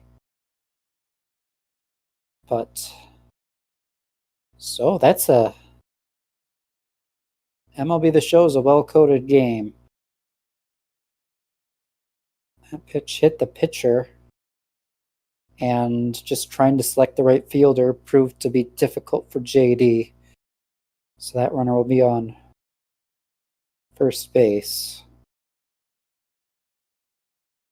I was just taking a look at Twitter real quick to see if I missed any crazy news or anything. It looks like Mike Soroka has injured his leg, and it could be real bad. He was coming off his pitching movement and pushed his leg into the ground too hard and fell over trying to go to cover first base. They're saying it could be his Achilles tendon. You hate to see it happen to anybody. Mookie Betts cranks it. Just missed that by like an inch. I thought it might go foul, but I really couldn't see it. But yeah, you talk about Soroka. That's definitely, I mean, I suppose good for you because that's a Braves guy. But like you said, you never want to see, especially a great pitcher like that, go down. You just, it's bad for the league as a whole when you see guys like that out, and it's tough. But you know, all we can do is hope that it's nothing too serious, and then if it is something serious, he can get back to as good as he can be as soon as possible.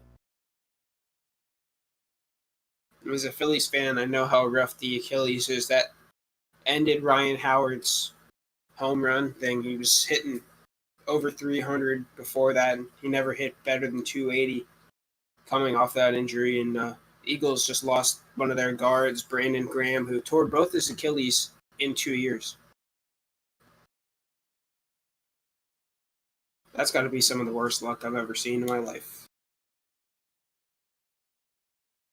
It's really tough, really bad luck, but so we'll see Bregman again, not without his trash can striking out.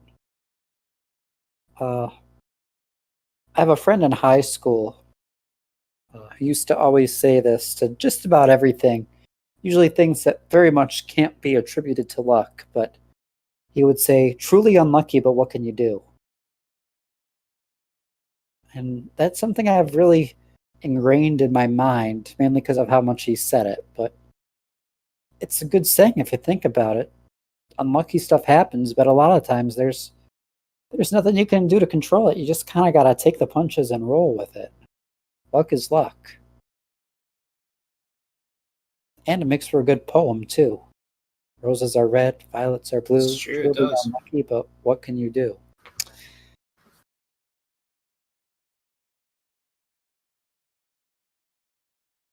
Miss my high school friends. A lot of antics between all of us, including my world-renowned famous way of asking out girls using a life-size bag of rocks. Does that work? I believe our research indicated it had about a 66% success rate. In my personal use of it, it's 0 for 1. But we do have a bit of a larger sample size. I think 5 or 6 people have tried it out for me.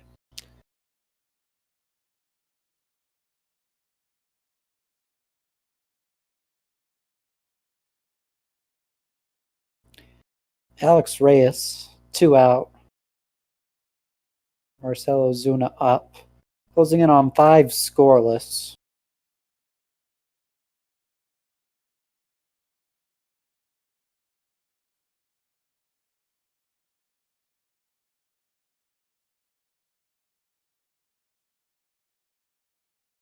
And swing and miss on the slider, it is. So Baltimore up to nothing. We head to the bottom of the 5th. I guess it's 5th inning stretch time in the 7-inning game. I'm not sure. We're on ML Bop Ball. 9-1-2 for the O's. Without the pitcher hitting, it means that it's going to be the catcher instead. Wilson Contreras to lead it off in the 9 spot. Wearing an Orioles uniform.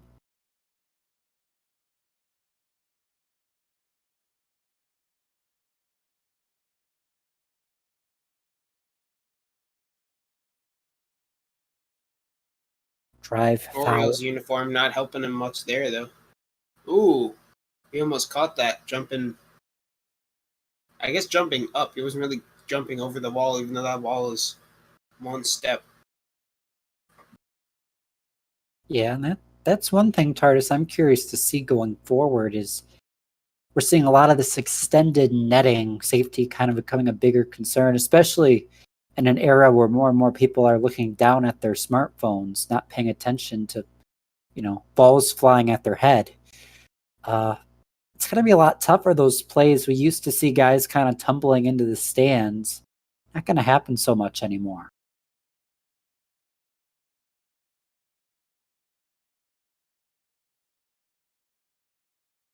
Boggs flies out to center there. Yeah, there was.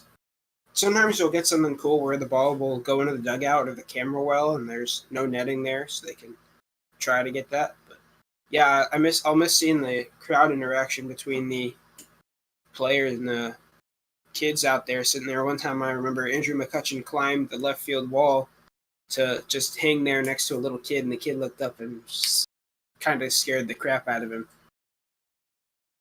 It was good intent there, though. There always is. Wade Boggs Carpet World, apparently. I have no idea what that means. I assume it's a carpet store Wade Boggs started. TARDIS, do you know Wade Boggs Carpet World? Beardy Buddha's spamming it in chat. Any idea? I'm totally not Googling that right now. Okay. The 0-1 going to be, right down the middle. Looked like a sinker that hung, but it's going to be nabbed by, man, I want to call that Jose Iglesias at shortstop, but this isn't the real Orioles. For those of you just tuning in, it's a broadcaster league game going today using Diamond Dynasty squads, but skinned as MLB teams. P-Mister's playing as the Orioles, J.D. Gregory playing as the Indians here at Camden Yards. 30 Rock Kiddos. Oh no, I do remember that. I did see that episode of 30 Rock. I've never heard of 30 Rock. Tina Fey's show based on her experiences at SNL. It's got Tracy Morgan in it. And Alec Baldwin. It's a good show. They just took like 3 of them off there for blackface purposes. We're not going to get into that. But Tracy Morgan's character, signs a badly structured advertisement deal where he has to say Wade Boggs' Carpet World as much as he can. Wade Boggs' Carpet World. As that one's hit deep left field, is he going to rob that? He's not even going to jump for it. Indians getting on the board. A McCutcheon bomb. That's what McCutcheon's known for doing.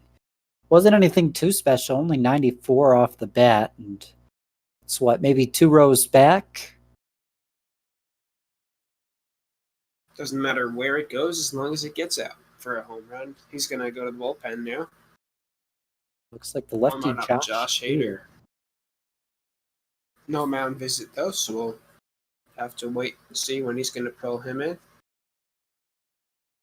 Nearly a base hit by Mookie Betts down the line there. So the lead's cut in half. 2-1, Cleveland. Been quiet until here in the 6th. Reyes has been pretty impeccable. He does look good out there, getting another strikeout. So 6th inning stretch time, if maybe that's where it goes in a 7-inning game. 7-inning games being played here today, of course, brought to you in part by Meals on Wheels, getting food to the old people who need it. But Beardy Buddha saying 30 Rock is better than The Office by 10,000, and to that I have to say nothing can be better than The Office. And I will say that is what she said as well. So use the bag of rocks, kiddos. That's what she said. Just kidding, because the one time I said that, I tried that, I was turned down, but it has a 66% success rate. And I'll it's have to even suggest higher that than to my friend who went 0 for 3 in a week. Yeah, it's the life-size bag of rocks, you know? It's really a difference maker.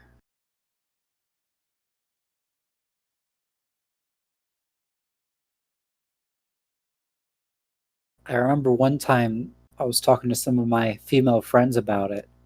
They're like, well, why the bag of rocks?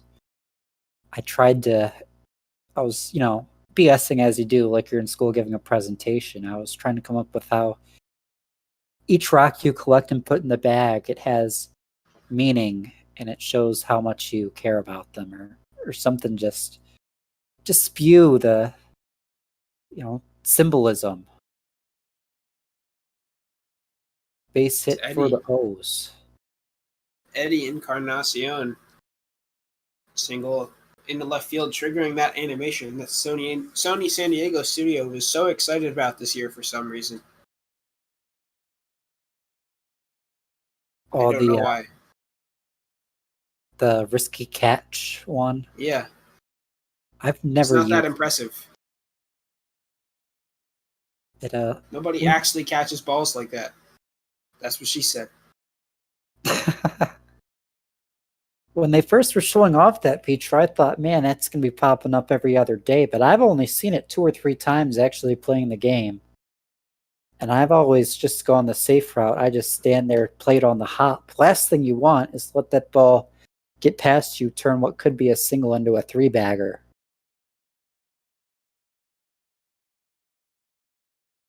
Ozuna fouls off the 0-2 pitch. I mentioned it in the last game, this 94 Ozuna one of the first new cards added to the game with the new MLB season. The top's now Ozuna.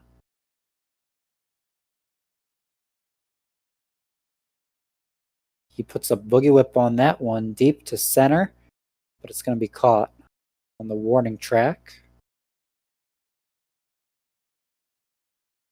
We're down to 8 viewers, Tardis, 6 excluding us. So I think this project can be considered a failure. Or it could be that there's baseball and basketball and hockey on at the same time. Oh, that is true too. Nice fly out to right. Throw in. Gonna hold the runner to first base. Ortiz coming up now. 1-2 away. I'm seeing that it took Jake Arrieta 61 pitches to get a strikeout and now has 4 in a row.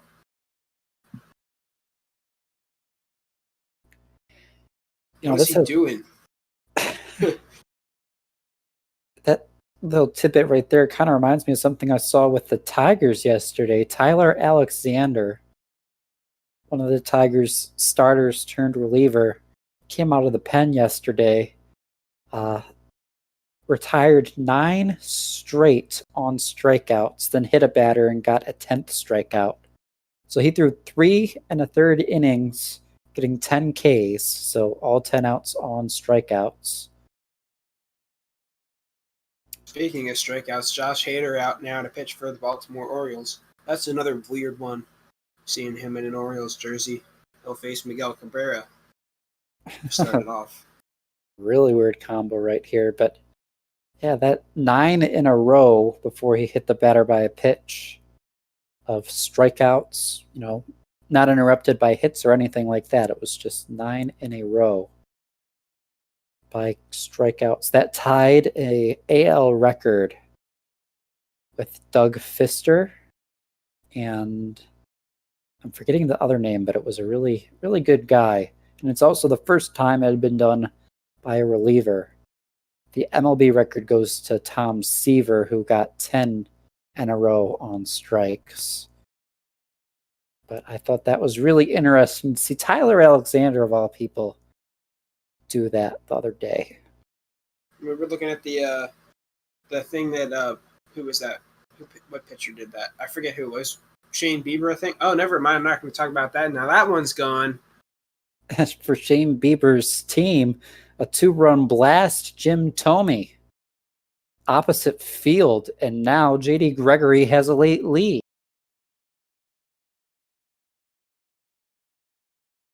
Like we said, anything can happen. Anything can happen, and there's still 6 outs. Well, now 6 outs to go in this game. Hader has to get 3 outs, and then we got 3 outs for the Orioles. As the lefty, man, his confidence is crashed, and that is not what you want out of the pen. 2 batters, 2 runs.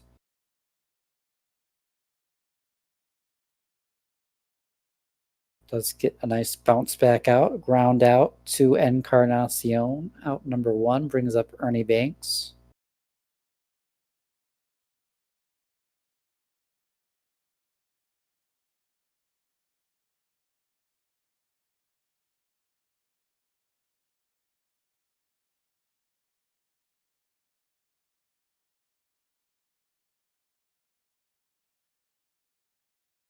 Trying to find the stat now because I thought it was funny.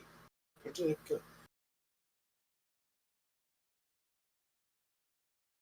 Another K. So Hader's got his pitches going now. And he'll get a ground out, shortstop. But there's work to be done. Now trailing by 1, his first time behind on the day.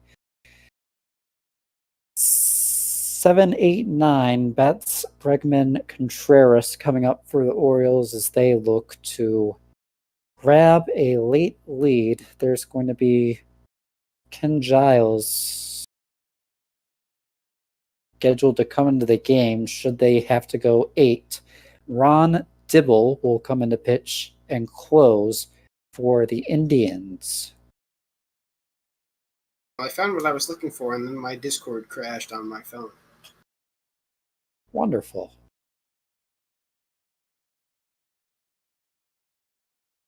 So Rob Dibble. Tardis, have you ever heard that name?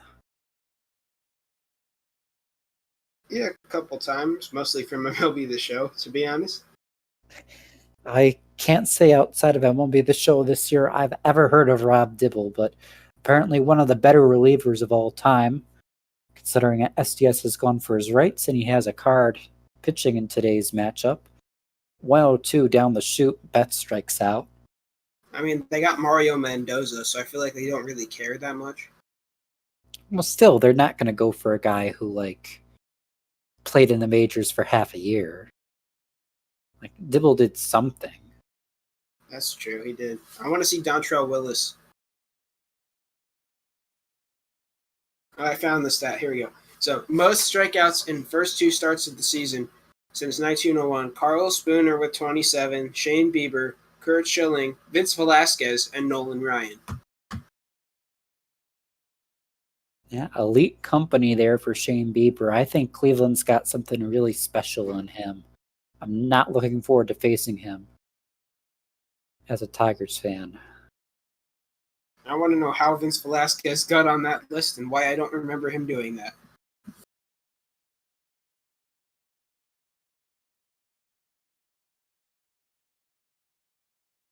.102 up and inside. That's just going to break your bat if you make contact. Perfect by Dibble. Out number 2. Contreras, the last chance for Baltimore. J.D. Gregory will play Hines coming up. Slider chased.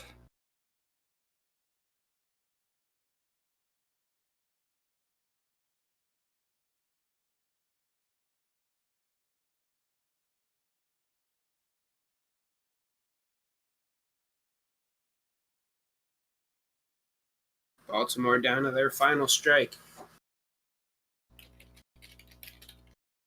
Down 1 in the bottom of the 7th, which is the last inning of this game, as long as they don't tie it up here. The 0-2 swing and a miss struck him out. That'll end the ball game. The Indians win it. Cookie, looks like your prediction was correct.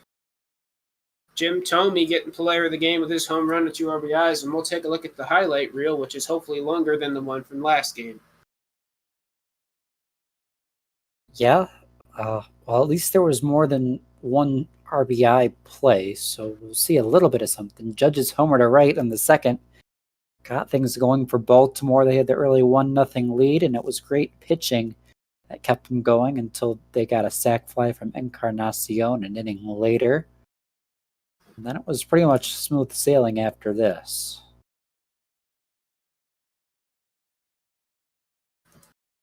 Long. I don't think many people care about a sacrifice fly, but we'll watch it for about 50 minutes. Then we get to the 6th inning. Andrew McCutcheon hit the dinger, and it was a nice job to work back from that. Get out of the inning for the starter. Then it was 2-1 heading into the top of the 7th as well. Josh Hader comes in to pitch, allows a base hit, and then a 2-run jack gives J.D. Gregory and the Indians the late lead. Although we'll see Betts strike out on a curve first. Kind of show that comeback we saw in the 6th. Yeah, the Thome homer. Cleveland.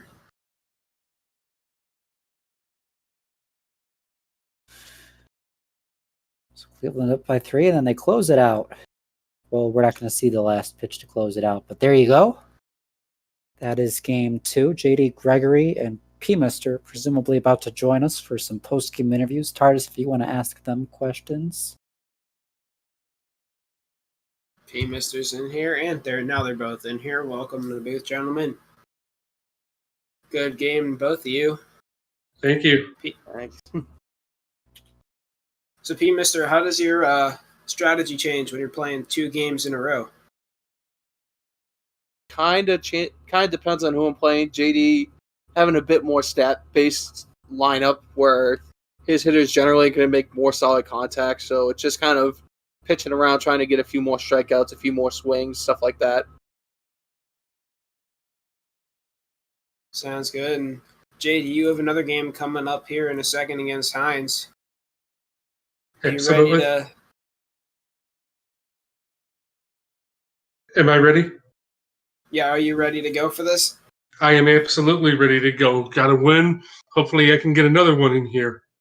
Yeah, JD, I want to say GG to you from when you took me down the other night. Now nice comeback against P-Mister. P-Mister going 0 for 2 in these first 2 games. Gotta feel bad for him, but man, what a nice job to come back. And now we're going to have you going up against Hines, who won game 1 on air today. So one of you will stay undefeated and one of you won't. What's your strategy going to be going after Hines? Well, I believe I'm going to start El Duque. I wanted to save him for tonight. I almost threw a no-hitter with him last week, so we'll see what happens this week with him. But yeah, I almost had an accident when Jim Thome hit that ball, man. That was like a classic Thome moment if I ever knew it right there. He just mashed it, the Cleveland legend. And boy, it's got to feel good. Take that one. Now you're 3-8 on the year. P-Mister falls to 3-7. So you're kind of closing in on the same record now. And JD, I think people got to watch out for you. You didn't start off really hot, but man, if you keep going the way you've been going these last few games, you have a chance to sneak in here in the last few weeks. Well, I really hope that happens. I've played ranked seasons in Diamond Dynasty before, but I've never played much, so I'm still just kind of learning myself. So this is a good tutorial for me. Well, you've done a great job so far kind of learning. I know there's a lot of guys who haven't played a ton before, and when we talk about guys like maybe Jake Zimmer too, we've really seen these squads evolve really fast, and people get a lot better really fast too. So, I'm really curious to see how this closes out, and even some of you guys who are newer to this, who maybe don't make it into the postseason this season, if we do a season 2 after you guys have that much more experience under your belts, seeing how things go, I think it could be really exciting. I think so too, and I'd really look forward to that.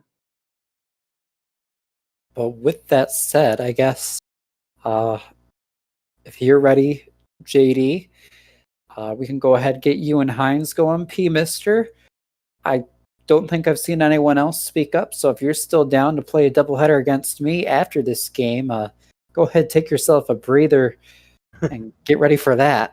Yeah, I will try. I'll also go try not to break anything after the 2 clutch homers I gave up. Hey, breaking things can be healthy. You just got to find something you want broken. Exactly. Yeah, all right. I'll go rest my arm down. See you later, Cookie. All right. See you, P-Mister and TARDIS. We're going to get ready to see this matchup now. Should be fun. The Cubs and the Indians. I'm not sure what Hines is doing, but he's doing it. Maybe he's randomizing a pitcher because he doesn't know who he wants to deal with first. Who knows? We can only imagine. So, like we mentioned, Hines took game 1 today. He beat P-Mister, and then JD beat P-Mister as well. It was 2-0 and 3-2 the final scores. So somebody's losing here. Somebody's getting a win. JD is 3-8. Hines is 2-7 now, as we said. So a couple of the worst teams kind of we have going in the league right now. They're down towards the basement, but as we talked about with JD Gregory, the case for a lot of these guys, TARDIS, is they've just never played online before, and that adjustment going from playing against the AI to playing against guys like me and Jaden and Duggo and Tim, who play Diamond Dynasty a lot, have these monster squads, can be a tough one.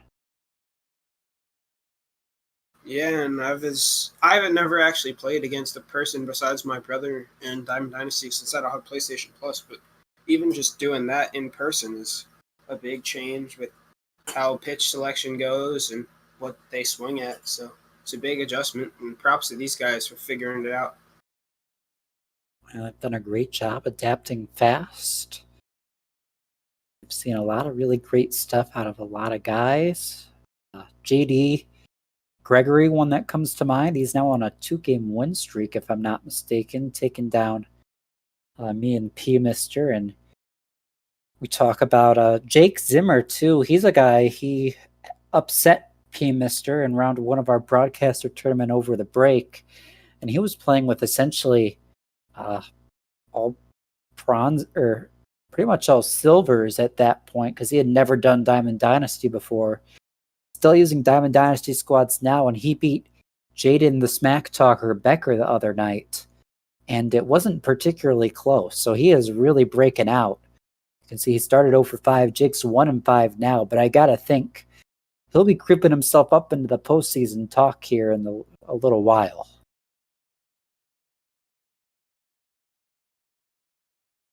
It's cool to see these guys figure stuff out and get back in the playoff run. We got these. I like these Indians uniforms here. We'll see.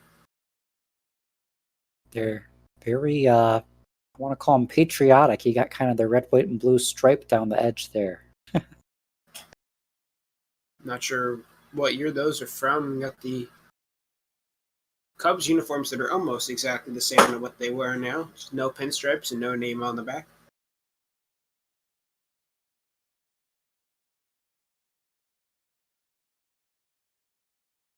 So we're seeing, looks like Hines is a proponent of pulse pitching, and he gets a strikeout to start game 2 of his day. Brings in Miguel Cabrera.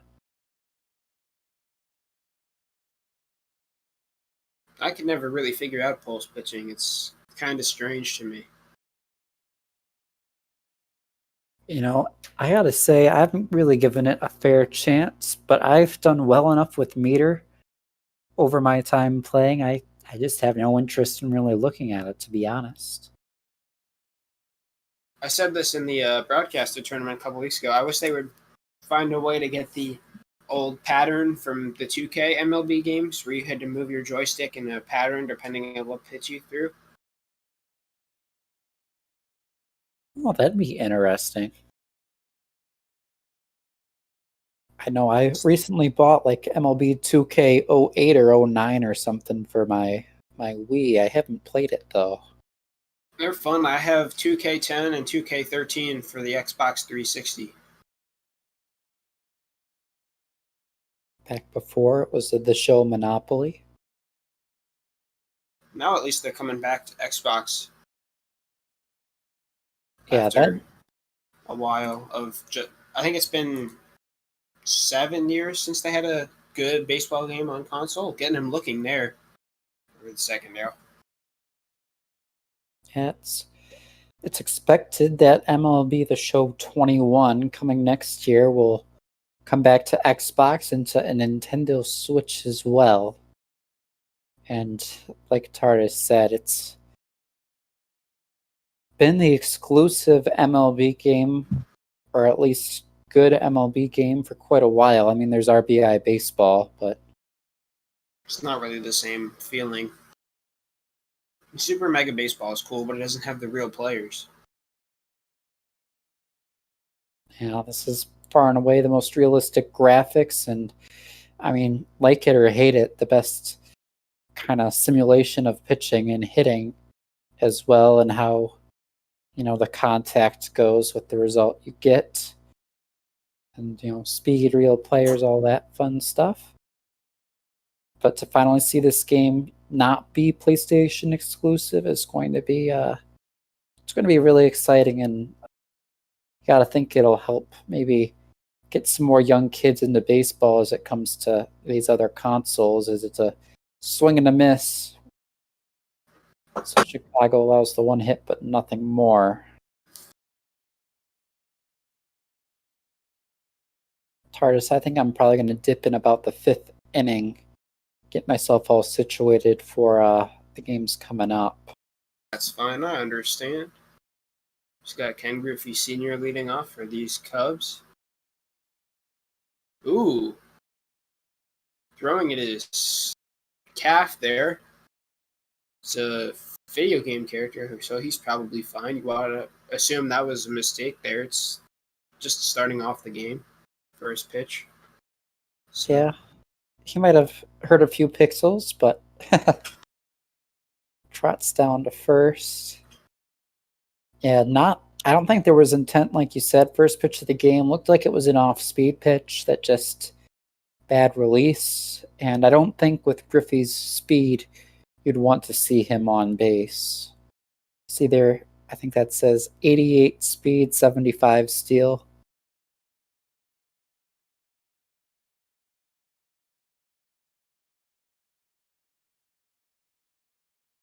Playing in the bright daylight here at Wrigley. Maybe trying to mess with his opponent a little bit. It's kind of hard to see the ball in the light sometimes. I pop up, at third base. Yeah, I felt really bad, TARDIS. The other day I was playing a game at Comerica. I did July at 7 o'clock. I normally do August at 7. But I was like, oh, it's the last day of July. We should play in July. And the shadows, I felt so bad for my opponent. I'm like, I did not know there would be these shadows. I don't know how you're picking up the ball right now. I feel awful. But, you live and you learn. Some people take advantage of those shadows to get a bit cheesy, but if you ask me, it's kind of just we're trying to keep this a PG stream, but an a-hole move.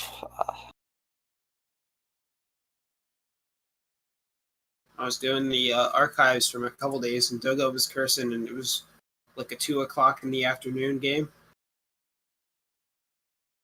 Was that when the Dodgers beat them the other day?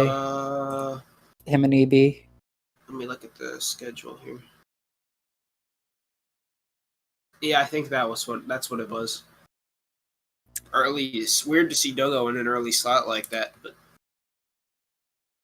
yeah, his times have been a little bit different now that the MLB is back. It's kind of been moving around a lot more. hopefully the website actually uploads those, because I noticed it. I did the first and the second day of archives in like a 20-minute span, and it only posted August 2nd, but not the 1st. So I'm worried I broke something with that. Hopefully that gets figured out. I have no doubt. Brilliant minds like yours will get it situated. I think that part's just Garrett, so I have to ping Garrett and tell him to fix it. Yeah, poor Garrett too. Garrett does so much for this community, but there's just so much that I feel like we've needed him for of late that, I work for Garrett's company too. And Garrett's obviously been going through a move as well, so he just has so much on his plate right now, not only that he needs to handle with us, but he needs to handle for his job. He needs to handle on his, his personal life, moving. It's very difficult. But, he has moved now, so I'm hoping he can take this week and get things situated at work a little bit better so he can get back to being able to throw a couple hours, take care of some things we've needed help with here on Bop Ball. Sooner than later. But just saying that, I feel bad because, TARDIS, the amount of work this guy does to have even made this start to make it happen and still make it happen on a daily basis, to do as much as he does, switching over the games, running the highlights, doing the stats vid, operating night moves. And I don't want to take away from you and Doug, who have done a great job filling in for him as needed, but man, it's really remarkable what he does for this community. It's absolutely insane how much work he puts in. I would have lost my mind about 4 months ago, probably, if I was in charge of this whole thing. So props to him for keeping his mind set and not losing his crap at us every 10 minutes. And I gotta, I give thanks to everybody. Gotta shout out Mark Colley, doing a great job with scheduling. EB from Toronto does a great job, getting our scores up on the website right away. Special for keeping our standings up to date. And of course, you, TARDIS, for kind of being our nearly always present moderator, our kind of Discord guru, doing a lot of work on making sure our channels and permissions are set and dealing with all these bots, working all those webhooks with the fake reporters for the trade deadline stuff. It's really a team effort, of course, kind of headlined by Garrett, but I mean, especially you, Tars, the work you do, it's right up there as well. I speak on behalf of not only myself, all the GMs, all the broadcasters, but also all the fans saying we really appreciate it. Thank you. I didn't pay attention to who that was. They just popped out to third base in the inning. It hit somebody. Somebody hit something.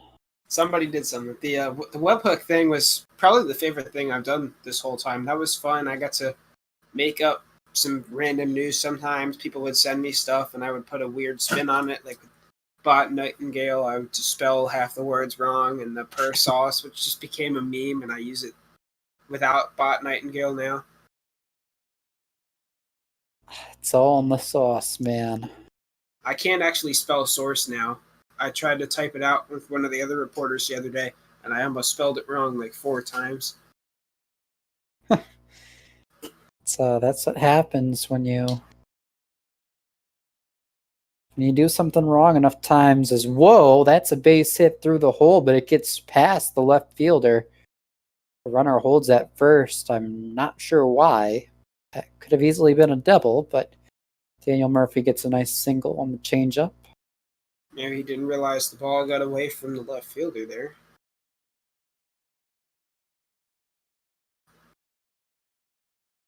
I feel bad for my roommate. I don't know if he's still here. I know he got home from work a while ago, but I didn't get a chance to talk to him at all before I started just talking in my bedroom for about 3 hours straight. So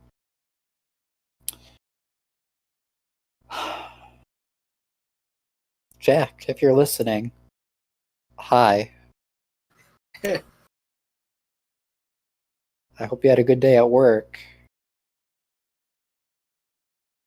I saw you had a rack of baby back ribs in the oven when I went to go put my dinner dishes away, but he was in the shower at the time, so I didn't get to say hi. Ground ball to short, 6-4, but not in time at 3. I don't even know when I'm eating dinner. Whenever these are over. Like 10 o'clock or something. I threw something in broadcaster schedule. I'm hoping we get somebody to come help. So you're not doing 2 Scullies after this, but I know Hines said he wanted to. well, maybe when Hines comes in for his post-game interview, you can talk him into staying. If not, I'll force my brother to do it. He knows nothing about baseball, so that would be entertaining. Entertaining would be a word for it. That's past the right fielder. Just shy, and we have some bad base running by the Cubs. At least They just not see the ball got down or something? I'm not sure what happened. That must have been it. But they had a good chance to get an out there, but luckily Cleveland doesn't capitalize on the mistakes. So what very easily could have been an RBI double instead is a single with a runner holding on second and a diving stop at short. But they won't pick up the ball. They still haven't picked up the ball, and they'll finally go pick up the ball. Its bases loaded. It's like that game last week where the game froze with the catcher holding the ball and the base runner was just standing there for like 20 minutes. It's making me wonder, TARDIS, maybe the game is freezing for maybe one of these guys, because it's basically been constant, not only on the fielding side, but base running errors this inning. If Chicago was being aggressive, they could have scored 2 runs by now. Meanwhile, Cleveland's defense, they could have been out of this inning forever ago. Still bottom of the second, though. Nothing. These 2 teams have both won one today, beating P-Mister and the Orioles. We'll see P-Mister back playing a doubleheader against me after this one's over. See a chase there by the number 9 guy to be out number 2. Ken Griffey Sr. walked. Well, no, he was hit by a pitch to lead off the ball game, and he's back in with the bases loaded. That's the fun thing with bot ball. There are in regular bot ball games, if Garrett's internet goes down, the stream goes down. But now we have 3 possible causes for the stream needing to stop.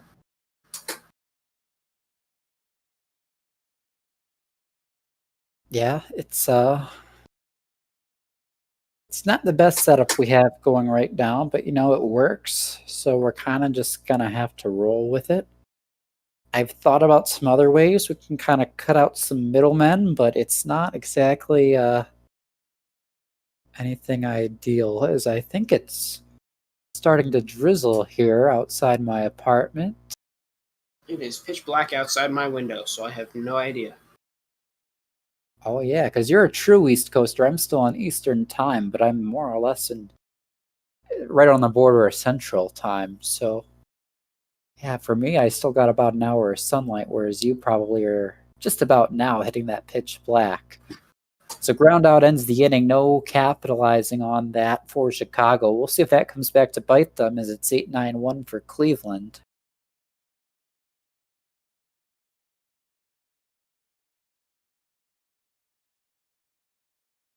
I know we are supposed to get some rain tomorrow and the rest of the week, but I can't tell what's going on out there right now. I'm going to check the weather on my second monitor that you can't say you have right now. I know D-Woods was saying there's some bad weather in New Jersey, so I feel like I'll get that sooner or later. Yeah, you're in Philadelphia. Yeah, I just got a tiny little shower passing through right now. Nothing too serious. Looks like my actual hometown's getting it a lot worse. But oh yeah, New Jersey they got a nice little cell heading, looks like it's basically right over New York City right now as well. High pop-up going to be handled for out number 2.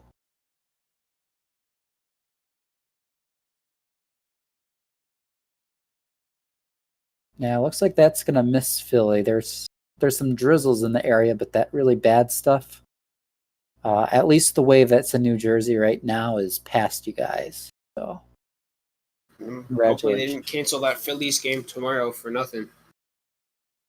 Well, there is a hurricane right off the coast of South Carolina, or maybe a tropical storm at this point, but don't want to be playing. Once it gets up here, it's not tropical anymore. That's true. It'll probably just be the remnants, but I suppose better safe than sorry.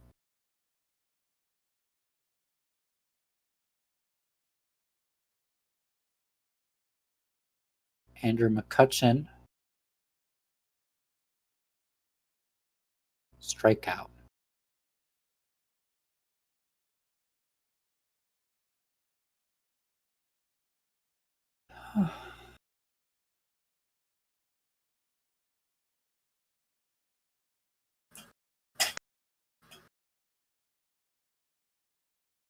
Getting messages in Discord, and I have the Phillies Discord muted, so I don't know what it is anymore.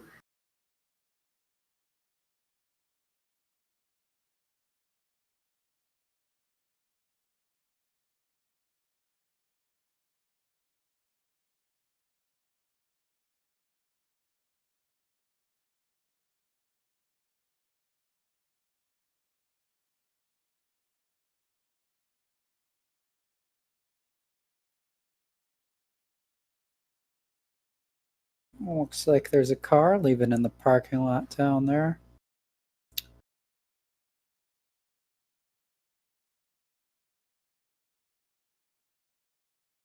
Yeah, Big Fund and Tim Moore are only playing 5 games apiece, the least. Jaden Becker's at 14, so that's those numbers I talked about earlier. Fly out to right, out number 1. With that kind of flexible schedule, they can play as they can. Tim's been having some crappy internet. Big Fund typically works from like 2 p.m. to midnight Eastern. So he likes to ask at 2 a.m. if anyone's down after everybody else has gone to bed. Not that I can blame him, because I mean he's at work pretty much the rest of the time he's awake, but I just find it funny because every morning I wake up, Big Fun to ask if anyone wanted to play, and nobody answered, and I was like, I would have if I was awake, but I wouldn't have been able to focus at that hour. Some of our West Coasters gotta give him something. Well, the thing is, at the end of the day, everyone's going to have to play each other 3 times, so somehow or another, the East Coasters are going to have to play him, whether it's on Big Fun's days off work, if he really just has to start cranking them out, or if he takes some forfeits, or if we maybe see if we can get some East Coasters to take some shifts staying up late.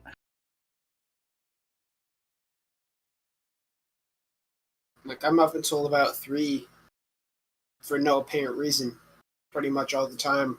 Mostly because I want to make sure nothing goes wrong with ball late at night, but I spent most of my summer, I could stay up till 1, 2, 3, but recently, I mean, my what do you call it, roommate, he works in construction. He does some concrete work. So he usually has to get up at 4 or 5 in the morning. So kind of out of respect for him, I try not to be, I mean, I can be doing stuff, but the fact that he's already gone into bed by that point, and I don't want to be calling games or talking or much of anything at that point, I usually have just been going to bed early and then waking up. I mean, not at 4 or 5 in the morning, but waking up more at 9 a.m. instead of, 2 in the afternoon nowadays. Nice base hit for the Cubs after leaving them loaded last time up. At least got something going here in the bottom of the third.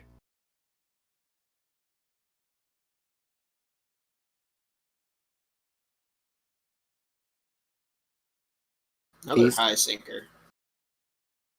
Yeah, looks like that's definitely what J.D. Gregory's doing, is pitching that high sinker. And you can see it that was a changeup, but it has the same action on it. Just dips at that last second, and we can see that would have been a nice fly ball if it didn't dip, but because it did, it turned into a line drive right to the center fielder. And I'm seeing that Shohei Ohtani is going to be out for a couple weeks, and Google Translate on Twitter thinks that it needs to translate update on Shohei Ohtani to update on Shohei Ohtani. I love when it needs to do that. It's like, what do you think you're translating, Google? I'm really curious. It says translated from Japanese, even though that whole sentence is in English. Maybe Shohei Ohtani of Japanese. Is that a Japanese name? But it's the same name in English, so.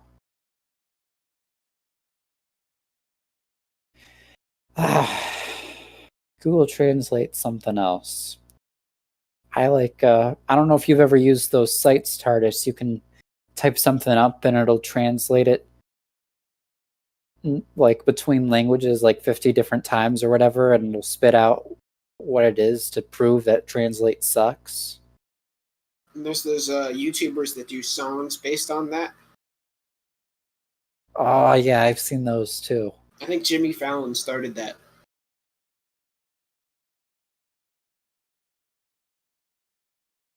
Nice curve from Wheeler. Shame he doesn't pitch like that in real life. Or in bat ball.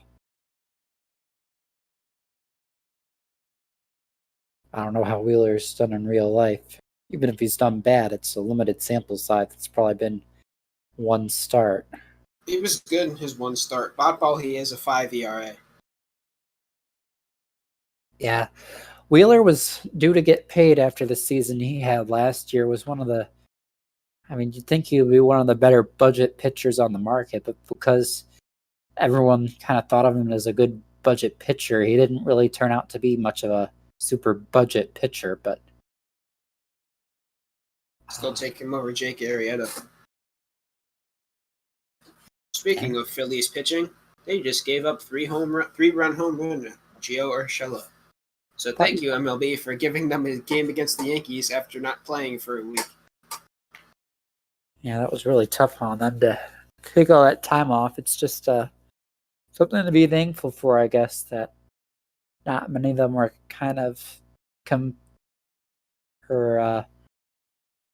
not many of them contracted the coronavirus from the Marlins. Marlins should.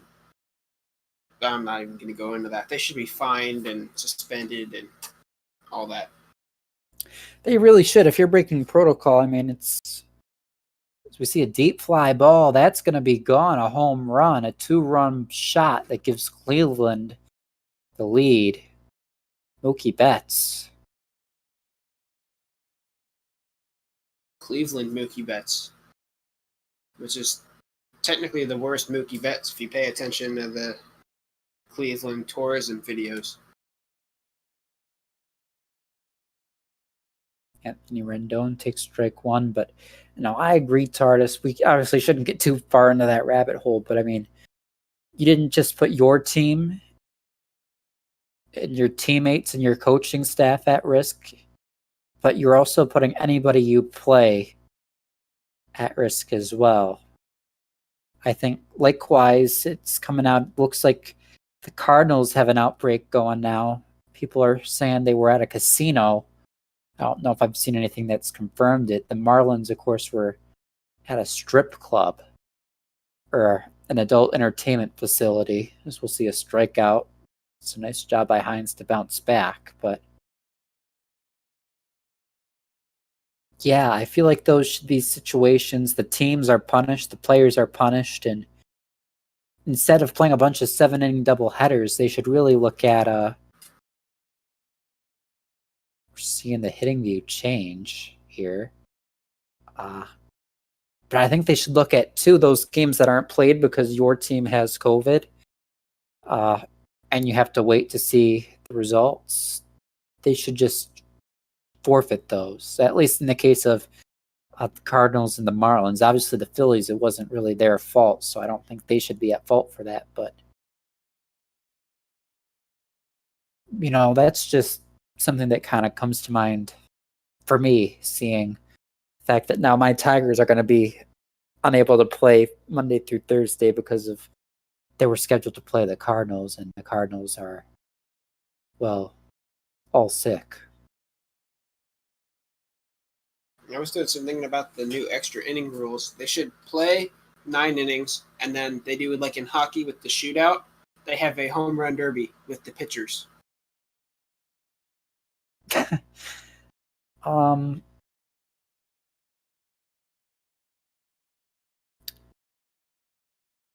It's a good meme.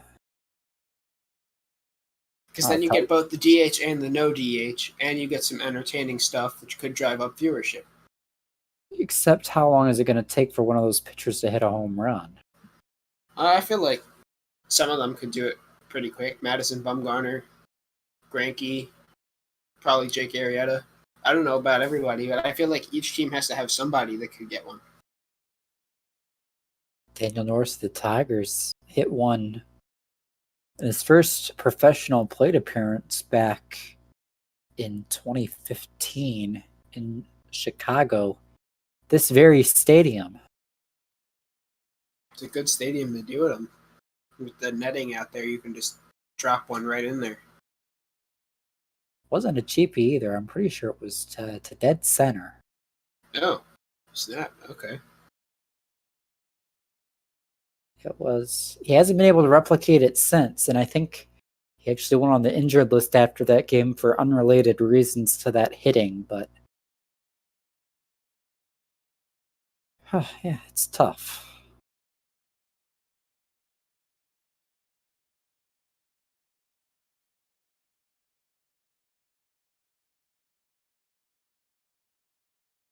Oh, the game froze there for a second.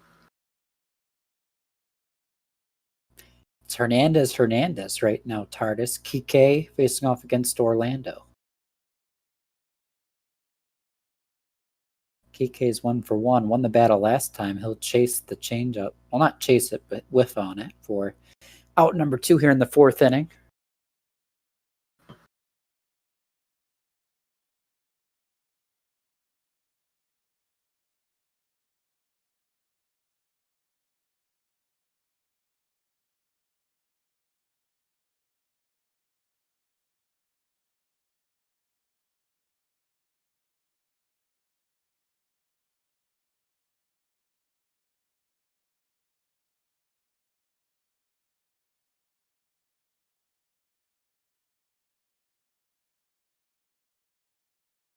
1-1 pitch. Mark Reynolds, Orlando Hernandez here. Cleveland up 2-0. Chicago looking for the response. Called strike on the slider on the black front door.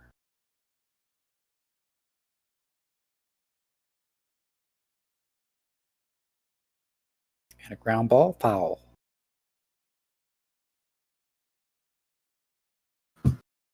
Yep. So we're almost halfway through this one. Heck, we're past the halfway point.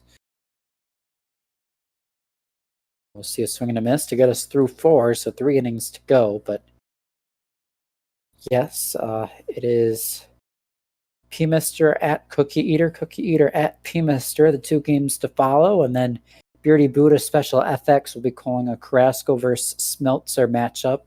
The Indians and Twins, 2 teams competing very hard in the AL Central coming up. Looking at our broadcaster standings again. Jaden Becker currently in first place, 11-3. It's a 3-way tie for second between It's Your Good Friend Don, Cookie, and Tim. TARDIS, it's been nice to see your good friend Don back at it. The Brewers fan welcomed a child a while back, and that's why he hasn't been on the call. And gotta say, it's been over a month now. Been busy with that, but getting some games. Yeah, that one extra dark game with Duggo a couple weeks back. Oh, that's right. But yeah, it's nice to see him kind of using this as a way to get some time in the community, at least when the the kids are taken care of.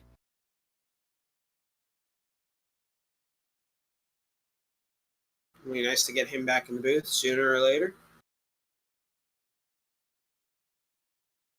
Definitely miss all of our good friend Don, if I could speak English. We've also got PK and the Jinx coming back this week. We also got a PK doubleheader, which I'm very excited for. All of the census data in a 4-hour time span, more or less.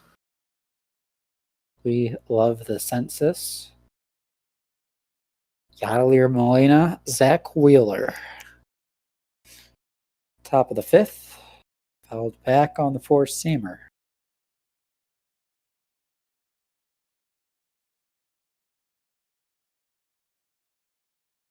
Now I'm going to bring up 2-hit Whit Merrifield. I got him in fantasy. He got me 13 points last week.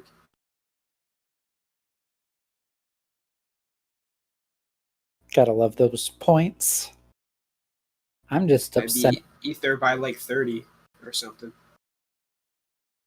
Yeah, Hines kicked my butt in our Papa Fantasy League. I won my other 2 leagues. I'm just upset. Clayton Kershaw made his return from the IL, and I didn't see that news until it was the 3rd inning of that game, and I have Kershaw in 2 of my 3 leagues. Oh. So it wouldn't have affected the outcome of the week at all, but man, I wish I could have gotten him in those lineups because he had a heck of a first start. I've got Jimbo Shrimp this week. I'm currently up 21-14. It's football season, ladies and gentlemen. Swinging through that one. Going to the bottom of the 5th now. I gotta say, TARDIS, if they cancel the real NFL, I think we gotta have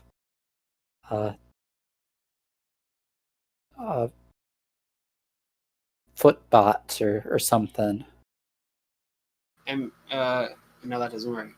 Exactly. What would we name that?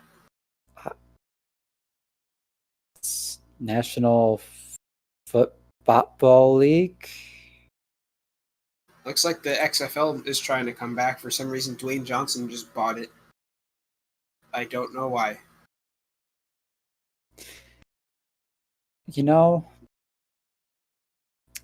I can't really say this on air, but XFL, the X in the name just makes me uncomfortable. It's kind of weird.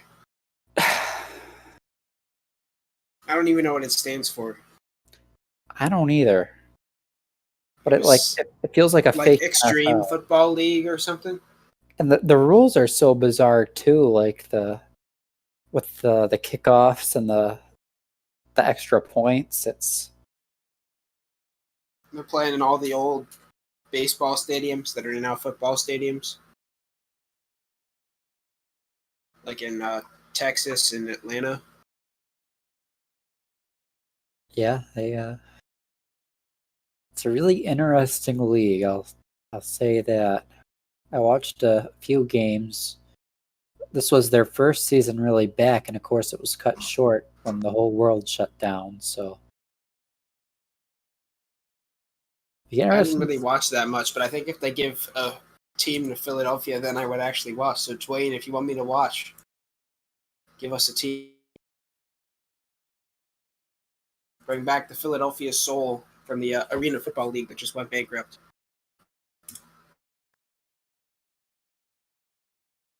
full count, 3-2 to Marcell Ozuna, bottom of the 5th. 1 strike away from Tardis flying solo for the next 16 innings. And a chase on the slider. So Tardis, hopefully Hines joins you, or if not, somebody else does. But I am out. See you, Cookie. Good luck. Thank you.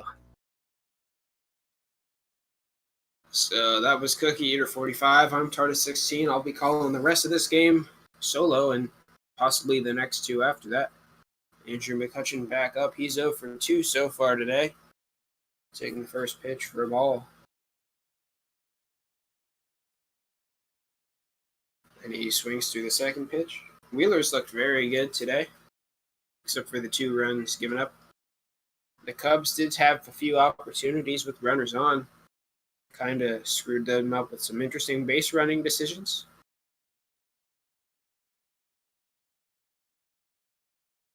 Two now to McCutcheon. Fouled off behind the plate.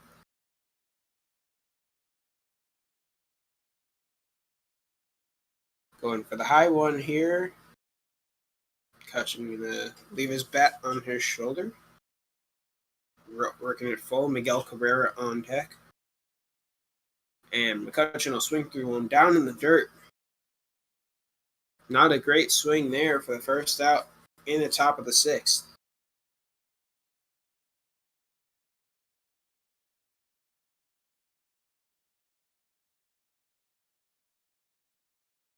Former Triple Crown winner Miguel Cabrera now.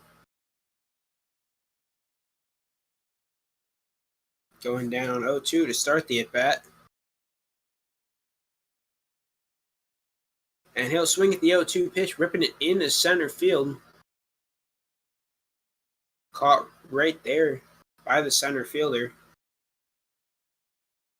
2 down for Ernie Banks.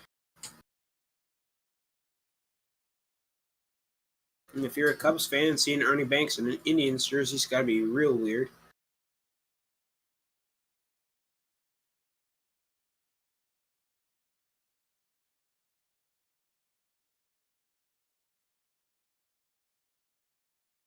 I'll start off taking 2 balls from Wheeler.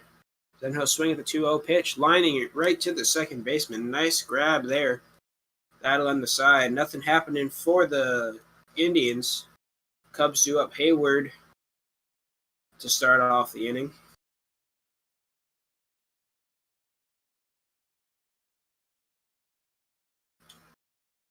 And it looks like we might see a pinch hitter here. We will. That'll be Luis Gonzalez.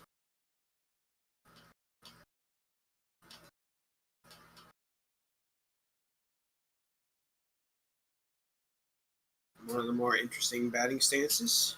Orlando Hernandez staying out there. His 79th pitch is ripped deep into right field. Will that stay fair? It will not. It does clear the ball. That is one of the longer foul balls you will see, ladies and gentlemen.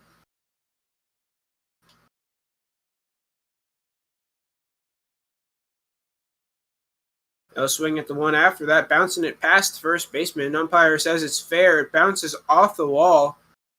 Gonzalez will be in at second. He's going to round second, heading towards third. He decides to go back, and the Indians don't try to back pick him at second base. I think they might have had a shot there. But the Cubs have a man at second with nobody out. for Dave Kingman.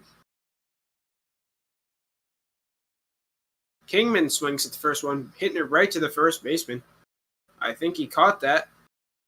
That'll strand Gonzalez at second. That'll bring up Daniel Murphy.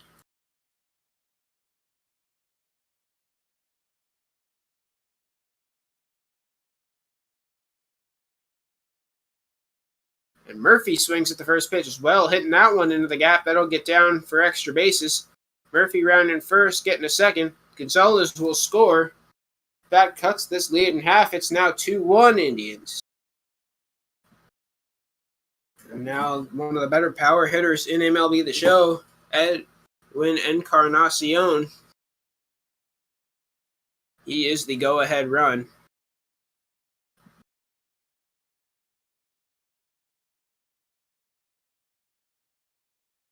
You'd assume the Indians would maybe go to the bullpen, warm somebody up. Doesn't look like they have yet. Our Encarnacion fighting, but now he's down 0-2.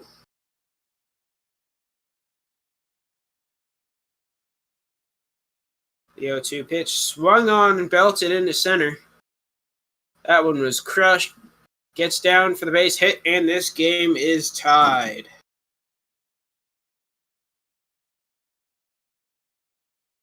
So Edwin Encarnacion tying up this game with the RBI single. And he'll be on it first for Kike Hernandez. So Hernandez, round 3. Kike won round 1. Orlando won round 2. This could be the last time we see them face each other in this game, and it probably will be. You'd assume the Indians go to a relief man here sooner or later.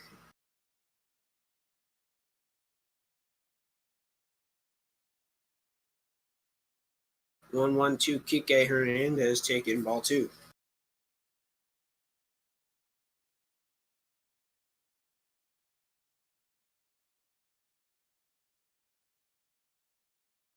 And the 2-1 check swing. They say he doesn't go. That'll be ruled ball 3.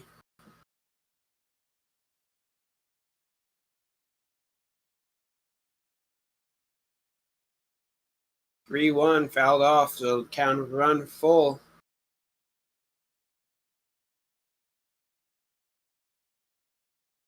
And Chicago's going to start considering bringing out someone from the bullpen for next inning. They're just checking, I guess.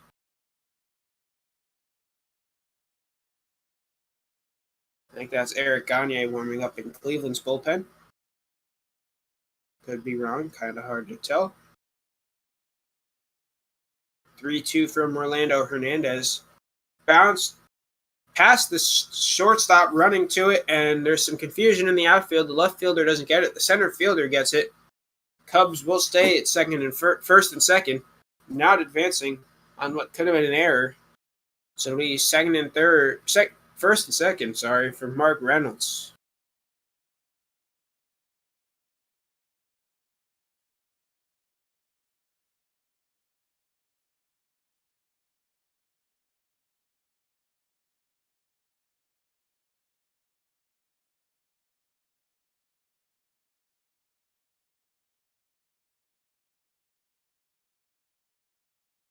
The 0-2 to Mark Reynolds. Here it comes. Checks a swing. I think that was in the strike zone. They'll call that ball 1.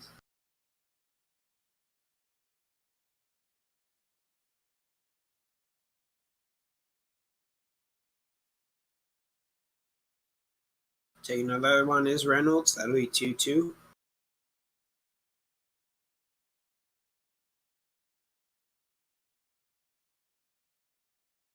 Missing again. That'll be ball 3. Salvador Perez on deck. If he walks him, that'll make the bases loaded. Ooh, painting the black on that beautiful pitch, getting him looking.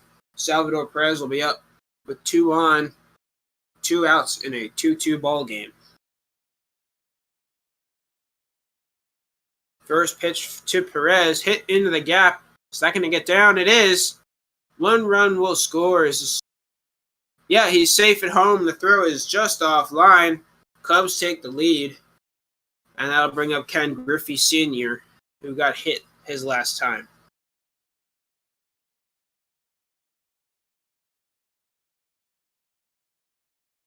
Another first pitch swinging attempt results in a foul ball.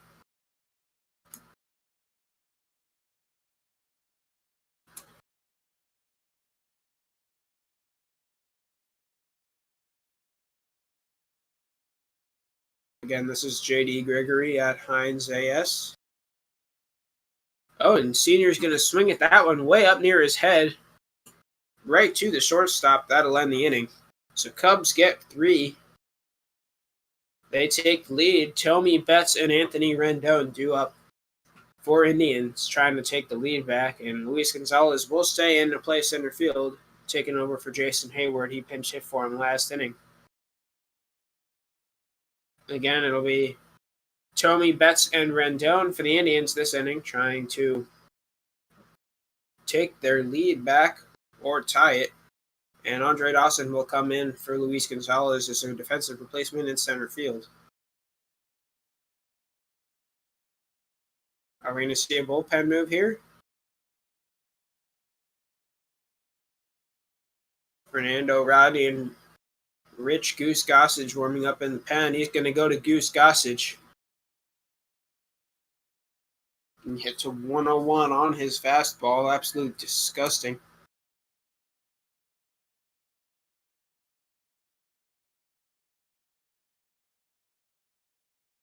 First pitch 99 for strike one.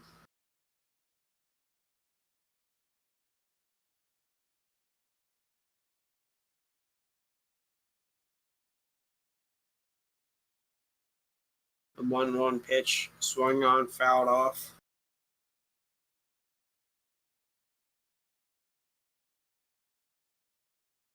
And the 1-2 pitch, gets him looking.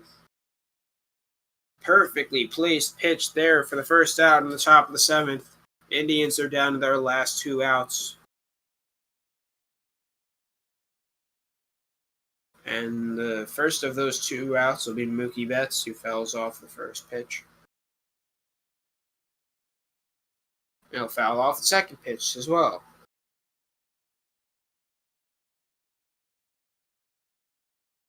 And the 0-2 swung on and missed, strike 3.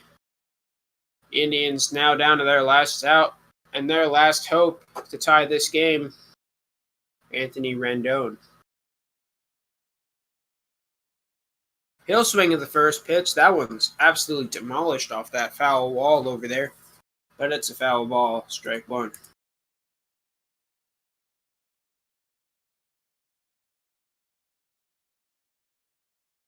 The 1-1 to Rendon.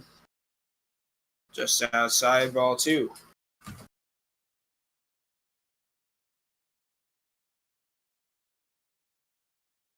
2-1 pitch is fouled off.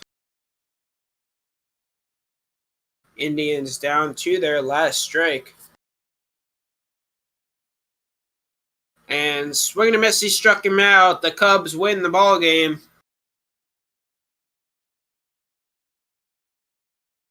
3-2 victory for the boys in blue.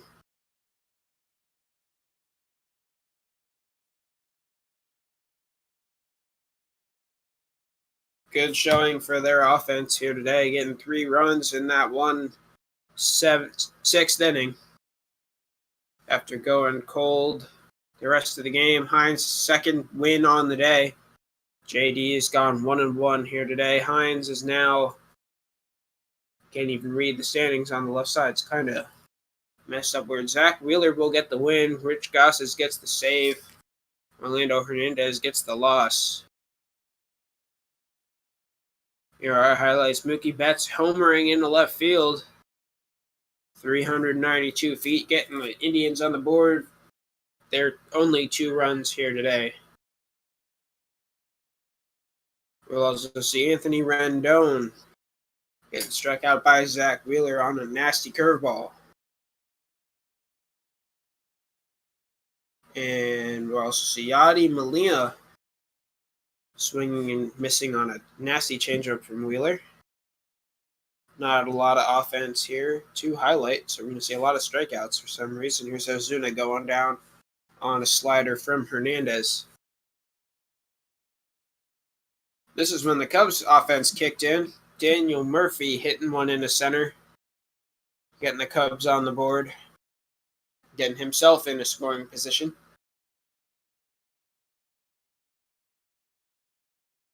Then Edwin Encarnacion rips one into the center field gap, getting down for another RBI and a single, tying up this ball game. And this was the difference maker. Salvador Perez hitting one in the right that just got down, giving the Cubs the lead. I'm now joined in the booth by one of our players here in this game, HynesAS. Hines, congratulations. Thank you. This was a great game for both of you. It was fun to see the pitching match duel we saw for most of the game. Great pitching jobs for both of you. JD, I'm sorry one of you had to lose this game. This was great.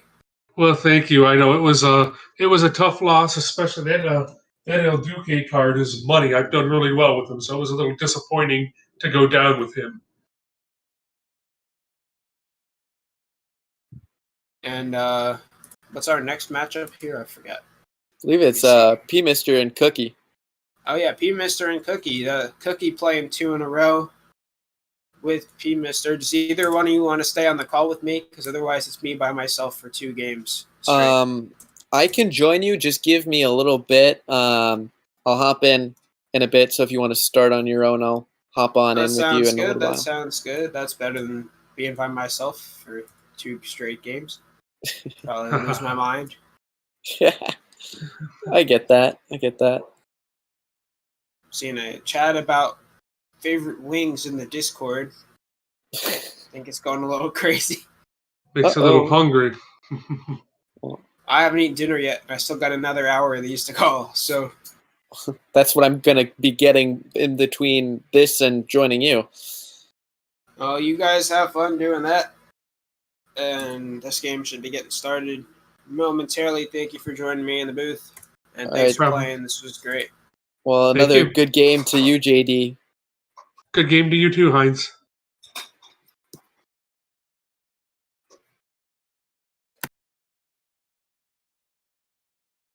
So next up it'll be Cookie Eater and P Mr. 3 playing a doubleheader. It was originally going to be Duggo, but he had to back out. Hopefully we get to see one of his games in. It's always fun to see some of our more popular broadcasters on the channel playing each other. I'm going to see when this game is started because I am running out of things to talk about here.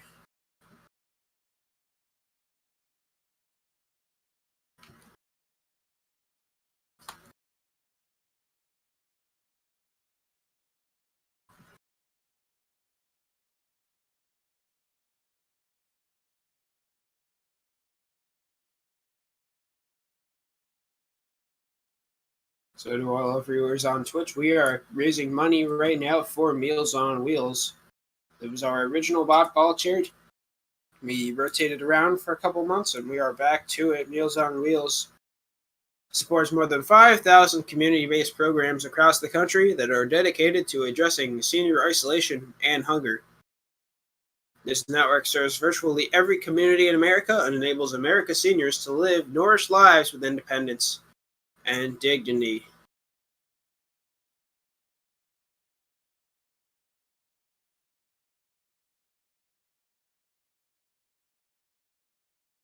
Game about to get underway is Cookie Eater 45 and P Mr. 3. They're playing 2 against each other here tonight. Each player plays 3 against everyone in the league.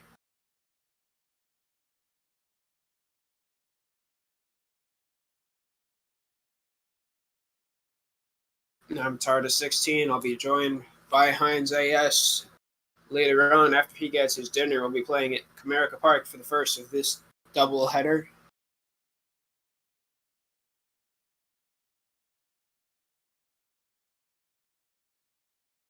Our pitching matchup. I was not reacting fast enough. It's going to be Clayton Kershaw versus John Smoltz. Our players are making their last second adjustments to their lineup. Edwin Encarnacion is going to be playing first base for the Tigers here today.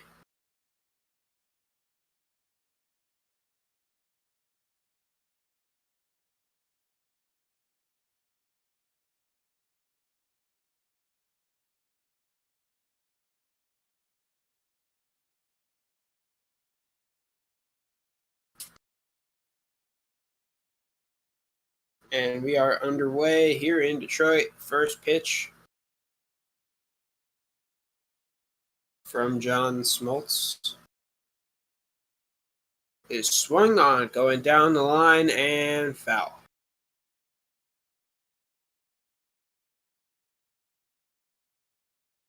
The 0-1 pitch swung on, strike 2.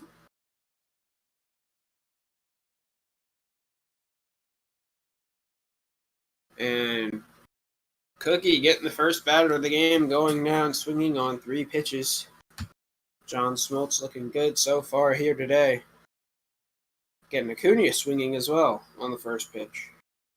Cookie is one of our few men in line for a playoff spot in this tournament, or in this league. Playoff tournament will be later this year. 33 games total for every team. And the 0-2 pitch to Acuna Jr. swung on and swing and a miss. 2 quick outs on 7 pitches. Just missing on the first pitch to Edwin Encarnacion.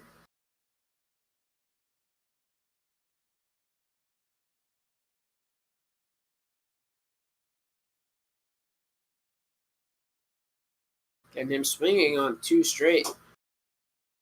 Smoltz looking to get out of this inning quick. And he does. 3 batters, 3 strikeouts. Ken Griffey Jr. due up to lead off. Bottom of the first inning. It's weird to see him in a Tigers uniform. He swings at the first pitch. Fouled off.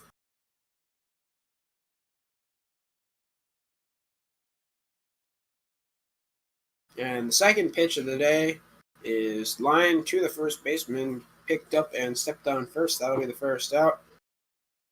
Bringing up the third baseman and switch hitter Chipper Jones. He'll be batting righty against the lefty Kershaw.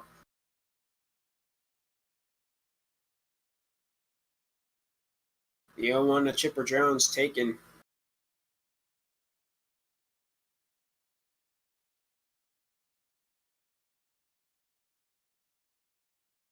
Just missing on that pitch. 2-1. And Jones will foul that one off.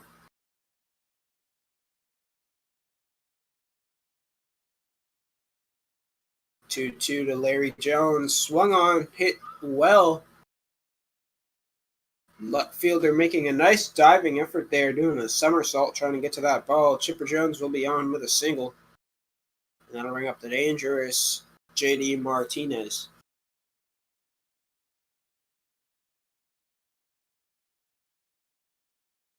And that one's bounced to the shortstop, who flips it to second in time at first. Beautiful play. The twin killing, getting Kershaw out of the inning. 1 hit, no damage done. Marcelo Zuna leading off the top of the second.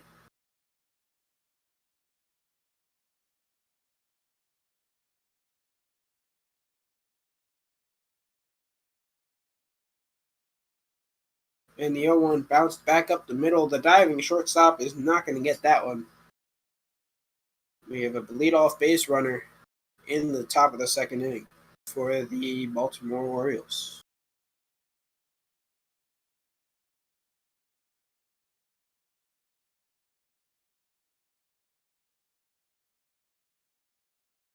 And the 0-2 foul.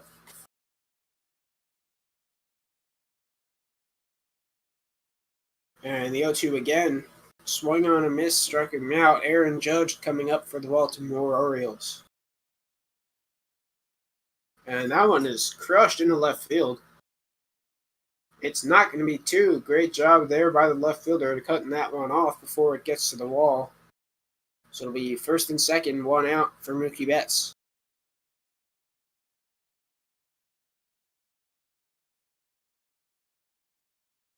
And he bounces the 0-1 pitch to the second baseman. Throws to second, not going to get him, so nothing happening there on that one. Could have been at least one. Made the decision of going to second. It was a nice effort. Now the bases are loaded. For setting base. And the 0-2. Ooh, he hits him right in the head. Oh no, he got down in time for that one. Props to him, although he swings through the pitch after that. Base is loaded now with 2 outs for Wilson Contreras. That one almost hitting him as well. He swings through it. Swings through another fastball, strike 2. And the 0-2 from Smoltz. Swinging a miss, struck him out. Bases are left loaded for the Orioles. Bottom second, Larry Walker leading it off.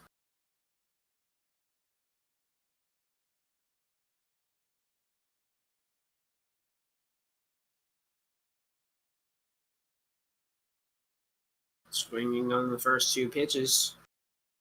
2 strikes to Walker. And he crushes that one in right center field, my apologies. Center fielder camped under it. He's got it. One away.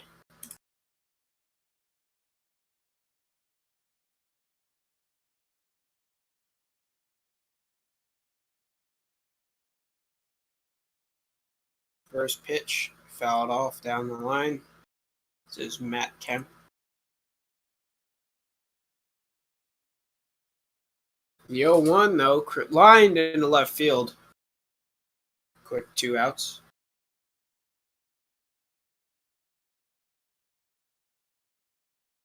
And Hines is back in the booth as that brings up Robbie Cano. How you doing, Hines?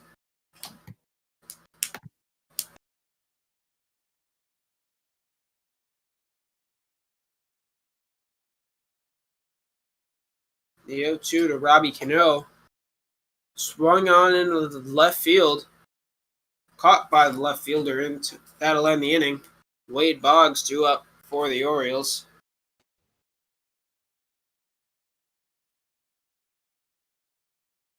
Hines, you all set?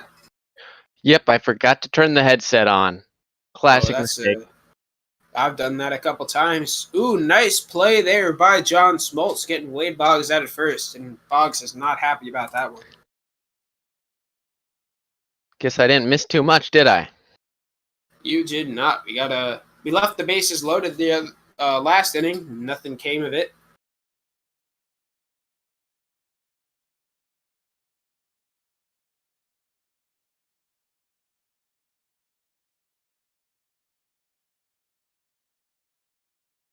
And that ball bounced over, getting past both the diving shortstop and third baseman.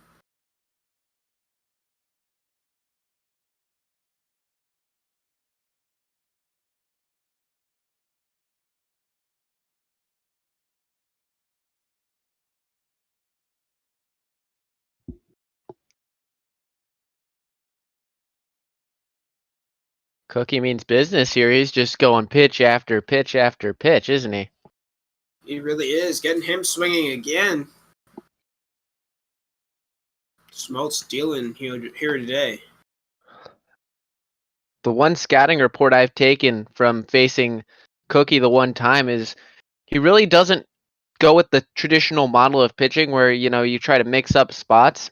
He will fool you by just throwing the same pitch over and over again, sort of playing devil's advocate with you, making you think, oh, he's throwing me 3 fastballs. There's no way he goes with that again. Ooh, getting a nice painted corner there. Full count now to Ozuna.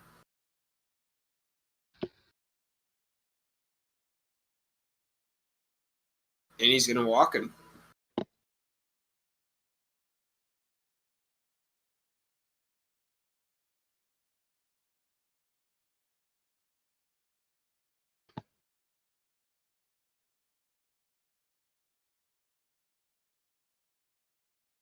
Interesting to see Bellinger in here. I didn't see him in the previous 2 games, so I'm not sure if it's someone he just got or I don't even know what Bellinger this is.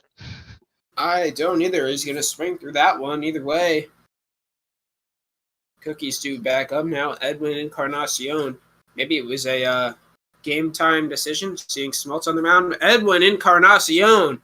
Perfect. Deep to left center field and gone. That's got to be at least 10 rows back. We're not going to get a replay of it, but that was a hanging curveball right over the heart of the plate. That's the kind of pitch you're looking for against Kershaw. Beautiful swing, lefty righty. Great matchup, and Joe Torre also going to give that one a ride in the right field. But nothing coming to that one, first out. Just missed the barrel with that one. If he had just gotten a little bit higher with it, that one's probably also going 10 rows back the other way. And now Cookie has my man Jimmy Rollins up at the plate. Not hitting great with him, hitting 0.77. He's a great hitting shortstop, great defender over there. Cookie just got to find the swing with him. I used him on his swing on my road to the show guy. He's going to fake bunt and then swing through it. The mind games are being played. Fouling off another one.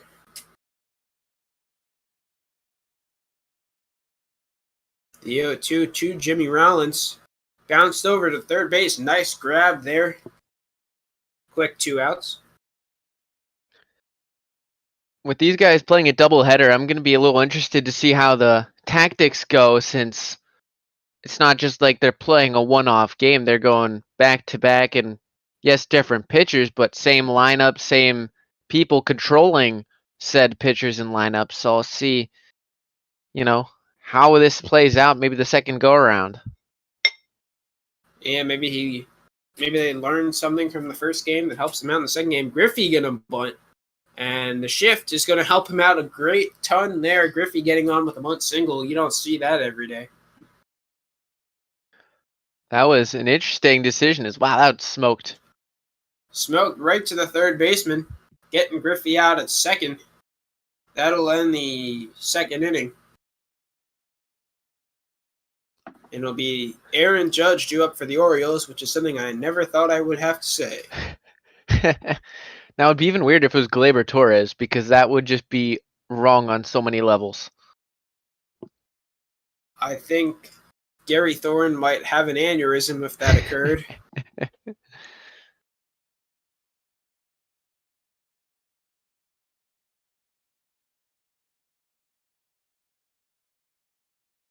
Aaron Judge now down 1-2.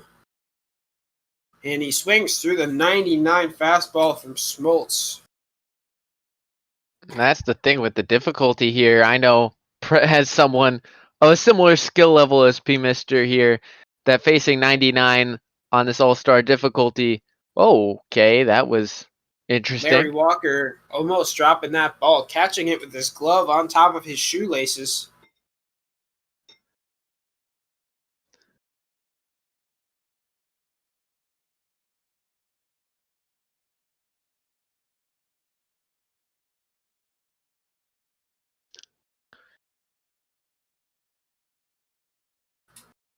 Well, I heard that you and Cookie already made the trash can jokes as we see Bregman strike out. There's never enough trash can jokes. Of course not. I mean, I already told P. Mister that my original plan was to hit the next Astros player I saw, but I forgot to do that against him until like the 7th inning, and then I didn't want to hit him because I had the lead. So maybe tomorrow when I play him again on the air, maybe we'll see a hit by pitch. Getting a leadoff single there. Larry Walker coming up with a guy on, and that's going to be popped up to the catcher. Can't run up on that one. And he's going to think about it for some reason. Very interesting base running decisions there. Now we've got Matt Kemp up, and he'll rip that one into center. Very shallow center. That'll be the second out of the inning. Cookie's been swinging pretty fast and furious, and obviously the one run, justifies that. Speaking of Fast and Furious, that one swung on the first pitch into the third row and gone. Robinson Cano. Don't you know? And that'll bring up Edwin Encarnacion, who homered his last time. Tigers now have a 3-run lead because of 2 home runs. Maybe they can get some more here. He'll bounce that one foul. Well, I can tell you, Cookie punishes pretty much anything left over the plate. I say that as a losing player on the end of 7-0 and at least 3 homers against him. Cookie, one of the guys, I said before, in line to make the playoffs in this league as of right now. Although things can change if someone gets hot. And that one's going to be ruled foul.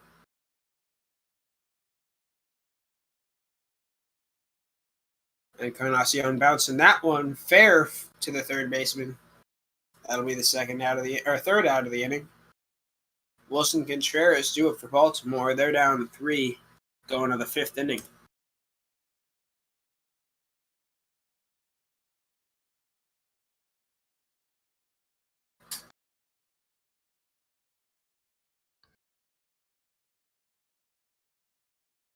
Smoltz up to 53 pitches now. Cookie's thrown a lot of pitches, but he's gotten a lot of swing and misses. And as you can see there by the score, no runs have come across, getting him going down swinging.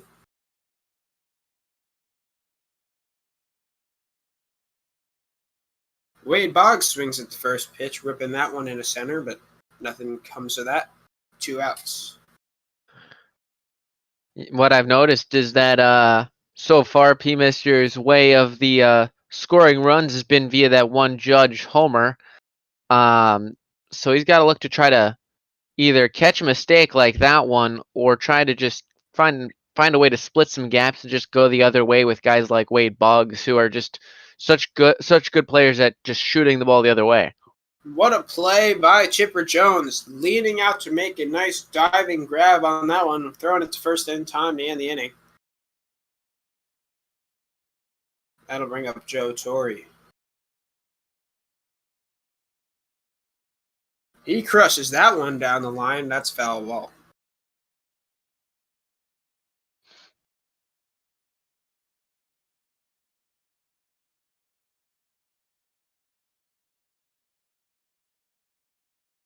It's the 0-2 now from Kershaw.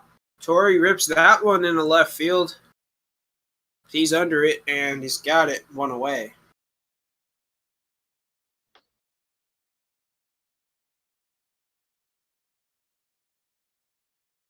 That'll bring back up Jimmy Rollins, taking the first pitch, a curveball way high. Good take, ball 1.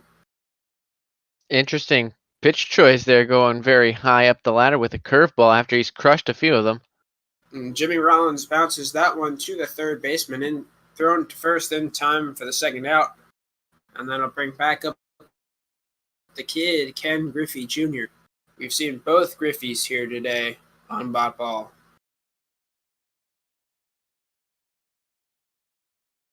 We'll see who has a better day between senior and junior. Griffey trying to bunt again. Cookie trying to take advantage of the shift. That one's foul ball. Do we see him try it again? No, he swings through a fastball up and inside. Great location. That'll end the 5th. Edwin Encarnacion due up for Baltimore. It's the top of the 6th inning.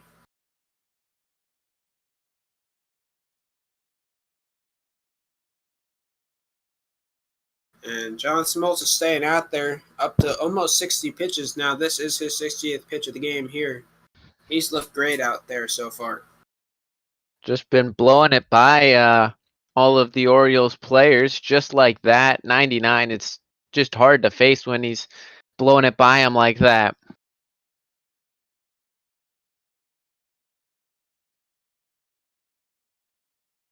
Sony San Diego Studios added all 3 of that Braves crazy pitching rotation from the 90s this year, and they're all nasty as that one's flown into center. Griffey's got it.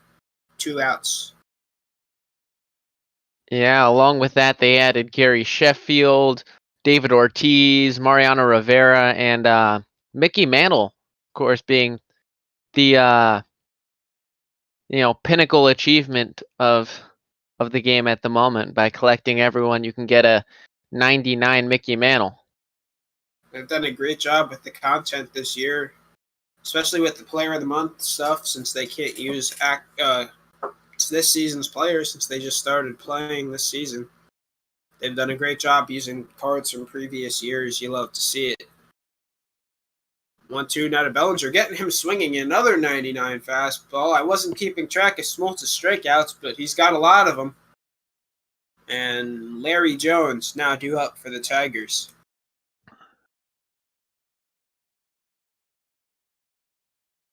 Swings at the first one, bounce to the second baseman. One away.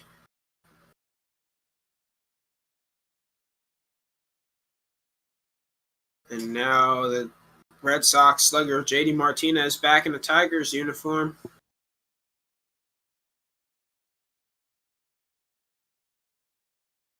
The 0-1 pitch swung on deep to left field. He's not going to go for that one. He's not going to catch it. It is long gone. Well, I was gonna say he got a little lucky, did P. Mister, that curveball wasn't blasted, and then Larry he got Walker punished does again. the same thing. Ripping that one perfect in a right center field. That one is also gone back to back for the Tigers.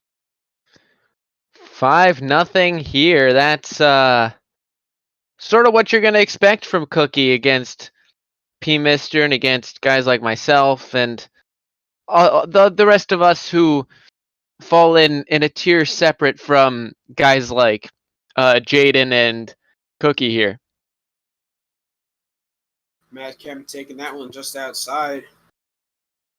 P. Mister might be throwing his controller out the window after this one. Or at least warming someone up in the bullpen. Kershaw still out there. I do respect the decision to go with Kershaw regardless, though, because when you know the game's not in reach, there's no point wasting a bullpen arm that you could be saving for a more competitive matchup where you're going to need everyone you get. I say that as a veteran of a 14-inning affair, and when it's supposed to be 7 innings. That is a good idea, as I didn't even see who that was. Robinson Cano, don't you know, ripping that one into the gap off the wall, and he'll be in at second, stand-up double with 2 outs. Looks like Cookie's going to pause here. I don't know. Or no, actually, it was P. Drew paused, and it's going to be Roldis Chapman. He is going to go to the bullpen. He's going to go with the hardest thrower in baseball. Getting 101 first pitch to Edwin Encarnacion, but he'll fight it back up the middle, and that'll bring home a run. Was a good throw, but they were just stationed too deep out there, and we see him catching up to that velocity.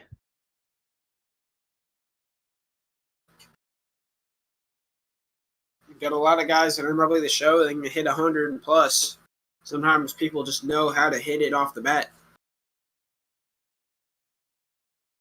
Joe Torre taking a sinker right down the middle. Strike 3 called. Baltimore down to their last 3 outs. They're down 6.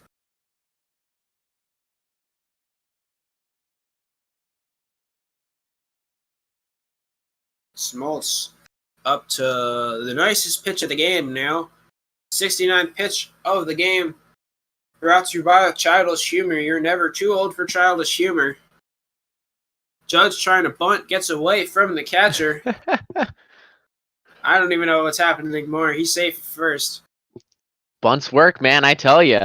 You just lay out the bunt there, it completely confuses the pitcher. If it works, it works, I guess. And Mookie Betts is now up. Smoltz still looking great out there besides that wild pitch. Getting Mookie swinging. 1-2. And he gets him back-to-back. That nasty splitter. So Bregman's now up.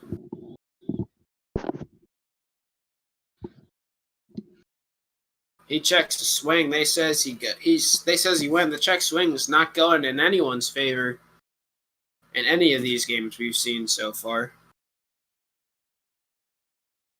0-2, getting him swinging. Good fastball. Wilson Contreras is the last chance for the Baltimore Orioles here today in this game. It's a doubleheader.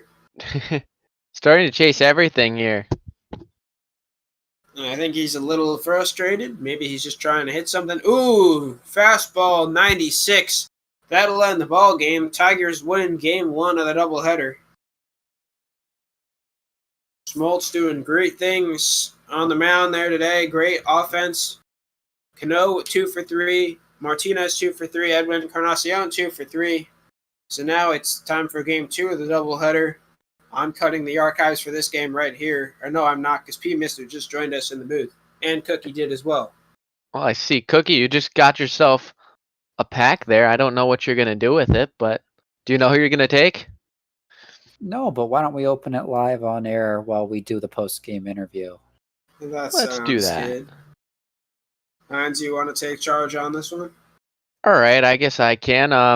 While we watch what Cookie's going to do, P. Mister, you just lost, 6-0? What's your plan coming back to the second game? Limit the amount of meatballs I'm giving out, because apparently I'm in an Italian kitchen right now with my pitching staff. And maybe get a run or two to try to hold the game. I'm not sure. So I will go back to the question for you, Cookie, about this pack here. I'm screwed. Raul. Taking Raul Alberto Mondesi. From, what's that, 2018? Something like that. Yeah. A September Player of the Month card from a few years back. He probably won't even be on my bench if I'm gonna be honest, but Man rakes. That's what happens when you have such a good team, doesn't it? I've heard a lot of great things about his swing, but yeah, I mean, if we look at this roster, I'm not sure who of Reggie Jackson, Ivan Rodriguez, Kike Hernandez, Joe Carter, or Edwin Encarnacion goes to the. That's a fair question, I would say. So another question for you, Cookie. So, got to look at your team there going into this next game. Do you think you could maybe put a little bit of a challenge at the top spot in the league, seeing that you're second and Jaden's been slipping of late? I like to think I could. I mean, it's no secret. I play this game a lot. I kind of know what I'm doing. Still 2 games against me?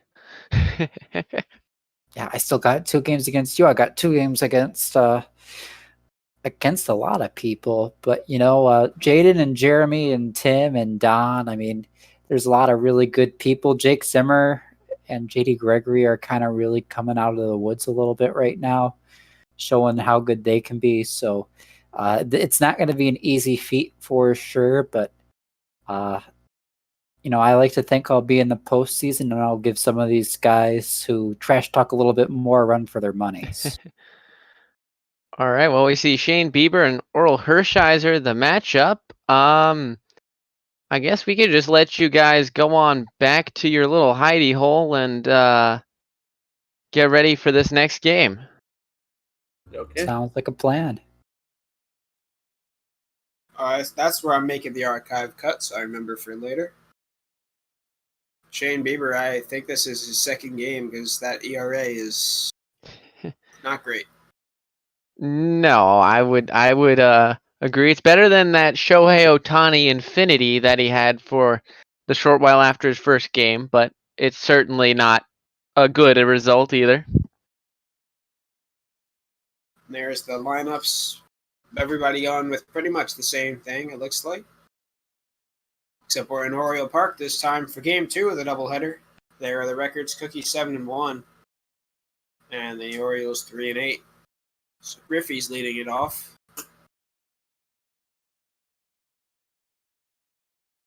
First pitch swinging, pop up into right field.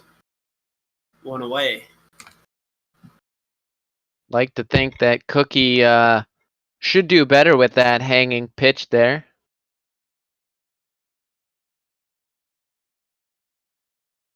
Chipper Jones, though, swinging at the first pitch, hitting it deep to right field and gone. I can't tell if that left the gates of Camden Yards or not.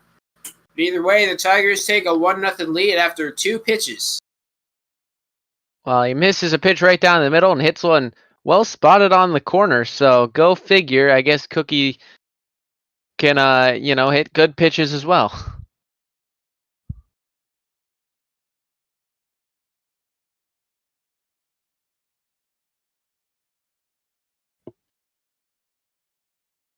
JD Martinez now down 1-2 in the count.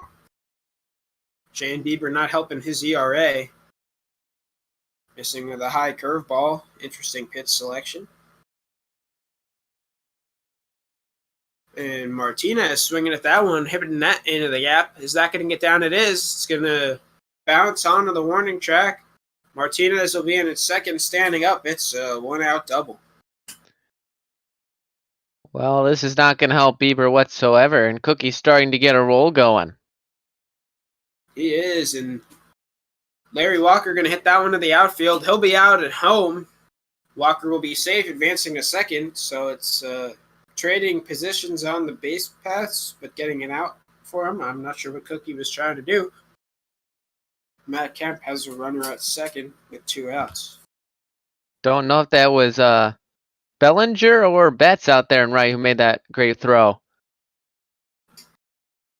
He's going to hit that one through the shift, and Walker will score, so they take the 2-0 lead. Robinson Cano, who homered a couple times last game.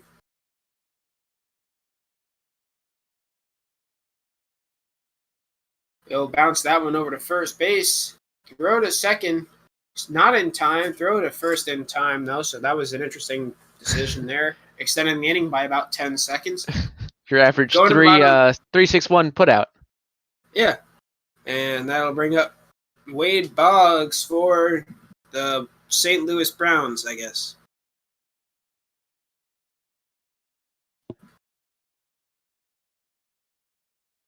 One. Swinging strike 2. I guess Bot Nightingale is enjoying the throwback uniforms. He kept getting all the teams confused. In the trade rumors, swinging through that one, first out. Well, with Hershiser on the mound, this is going to be a different look than Smoltz, because Smoltz just goes, heavy and hard with a fastball and a good splitter. Hershiser's going to sit around 93 or so, but he's going to have a ton of break on that sinker and the curveball, along with a cutter to work off of it. So he's got a lot to work with. And Acuna missing that one by a mile.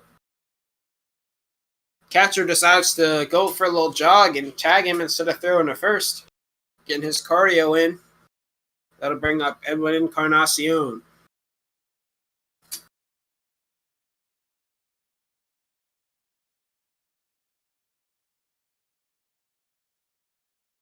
And he'll swing at the 0-1 pitch, fighting that one back up the middle. The center fielder dives, and he's not going to get anywhere near that ball. Encarnacion getting the second, he'll stay there. And not sure what the center fielder was thinking there, but now there's a runner at second with 2 outs. Well, that means the no-hitter is gone. So P. Mister can at least get that little victory. Yeah, that's what he was... That's a good way of putting it. Now he's just got to get 2 runs home and make this a whole new ball game. Although he's now down 0-2 with Marcelo Zuna. Swinging through the 0-2 pitch. Nasty slider. That'll end the first.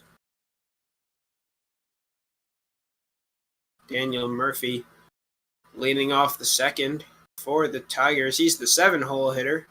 And he'll swing at the first pitch hitting it in right field. Almost getting out at first. Good effort there by the right fielder, but he'll be safe. That's a single. Well, they had that throw from right field. I still don't know who it is in right field, but whoever it was had a cannon to throw the guy out at the plate earlier, so wouldn't put it past a 9-2 or 9-3 put out. Maybe we'll see one later with a slower base runner. Joe Torre now up. Missing just outside. Missing another one high. Pitcher's now down 3-1, and that one's lined right to the third baseman. Nice reflexes over there at the hot corner. Something Cookie's been doing a lot. He's just smashing it at that third baseman. That's going to be a red hand after that game. And now the shortstop, Jimmy Rollins, not getting much done last game. Maybe he can turn things around. He swings at that one, fighting it the other way. Rolling to the left fielder, Jimmy Rollins with a one-out hit.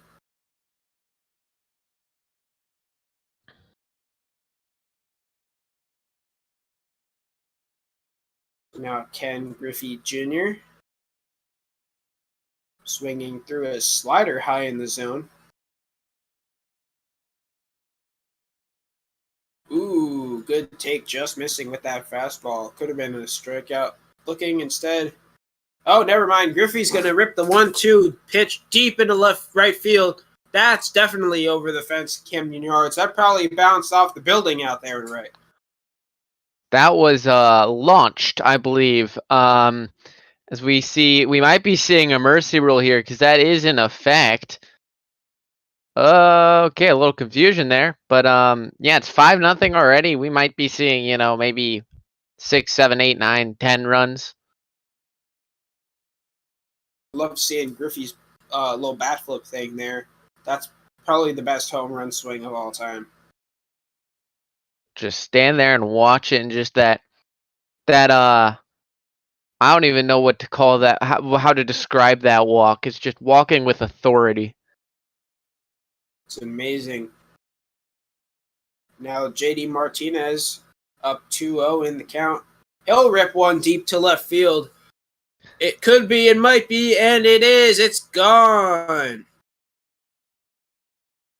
Cookie now up 6-0. It's only the second inning. Mercy rule looking more and more likely. Evidently, the ability to get to know your opponent in a second game is definitely benefiting Cookie here. He's figured out the pitch tendencies. Larry Walker crushing that one into right field. Not as deep as the other ones. Caught shallow of the warning track. That'll end the second finally. Many, many runs across the plate. Cody Bellinger leading off the bottom of the second.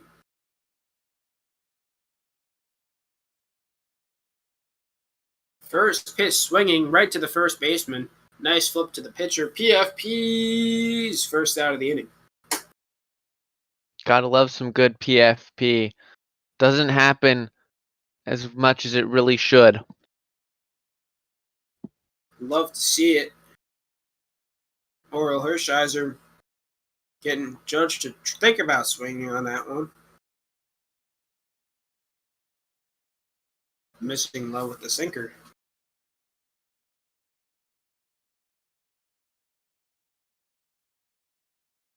Now it'll be 2-2 after that cutter is fouled off. Pitch from Hershiser. Curveball right down the middle. Fouled off again. Ooh, nasty sinker. Get in the corner. Called strike 3. Judge goes down looking. And that'll bring up Mookie Betts. Just a good comeback sinker. Looks like it's going to be outside, and then just sneaks its way back into the zone, and you have no clue about how to hit that.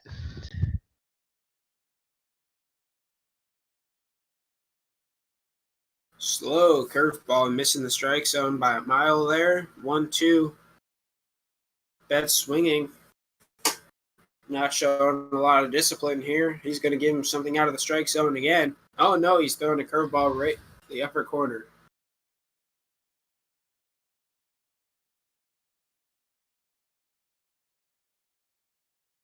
Looking like P-Mister's found the timing a bit. He's just not really had the discipline to get the pitch to hit, but otherwise he's starting to get some pitches timed up.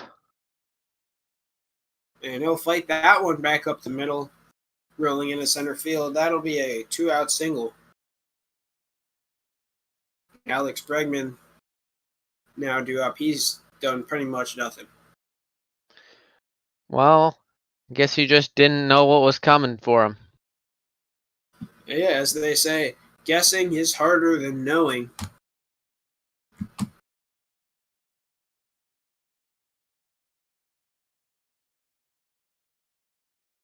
And, getting him swinging with that nasty curveball, Oral Hershiser. Filthy out there on the mound. Liam Hendricks will come in to pitch for Baltimore.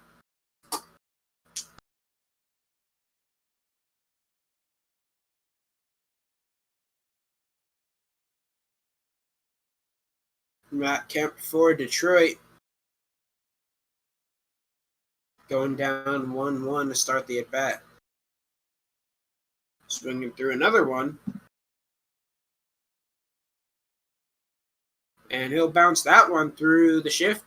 Oh no, the shortstop gets that, but it's going to mean throw's going to be offline and nowhere near the base runner anyway. Lead off base runner for the Tigers. What do they need? 4 to mercy rule? I think so. I'm not sure. But right now, it looks like Cookie's just swinging for the downs here. I think he wants the mercy rule and just wants to get this game over with. So, I don't know, he can not eat some pizza. I assume that's what it is. I would hope it's trying to get me out of the booth, but Miguel Cabrera, or no, Robinson Cano, I got the numbers confused. That one is absolutely demolished. Now he only needs 2 for the mercy rule. Perfect on that swing.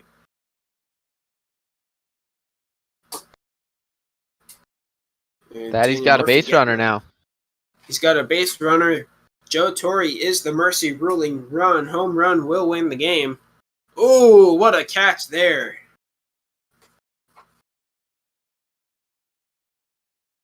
Not sure who's playing second for P. Mister because we didn't get the lineups, but and I don't even remember from when I played him, but that's a great play.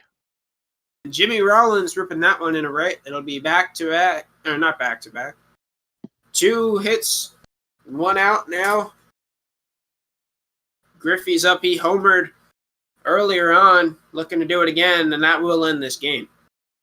Or no, I think there's one more half inning after that because it's the road team. We'll find out, won't we? Well, I guess we will. 1-1 to Griffey launched. That's way foul. Or no, is he going to? No, that is foul. He almost got that. Got one like that in my game against JD. I don't know. Wasn't listening to you and Cookie calling that, but that was with Luis Gonzalez. I was wondering if that was going to go. Sometimes it does, sometimes it doesn't. Griffey's going to ground out to first. Larry Jones up now. And as MLB The Show version of Dan Plesac would say, he's no Chipper Jones. Well, he actually is Chipper Jones, and he'll swing at the 2-0 pitch to first base. He's going to throw to the shortstop for some reason, and a run will score. I think P. Mister just wants this game to be over. I think him and us both. Though he's still throwing some pitches here, so I don't know if he's, going to maybe just throw a meatball at some point. Well, they are in voice chat together, so if he is, I think Cookie would probably guess it. We will have half an hour to kill after this game. That one grounded to the shortstop. Is he going to throw to the correct base this time? He is! That'll end the 3rd inning. I never thought I would be that excited for that. But Wilson Contreras now up to face Oral Hershiser. It's like bad news bears right there. Oh my gosh, he threw to the right base? What is this? And the first pitch is fun out to right. First out, first pitch. And I'm pretty sure P. Mister is listening because I remember he was during my game. So we still love you. We're just making fun of you. And the first pitch is also swung on, but that one's not going to be caught by anybody.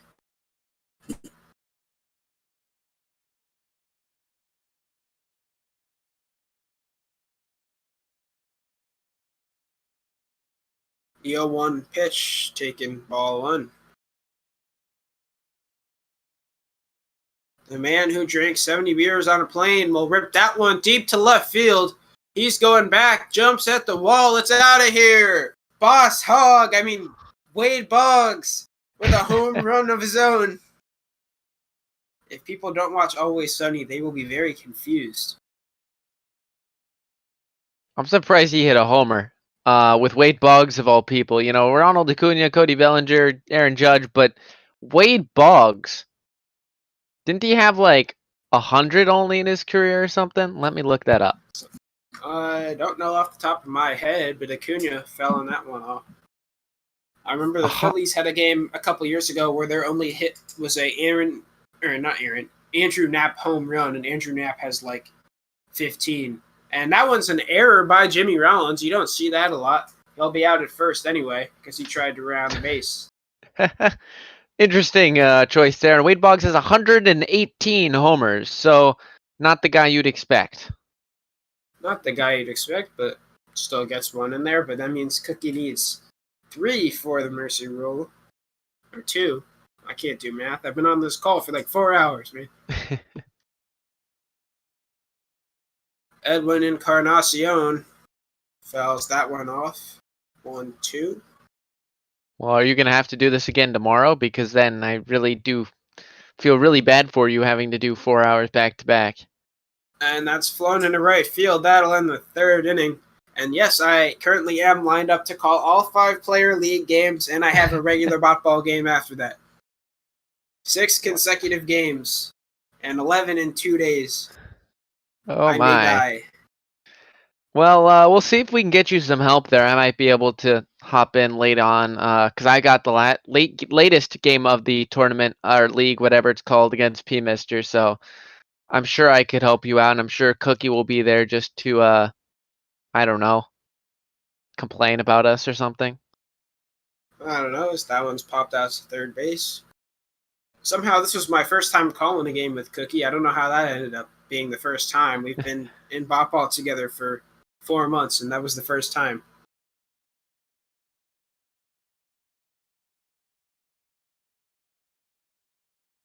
Matt Kemp taking that one.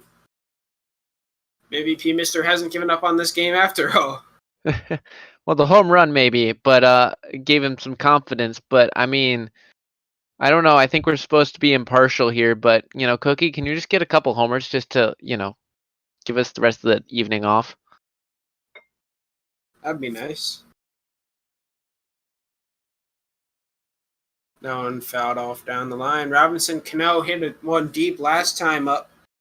He's been raking for Cookie this doubleheader, and that one 2-pitch ground out. That'll retire the side. Bottom of the 4th, due up Marcelo Zuna, leading it off for the St. Louis/Baltimore Browns Orioles. Are we seeing a pinch hitter here for Cookie? Or defensive replacement or something? Oh, he's moving Chipper to first. He can't play first. He's putting in Edwin Encarnacion to play first. And now we'll see 2 Edwin Encarnacion. Chipper Jones was doing pretty good, I thought, but whatever. He's going to do something else, it appears. Bringing in Reggie in for Larry Walker. A lefty for a lefty. Interesting. I mean, we'll have to ask when you got that post-game. Yeah, and when you've got all that depth, might as well, I guess. But and he's gonna make another change. It's Joe Carter in for Matt Kemp, who's gonna giving all the starters the day off, I guess. Hey, I mean, they don't have stamina in game like pitchers do, so interesting decision. But you know what? Joe Carter taking over for Griffey out there. Kemp moving to center. And Joe Torre's being replaced by Pudge Rodriguez behind the plate. We'll have to ask Cookie about this decision later. Maybe he's just trying to pad stats. Oh, one more. Kike Hernandez coming in for Robinson Cano at second base. And Blake Trinan coming into play center field. Yes, please. Is he going to really try to switch out the... no, don't take out Jimmy Rollins, man. Come on. Phillies legend, Jimmy Rollins. Phillies legend Jimmy Rollins being replaced by Dodgers legend Kike Hernandez. We'll have to ask Cookie about those interesting decisions after the game. Is he doing another one? What do you... Thank you, Cookie. Blake Trinan, the relief pitcher, now in to play center after your suggestion, Hines. Thank you for suggesting that. He just doesn't Please. care anymore. We need to see a ball hit in the center now, but that one's popped up over to third base. I mean, Cookie, I know you're listening. Is there anyone else in the infield who is not a new player? Because if you have a pitcher on the infield, that might be more likely than him hitting it to center. I'm just saying, if you want to put players out of position, you got to do it all out or nothing at all, man. How do you spell his name? I'm putting something in in Discord about this. Spell Cookie? No, Blake Trinan. Treinan. We're gonna go with that. If it's wrong, it's wrong.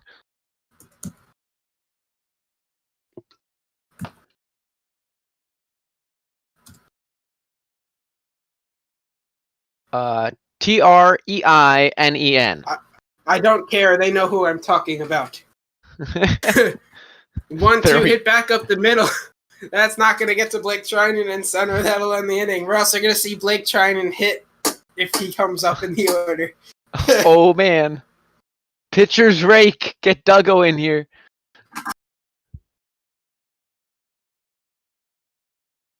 If Blake Trinan hits a homer, I mean, die. Yeah, that too. I mean, I don't know. I'm gonna just leave and run away. I don't know. I can't think of any good thing for me to do, but you know what I mean.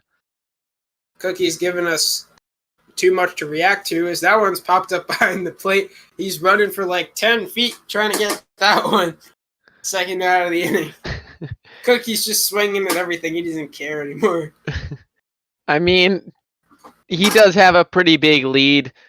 I mean, I can't say I wouldn't do the same, but you know, I also never am gonna have a 8-run lead. So at the same time, I won't have this opportunity.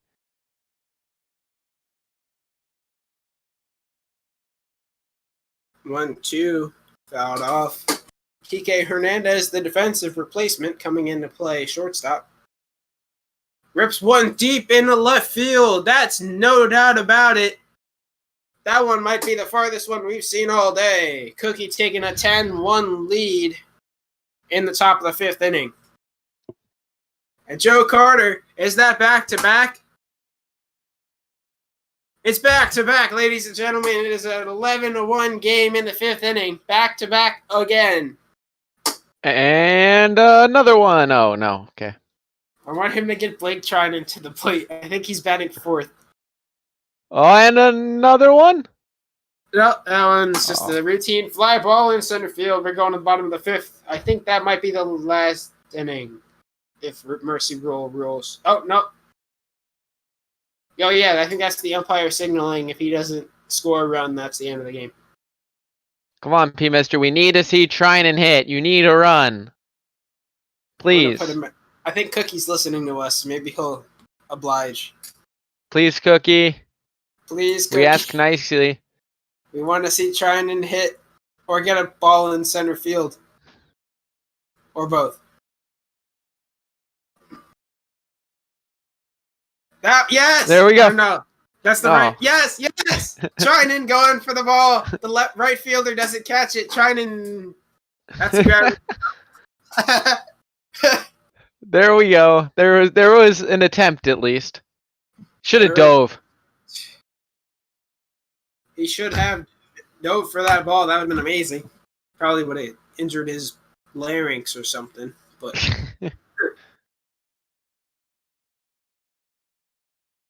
1-2 to Bregman.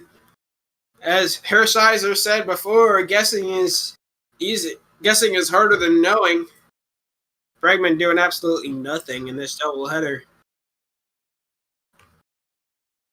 Cookie trying to throw down the middle, and he's hitting corners like Greg Maddux. Good job.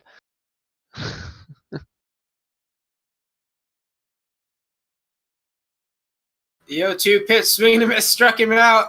Please, Cookie. He homered his last time. This is the last batter. What's he doing? Oh, Fernando Rodney is coming in to play second base. Oh, man. All right. Got to hit to second. Oh, center It's hitting field. the center. Blake Trinan is not being auto-selected. It'll get down. He wants to see Blake Trinan hit 2. That'll get over the wall. It's an RBI ground rule double. Oh, man. I mean, we were thinking that we wanted this game to end. I think we realize now we don't. We do not want this game to end anymore. This is amazing. It's too good not to be over, and he'll swing through that one.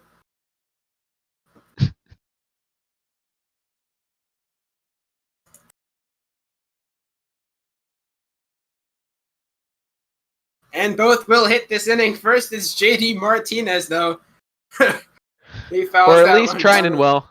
At least Hopefully. trying and hopefully both. I said that in the Discord, hopefully. Hopefully.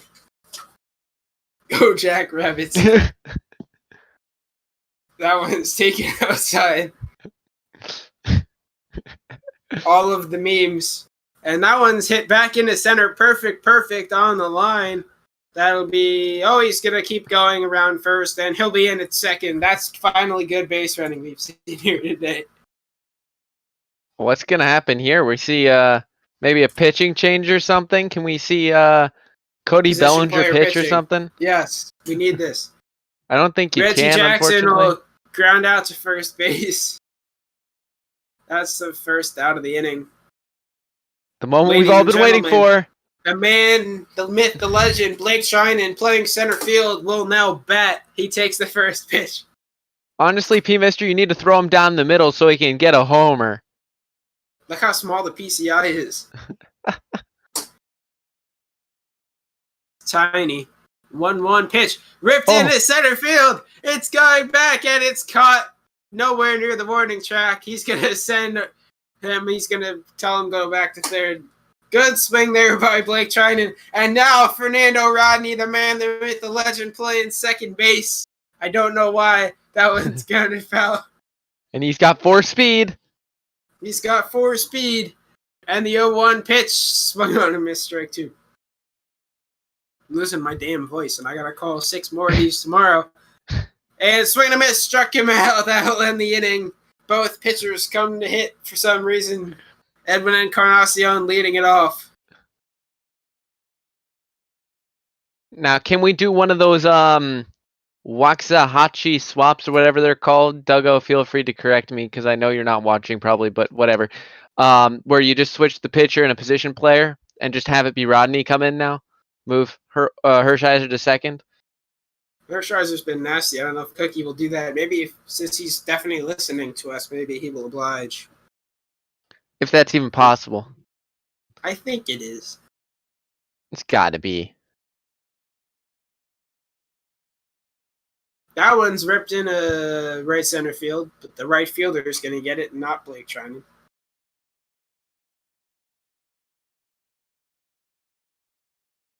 Well, that's unfortunate. Is he going to do it? Is he going to do it? I think he's going to try. Yeah, he's moving. Yes. Or he's moving.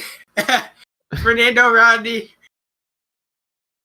is going to come in and pitch, and Oral Hershiser will play center field. Blake Trinan now at second base. This is a block ball first, ladies and gentlemen. And Cookie, if you want, I would love to see a position player pitch the 7th inning, even and though that one's ripped deep into right field. Going at the wall. It's out of here. Fernando Rodney didn't warm up. So that's a Gabe Kapler credited home run.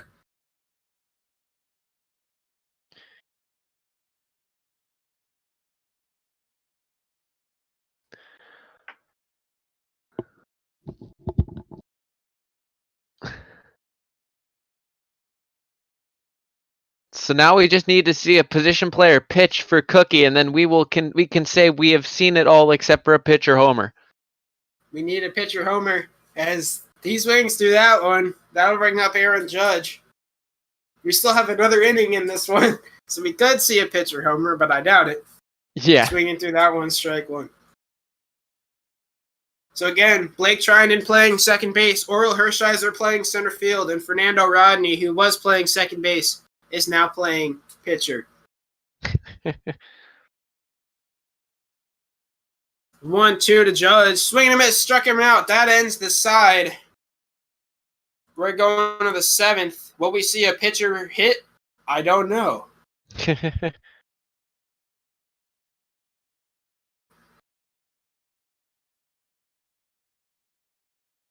Oh yeah, Buddha and special effects have the call after this. I don't know how the hell you guys are going to follow this. Ken Giles now out on the mound.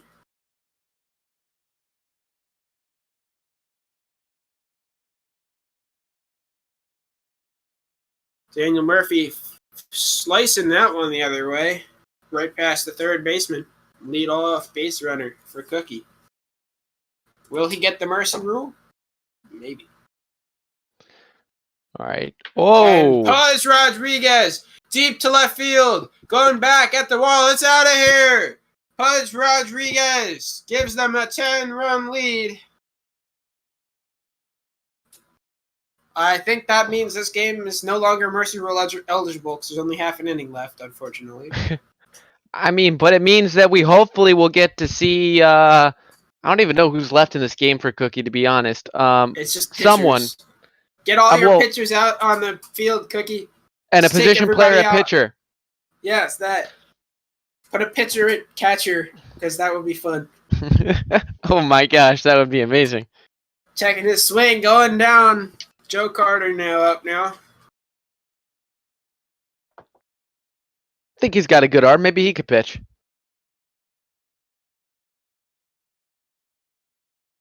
Not a bad plan as he checks his swing. I think Cookie's just gonna give. He's done now, I think. The 0-2. Oh no, he's not done. Joe Carter rips that one in a left field. That's not a home run. I had a home run call ready for that. That's not a home run, so I can't use that now. We got one more batter. Yeah, but it only works for Joe Carter. Oh well, okay. Now I know what you're talking about. Can we get Joe Carter back up, please, Cookie? Just battle around real quick. Just pretend Edwin is Joe Carter. It's not the same. Fair.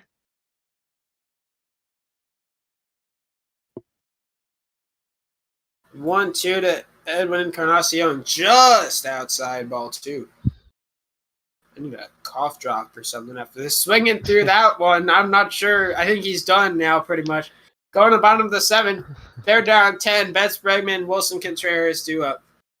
Come on, Cookie. You know what you have to do. Yes. Hit. Position player, pitch. Position player, pitch. Yes! JD Martinez is taking the mound in Baltimore. If he strikes him out, I'm going to scream. Oh, man. The 0-1 from JD Martinez. Back up the middle. Oral Hershiser got it. Nice He play. throws it my away. God, he throws it away. Oh, Nice my. throw there.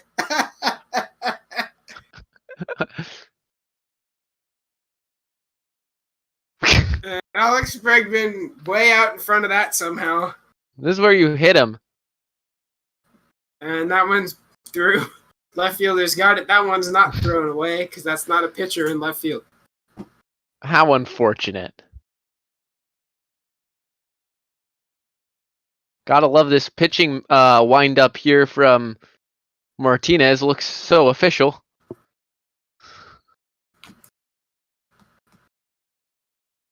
That one's swung through. Uh-oh. Oh my God, he gets him. Come on, Wade Boggs.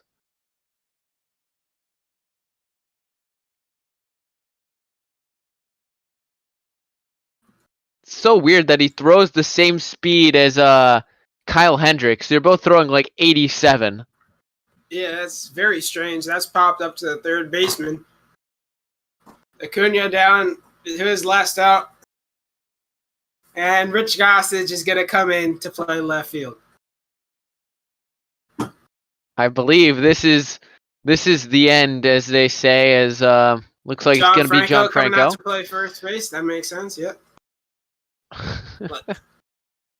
Cookie's gonna bring out all the pitchers. Keith Folk gonna play third base, yes?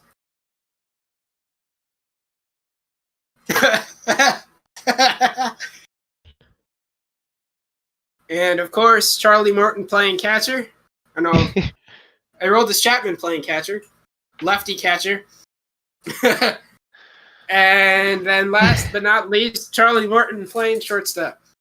All right. This is the way baseball was meant to be played. Indeed. Everybody can play any position unless you're in the American League, pretty much. That one fouled off. It's all pitchers all the time for Cookie, and that one is hit into center field. I think that's still Oral Hershiser in center. That will do it. That is the greatest game of baseball ever played in Major League Baseball, ladies and gentlemen. Oral Hershiser gets the win. Teleport to the dugout somehow, and it was called due to mercy rule, which doesn't make sense because it was a full 7-inning game. So good job, MLB The Show. We appreciate the good coding. Sony San Diego Studios, this is a well-coded game. We just saw 9 pitchers finish a game all on the field. And, yeah, this is a great end to our Broadcaster League games today. Let's look at the highlight reel.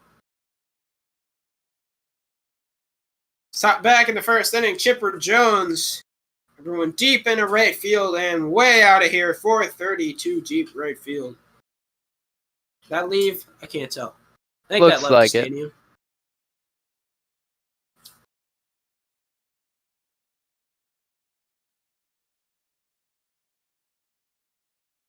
And Larry Walker hitting one in right field with some weird base running stuff. Wade Boggs Carpet World, Wade Boggs Carpet World, Wade Boggs Carpet World.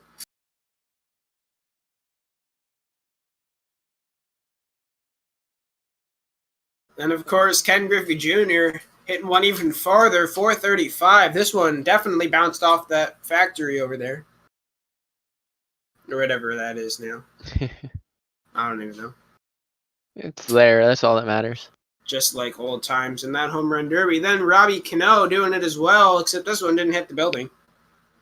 But it did get out into the seats, getting Cookie an 8-run lead in only the third inning.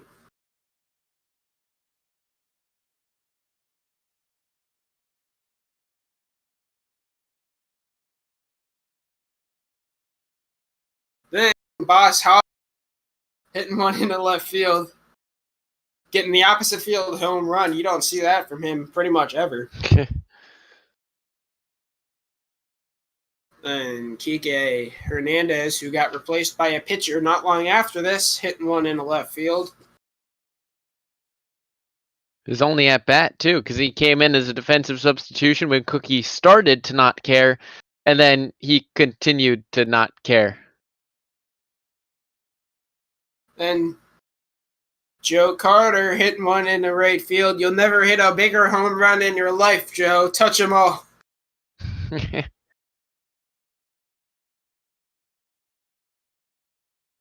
Then Ronald Acuna Jr. struck out. The catcher running after him. Don't remember what catcher that was at this point. Then Ozuna hitting one in the center. Getting the difference only to... I can't do math. I've been on this broadcast way too long. Yeah. Nobody cares anymore. Pretty much, and the yeah. game freezes. And then Pudge Rodriguez hitting that one deep to left field, making it a 10-run ball game.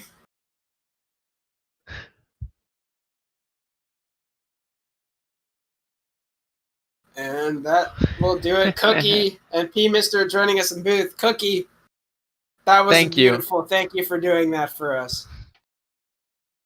I mean, I wasn't listening to you guys because I was focusing, but P. Mister Man, he was just telling me all this stuff you guys wanted. And I mean, you know, why not have a little bit of fun to close this one out? So, you know, we got to see a lot of people hit and play the field in places they normally don't. And JD Martinez, what a pitching legend he is. I quoted Orel Hershiser about 4 times while he was on the mound.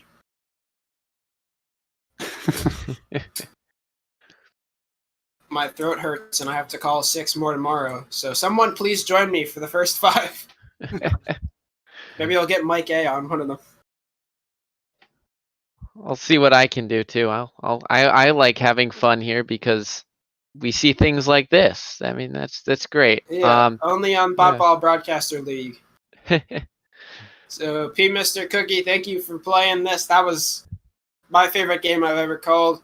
We've got 1 minute before our next game, which we're going back to regular baseball. I'm not sure how we can really do that. Indians, Twins, Beardy Buddha, and Special Effects. How are you gentlemen doing? Ooh, feeling manic on a Monday.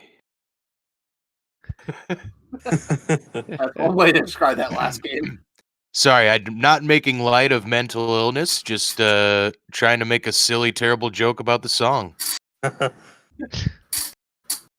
Go ahead, There's too many Cookie. people in the booth. There is. I gotta ask Beardy and Special, did you catch any of the last few innings of that game? Because things got crazy. I did catch some of those, and I gotta say, just seeing all those pitchers playing out of position, not quite the same thing, but reminded me of Pudge Rodriguez one time having to come and play second base for the Tigers, when their original second baseman got injured. So, just a funny little thing that you don't get to see too often here on the Ball Network. So I'm going to just do my sign-off, and you guys can take it away. Cookie, P. Mister, thank you for playing. That was fantastic. Everybody that played in the Broadcaster League games here today, that was great. Thank you for letting us watch you play and letting us say random crap over it for however long I was in this booth for. I don't even know anymore. Too Hines, long. thank you for joining me for the last 2 of these. I'm Tardis16 for Cookie, P. Mister, Hines, and everybody else that was part of that. Here is Twins and Indians, Beardy Buddha, Special Effects. Have a good one. Take it away. Oh, thanks, TARDIS. And yeah, a little fun shakeup tonight on the Ball broadcast on Twitch, having our broadcaster league with some interesting results in that last one being a blowout, of course. That was a ton of fun. But man, we got going back to Ball land, we have a real big showdown and series as Cleveland is in town to face the Minnesota Twins at Target Field. Just a half game separates these two. The Twins up with that 72-41 record. Cleveland at 71-41. Special. What are you looking for tonight, my friend, in this big AL Central heavyweight fight atop the division? Well, we're finally into the last 2 months of the baseball season in the ball world, and it's been an exciting race all throughout the year for all of the AL Central teams, especially those top 3. We're going to see 2 of them face off, and the winner of this series is going to come out on top of the division. So we'll have to see. We had some between these 2 teams. I think there's only just the one trade, which it was a pretty big one, picking up John Gray for Minnesota. But they believe in what they've built so far. It's been working for them so far, and they haven't really had to change much, as you can already see. Like you mentioned, they're 2 of the best teams. Well, the 2 best teams in the American League, and 2 of the best 3 in the entire major leagues. So should be a fun one tonight. And it's a shame that, at least one of these teams has to end up as a wild card spot. Yeah, interesting. You bring up that wild card spot. The White Sox are currently in 3rd, and they're 4.5 games back now after a big series with Cleveland, and they came out. Indians came out on top in that one, big time, and that catapulted them into 2nd. Has them with a nice cushion in 2nd place, just behind the Twins now. So a big one here with Carlos Carrasco pitching for Cleveland, and the Twins' little number 5 in the rotation gem, Devin Smeltzer, 8-2 with a 3.82 ERA, pitching in that 5th spot, making his I forgot it already, making his 20th 20th start tonight on the season. There it is, found it on my sheet finally. But Smeltzer was probably just looking at a long relief role, but Twins were waiting for Michael Pineda and Rich Hill to get back, get healthy, get off the suspension. Instead, Devin Smeltzer has locked down a rotation role and has done a great job at least getting into the fifth inning and handing it off to that good bullpen. Carlos Carrasco, though, no slouch himself, the longtime vet, 8-6 with a 4.02 ERA. He has some pretty solid peripheral numbers, high strikeout to walk ratio. Should be a solid matchup on the bumps tonight as well. Yeah, it's going to be exciting no matter what when these two teams face off. I know we've called a couple games already where we expected it to be a pitcher's duel, and then all of a sudden it's home runs galore. But, on paper, like you mentioned, we've got Carlos Carrasco, who's coming off, some very serious, I want to believe it was leukemia. Yes, if I'm leukemia, wrong. yeah. Yeah, and so we're just happy to see him healthy first and foremost, and 100%. he's already back to being able to play baseball, even if it is in the bot ball world.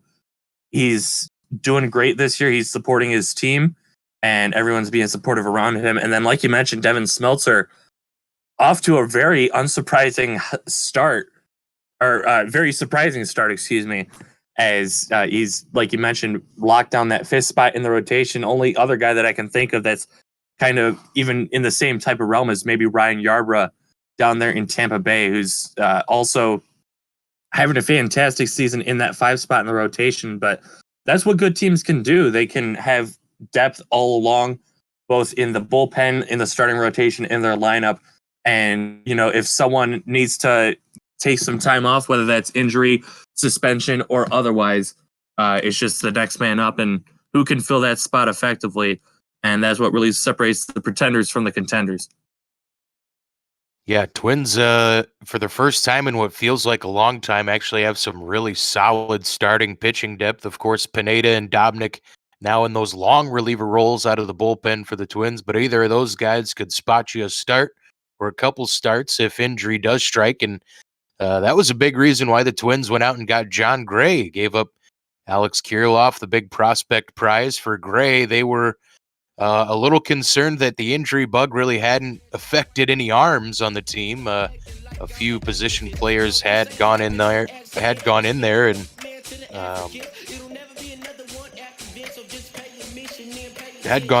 gotten blown up. But Cookie, what's up, bud? Well, Garrett hasn't switched the feed over, so I just figured I'd come in and do something. Well, hey, we're two guys who don't mind having a little cookie muncher around. Tell you what, I've never done this. I'm going to buy one pack, and we will open it. Opening a virtual pack of cards? Is that what's going on right now? It is. I think this is the bot ball history right here. So, you guys... something that's staple on pretty much every other... We need the crinkle noise. There we go. We're getting some Foley art in here. It's a great night on Bot Ball. Our first Foley artists. And a pack of cards. Oh, I switched it over. It's all good. We got nothing good. Enjoy the call, guys. Oh, thanks, Cookie, for the brief entertainment. Maybe our only source of entertainment tonight. Hopefully, my Twins don't crap the bed. But anywho, a good one coming from Target Field as we rambled on for a bit there, waiting for things to cross over. It's all good. We got lineups coming in hot. Lefty lineup, the lineup against lefties is a little different for Cleveland. They go, they go Lindor, Ramirez, Santana, Mercado, Hernandez, Luplo, Reyes, Perez, and DeShields. Whereas Twins, they're pretty much straight up, whether it's a righty or lefty on the mound, they don't care. They go Kepler, Polanco, Garver, Cruz, Rosario, Donaldson, Arias, Sano, and Buxton. Yeah, both lineups filled with excellent names. Couldn't quite think of the word right there. So should be a fun matchup. Can't quite tell if it's going to be pitcher's duel or slugfest. Either way, I'm here for it. A classic post All-Star break AL Central matchup. We've been talking this division up all summer long as it's been a 3-horse race, and these 2 horses have been the main ponies in it for most of the time out the gate. And Devin Smeltzer making his 20th start here. You see there some pretty decent numbers. Not going to strike out a whole lot. He'll only hit about 89 at most with that 4-seam fastball, but he controls his pitch as well. Has some decent off-speed offerings, and we'll see what he can do against this rather potent Cleveland lineup. They know how to mash and draw some walks. Smeltzer starts out Francisco Lindor inside with ball 1. Just getting underway, about 9 minutes past the 10:45 scheduled start time. Had a little bit of a technical issue, but thank you for Garrett, the janitor, all that he does, and thank you guys for sticking around. Watch some Bop Ball after dark.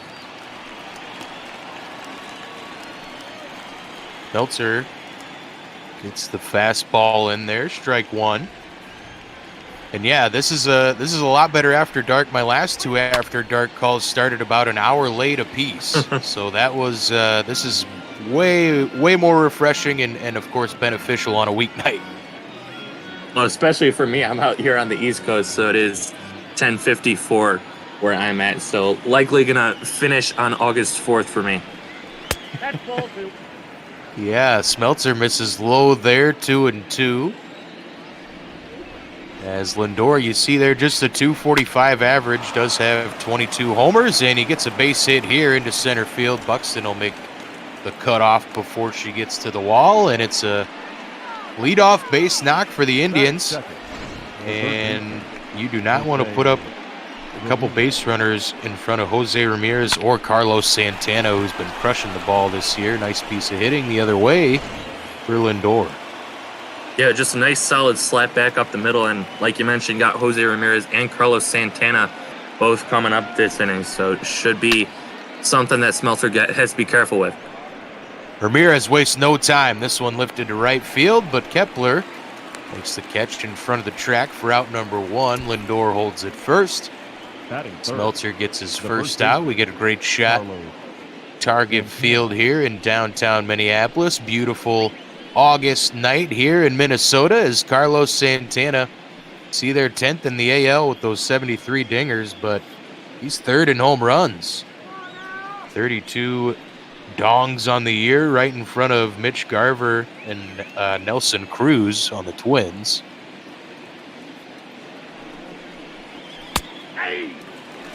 Smeltzer starts out the slugger with strike 1. Yeah, Santana, really just a underappreciated name, I think.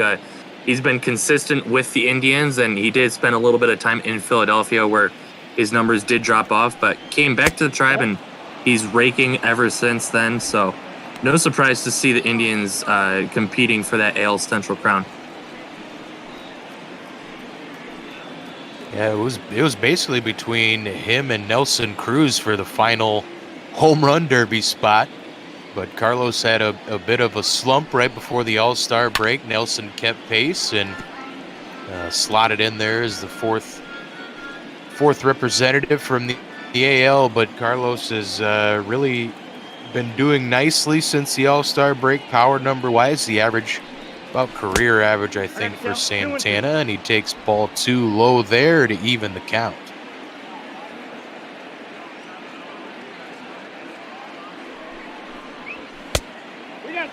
Ooh, Smeltzer just couldn't paint the corner. Full count now with Mercado on deck, who probably one of the better bats in this lineup. The average, the power, it's all there. Oscar Mercado having a great second year with the Cleveland Indians. Full count pitch on the way, and this one's blasted to left field. Rosario chasing, but this one is caught on the track. Oh, a foot on the track there. I thought that one was gone for sure. Just under it, though, was Carlos Santana. Yeah, he just hit a frozen rope out there to left field, and Rosario tracked it all the way, so give him good credit. But like you mentioned, not an easy task to follow him up. Oscar Mercado, fantastic young bat that these Indians have picked up and have developed into a starting lineup piece. Yeah, he came over In a trade with the Indians in 2018, this one lifted to right field on the first pitch. Kepler's there for the out, and Devin Smeltzer works around the leadoff base hit from San Francisco Lindor. Sets him down in order. So Kepler, Polanco, Garver going to face off against Carlos Carrasco here coming up in the bottom of the first. Get a look at his numbers on the season. As I said, maybe the win-loss total, of course, not being the best to him. He has some pretty decent peripheral numbers. Yeah, the 4.02 ERA also isn't quite helping him, but the 1.22 WHIP is nice to see. And the strikeout number is 123 in just under 140 innings. Doing very solid out there on the mound. Maybe not your ace type, but definitely a good 3, 4, or 5 piece.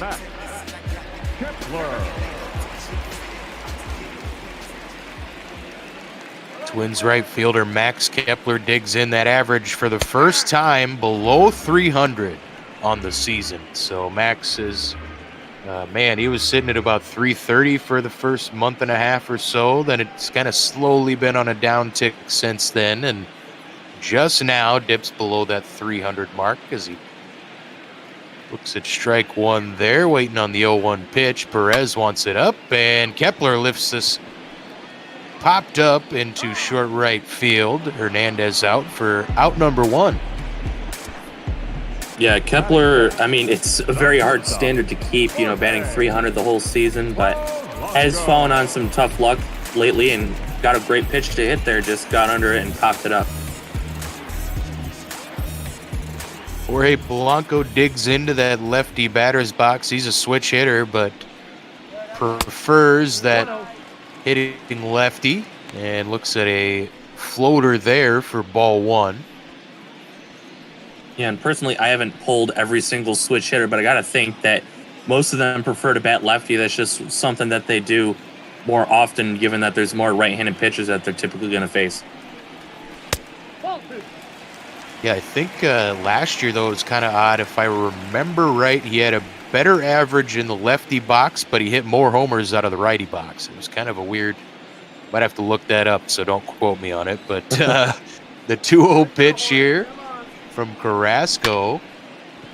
And this one popped to right field. Luplo's over there to make the catch for out number 2. Batting third, the catcher, pitch. Yeah, and Carrasco's been getting lucky with some of his pitch location, leaving the pitches up in the zone and over the plate, but Twins just keep getting under them, so not quite enough just yet. We'll see if that continues, though. Yeah, getting a little too much launch angle on her, but 2 outs and just 5 pitches as Garver fouls that one away, 0-1.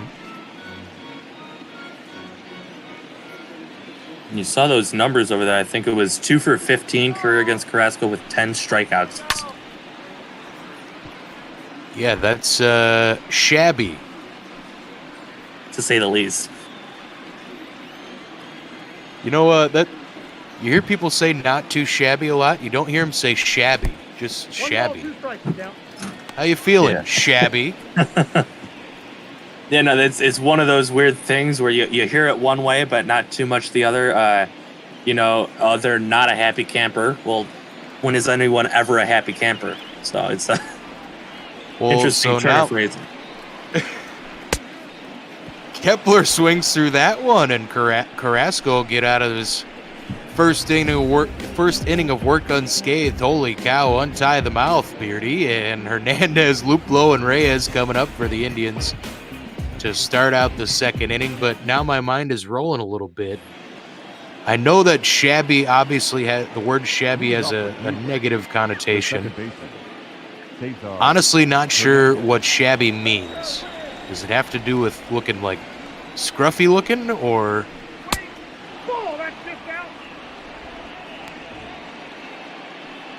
I'm not sure. It's something they should have taught me in journalism school, but they failed. I do have Merriam-Webster up if we want to get to that after this pitch. Yeah, 1-1. Smeltzer hasn't been starting him out with the strikes, but he's been coming right back with the strike usually and having a little trouble locating that fastball early. 2-1 pitch will get in there for a strike to even her up. All right, so the most common definition of shabby is clothed with worn or seedy garments. And use it in a sentence, a shabby hobo. Okay, yeah, that's kind of what that's what I thought, but I second guessed myself and thought I might not know the actual definition of shabby. So along with your census data, folks, stick around here at ML Bot Ball. We'll do you some learning on your vocabulary as well.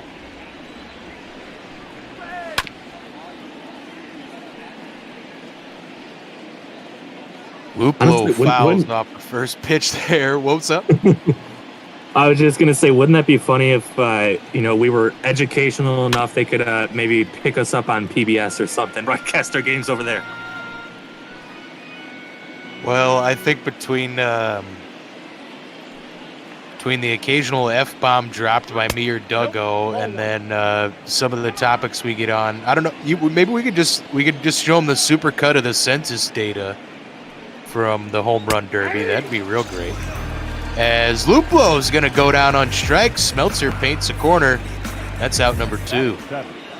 The designated hitter. Yeah, nice pitch there to get his first K of the ball game, and like you mentioned, he doesn't have that best stuff, but if he can locate it, that's all he really needs to do to get those Ks. It was funny, he did an interview recently, Devin Smeltzer, and they were asking him what he did during the quarantine, and he said, I played a lot of MLB The Show, actually. He said, I played with myself, because of course I can do that. He goes, and I got really good with myself, and I got my control up to like 99. He goes, and that really helped me, because I can't throw fast at all. Yeah, I think I can't remember if it was Smeltzer or if it was someone else, but I want to say there was an MLB pitcher who said playing the show actually helped him with his in real life pitching and all the timing and stuff with everything. This one lifted to left center. Buxton had to run a long way, but he'll get over there for out number 3. So a quick 1-2-3 inning for Smeltzer, and we've seen him do it before. He's had a couple outings, 0 runs given up and only a couple base knocks against him. We'll see if his offense can pick him up here. Bottom of 2, and the boomstick. Nelson Cruz in a little bit of a slump. We'll see if facing Carlos Carrasco can break him out of it. Yeah, the boomstick looking more like the boom twig of late, but he's definitely been doing great things here in Minnesota, and maybe coming back home can help him get out of that slump. Carrasco misses upstairs, 1-0. We'll see where Indians catcher Roberto Perez wants it. And, man, he misses up high once again. I think Perez wanted it a little lower than that, but a 2-0 count here to Nelson, and that's the last thing you want to do against a big power hitter.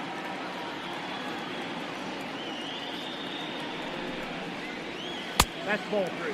And he misses again. It looks like he doesn't want any part of Nelson Cruz, 3-0. I mean, I can't really blame him. He's been putting up the numbers for the last 10 years or so, and he's been in the league for quite some time before that. So I'm not necessarily too tempted to throw one in there, and looks like Carrasco's not either. Yeah, a 4-pitch walk, a leadoff walk here gives, the heart of this order the chance to bring around the Twins' first run of the game. Eddie Rosario, the left fielder, batting .292 on the year, has the dingers up to 29. He'll step in here. He's done a great job in the cleanup, in the number 5 role for the Twins. Yeah, and one thing that we've mentioned on our broadcast together, he's done great things in his opposite field power work, and that's something that he's typically known for, but this season, you've seen him drive the ball the other way, and, I mean, that's very useful, especially if teams decide they want to shift on you. Well, it's interesting you bring that up. I've brought it up a number of times, too, where I think Rosario had a focus to be a more patient hitter this offseason. I think maybe somebody talked to him a little bit and said, yeah, that's good. You got the home runs and the RBIs, but we can't have you. Even though you're the best junk ball hitter ever, look it up. He has the highest slugging percentage on balls out of the zone since 2018. As he lifts that one deep to the right, but foul. It'll be 0-2. And Rosario's my favorite player. I'm actually wearing my Super Rosario shirt right now in the booth. This is a biased booth, folks. Don't kid yourselves, as Carrasco misses outside. Well, I'm a Tigers fan, so I can't really root for anyone here. I gotta hope for an extended tie that drains both you guys of energy and maybe keeps you out of the playoffs somehow. Carrasco ticks it up to 97 on the heater, and that strikes out Rosario looking, man. Usually Eddie's all over the fastballs, but throws him upstairs there for out number 1, and that brings up Josh Donaldson. Boomstick, Super Rosario, now the Bringer of Rain. 3 amazing nicknames that you've got right in a row here. Well, and there's La Regadera coming up next, too. Don't forget the sprinkler. As Donaldson looks at a ball outside, 1-0. Those are some good numbers against Carrasco for Donaldson. 2 home runs in 12 trips to the plate. Yeah, I've been crapping on Josh pretty hard recently for what he's done with the bat, but the last week he's been getting some extra base hits, so that's encouraging. Has 19 homers now on the season and 18 doubles, along with a triple. So good to see Josh leg one of those out, I guess, as he swings through that one, 1-2. At the end of the day, it's all about total bases and getting that on base plus slugging up as high as you can get it. In the dirt, but blocked by Perez. And he throws over the head of Santana. And Nelson Cruz, the speedster, going to walk into second base safely. So a terrible throw by Perez. I don't know what the hell he was doing. I think he thought he saw Cruz creeping off of first base too much and tried to get him back, but didn't set his feet. Isn't going to get the out there, though. He will record an out here and maybe make up a little bit for his mistake. And the pop out is out number 2. Yeah, Carrasco with a nice pitch. Got in on the hands there a little bit on Donaldson, and Perez catches it up the elevator shaft for out number 2. That brings up Luis Arias on a 13-game hit streak. He's been on a tear and finally has that average above 300 after, I think, that early season wrist injury lingered with him a little longer than maybe thought. And now the contact master has that average above 300.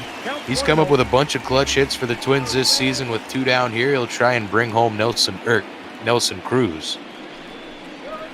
That's ball 2. 2-0. Unless Carrasco walks him, he misses with the 2-seamer there to make it 2-0. Yeah, and even with a couple of strikeouts so far, Carrasco's had some command issues already. He's gotten away with a couple of bad locations. And this one lined back up the middle. That'll be enough to bring around Cruz.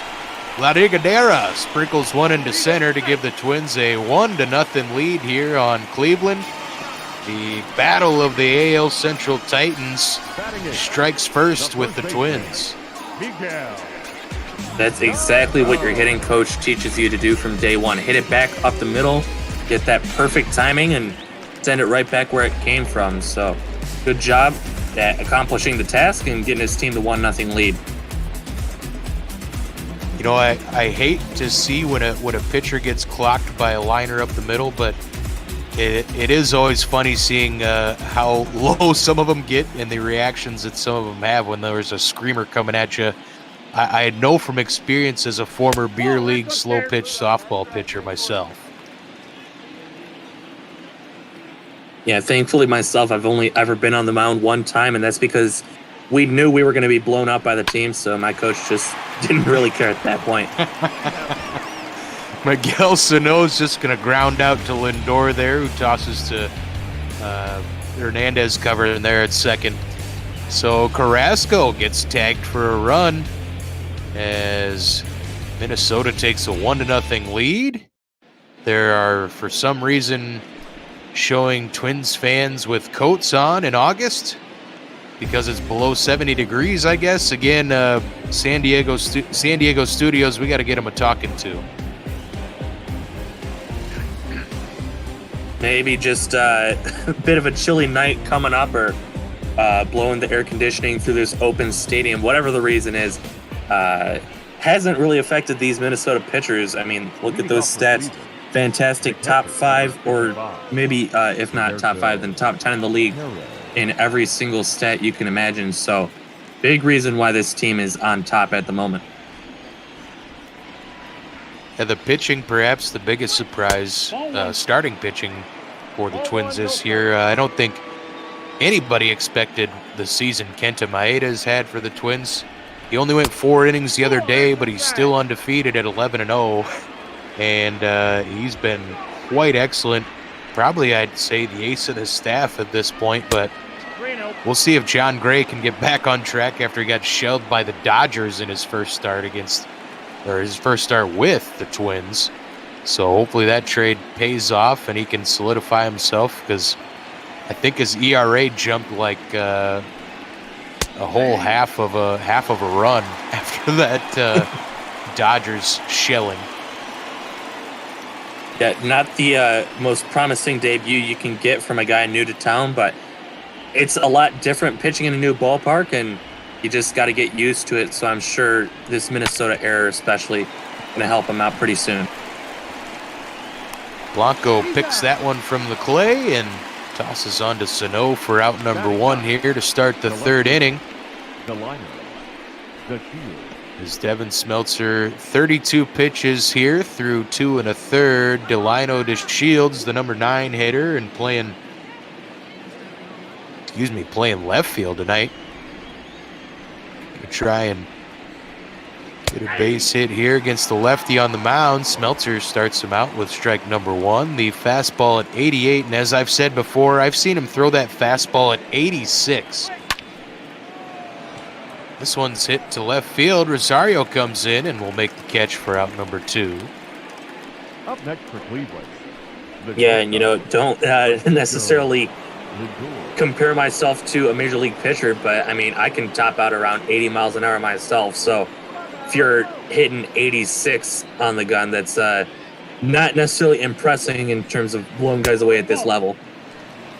Well, I think, you always hear old veteran pitchers or old guys talk about the moment when they stopped just being a thrower and they actually became a pitcher. And I think a guy like Devin Smeltzer, who's not a flamethrower at all, he had to learn how to be a pitcher a lot earlier than some of these guys. And I think that's the reason why he's had some success pretty early on here in his career after he came over from those Dodgers I think it was the Brian Dozier trade, maybe?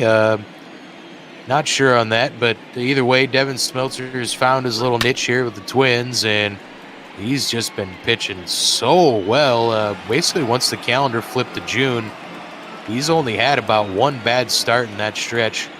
He has Francisco Lindor 1 and 2 here. Garver wants it inside. He obliges and strikes out Lindor for out number 3. I got to learn how to count, but that's another strikeout for Devin Smeltzer. We'll see if the Twins can add to their lead. Coming up here, bottom of 3, Buxton, Kepler, Polanco. Special, what have you seen so far in this one, my friend? Well, we've seen great pitching from Smeltzer and not so great pitching from Carrasco. The only difference is that Carlos has been able to get away with some of his pitches, although he does have the 1-0 deficit to work around. First time through the order hasn't been great, but now he's had a chance to see all the guys in the lineup, with the exception of Buxton right now. We'll have to see if he can buckle down the second time through. Ooh, Buxton barrels that one, but it's going way foul into the fans. 1-1 here against the veteran Carrasco. As I said, I was kind of impressed. He got that 1-heater up to 97. It usually sits about 95. Buxton lays this one down the line, and Ramirez can't handle it. He tried to barehand it. And that's going to give a base hit to Byron Buxton to start out this 3rd inning. With the top of the order coming back around, that could spell trouble as Max Kepler's up here 0-1.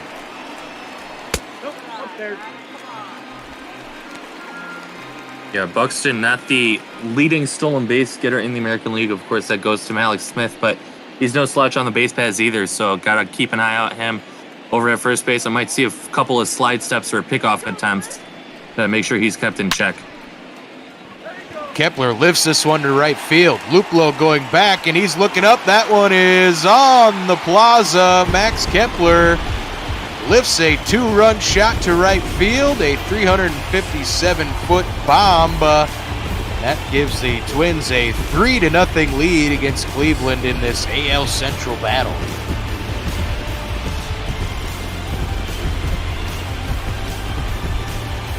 Great swing there by Kepler, and like you mentioned, only 357 feet, not the biggest home run by any means, but a little bit of help from that overhang out there in right field. We're going to take another look at this swing, slow it down for you. Got out in front of that pitch, and Carrasco left it over the middle. We said he's been getting away with a whole lot earlier today. Can't get away with this one. Just lands in just behind that flower bed out there.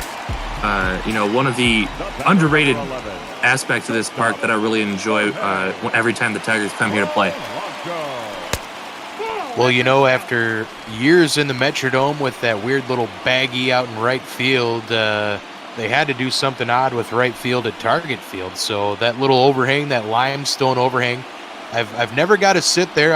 I stand behind that section quite a bit when I'm at Target Field, but a cool little feature here. You got to hit it high to get it out. That's the one thing, and Kepler skied that one. His power numbers have been coming back around. He was stuck on 14 home runs for the longest time, and now that was number 18. So good to see that fine German ballerina-esque swing come into play as Jorge Polanco takes strike 2 on the slider there.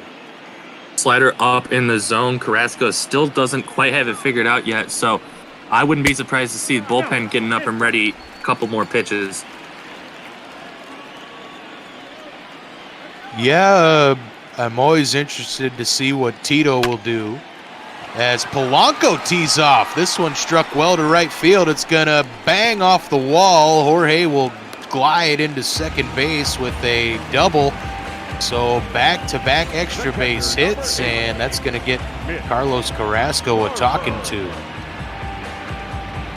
Yeah, I mean, that's a little bit of the weirdness of that right field wall. You could almost argue that hit was a lot harder than the Kepler home run, but of course you got to hit it high and hard, not just one or the other.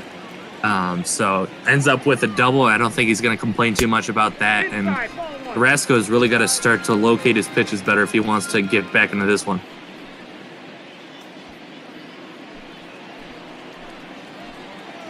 Twins bats showing life. They lost the first 2 games in their series against the Astros, but then came back and won 13-5 in yesterday's ball game.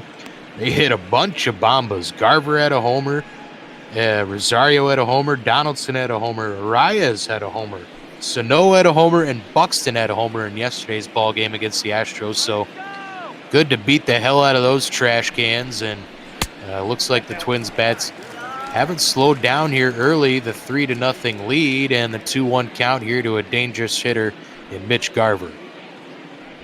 Well, and I think it's almost poetic that in that game it was just a solo call from one of our 2 Astros representatives here on Major League Ball. So, well, I don't want to rag on Carlos too much. I've dealt with the same exact thing. I called a 15-2 Tigers loss. So, those can definitely be tough watching your own team fail to perform right in front of your eyes. This one bounced up the middle, and that's going to be a CNI single. That'll bring around Jorge Polanco. Twins with a 4-0 lead now, and still nobody out here as Mitch Garver. See the RBI leaders in the American League there, and a bunch of Twins bunched up there towards the top with a couple Astros. But yeah, no, I told Carlos I owe him a 6-pack. I was supposed to be on that call solo myself, and the wife wanted to go out canoeing, and when the nurse wants to do that, you go do it. So I was out doing that, and I came back and saw the score. It was just final as I was just coming home, and I messaged Carlos and I said, Oh man, yeah. I said I owe you a 6-pack or something, bud. That's on me. I feel real guilty about that. Cruz is going to find a gap here, all the way to the wall. It'll bounce up against it, and Mitch Garver held up there for some reason. I'm not sure why. Well, he was on first. He made it to third. Okay, I don't know. Maybe he's just that slow. Either way, Twins have 2 aboard here with nobody out. Not the most fleet of foot on the base paths, and honestly, I think Cruz almost hit that one too hard for Garver to come around. Just perfect play out there by Mercado, Oscar Mercado, as I struggle to pronounce names now. But you know, it can be such a thing to hit the ball too hard. You gotta time it right, and depending on where you hit it, can make it a lot harder for you guys to get around the base paths. Well, I said it last year a couple times that early on in the season at games at Target Field, I'm like, they're hitting the ball too hard on some of these balls that probably would normally be doubles, just ended up as singles. And I was specifically talking of Nelson Cruz early on, and then when Miguel Sano figured things out, he had some rockets that just ended up as singles because he hit them so dang hard. But yeah, these Twins, they can hit some lasers. It's a 2-1 count here to Eddie Rosario. And this one popped up to right field. That one's not going to be deep enough to score Garver, obviously, because he needs to unhook the plow. Luplo with the layout throw to the cutoff man there. And good job, Jordan, going the extra mile. Well, first of all, I'm going to say I don't think I've ever heard the unhook the plow line. I'm going to have to start working that in a couple of my calls. And then, yeah, I mean, Jordan Luplo, you gotta pay attention to the base runners. Could have thrown his arm out when Garver wasn't even tagging up. So the unhook the plow has a real funny story where I first heard it is Donaldson quickly down 0-2 here. Carrasco needs to find another out, and Donaldson might be it for him. But so I went to a small school, grew up in northern Iowa, very small school, small Catholic school. Anyway, our football coach was also our track coach. So that meant all the football players went out for track, as Donaldson's going to pop this one up in the infield. Hernandez is going to catch it for out number 2. Runners hold, obviously, there is 2 down now for Carrasco, up to 52 pitches here through 2 2/3 innings. Anyway, our football coach was a rather short man, which was always funny around football players because we were a pretty tall lot. Anyway, out for track, all the fat guys would be out. All the linemen would be out for track. We'd be running around the track, and all of a sudden we'd hear, "Unhook the plow!" coming from the other side of the track, and that meant you better kick it in gear because you're pulling a little too much extra weight there. That is always funny. The 2-sport coaches, almost rarer than the 2-sport athletes these days because everything's getting all specialized. So, very interesting 2 sports as well. But definitely, I'm going to have to start using that into maybe even just my everyday talk, whipping some kids into shape, unhitch the plow. 3-0 here to the Twins' second baseman. Luis Arias got the scoring started with an RBI single his last time up. Twins looking to tack on to this 4-0 lead. Big pitch here for Carrasco, and Arias is going to foul it off deep to the right. I was surprised to see Luis had a home run in yesterday's ball game. Yeah, I called his 4th home run of the season. Yesterday was number 5. His 4th home run of the season was against the White Sox. He hit it 410 feet, which if you know how Arias usually hits, you're surprised to see it go 310. He bounces out here into a ground out. That'll do it, but Max Kepler, it's a bomba for the Twins. It's a 4-0 ball game here from downtown Minneapolis.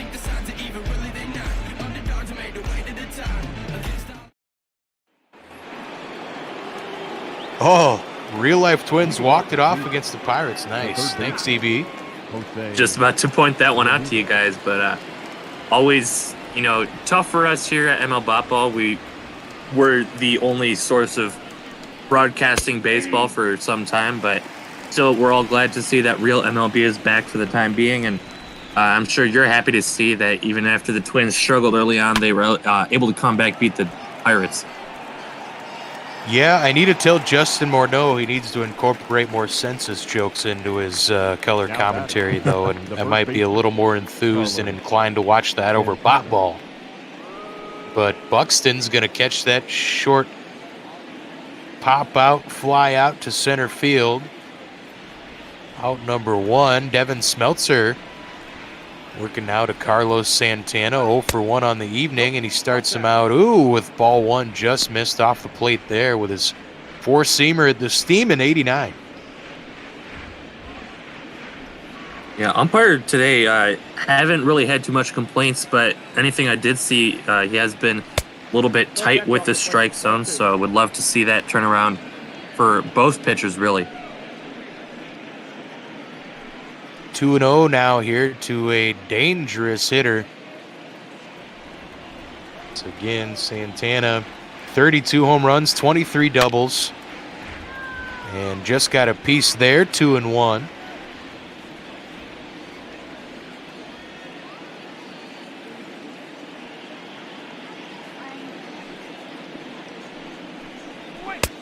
Outside, that's the ball. Just outside, Smeltzer gets him with the 3-1 count. Santana's, as I said, 3rd in the American League in home runs, 6th in RBIs, 1st in walks.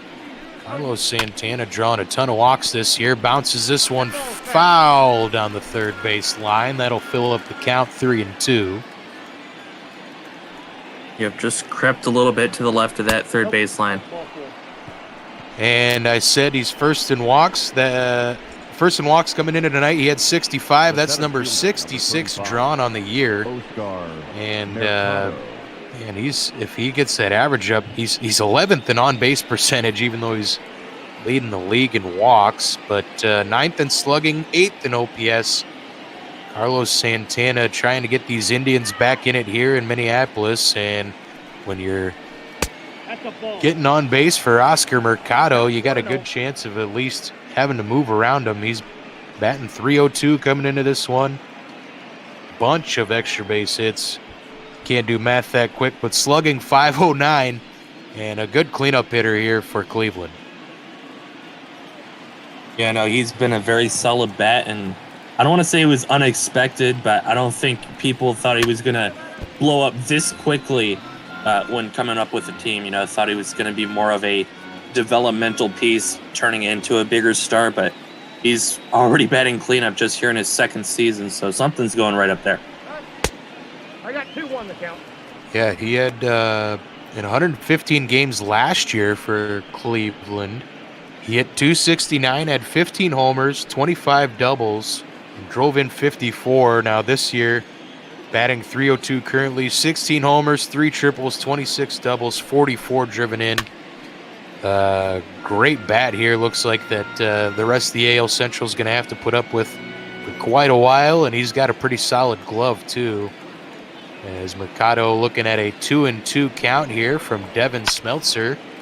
So that's another one fouled away. We'll reset it 2-2.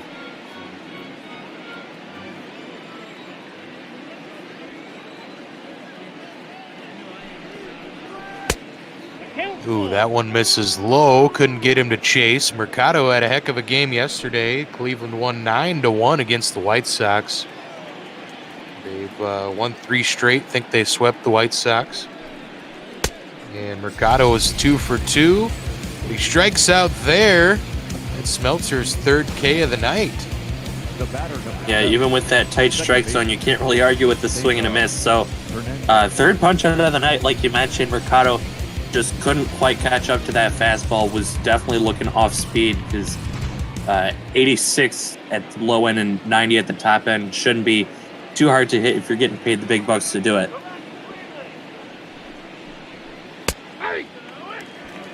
Ooh, Hernandez looks at strike one there. That one just caught a pixel of the inside corner.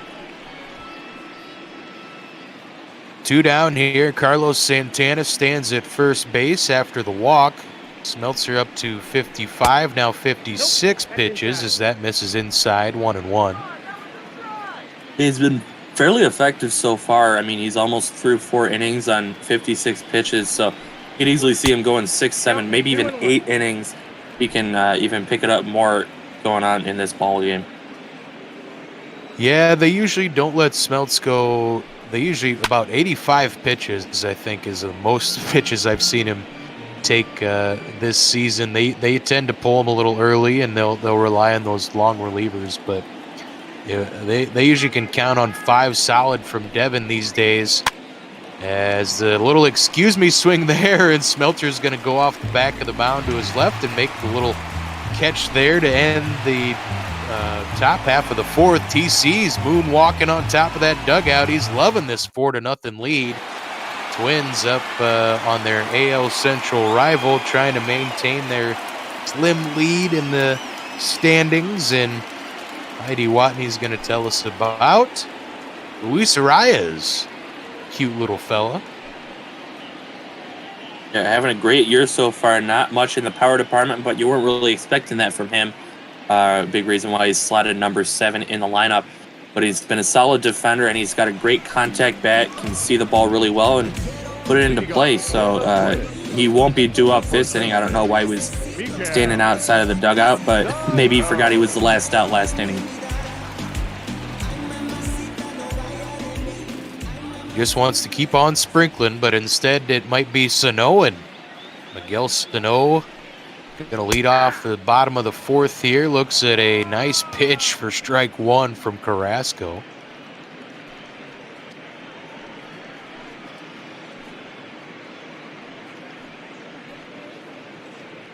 Yeah, and Carlos has had some mixed results against this Twins team. We saw, Mitch Garver with 10 strikeouts and Sano with 15, but Josh Donaldson also has 2 home runs off of him. So you got to make sure you're pitching well across the lineup, and otherwise you will be down 4-0 like you are right here. And Carrasco's been reaching for some extra velocity tonight. That one was at 96, and Sano's going to go down to a knee as he fouls that one off to make it 1-2.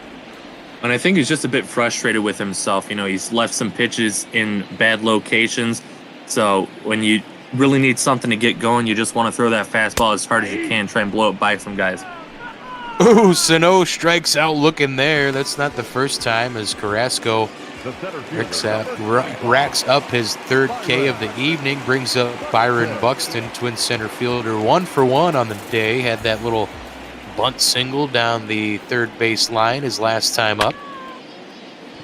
Swings at the first pitch he sees here, and Mercado going to make the catch in center field for out number 2.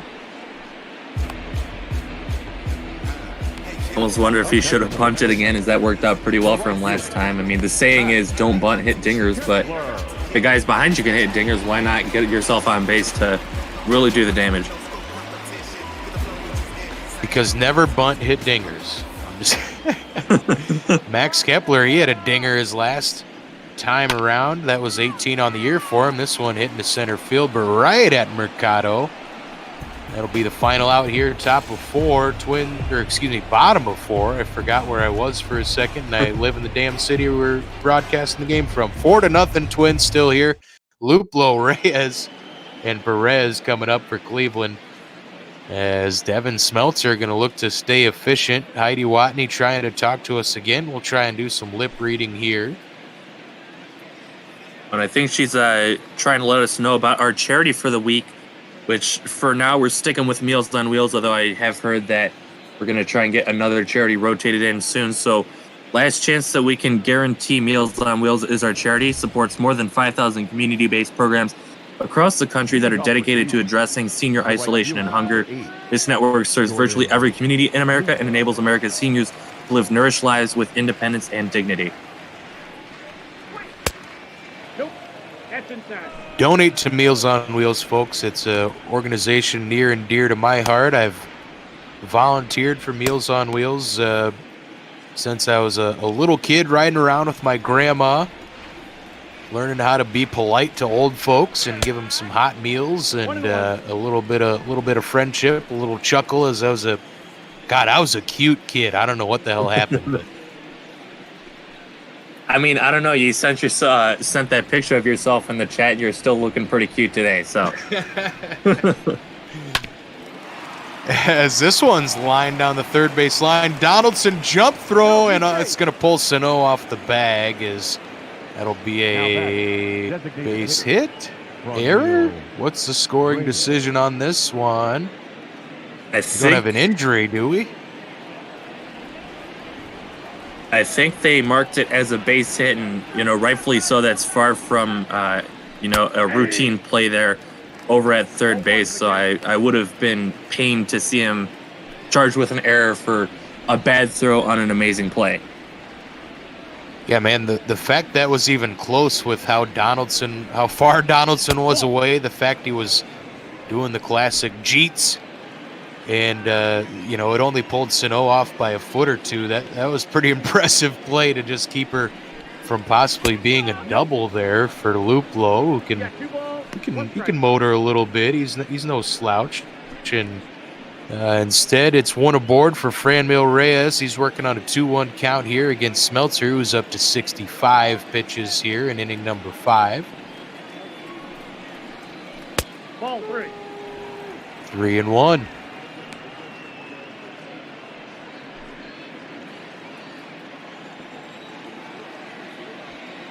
Indians probably hoping Reyes would have had a better power numbers. This one kicks off a Smeltzer's heel. Polanco will charge in, and the throw pulled Sano off the bag. Did he tag Reyes there, or did he?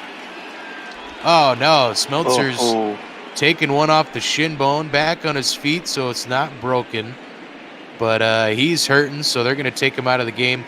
Tough break for Smeltzer, man. He was pitching a shutout here. He wouldn't have gone the whole way, but gonna lose out on probably win number 9 on the season.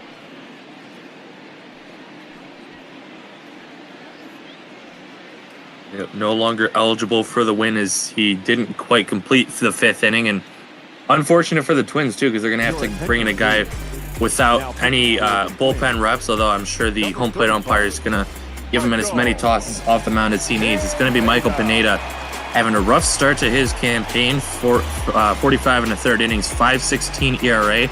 Represents my birthday, so I'm excited about that. But other than that, not great numbers to see.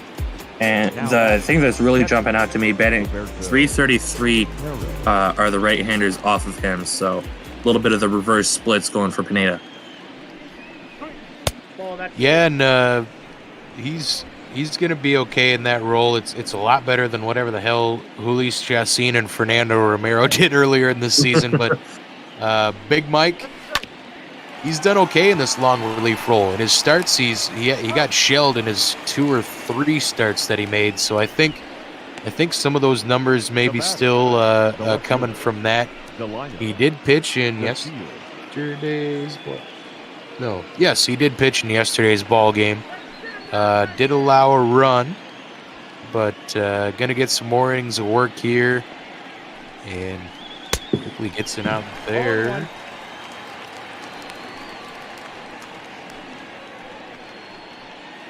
Yeah, and if you were the Indians, you were going to think that this is your best chance to get back into the game, but you can't really waste this opportunity you've been given. Got a guy over there at second base with 1 out. Didn't bring him over with that first play, and now you're down in an 0-2 hole to flamethrower Pineda. Big Mike has Delino DeShields 0-2 here, 1 aboard. And misses with the breaking pitch outside the slider at 83.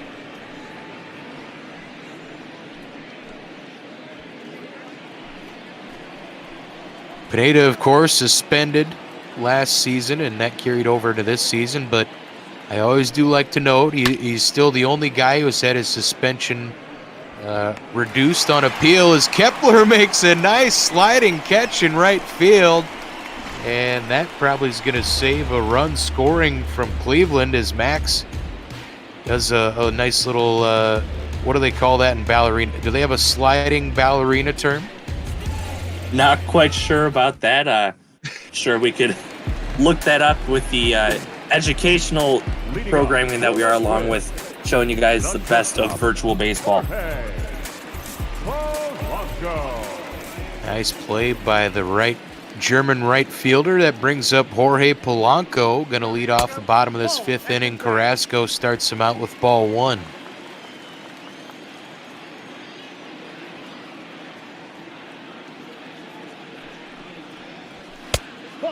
And that's one thing. Carlos Carrasco, he's going to eat you some innings.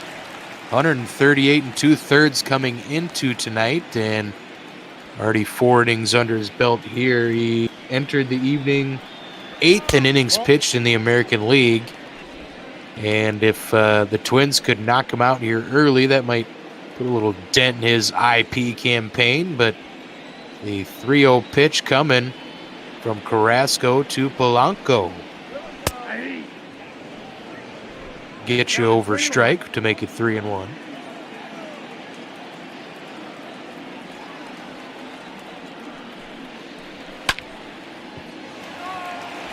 And this one's lifted to right field. It's going to get into the wall. Jorge Polanco's going to have another double here, and it's going to be a leadoff extra base hit for the Twins. Carlos Carrasco searching for some answers. Double number 32 on the season for Polo. Ooh, that's his 2nd one tonight. Just a nice rip out into the right center field gap, and just about to say Carrasco is nearing the end of his line. Well, he has reached the end of the line as Terry Francona has seen enough, and I want to be the positive guy, but this is a bad outing for Carlos. He didn't locate any of his pitches really well, and only reason he was able to get out of innings is because Twins batters weren't quite punishing him the way that they needed to. So Adam Plutko is going to be the man on the mound, having a better ERA this season, 3.31 over 65 and a third innings, 56 strikeouts, 20 walks. Righties are hitting better off of him than lefties, but still some solid numbers out of the pen. Yeah, if he can hang on, if he can put up some zeros, he might be able to keep this Cleveland squad in it. Of course, the long relievers both in now for both of these clubs, so anything can happen as TC's being crazy over there on the top of that dugout. Hope he's got his little booties on, his little gripper booties.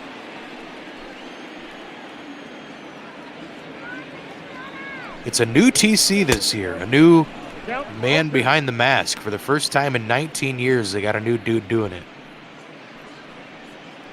Well, that's what I always wondered, how available are people going to be to be the mascots? So I've never, been as big of a mascot as, one for a professional sports team, but I've done it a couple of times for some fairs, and, aside from the huge time commitment it puts on you, it's really hot in there, on certain days. Well, yeah, and you usually have kids just wanting to beat the shit out of you, too. As, Garber about falls on his feet there, swinging through that one for the first K for Plutko. First out in this inning. As we're in bottom of 5th, Twins up 4-0 here on ML Bop Ball. Going to bring up the boomstick, Nelson Cruz. He had a laser his last time up off the bat. We do see some more action in that Indians bullpen. Adam Simber warming up, as Cruz had a double, scored a run. Nelson Cruz still 6th in the American League in runs scored, which is kind of hilarious because he's not the speed demon at all. I'm sure a lot of those bombas and guys behind him hitting bombas are contributing quite a lot to that.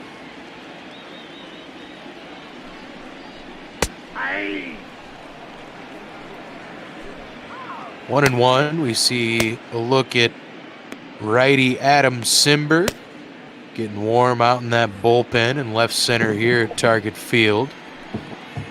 It's kind of cool if you're ever here at Target Field, you can kind of get a look down into the bullpens if you're out there in left center in the little concourse. And my wife always gets a kick out of all the little silly warm-up things that relievers do to get their arms loose.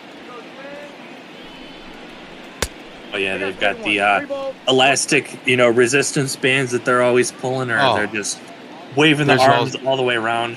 There's all sorts of silly shit. They look like those inflatable tube waving arm guys. Hold down. 3-2. Ooh, Cruz swings through a nice pitch there from Plutko, 3-2. This Cleveland bullpen going to try and put together some zeros to hopefully keep their ball club in it as Nelson grounds this one foul down the third base line. We'll reset.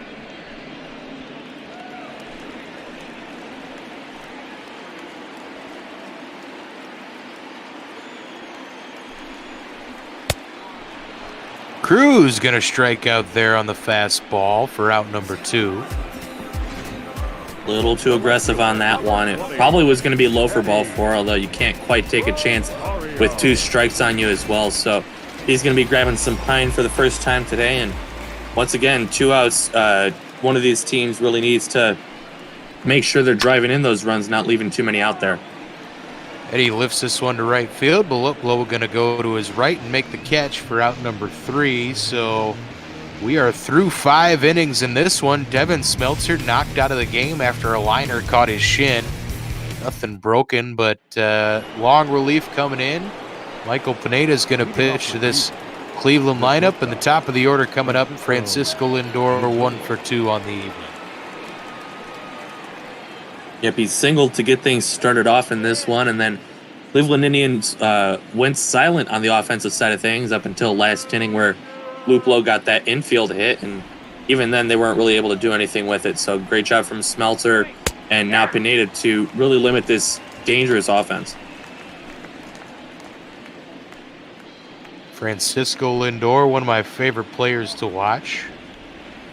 Even though he plays for the rival ball club, yeah. Yeah, I can say the same with you. Being a Tigers fan, I'm not too fond of the Cleveland team, but I do like Lindor, his playing style, and the effort that he puts into everything he does, whether that's hitting, defense, or even base running. Strikes out here. Michael Pineda's been pumping in strikes since he came in for relief, and that's going to lead off this 6th inning with a K. As Lindor heading back to that dugout after swinging through that one.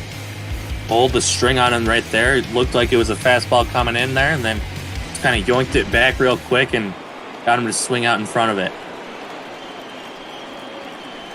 Yeah, it pains me a little bit that Lindor and Timmy Anderson play for 2 big AL Central rivals, because I love watching those guys play ball.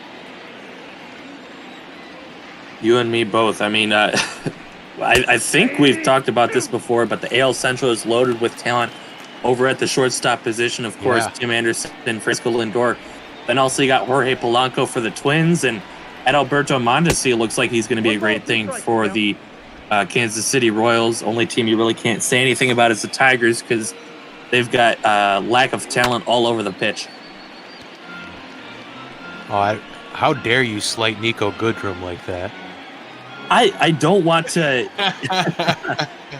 Nico Goodrum, the former Twin, I just don't think he's a natural short. No, not at all.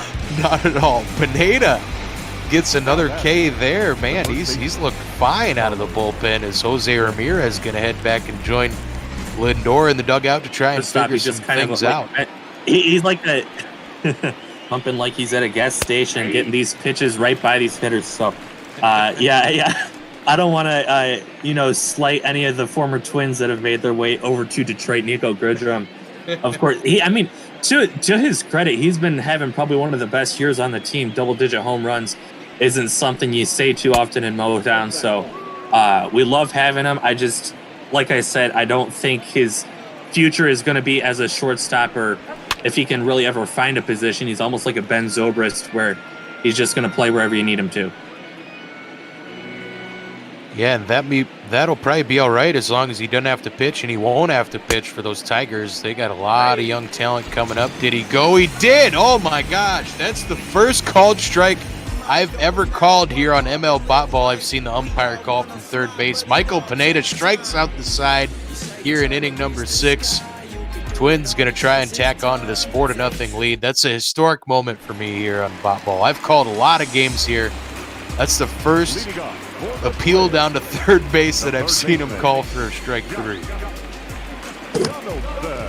Yeah, I mean, it's just a testament to how good these Bot Ball umpires are, not really needing to appeal down very often. And when they do, it's usually doing pretty well as a ball, but does get the called strike there and strikes out the side. I don't even think we really realize that just with all the mayhem going on. Yeah, Pineda just pumping strikes. And as we said, maybe not the longest warm-up for him. Maybe that's the ticket. Maybe Big Mike, you gotta treat him like a cheetah. He doesn't need to warm up. You just go get that gazelle, bud. Just go pump those strikes in there, and you can munch on some tasty treats after the game. 3-1 here. Plutko pitching to Josh Donaldson. Luis Arias, you saw on deck there. Donaldson 0 for 2 tonight. And Plutko, you don't want to walk the leadoff guy.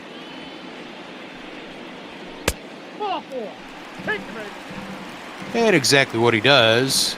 Leadoff walk here, bottom of the 6th. And this bottom of the Twins order, they've been doing a lot of damage lately. We'll see if Arias can come up with another clutch hit here. I'm sure that's not what he wanted to do. I don't think it's ever any pitcher's rule to walk a guy except for when the manager flashes the 4 fingers for the intentional walk. But, he's got to locate his pitches better. He got out of his last inning of work unscathed, even with the inherited runner. But you can't really lay back against this Twins lineup, even though you're at the bottom 3rd. These guys can still punish you. And a little punishment there is another sprinkle into left field. Larrigadera picks up another base hit, as he's going to keep that average well above 300 if he keeps hitting like that. 2 aboard now for the Twins here to start out their half of the 6th inning, as Plutko, last year the Twins tried to make an effort of not bringing in relievers, not bringing them back in if they had the choice. They believe that guys who sit and then come back in tend to do exactly what we've seen from Plutko, who did a good job getting out of that last inning and has just fallen apart here to start his 6th after sitting on the bench. Sano fouls this one to the left, 1-1. Well, but on the other side of the coin, you got Michael Pineda, who had to sit on the bench, and then he comes out, strikes the side out in order. So, you can't. It's not quite that exact of a science, but I understand where you're coming from there. That one swirls around, but it ends in and out. Miguel Sano will head to the dugout, out number 1. Still 2 on for the Twins, and Byron Buxton coming to the dish, as he's 1 for 2 on the evening. Single and a run scored. Buxton had a good day yesterday, 2 for 4 with that dinger, scored a couple runs, also stole a base. And he's been swinging a pretty good stick lately for a guy who was below and flirted along the Mendoza line for the first 3 months of the season.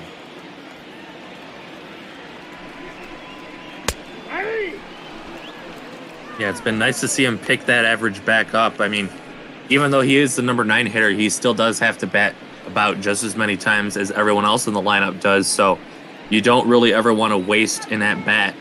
And, Buxton's been making an effort to make sure that doesn't happen. I got to count 1 and 2. Plutko started him out with 2 strikes early and misses there for ball 1.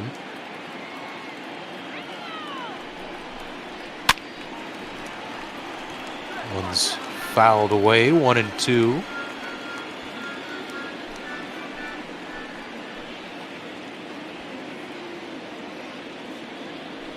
Some good arms out in that Cleveland bullpen. And there's a good chance they could hold on to the zeros here if Buxton grounds into something, which is a high possibility, although you got to get her around the horn quick with his speed. This one fouled to the left. Yeah, with his speed, you might almost even be better trying to go to third first before throwing back to second to get that double play. Another one fouled off. Buxton putting up a little battle here against Plutko, who's going to be tossing his 30th pitch. Always you get a little leery of relievers when they get to around that mark. Even some of the long relievers you worry. But a floater in there, a curveball gets Buxton swinging for out number 2. Well, you got to say, you got to be right to be worried. Left that curveball up there, just didn't get punished. But Max Kepler is going to show you what can happen if he sees another one of those pitches. Big 2-run shot back in the 3rd inning that, relatively speaking, broke this one open, turned 1-0 game into a 3-0 game, just past that overhang with the flower bed out there in right field.